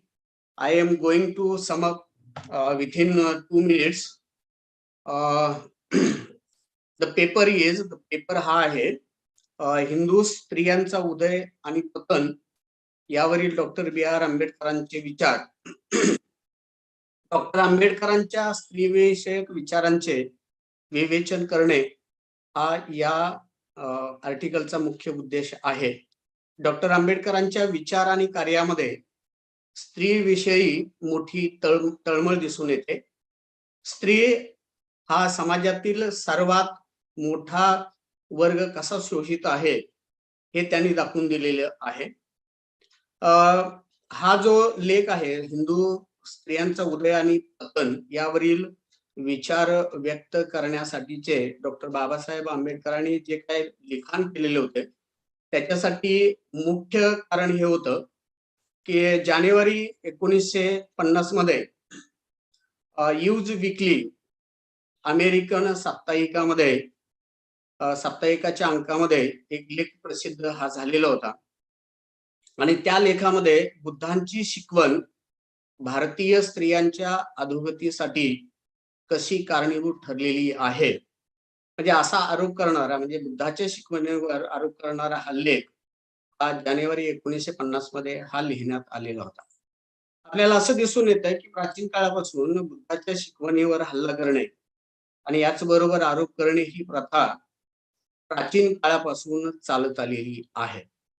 आणि म्हणून doctor आंबेडकरांनी use वीकलीच्या लेखाला उत्तर देण्यासाठी doctor आंबेडकरांनी हिंदू स्त्रियांचा उदय आणि पतन यासाठी कोण जबाबदार आहे हे त्यांनी लिखाण केलेले आहे. डॉक्टर आंबेडकरांनी मनूच्या स्त्री विरोधी कायद्याचा आणि स्त्री निंदेचा खरपूस समाचार हा घेतलेला आहे. यूज वीकली हा जो लेख म्हणजे जानेवारी 50 मध्ये जो प्रसिद्ध झालेला होता तर त्याच्यामध्ये महापरिनिब्बाण सूत्रातील एक मजकूर हा घेण्यात आलेला आहे आणि त्या मजकुरामध्ये भगवान बुद्ध आणि त्यांचे आवडते शिष्य आनंद यांच्यातील संवाद हा सांगितलेला आहे आणि तो संवाद भारतीय स्त्रियांच्या विवेचनासाठी हा कसा कारणीभूत आहे हे सांगण्याचा प्रयत्न हा केलेला. पण डॉक्टर आंबेडकरांनी ते खोडून टाकलेले आहेत. त्याच्यासाठी काही पुरावे हे दिलेले आहेत. डॉक्टर आंबेडकर असं म्हणतात की आनंद आणि बुद्ध यांच्यामध्ये जो काही संवाद सुक्तामध्ये जो महापरिनिब्बाण सुक्तामध्ये आहे तो इतर कोणत्याही सुक्तामध्ये हा दिसून येत नाही. आणि दुसरे म्हणजे महापरिनिब्बाण सुक्ताची जी निर्मिती आहे की तथागत बुद्धाच्या महापरिनिर्वाणानंतर 400 वर्षानंतरची आहे. तसेच डॉक्टर आंबेडकर असं म्हणतात की या महापरिनिब्बाण सुक्ताची जी चिनी आवृत्ती आहे त्या चिनी आवृत्तीमध्ये भगवान बुद्ध आणि आनंद यांचा स्त्रीविषयीचा कोणताही संवाद आपल्याला दिसून येत नाही. डॉक्टर आंबेडकर महापरिनिब्बाण सुक्तामधीलच अशी काही उदाहरणे देतात की जी स्त्रियांचा त्यांनी गौरव केलेला आहे, स्त्रियांना समानता दिलेली आहे, याविषयी अनेक उदाहरणं ही दिलेली आहेत. त्याच्यामध्ये फक्त मी या ठिकाणी 2च उदाहरणं सांगतो की विशाखा ही बुद्धाच्या प्रमुख 80 शिष्यापैकी एक होती आणि भगवंतांचे प्रवचन ऐकून विशाखाने बुद्धाचे शिष्यत्व नम्रतेने स्वीकारलेले होते तर ती संघात राहू लागली. दुसरे एक उदाहरण आहे आम्रपाली. आम्रपाली ही वैशाली दरबारातील सौंदर्यवती कलावंतीण होती. आम्रपालीने भगवंत आणि भिक्खूंना आपल्या घरी भोजनास येण्याचे निमंत्रण हे दिलेले होते. अशा म्हणजे कलावंतिनीच्या घरी, आम्रपालीच्या घरी जावे की न जावं असा एक संभ्रम हा भिक्खू संघामध्ये हा निर्माण झालेला होता. परंतु भगवान बुद्धाने भिक्खूंची जी काही मतं होती तर त्यांचं म्हणजे एक अतिशय चांगल्या पद्धतीनं त्यांना समजावलेलं आहे आणि बुद्ध आणि भिक्खू हे आम्रपालीच्या घरी भोजनास हे गेलेले आहेत. स्त्रियांना संघात सामील होण्यासाठी बुद्धांनी परमिशन दिलेली आहे. स्त्रियांना संन्यास किंवा परिव्राज्य घेण्याची परवानगी देखील बुद्धाने दिलेली आहे. म्हणजे बुद्ध या ठिकाणी आपल्याला एक क्रांतिकारक हा दिसून येतो. अशा प्रकारे बुद्धाने स्त्रियांना भिक्खू संघामध्ये प्रवेश देऊन सर्व स्त्रियांना म्हणजे विवाहित असेल, अविवाहित असेल, विधवा असेल किंवा गणिक असेल यांना मुक्त प्रवेश हा दिलेला आहे.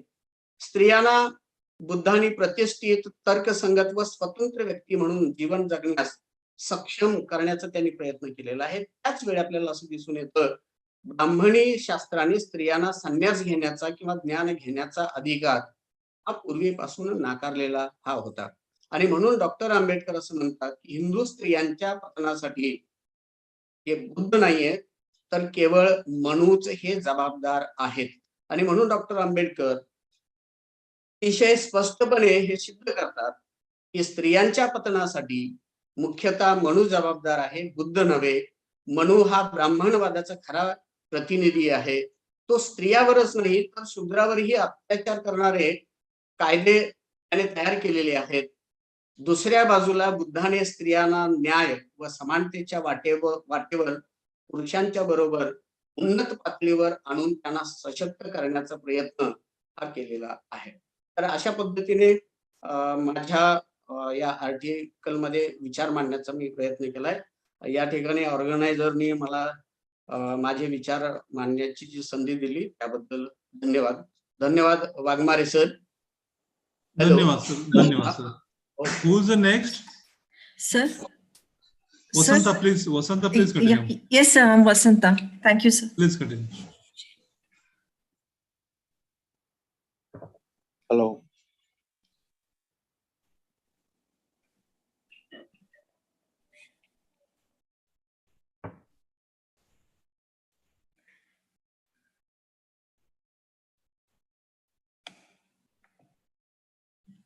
So is my screen visible, sir? Hello. Yes, please continue. Vasanta, please continue. Okay. Respected sir and presenters.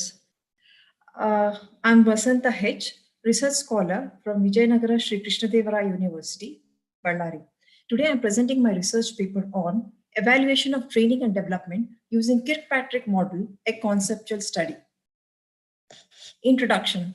The steps in the training and development programs are planning, implementation, evaluation, and follow-up. The evaluation of any training system helps to measure the knowledge gap, the gap between what the trainer teaches and what the trainee learns.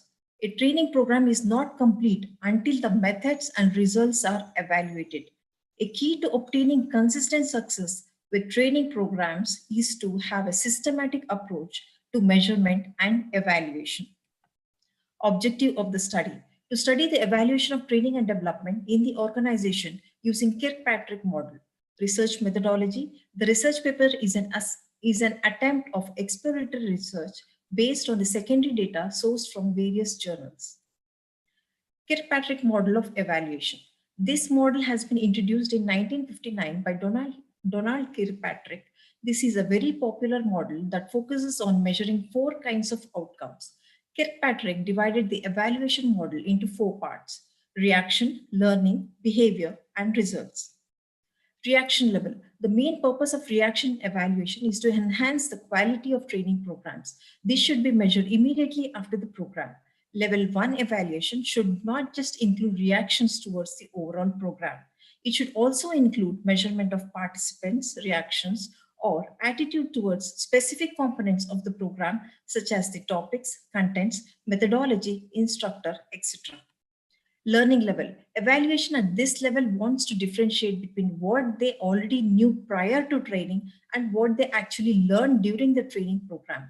In other words, it can be said that learning evaluation is the measurement of the increase in the knowledge or intellectual capability from before to after the learning experience. Learning outcome can include changes in knowledge, skills, or attitudes. Behavior level. Behavior evaluation is the extent to which the trainees apply the learning and change their behavior. This can happen immediately or several months after the training, depending on the situation. This level evaluation wants to measure the transfer that has occurred in the learner's job behavior or job performance due to the training program. Result level. Result level evaluation is the effect on the business or environment resulting from the improved performance of the training. Level 4 outcomes are not limited to return on training investment. It can also include other major results that contribute to the well-functioning of an organization and any outcome that most people would agree is good for the business. Conclusion. Training evaluation is a subject which has been much discussed but superficially carried out. One of the main reasons is that the model is descriptive and subjective in nature. Its indicators for evaluating training and development is not clearly given and explained. Kirkpatrick model is widely used model at the reaction level, but in this case also what should be the main indicators at reaction level and other levels is not explained properly. Kirkpatrick model should be further modified by giving its main indicators and explain properly about each issue so that evaluation of training and development can be properly carried out with greater effectiveness. Thank you, sir. Thank you. Thank you. Who's the next presenter? Sir, I am ready, sir. Daniel Tamilchelvan, sir. Daniel, are you ready? Yes, sir, I am ready, sir. Please continue. Okay, sir. Hello. Yes, sir. Is my PPT is visible, sir? It is visible, yeah. Yes. Okay, sir. So what is the number of the presenters? Dr. Sudhir Kulkarni, sir, can you start your PPT after the Daniel? Yes, yes, yes. Yes, please. Yes, yes sir. My number is 84. Daniel, sir, please. So anemia, yes, sir. Anemia is the common problem, especially in developing countries, and every fifth woman in India suffer from anemia. And India has the highest prevalence rate of anemia, especially adolescent girls are most susceptible to develop, since they are having rapid growth, maturation, and potential future pregnancies.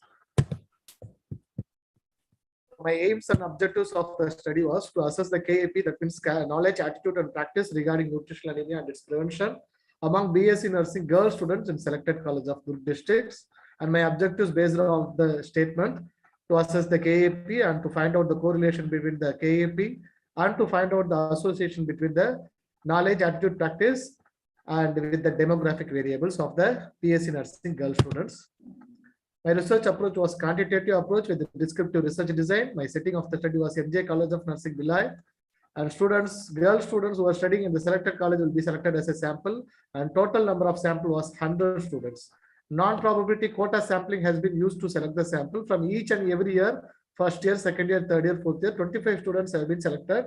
Totally 100 samples have been selected through the non-probability quota sampling techniques.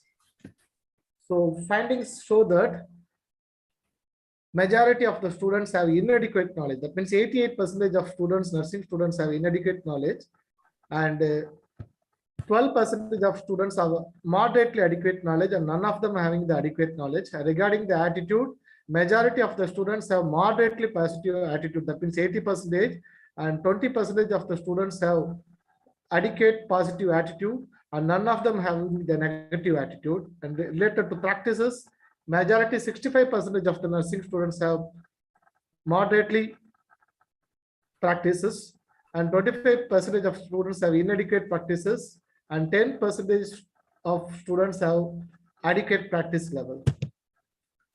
In related to correlation between the KAP, so from the above table, it was find out that knowledge and practices, when you find out the Karl-Pearson correlation coefficient, weak correlation exists between the knowledge and practice and attitude and practices, and negative correlation exists between the knowledge and attitude. Chi-square was applied to find out the association between the demographic variables and the study variables. Significant association was found between the level of attitude with the demographic variables like type of family and birth order, and no such significant association was found between the level of knowledge and practices with the demographic variable of BSc nursing students. From the study findings, I have concluded that even though students have a positive attitude towards the nutritional anemia, but still they have the gap in knowledge and practice expert and educational. That means dietary based introduction should be provided to the adolescent girls, and nutritional anemia should be taught in a way that it will prevent the additional anemia and its complications among the adolescent girls. Thank you, sir, for giving me this opportunity. Yes, sir. Thank you, sir. The Kulkarni, sir, please continue. Okay, sir. Okay. Daniel, sir, review your PPT. Yes, sir.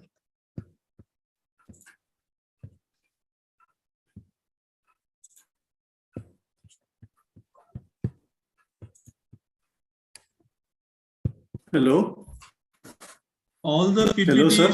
all the PPTs, all the certificates, all the e-journals, all the YouTube video channels will be available www.sriwagmarebrothers.com 24 hours. Whenever the CAS committee will be come to your college for assessment of your stage 1 to 2, 2 to 3, 3 to 4, 4 to 5, that time the website will be helpful for you for showing your online journal, online video, online certificate also.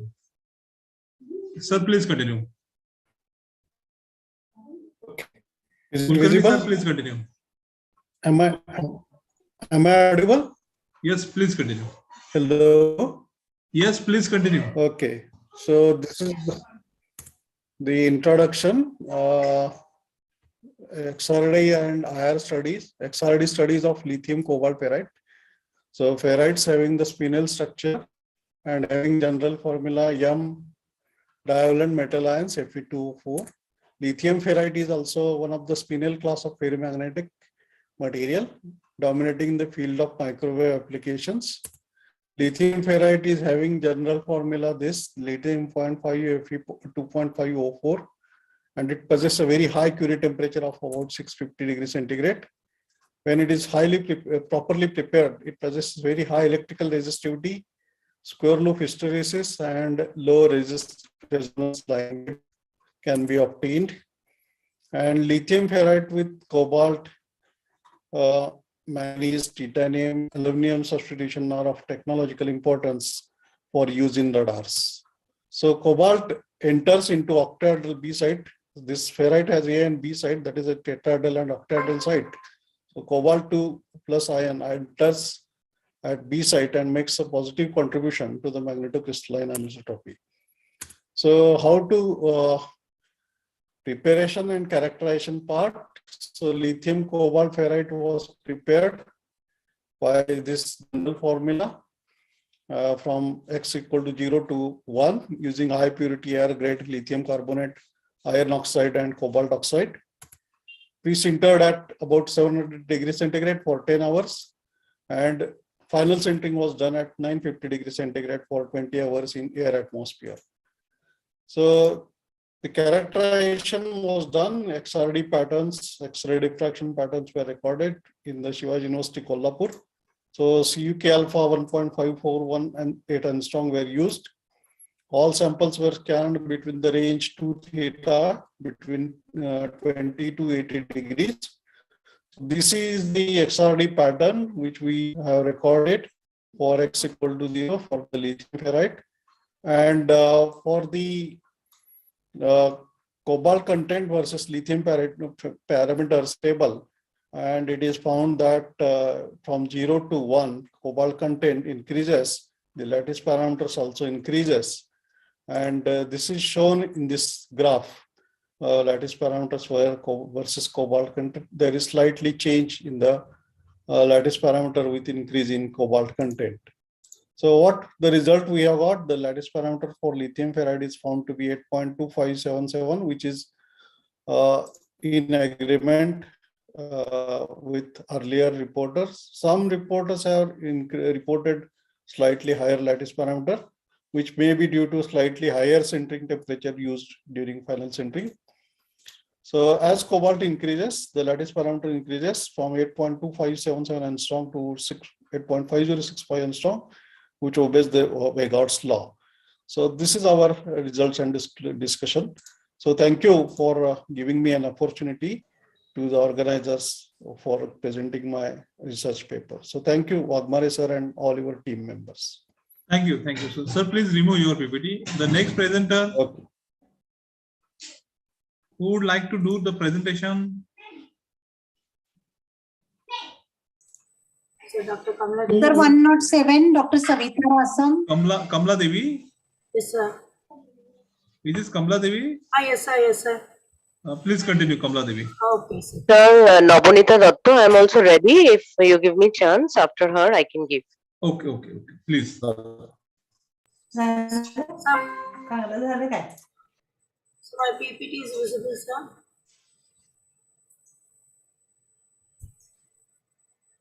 Kamla Devi, please continue. Yes, sir. Good evening to all. I would like to thank the organizers to present my research paper on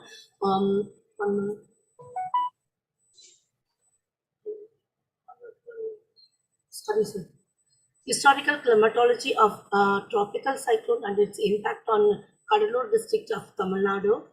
Introduction about my research paper. In recent years, abnormal climatic events have caused widespread concern among historians, meteorologists, and as well as the climatologists. At present time, flood, storm, and drought have such serious influences in India that it is of prime importance to look for regularities in their variations and to understand the causes and the mechanisms of their occurrences. Then it is particularly appropriate to the present study. This paper exposed the impact caused by the cyclones in Kadalur district. It also exposed the future impact of cyclone and the possible options to face the challenges. Aims and objectives of the study. Despite having cyclone warnings and the experience of the cyclones every year, the people are facing such a calamitous frequently. This was intended to take up this study first objective to study the chronological account of storms of the Kadalur district to assess the devastating impact of cyclones in Kadalur through ages, to study the importance of the port in Kadalur district, to assess the causes for the damages in the Kadalur district. Methodology for this study adopted an interdisciplinary integrated approaches in historical perspective. The theory of cyclone formation has been drawn from meteorological department. Then field study method was used to connect the meteorological related sources. The presentation has been narrative of individual storms and descriptive of their impacts. Comparative method is used to compare the cyclones. In order to describe the 100 years of data, chronological method was used. The sources used in this study are both primary as well as secondary. Tamil Nadu archives is the major source of information as far as the primary sources are concerned. The primary sources are consulted here are the consultations of Marine Department, Public Department, and also a few selected reports of this period. Study area. For my research study, I selected Kadalur district. The study area is situated on the coastal plains. India has a long coastline of 7,516 kilometers. The coast and the Coromandel coast is a term applied to the east coast, the three of the peninsula of India, which means the realm of coral. The South Indian state of Tamil Nadu is one of the important maritime states of India. It is frequently subjected to cyclones and flooding in the coastal districts. Kadalur district is situated between that is 78 to 80 of east longitude as well as the latitude. Then the east side of the Kadalur district has a coastal line of 52.5 kilometers covered by the Bay of Bengal. district, the tail end of the Kaveri Delta region, which drains 6 major rivers, then Pennar, then Kadilam, Vellar, then Kollidam, then Manimuttaru and Pavarnaru into the sea. This district consists of 8 taluks. And this is the map of the Kadalur district. Then I mentioned about 6 important rivers. This is the main cause for the cyclone impact in the particular district. Then research on tropical cyclones in the Indian Oceans has passed through different phases in the last 150 years, and progress was made as the technology for more and better observation evolved. Till the middle of the 20th century, the only way of knowing about the formation and intensification of this disastrous phenomena while out at sea was through rather sparse ship observations. We got information only from the ship observations. Then, in the year 1875, the government of India established the Indian Meteorological Department, bringing all the meteorological work in the country under the central authority. The thing is, you all know about the anatomy of the tropical cyclone. Then, climate and history. The historical climatology is a research field. Yes, in this field, yes, we have 3 different branches. First, it concerns about the reconstruction of climate. The second examines the societal impact of climate. The third deals with the perceptions of climate and the history of knowledge of climate. This is the history of cyclones on the Kadalur region. This is the cyclone during the 17th century.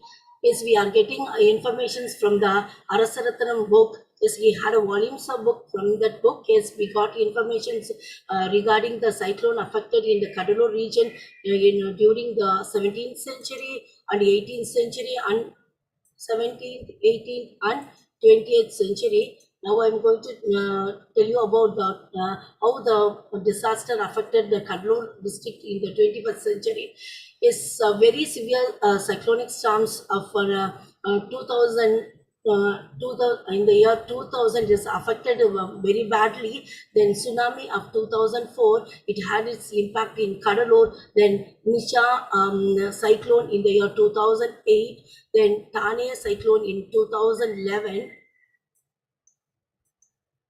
Then Kaja cyclone in 2018, then Nivar cyclone in 2020, then Puravi cyclone in the year in 2020. This, the particular district is affected very badly. Conclusion, tropical cyclone is regarded as the most destructive meteorological phenomena that ravages life and property, especially over the coastal belt through the storm surges and extremely strong winds at the time of landfall. Kadalur district is categorically classified as a disaster-prone area because of its geological position and low-lying areas. Kadalur district is frequently subjected to natural disasters such as flood, tsunami, as well as drought, cyclone. And the major reason for flooding in Kadalur district are prescribed as follows. Number 1, all the rivers are draining into Bay of Bengal at closer intervals. Then since the terrain is flat and just 1.50 meter above MSL, all the fresh water got accumulated in this area could not be easily drained into the sea. The wet level of the rivers is lying -1 meter from the sea. Due to this, the backwater in the river causes all the flood damages. Thank you so much.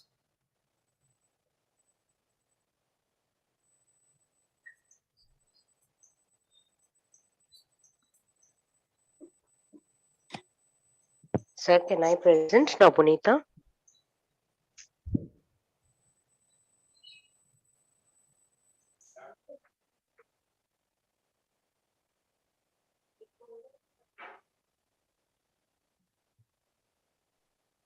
Dr. Nabineta, you just start your PPT, please.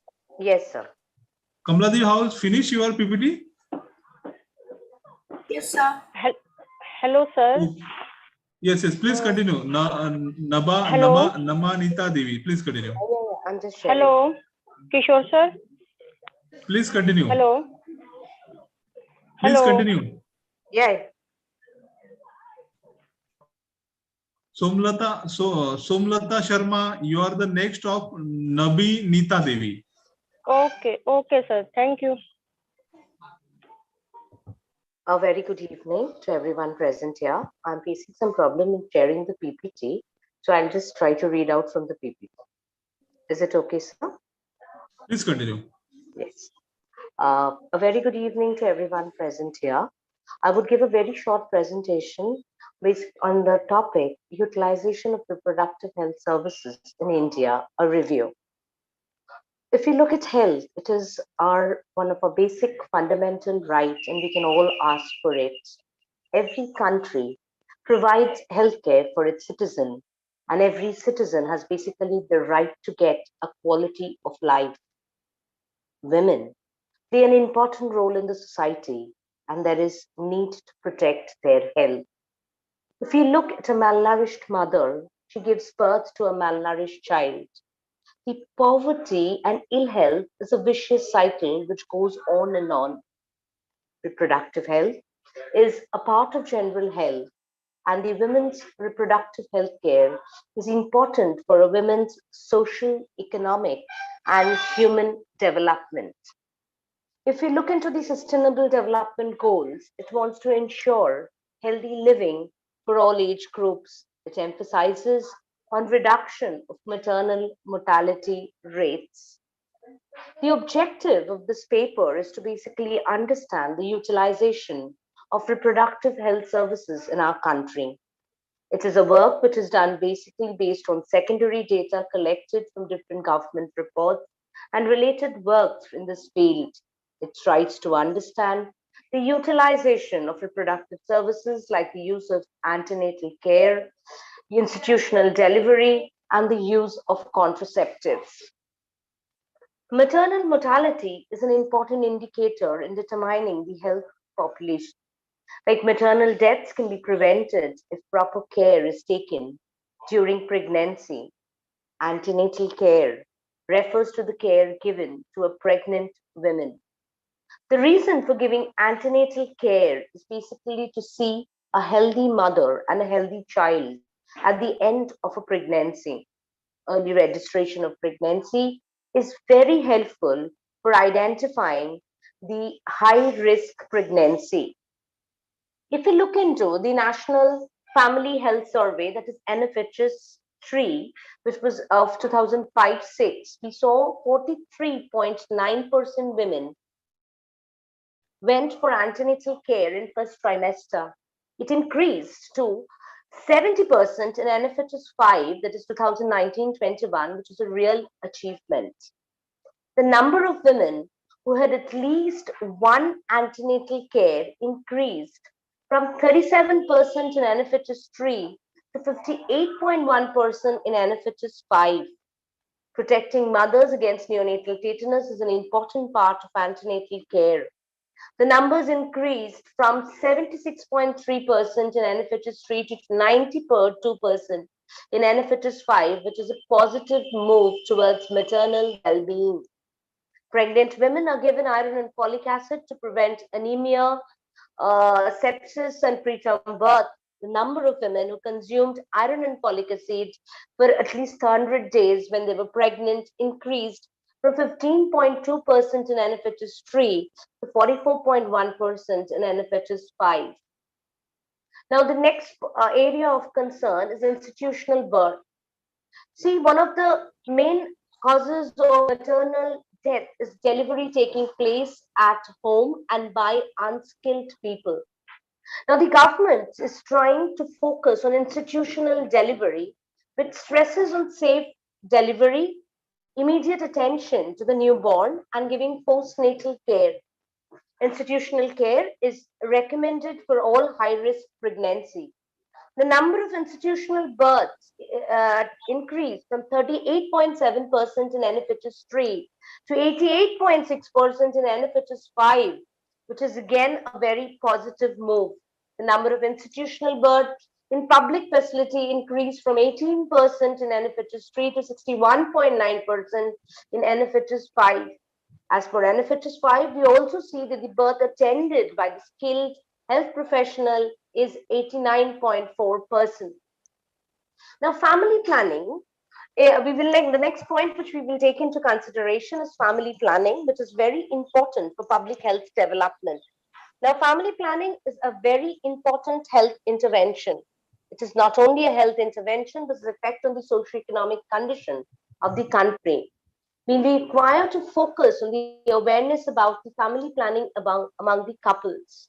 Now, family planning services are basically designed to ensure that people can lead a happy family life and children are conceived out of love and proper planning.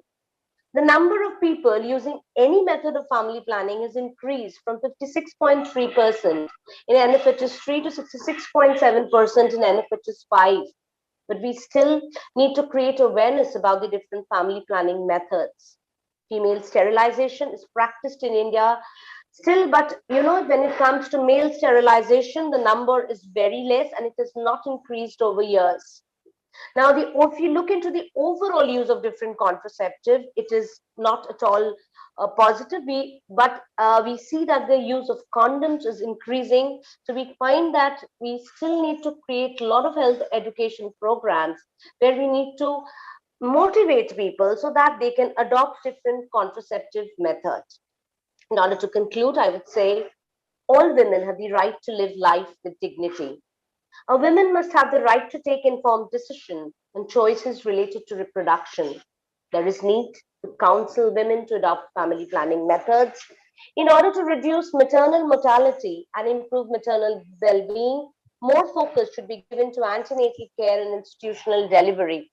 Men must encourage and support women's needs and choices and rights in their reproductive health. Maternal well-being must be the focus of the government because it is very important for building a healthy nation. Thank you. That's all from my side. Thank you. Is this available, Tamanna? Excuse me, sir. Somlata Sharma, please continue. Okay, thank you, sir. My name is Somlata Sharma and my topic is role of ICT in teaching learning process.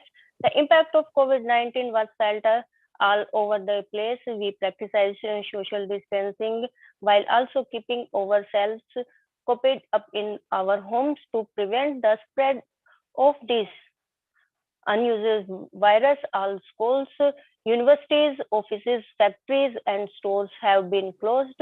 Learning, on the other hand, should never come to a halt in the face of adversity. It's all owing to the internet. It overleaves. ICT has been quite beneficial with the help of digital technology. Everyone now works from home. All teachers throughout the world are now embracing ICT to make the teaching and learning process much easier and more enjoyable. A good teacher possesses a wide range of talent, ability, and techniques of effective teaching. ICT stands for Information and Communication Technology. ICT is now widely employed in the educational sphere. ICT is increasingly being used by teachers, students, and others involved in education. Teachers are being forced to consider integrate ICT into the classroom due to the fast rising use of technology in today's world. ICT can be used to encourage people to take an alternative approach to learn. ICT has the potential to be both effective and effective. Learners have rapid access to a wider range of source materials because to ICT it has the potential to be dynamic and engaged. Advantage of information and communication technology in the teaching and learning process. It allows for more student-centered instruction. as well as increase teacher to teacher and student to student connect and collaborate. ICT has aided in the improvement of educational administration and management at all levels, from the classroom to the school library and on the entire sector. ICT aids to stimulating, motivating, and engage students as well as increasing success, better understanding, and enhanced communication. Aside from that, there are a number of other advantages. Increased students export to vocational and workforce skills. Information is readily available, creating a link between geography disparate regions. Inspire students to be more intense about learning. Prepare students for life in the real world. Make online educational materials available to distance learners across the country. Limitations. Computers limit students' imagination as students' critical thinking and analytical skills are hampered by their over-reliance on ICT. Students frequently have only a understanding of the information they download, preferring to consent of surfacial presentation and internet copying. Students may become easily distracted from their studies and visit inappropriate websites. Has negative physical side effects, including vision problems and other health issues. Apart from the computer and the internet, students tend to overlook the learning resource. Students maybe have fewer opportunities to practice their speaking and writing skills. Conclusion. The rapid advancement of ICT has resulted in significant changes in the teaching learning process in the 21st century. Teachers and students face a problem in effectively integrate technology into classroom opportunities. According to the findings, teachers and students have a tremendous desire to incorporate ICT into their classrooms. Yet Time is over. Directly jump on. Time is over. Directly jump on your conclusion. As a result, these findings have implications for educating teachers to become frequent ICT users with a concentration on basic ICT skills. Thank you. Thank you so much, sir. Sir, Thank you. 107, Savita Rasam. Please continue. Rasam madam, please continue. Okay, thank you, sir. Sir, I have submitted my PPT on your mail. I will directly present my paper. Respected sir, I am Dr. Savita Rasam, presenting paper titled Women Empowerment and Protection Policy in India, a Legal Perspective. Introduction. Women's empowerment is basically a process of empowering a woman. Every woman around the globe face various problems to become empowered. But United Nations played an important role in bringing a change in society. Various legal provisions also passed by Indian government, and judiciary also played a vital role in protecting the rights of women. I would like to start with international measures. United Nations various conventions empowered the woman in true sense. CEDAW 1993 provided for the protection of women. Beijing Platform for Action 1995 made a framework to improve the situation of young women. Cairo Declaration 1994 provided for empowerment and autonomy of women and improvement of their political, social, economic, and health status. Now we will move to national measures. The principle of gender equality is enshrined in the Constitution of India. Various provisions of IPC 1860 protects the woman in different sense, criminal offense. A woman has got right to maintenance under section 125 of Code of Criminal Procedure. There are various provisions of family law which protect the rights of women. Various labor laws also which provide safeguards to women in matter relating to health, welfare, maternity benefits, and so on. National Commission for Women Act 1992 set up the National Commission for the Protection of Rights of Women. Now, there are various new provisions, that is Prevention of Sexual Harassment Act at Workplace 2013, Protection of Women from Domestic Violence Act 2005, Maharashtra Shakti Act 2020. So these are the some national measures. These statutory provisions protect the women by all means and empower them. Judiciary also played an important role, and outstanding judgments are there. Landmark judgments are there. I have mentioned in my paper landmark judgments which protect the rights of women. I have mentioned in my paper women holding various important positions and their contributions also. From the above, I would like to conclude that the concept of women empowerment basically deals with treating women equally like men, and due to changing dynamics and society, awareness has been created and the society on its footsteps in empowering women and giving them equal status like men in all the terms.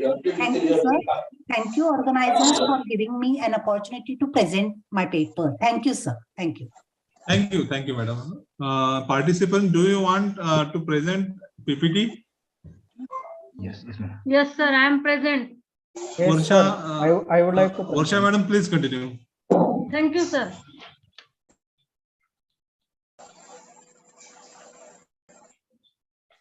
Sir, my screen is visible? Not yet.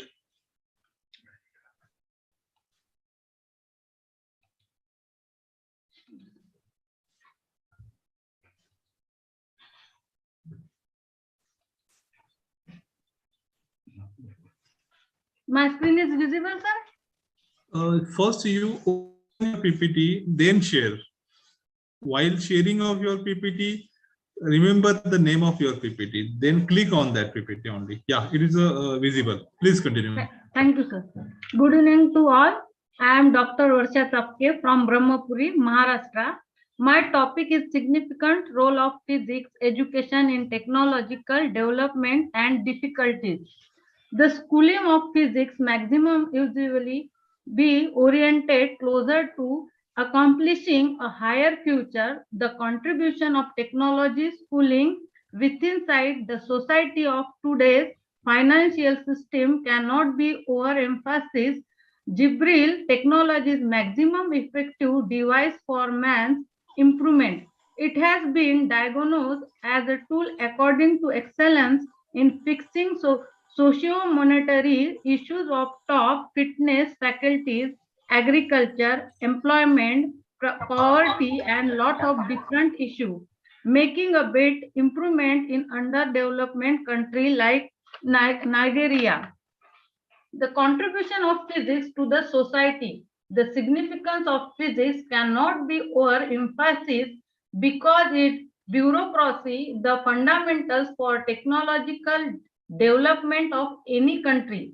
Physics perform an important function within the improvement of any society in lot of ways. For example, in electronics for growing transistor, diodes and e-corporate circuit which allow the improvement of radio transmitter and receiver, television, radio tapes and gamers, and additionally contemporary days machine for fitness offering machine like X-ray. In industries, mechanics bring approximately new types industry which depend upon human talent and brain. Machinery additionally advanced from mechanics allow within the improvement of industries.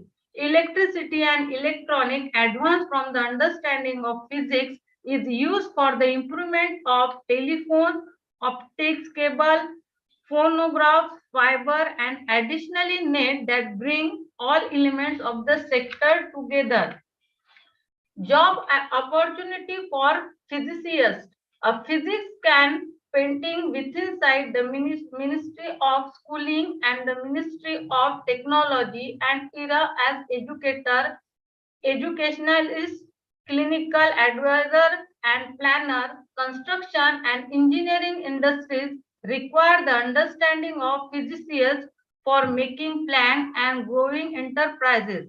There is likewise possibility within the aviation enterprise and military. Opportunity for self-employed. The desirable certificates for diploma in physics training could make one self-hired. A financially buoyant character can set up a college for the reason that she or he already has a history in training. One might also challenge into the established order of allied college. Those include unique intelligence in physics and arithmetic, constantly outfit, and domestic tutor to train physics and arithmetic. Problem facing physics education. In the society, some of the issues that physics training is going through in our society these days are follows. Lack of in a position instructor to the career, one of the best issue confronted by way of mean of physics. Inadequate laboratory facilities. Laboratories in our faculties aren't nicely ready. Additionally, there may be insufficient picture within inside the laboratories and experimental substances in addition to the in a position laboratory technologies. Lack of ingenious textbook. Most of the physics textbooks or nearly all books utilized in our tertiary group are inappropriate to our lifestyle or past constraint of the scholar or pupils. Inadequate technology training author to put in writing textbook. The uses of example with nearby substances round us is a hassle going through technology gaining knowledge.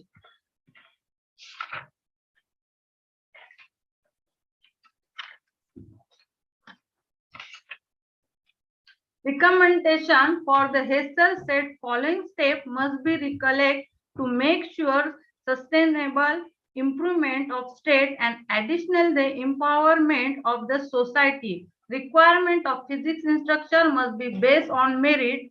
Hard and fast of each written as verbal interview must be carried out by way of mean of all screen candidate on the way to the lesson information. Last is conclusion. The paper mentioned the vital of physics training within inside the society for empowerment and improvement of the society. Additionally, regarded into the task possibly each in non-public area. Public area as self relies for physicians within inside the society. Looking into the dialogues above, a physician has a terrific position to play in nearly each component of complete lifestyle in general. Thank you, sir. Thank you, Thank you, all. madam. Thank you. Thank you. Who would like to present PPT? Sir, I would like to present. Please continue. 1 minute. Dr. Badgun. Okay. I would like to share my PPT here, but you cannot start screen share while the other participant is sharing. Who was the past participation before you? Now that ma'am. Madam, please remove your PPT.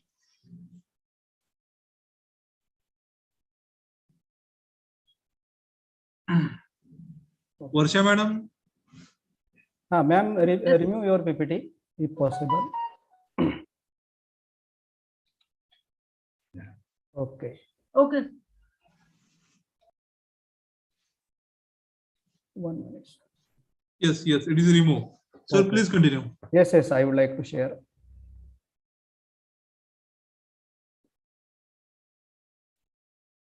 So my PPT is visible? Not till. It is visible now. Okay. Myself, Dr. Madhukar Badgujar. I belongs to Department of Chemistry, Jain Paliwala, Pali District, Raigd. So first of all, I would like to express my sincere gratitude as the organizer has given the opportunity to present my research paper here. So the title of the research paper is Simultaneous Determination of Ibuprofen, Paracetamol and Chlorzoxazone in Tablet Dosage Form by High Performance Liquid Chromatography. So this is a separation technique, and we have separate the analytes, the drug molecules from each other. So this is the abstract of my research paper. So whatever the method I have been developed, that is a very simple, precise and rapid reverse phase high performance liquid chromatographic.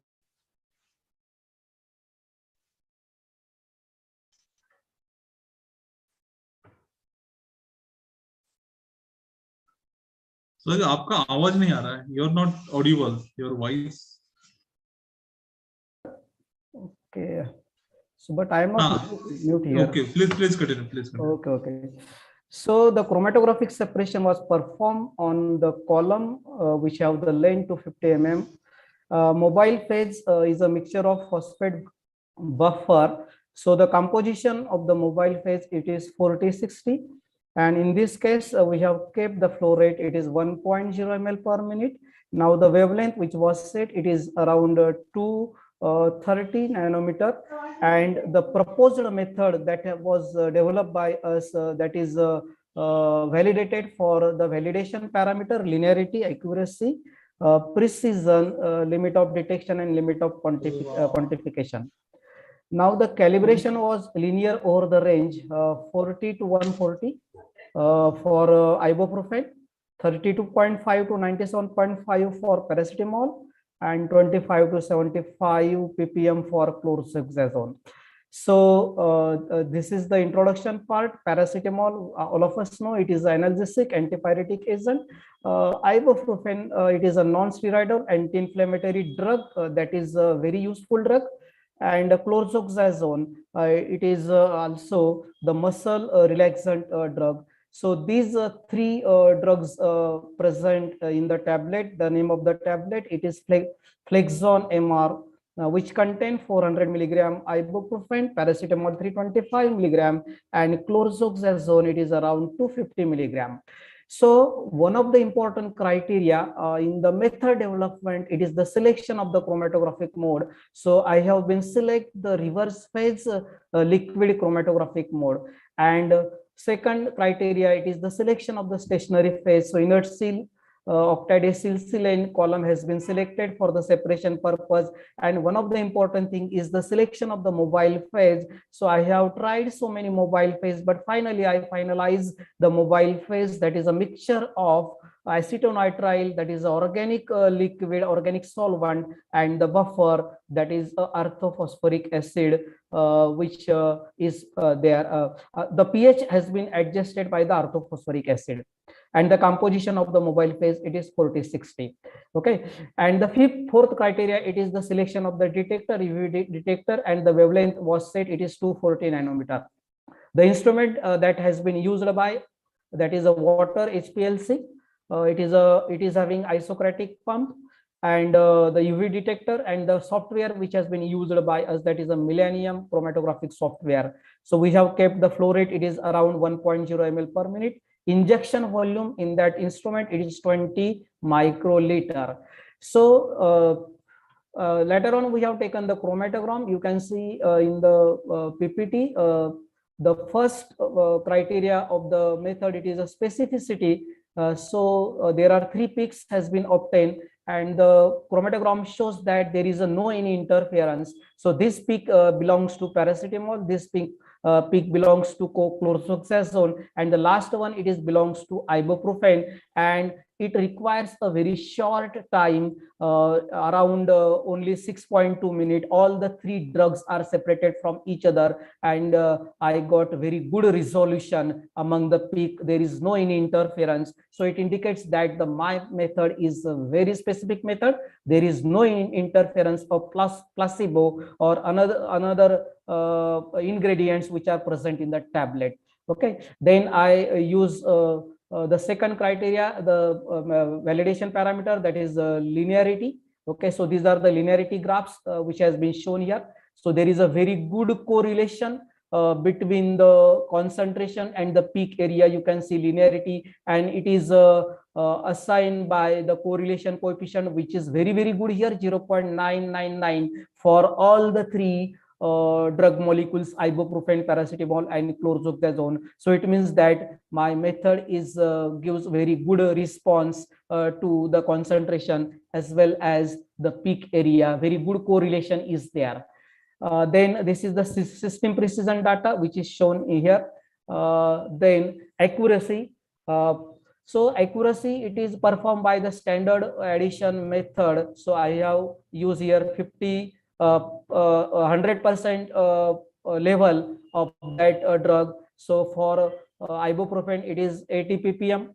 So you can see here very good recovery is obtained, and this percentage relative standard deviation, it is within the limit. So indicates that my method is very accurate method, and it is applicable for the analysis of that tablet sample. Okay, so this is also the data for paracetamol. It also gives the same result here for paracetamol. Then for chlorzoxazone, the third drug. So my method is a very accurate method.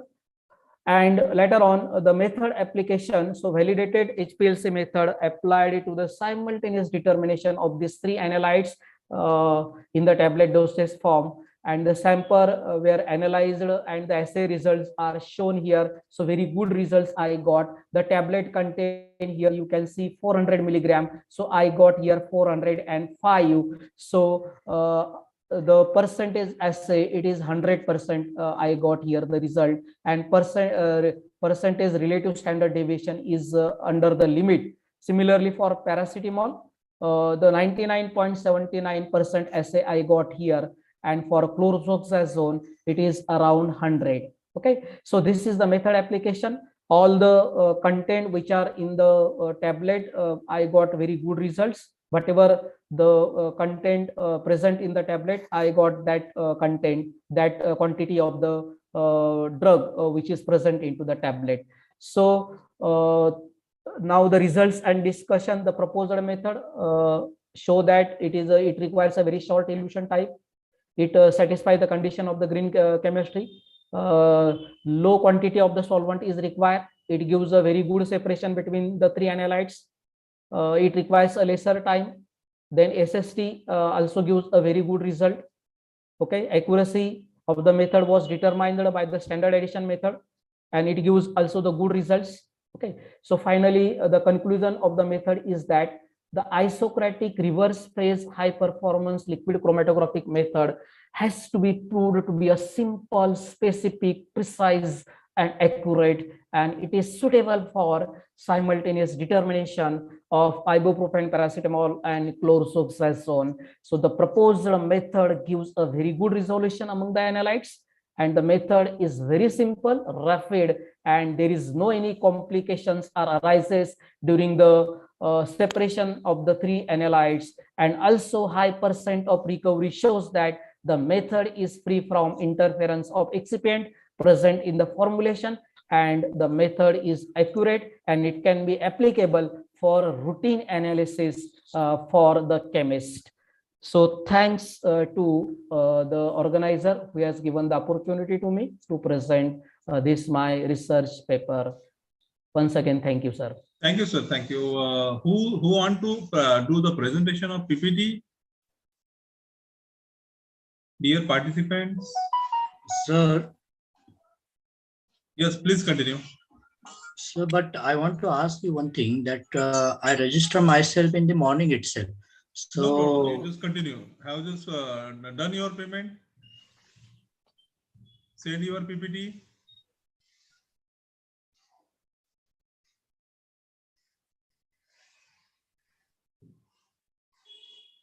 Hello.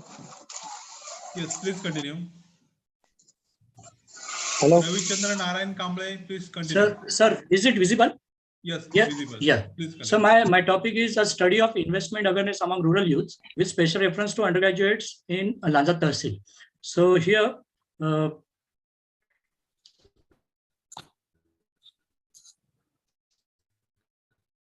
I have selected this topic as I know that, and we all know that as far as investment is concerned, the general rule is that we must invest in the early age. But what happens, the youths or even we people have done the same mistake, and now it is the time to make aware to our youths So this is my my exercise to make them aware as far as investment awareness is concerned. So one thing I noticed that our youth are not that much aware about the distinction between saving and investment. So I have selected this topic, and my focus is especially upon rural youth. My objectives are here to study the degree of investment awareness among undergraduate youths, to analyze the knowledge of investment instruments among youths, to identify among undergraduate youths, and to Lanzat Tahsil, which is the district in the state of Maharashtra. And I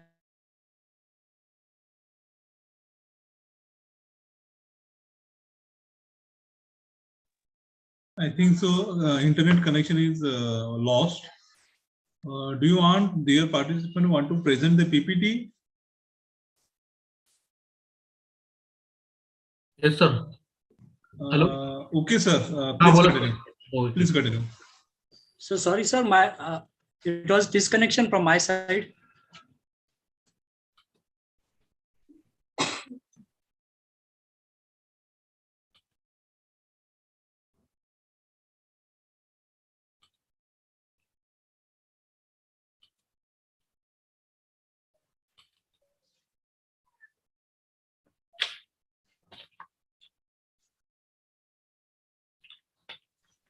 Good evening, sir. Good evening, sir. Please continue. Myself, Mr. Lintaj Uke, librarian at Jain Paliwala Mahavidyalaya, Pali. My paper is Mahiti Tantrajnyan Yugat, Digital Grantalaya ek Vardhan. Introduction. सध्याचे युग हे माहिती तंत्रज्ञानाचे युग आहे. कोविड-19च्या काळात online शिक्षणाला भर दिला जात आहे. त्यामुळे आजच्या माहिती परिस्फोटामुळे व तंत्रज्ञानाच्या क्रांतीमुळे वाचन साहित्याची मोठ्या प्रमाणात निर्मिती होत आहे. पारंपरिक ग्रंथालयामध्ये केवळ बुद्धिस्वरूपाचे वाचन साहित्य होते. त्यामध्ये ग्रंथ, नियतकालिके, वार्षिके, अहवाल, वृत्तपत्र इत्यादीचा समावेश होता. परंतु आधुनिक काळात यामध्ये बदल होऊन ई प्रकाशने, ई बुक्स, ई जर्नल यासारख्या इलेक्ट्रॉनिक माध्यमावर आधारित वाचन साहित्याचा संग्रह विकसित झाला. ही एक ग्रंथालय क्षेत्रासंबंधी माहिती तंत्रज्ञान युगातील महत्वाची क्रांती झालेली आहे.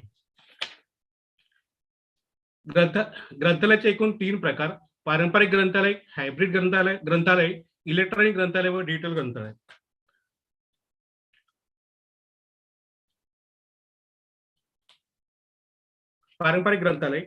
पारंपरिक ग्रंथालयामध्ये केवळ मुद्रित साहित्याचा संग्रह म्हणजे ग्रंथ आणि नियतकालिके यांचा समावेश होतो. यावरून या ग्रंथालयामध्ये पुस्तकं व इतर वाङ्मयीन साहित्याचा यांचा एकत्र केलेला संग्रह की ज्याचा उपयोग वाचन, अभ्यास व सल्ला देण्यासाठी केला जातो. हायब्रिड ग्रंथालयामध्ये पारंपरिक साहित्य जसे ग्रंथ, नियतकालिके, पेटेंट्स, त्याचबरोबर दृकश्राव्य साधने, मायक्रोफोन, सीडी रोम, ध्वनिस्फीती यासारख्या इलेक्ट्रॉनिक माध्यमांचा एकत्रित संग्रह केलेला असतो. डिजिटल लायब्ररीमध्ये डिजिटल साधनांचा संग्रह असतो जो केवळ डिजिटल स्वरूपात अस्तित्वात असू शकतो किंवा दुसऱ्या स्वरूपात डिजिटल मध्ये रूपांतरित केला जातो. अशा लायब्ररीमध्ये बरेच फायदे आहेत कारण ती दररोज अद्ययावत केली जाऊ शकतात. डिजिटल ग्रंथालय एक शास्त्रीय पद्धतीने व्यवस्थापित केलेला डिजिटल साहित्य संग्रह होय. ग्रंथालयातील इतर वाचन साहित्य जे हे ग्रंथालय अनेक वर्ष टिकेल याकडे लक्ष दिले जाते. यातील माहिती दर्जेदार व सतत चांगल्या स्थितीत शिल्लक राहील यासाठी तांत्रिक व्यवस्था केलेली असते. डिजिटल लायब्ररी म्हणजे काय? डिजिटल लायब्ररी प्रिंट किंवा मायक्रोफोन सारख्या माध्यमांचा इतर प्रकाराप्रमाणे ग्रंथालय एक विशेष प्रकार आहे ज्यामध्ये डिजिटल मालमत्ता समावेश आहे. अशा डिजिटल वस्तू व्हिज्युअल सामुग्री, मजकूर, ऑडिओ किंवा व्हिडिओच्या स्वरूपात असू शकतात जे इलेक्ट्रॉनिक मीडिया फॉर्म मध्ये आहेत. हे एक लायब्ररी असल्यामुळे त्यात मीडिया फाईल्स जे संग्रह बनवतात ते व्यवस्थापित व डिजिटल लायब्ररीमध्ये सामुग्रीत स्थानिक पातळीवर देखील संग्रहित केली जाऊ शकते. अशा दुरुस्तपणे संग्रहित केल्यावर नेटवर्कद्वारे प्रवेश केला जाऊ शकतो. डेफिनेशन. डिजिटल लायब्ररीची व्याख्या.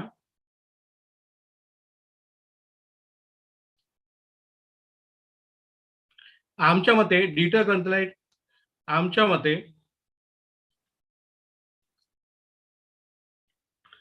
डिटेल ग्रंथाच्या ठिकाणी साहित्य संग्रह हा डिटेल स्वरूपात साठवलेला असतो व नेटवर्कच्या माध्यमातून तो वापरता येतो. असे ग्रंथालयासाठी संग्रह माहिती सेवांचे व्यवस्थापन केलेले असते. टेरेन्सच्या स्मिथच्या मते शास्त्रशुद्ध पद्धतीने तयार केलेले डिटेल तंत्रज्ञानाचा वापर करून त्यांची व्यवस्थित मांडणी करून ते वापरण्यासाठी विविध पद्धतीने व विविध अंगाने वापरणे योग्य मार्गसहित उपलब्ध डिटेल साहित्य संग्रह होय. विकिपीडिया विश्वकोशामध्ये Detail library is a special library with focused collection of the digital object that can include text, visual material, audio material, video material stored as the electronic media format, along with the means for the organizing, storing, and retrieval in files media contained in the library collection. Detail ग्रंथाच्या वाढीस महत्वाचे घटक: माहितीचा परिस्फोट, साहित्य जतन आणि संरक्षण, detail ग्रंथालयाची गरज, डिटेल ग्रंथालयाची गरज व निर्मितीची कारणे, वेगवेगळ्या स्वरूपातील साहित्याचे जतन करणे, छापील माध्यमांच्या मर्यादा, विविध भाषेतील माहिती वापरण्याची एकत्र सोय आणि ग्रंथालय तालिकेची व्याप्ती वाढवणे. डिटेल ग्रंथालयाची वैशिष्ट्ये: अंकित ग्रंथालयातील माहिती मिळवण्यासाठी संगणक, इंटरनेट, मोडेम या गोष्टी आवश्यक आहेत. माहितीच्या अंकित ग्रंथालयातील माहिती वाचकांना स्वतः शोधावी लागते. 3. दुर्मिळ ग्रंथ प्रत्यक्ष वाचायला मिळतात. 4. एकाच वेळी एकच साहित्याचा अनेक वाचक उपयोग करू शकतात. 5. पारंपरिक ग्रंथालयापेक्षा ग्रंथालय सेवा अचूक व स्पष्ट प्रभावी असतात. 6. अंकित माहितीच्या संपादनात माहितीचा भर घालता येतो. काळच्या ओघात नको असलेली माहिती काढून टाकते. यासाठी लागणारा वेळ व मनुष्यबळ तांत्रिक साधनामुळे वाचतो. डिटेल ग्रंथालयाचे महत्व: 1. साहित्याच्या डिटेल स्वरूप, संगणक समाज, स्कॅनिंग, आदान प्रदान तंत्रज्ञान, निर्देश बनवणे, संपादित करणे, साठवणे.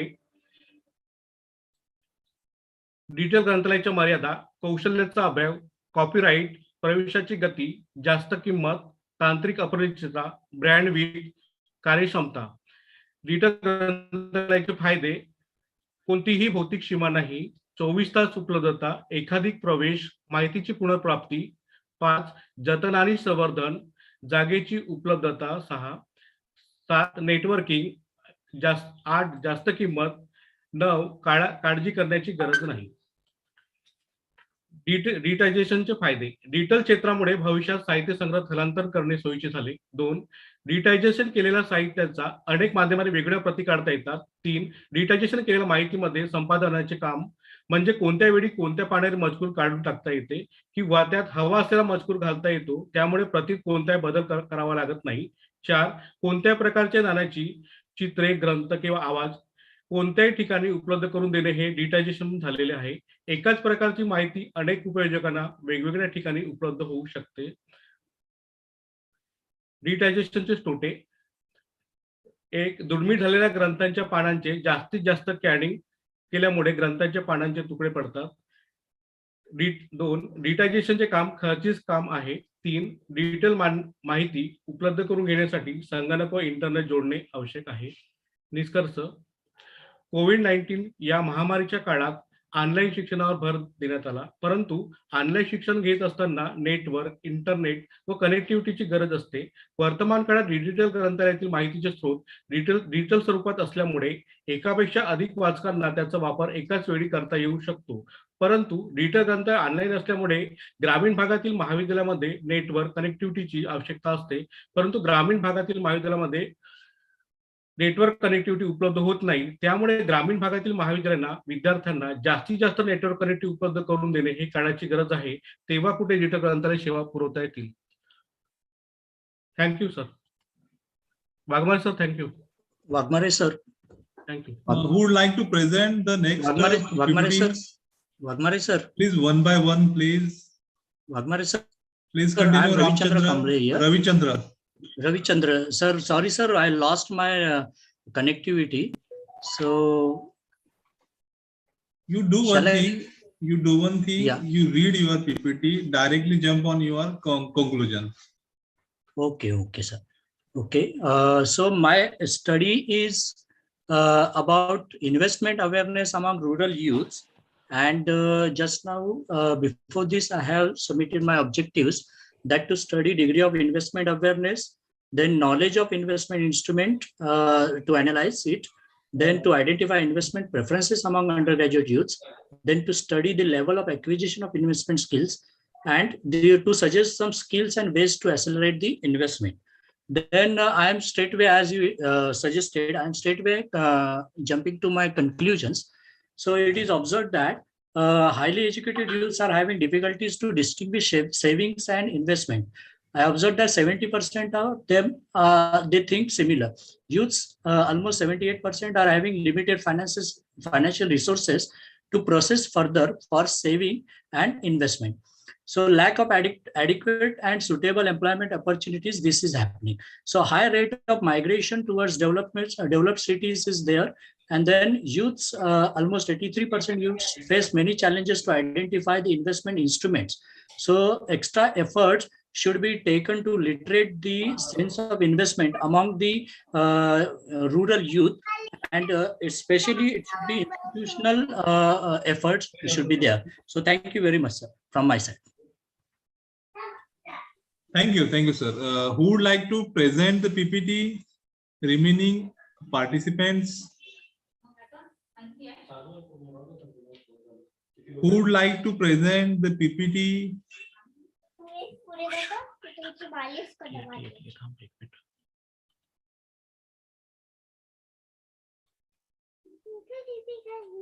Who would like to present the PPT?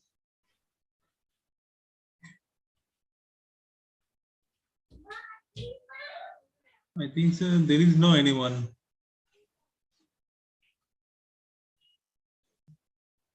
Available any staff of Vasantrao Naik College? Available any staff Vasantrao Naik College?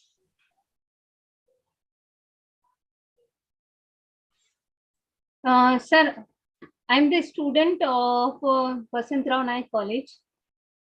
Okay, please continue. Yeah, I had complete my paperwork. Okay. Can you call to Chavan sir? Yeah. For concluding? Yeah. Just hold on, sir. Give me the 1 minute. Yeah, waiting. Very nice organization, sir. Under your guidance. No, we are the private organization, Sri Vagmare Brothers Private Event Management Company. We take the tender agreement with the so many colleges in India and abroad also. Okay. Actually, our work of area is out of India. We having recently just jump on in India, backdated 16 months only. Okay. We having lots of experience in that. As per my knowledge and your experience, what is your experience says? My experience is about this conference. Yeah, about this conference. Okay, sir. Very nicely organized conference since morning. Now it is around 8. So you have well planned, and you have given the opportunity to all the teachers. And even though the inauguration session was very good, Principal Sawan, the trustee Mushtaq Antule, and others has expressed their views. And I think because of you, the rural college has organized such international conference. That is the most important thing. Actually, what is going on in Indian scenario, in Indian institute, Indian higher education system in India, that is everyone having the degrees, PhD, delete. Yeah. Whatever the knowledge you have just kept in your mind, whatever degree already you have got, it should be used for the society. Whatever the knowledge I have been using on the basis of my MBA, I have just completed my MBA in Symbiosis College in 2008. So nice. Nice. That knowledge, it should be utilized for that. Therefore, it will be effective to society, and it is back to the profit to the society. Therefore, whatever the research papers have been presented by the so many research scholars, professor, it is our intellectual property, whatever the research have been done for the sake and profit to the society. It is the most important that then the UGC also is recommended that the quality to work should be done. Be doing the quality to work. Sure, sir. This is our conference, which is runs for 12 hours, 15 hours, approximately. I think so. 9 hours we just completed. Yes. Yes. 9 hours. Sana madam, who's your students is wanted to present them? No, there is no any other students remains to present this kind of program right now. Okay. Actually, I just called the Chauhan sir. So Yes, Chauhan sir is came- available. Yeah. I would like to hand over this session for all our vote of thank and concluding by the respected principal Dr. Vishwas Chauhan sir. I am handovering them. Sir, please continue. Hello. Sir, please continue. Okay. Thank you. Thank you, sir. Sir, today I was busy actually, but nice conference is organized by the Wagmare Brothers Private Limited. First, I congratulate you, and you very well managed the conference. Thank you, sir. And most of the participants presented their paper, research paper. Sana is my student, and first session, inauguration session was very nice, and it was very interesting, and it gives me a fruitful information. All researchers presented a paper because these the conference gives the benefit to them that for PhD students or other participants, because for the cash API score is required. That's why it is very useful, and we decided to organize another conference in April. I think it may be an international conference of only language group. Okay, sir. Okay. And I thank you. I thanks all of you. The resource person, Fernandez ma'am, our chairman, Puranik sir, Wagmare sir, and all the other resource person and the participants. I thanks once again. And may I conclude, sir? Please, sir, continue. Okay. And your conference that organized by our college is very nice and neatly arranged by the Wagmare brothers, the event management company. And I wish you all the best. And that is this is my concluding remarks, and the conference is now we have some closing the conference, and I think it is interesting, and all students and participants will get the more information. They have get the more information, and I think it will be very nice to all of us. And thank you all of you who are participants are there. Thanks a lot. Chauhan sir, Bargudar sir here. Yes, sir. How are you, sir? I congratulate you. Very nice organization, and your college has taken the initiative, and because of you and Wagmare brothers, we got the opportunity to present the research work. Generally, the rural colleges are quite behind in this era. But Murud Vasantrao Naik College has taken the initiative under your guidance, and Wagmare brothers has supported a lot to you. So once again, I congratulate them, and in future also they have very good support. Yes. We are organizing one international conference with the help of Wagner Brothers Event Management Private Limited. Okay. Thank you, We sir. will enjoy the conference. And Sir, thanks to all of you. yeah. Thank you. As on behalf of Chauhan sirs and all the parts of the Vasantrao Naik College, sir, I would like to say thank you the Wagmare sir, who organized the most and superb webinar to us. This is a platform which is given a more details and more punctuations in our research work. So I would like to say thank you so much, sir. So providing a most important guiders, teachers, and whatever the research work are held in not only the commerce field, all the other subjects, whatever you are given an organization of all field, not only the commerce, science, also arts also are merging each others. And all the details we got as some others details are got knowledge from this platform also. So I would like to say thanks to my college and my sir, Chauhan sir, thank you so much to give an opportunity to be a participant in this webinar. And thank you very much, the Wagmare sir, who organized this platform to us. Thank you. Thank you. We are the pillar of Indian higher education system. Therefore, it is our first priority to develop our Indian higher education system strong and research based. Therefore, it is my endeavor to develop, to conduct, to organize, to manage, to marketing, to do publication of research articles.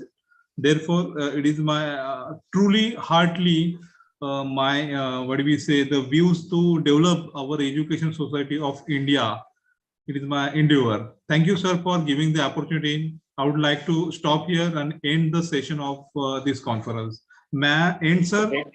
Yes, sir. Yes. Okay, sir. Yes, sir. Yes. Conclude the session. Complete the session. Thank you, Thanks sir. a lot.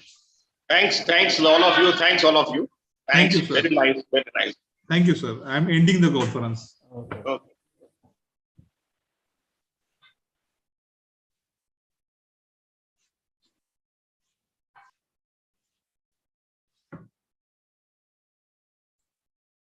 Okay, sir. So I will leave the meeting.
हिचं कुठे आहे? इथंच आहे घ्या बाजूला sound साठी लावायचं.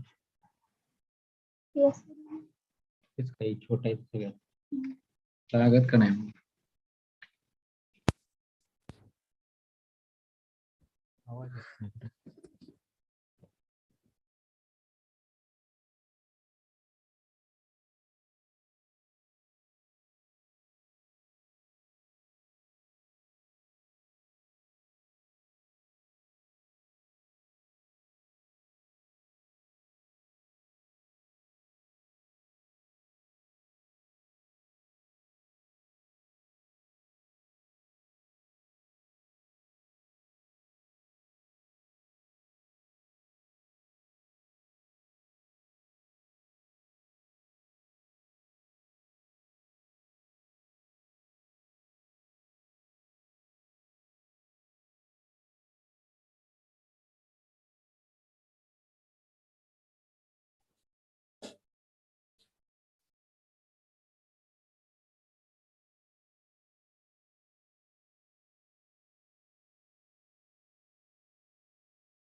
நாளைக்கு நீ இன்னைக்கு ஒரு மட்டும் செலவு பண்ணிடுவேன் நான் வருஷம்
शेवटी आईच्या हातच गोड लागला म्हणा. खा, मिसळच खा. मी नाही तेवढंच खा.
हे पेडगावचे शहाणे हेच सांगितलं होतं. टाटा काय सांगितलं होतं? टाटा प्ले सांगितलं होतं. टाटा प्ले. आता टाटा स्काय टाटा प्ले नावात बदल केलं कारण एंटरटेनमेंट आणखीनच ठिकाण आलं. तुळशी आलं अश्वगंधा घातलेला रेड लेबल नॅचरल केअर कमी आजारपण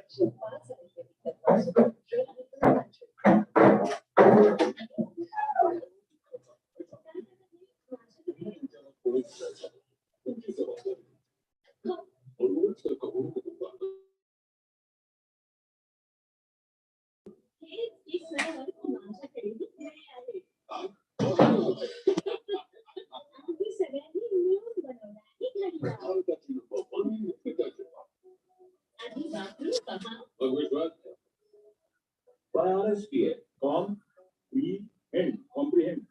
तुझी मुलगी तुमच्या स्कूलमध्ये शिकत आहे का? दोन वाजता मुलीची पद्धत आहे.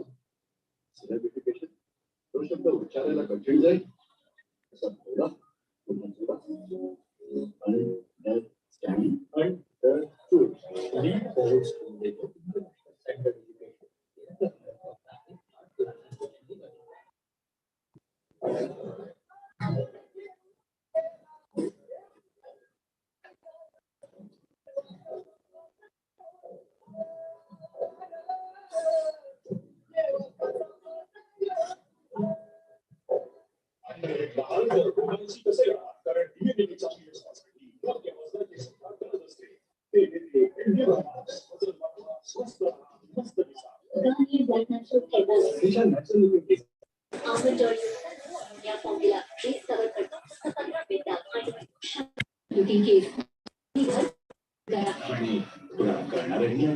Try